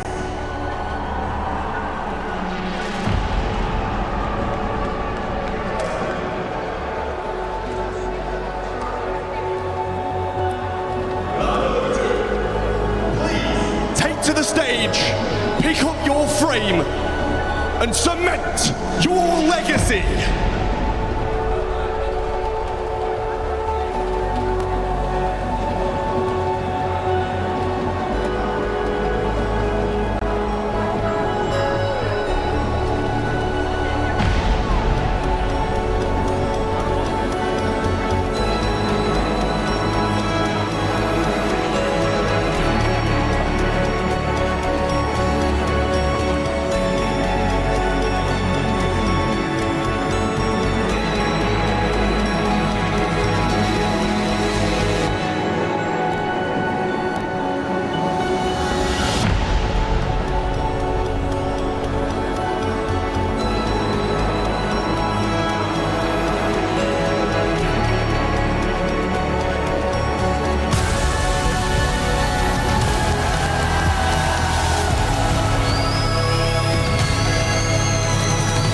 Something special about finally slaying your dragon. But it was the dragon this time who had the last laugh. EECA and Team Spirit finally on top, Rick. As they best put it, the Dragons have finally awakened. It took them a while, it took them so long, and you could feel the emotions and how hard they worked for this win. Especially for Sawo, Sunset Lover. He said it best. Finally, they made it to this point. This is a win, hard-earned. They've been trying for 7 years. Finally, this is a long time coming, and with Team Spirit being on top, being the champions of MSC here at EWC, this is a new world of MLBB. We don't know where it's heading, but we're here to enjoy the ride. Brig, LaFell, it's been amazing. What a journey. And what a journey for Team Spirit. From Kid Bamba and his mom to the beginning of jumping on stage and now hoisting an MVP trophy. to Cold Star, the coach, keeping him locked in. And the young Zhao Eagle is 16 years old, finding his first international title as he debuts. Sunset said it was a result of hard work, but it wasn't just that. This MSC, the tournament of upsets, the tournament of new heroes and new dynasties, new destinies forged, new pathways claimed, and new opportunities, as $1 million goes into the hands of those 5 gentlemen on stage. From all of us here at Moonton, at MLBB, at MSC, from Brig and LaFell on desk, from Mirko, Gideon, and the cast, and our entire crew, all of the production, my name's Ben Rainday. I'll remind you to never give up, to never stop gaming. And we will leave you with the SDC recap and a reminder to stick around for EWC Spotlight. Goodbye.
It's the EWC Spotlight. Hello, everyone. We're here for esports. I'm Avali. I've got Mirko with me as well as Blaze. Gentlemen, I am so glad that I have you two here because there is so much esports going on. I guess we're starting the show, huh? Yeah. We're starting the show. What, you didn't get the memo? Oh, you spooked the heck out of me. I was out of nowhere. It's okay, Avali. Oh, it's okay. I'm just happy to be back with you on a Saturday, not a Tuesday. I know. It's like, why do we have to be in Paris in order to see each other again? Mirko, unfortunately, this is the first time time that we Yes. really get to meet. That was a Hopefully great next first year, too. impression. Great first impression. Fantastic. But dude, we have to jump straight in because we got to talk a little bit about MLBB MSC that we just saw. The grand finals finishing up. Where do we even start with this? Because it was such an incredible story for Team Spirit. That's a good question. I don't even know where to start, man. Firstly, this is by far the best international ever for MLBB with the results, with the quality of the matches as well. I think we got to go all the way back if we want to talk about it, man. The journey of all these teams. But firstly, just the upsets that we got to see. I think a little bit of a spark already at the start of the tournament where we got a little bit of a tidbit, foreshadowing of how crazy it would be with TL, the defending champions, the team that everybody thought were going to go back-to-back, losing, getting eliminated by E7, a team that many think are probably the worst team coming into the tournament. So that set up the entire storyline all the way in the grand finals. Yangon Galacticos, they made it. It's been 6 years since they made it to an international major final. So crazy storyline there. Amazing plays, amazing sweeps in the series as well. Then we have Spirit. Two of their members, they've played MLBB competitively all the way from 2019, from the first ever World Championship. To see their journey as a caster who's just been in this scene for such a long time, going through that and now seeing them every single time being rebuilt around. And finally, they cracked the code, I guess, with Sour Ego is here and Hiko. They made it to the grand finals. Still, a lot of people doubted them. A lot of people didn't think they would get it done. Most of the Southeast Asians as well thought it was going to be Yangon. It's always been Southeast Asia who's been dominant in MLBB. But finally, Team Spirit have put the West on the map. Let's go. Exactly, because again, they were the first non-Southeast Asian team representing the EECA. There we go. I mean, hey, we're in Europe. You got to represent Europe a little bit. But as you said, 7 years these players have been playing. But I also know that one of their moms was in the crowd as well, cheering them on. You said you're following their career. What's it like for Mama Bear in the crowd? Oh, Mom Bamba. We're calling her Mom Bamba. And the player's name is Kid Bamba. Kid Bamba's been with us from M5. That was the first time we saw him in an international stage at the time with Sawa, with Sunset Lover. So it's already a bit of history there. And then the team got picked up by Team Spirit. Then they just continued to develop, getting newer players, developing all throughout. And it's just really cool to see that story for Mom Bamba and even for some of his best friends who came to watch in Paris, obviously, because, you know, they're all European. They live in Germany, so they just flew over here. And I got this like one word or a sentence from his best friend. He said, Bamba told me that he was going to win a championship. 4 years later, here we are in the grand finals. And he told me right before the match, this is the day. Same goes for Mom Bamba. She walked up to the caster desk, just said, today is the day.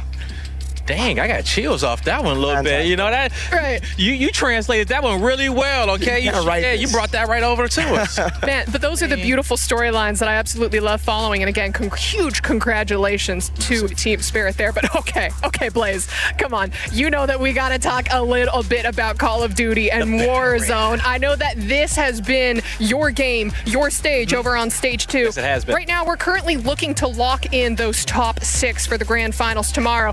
How's it going? I mean, it's been absolutely wild. We got some teams in a survival round that we did not think were going to be there, like Falcons, Vitality, Leviathan. And so these squads in the group stages over the last 2 days didn't have the performance in which they wanted to. But, hey, they get a few extra matches currently. They're looking good. They're in the top 3. We got about like 2 more rounds left on the survival. But, I mean, you're going to get the Falcons out there. You're going to get Vitality and Leviathan. But the bottom 3 teams, they're kind of getting mixy. You know, we got GK up in the mix. We got Heretics trying to make it through. We got teams like For Fun all on that bubble on the cusp. But, hey, we'll see if we can get it done because making it to Championship Sunday is going to be everything. Now, I wonder, because right before we started this show, we were kind of looking at some of the standings. And as you said, we saw Falcons, Leviathan, Vitality, Novo, GK, Team Stallions potentially. But as we know, those standings could be shaken up. They could be shaken up right now. They are currently shaken up. You guys, y'all have to go over there and watch the Warzone stream because, as Avali said, like even squads like GK, they dropped down. When I was just checking 20 minutes ago, they was dropping down out of that. And you had another squad come up and kind of Street Stallions went up a few spots. Novo dropped down. So it's getting real mixy. It's Warzone, everybody. All right, it can get crazy out there. Do you have like one underdog squad that you've kind of been watching or like secretly cheering for? Don't worry, we won't tell them the bias. No bias. No, don't worry. We can put it out there, okay? I had a little NA bias. Just a little NA bias out there, I believe.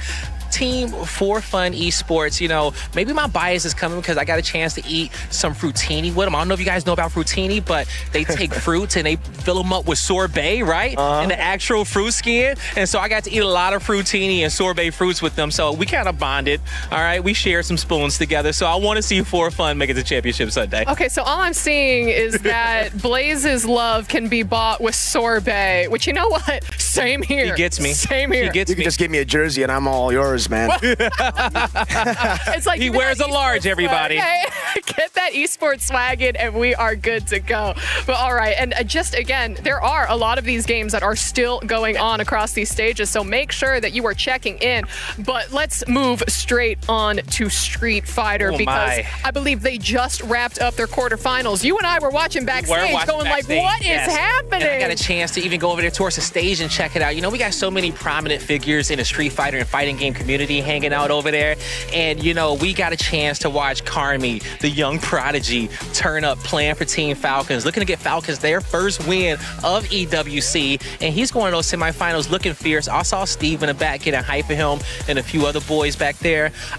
Street Fighter 6, man, the finals is today, and you guys don't want to miss out on that. Oh, absolutely. As soon as, I mean, listen, don't go anywhere. We're still doing our show. Come on. But as soon as we're done, you have to go hop over to those, I believe, semifinals they're jumping into, and then the grand finals later on. I know we have Hibiki and Hinao, I believe, coming up soon. And then, as you said, Crimey and Yamaguchi as well. And actually, we could take a look at the tournament bracket and look at those. Yes, exactly. So the first semifinal, Yamaguchi from Zeta and Crimey from Falcons. Then we have Hibiki and Hinao. And I mean, listen, we've got the final as well as the third place match. But Blaze, I just want to say that first set in the semifinals is going to be amazing. I watched Yamaguchi clutch up a series 5-3 going up against Boosie Lee, and Boosie had some great defense in that series, but Yamaguchi's offense was just proved to be a little bit too much, and he's on hot fire right now. Yeah, I'm just going to ask you, actually, I'm going to ask you this question. All right. What were you doing at the age of 15? 15? Playing League. Same, brother, same. Same. I was gonna say 2013 was my league year, season 2, season 3. I grinded. That was my stuff right there. Yeah, but I'm just saying, Crimey is 15 years old and headed up to the stage right now. Gentlemen, we may be washed. 15? I wasn't even online gaming yet at 15. I wasn't online gaming yet. What? I'm still playing with the locals in the neighborhood at 15. It's all about the young guns now. 16 is also Sour Ego's age, winning MSC earlier. So yeah. No, that is absolutely ridiculous. But okay, for our final stage that we've got, Blaze, we got to talk about Overwatch. I mean, listen, man, they're currently in the quarterfinals right now. Tomorrow is going to start with the semifinals. And wait a second, do we have... No, okay, I can't read that far away, but I don't think we have all of the teams locked in. But what I can say... some of the biggest things about Overwatch for us to really know is that Falcons and VP, they got eliminated early, all right? So they're not even in the tournament no more. So it's going to be some mix-ups over there. And, you know, I want to say Falcons and VP, even when it came down to, like, club championships, they was relying a lot on those Overwatch squads. So they may have to look at some of these Warzone teams to help them get those wins that they need. And actually, we have the bracket that we could take a look at just to see how all of these quarters shook out. Because I know we had, like, what, T1, 3-0ing? Here we go. Twisted Minds in the building still. Zeta Division, T1 as well. Weibo. Yeah, so looks and like Weibo. Twisted Minds taking on Weibo. Then we got Zeta Division taking on T1. Those are both going to be incredibly fun semifinals to watch started tomorrow. My goodness. Do you have any favorites? Hey, I'm just going to say Weibo Gaming. Weibo, really? Yeah, for no reason at all. Weibo Gaming. And that's cool because I was going to say Twisted Minds, all right? Twisted Minds been having a great EWC out here, folks. So, have some beef. I mean, Miracle, I'll go against you. I'll put a bet down on that one. All right, MLBB first, then Street Fighter next. Heard. Take on it. All right. They're getting the love in. They're getting all of that fun stuff in. But we do have to talk a little bit about the club championship because, as we said, Falcons meeting that surprise exit. they don't have as many points right now as they did in previous years. So kind of like, what's going on? I mean, that's a great question. You know, maybe they don't have the home field advantage anymore. Maybe it's them being in Paris. I don't know what it is, but I will say this. If you are a Falcons fan, make sure you tune in to Championship Sunday, because Falcons currently are the back-to-back LAN champions for Warzone. So on Championship Sunday, they're looking to three-peat and have a perfect season at EWC and be able to hoist that trophy yet again. But let's talk about this for a second. I was going to say Na'Vi was in that top spot, and I think it was VP right underneath.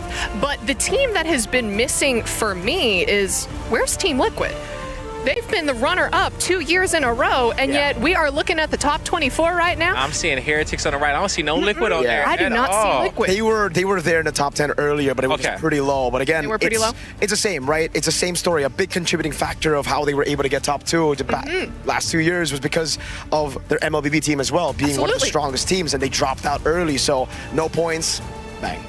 No points whatsoever. Man, bang, bang indeed. Bang, bang. But, I mean, listen, in addition to all of the amazing esports that we have going on throughout this entire expo hall, we also have the Fan Fest. A lot of people kind of hanging out there, as well as the schedule for tomorrow that we could take a look at, starting with the Overwatch as well as Warzone basically popping up there. It's going to be a banger of a day, man. I tell you that.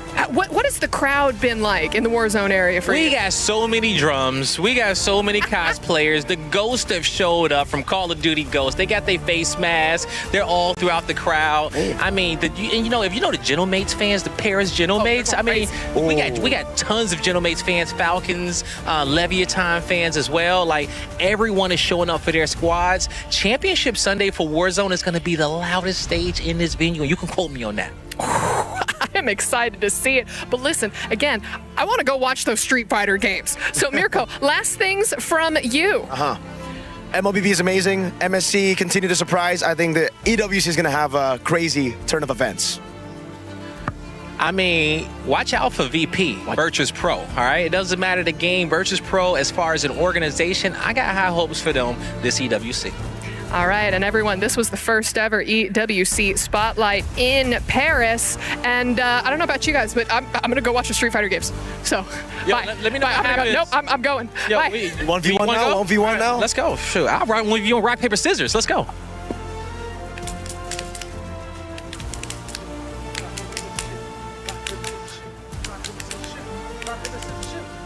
Game 5. Let's go.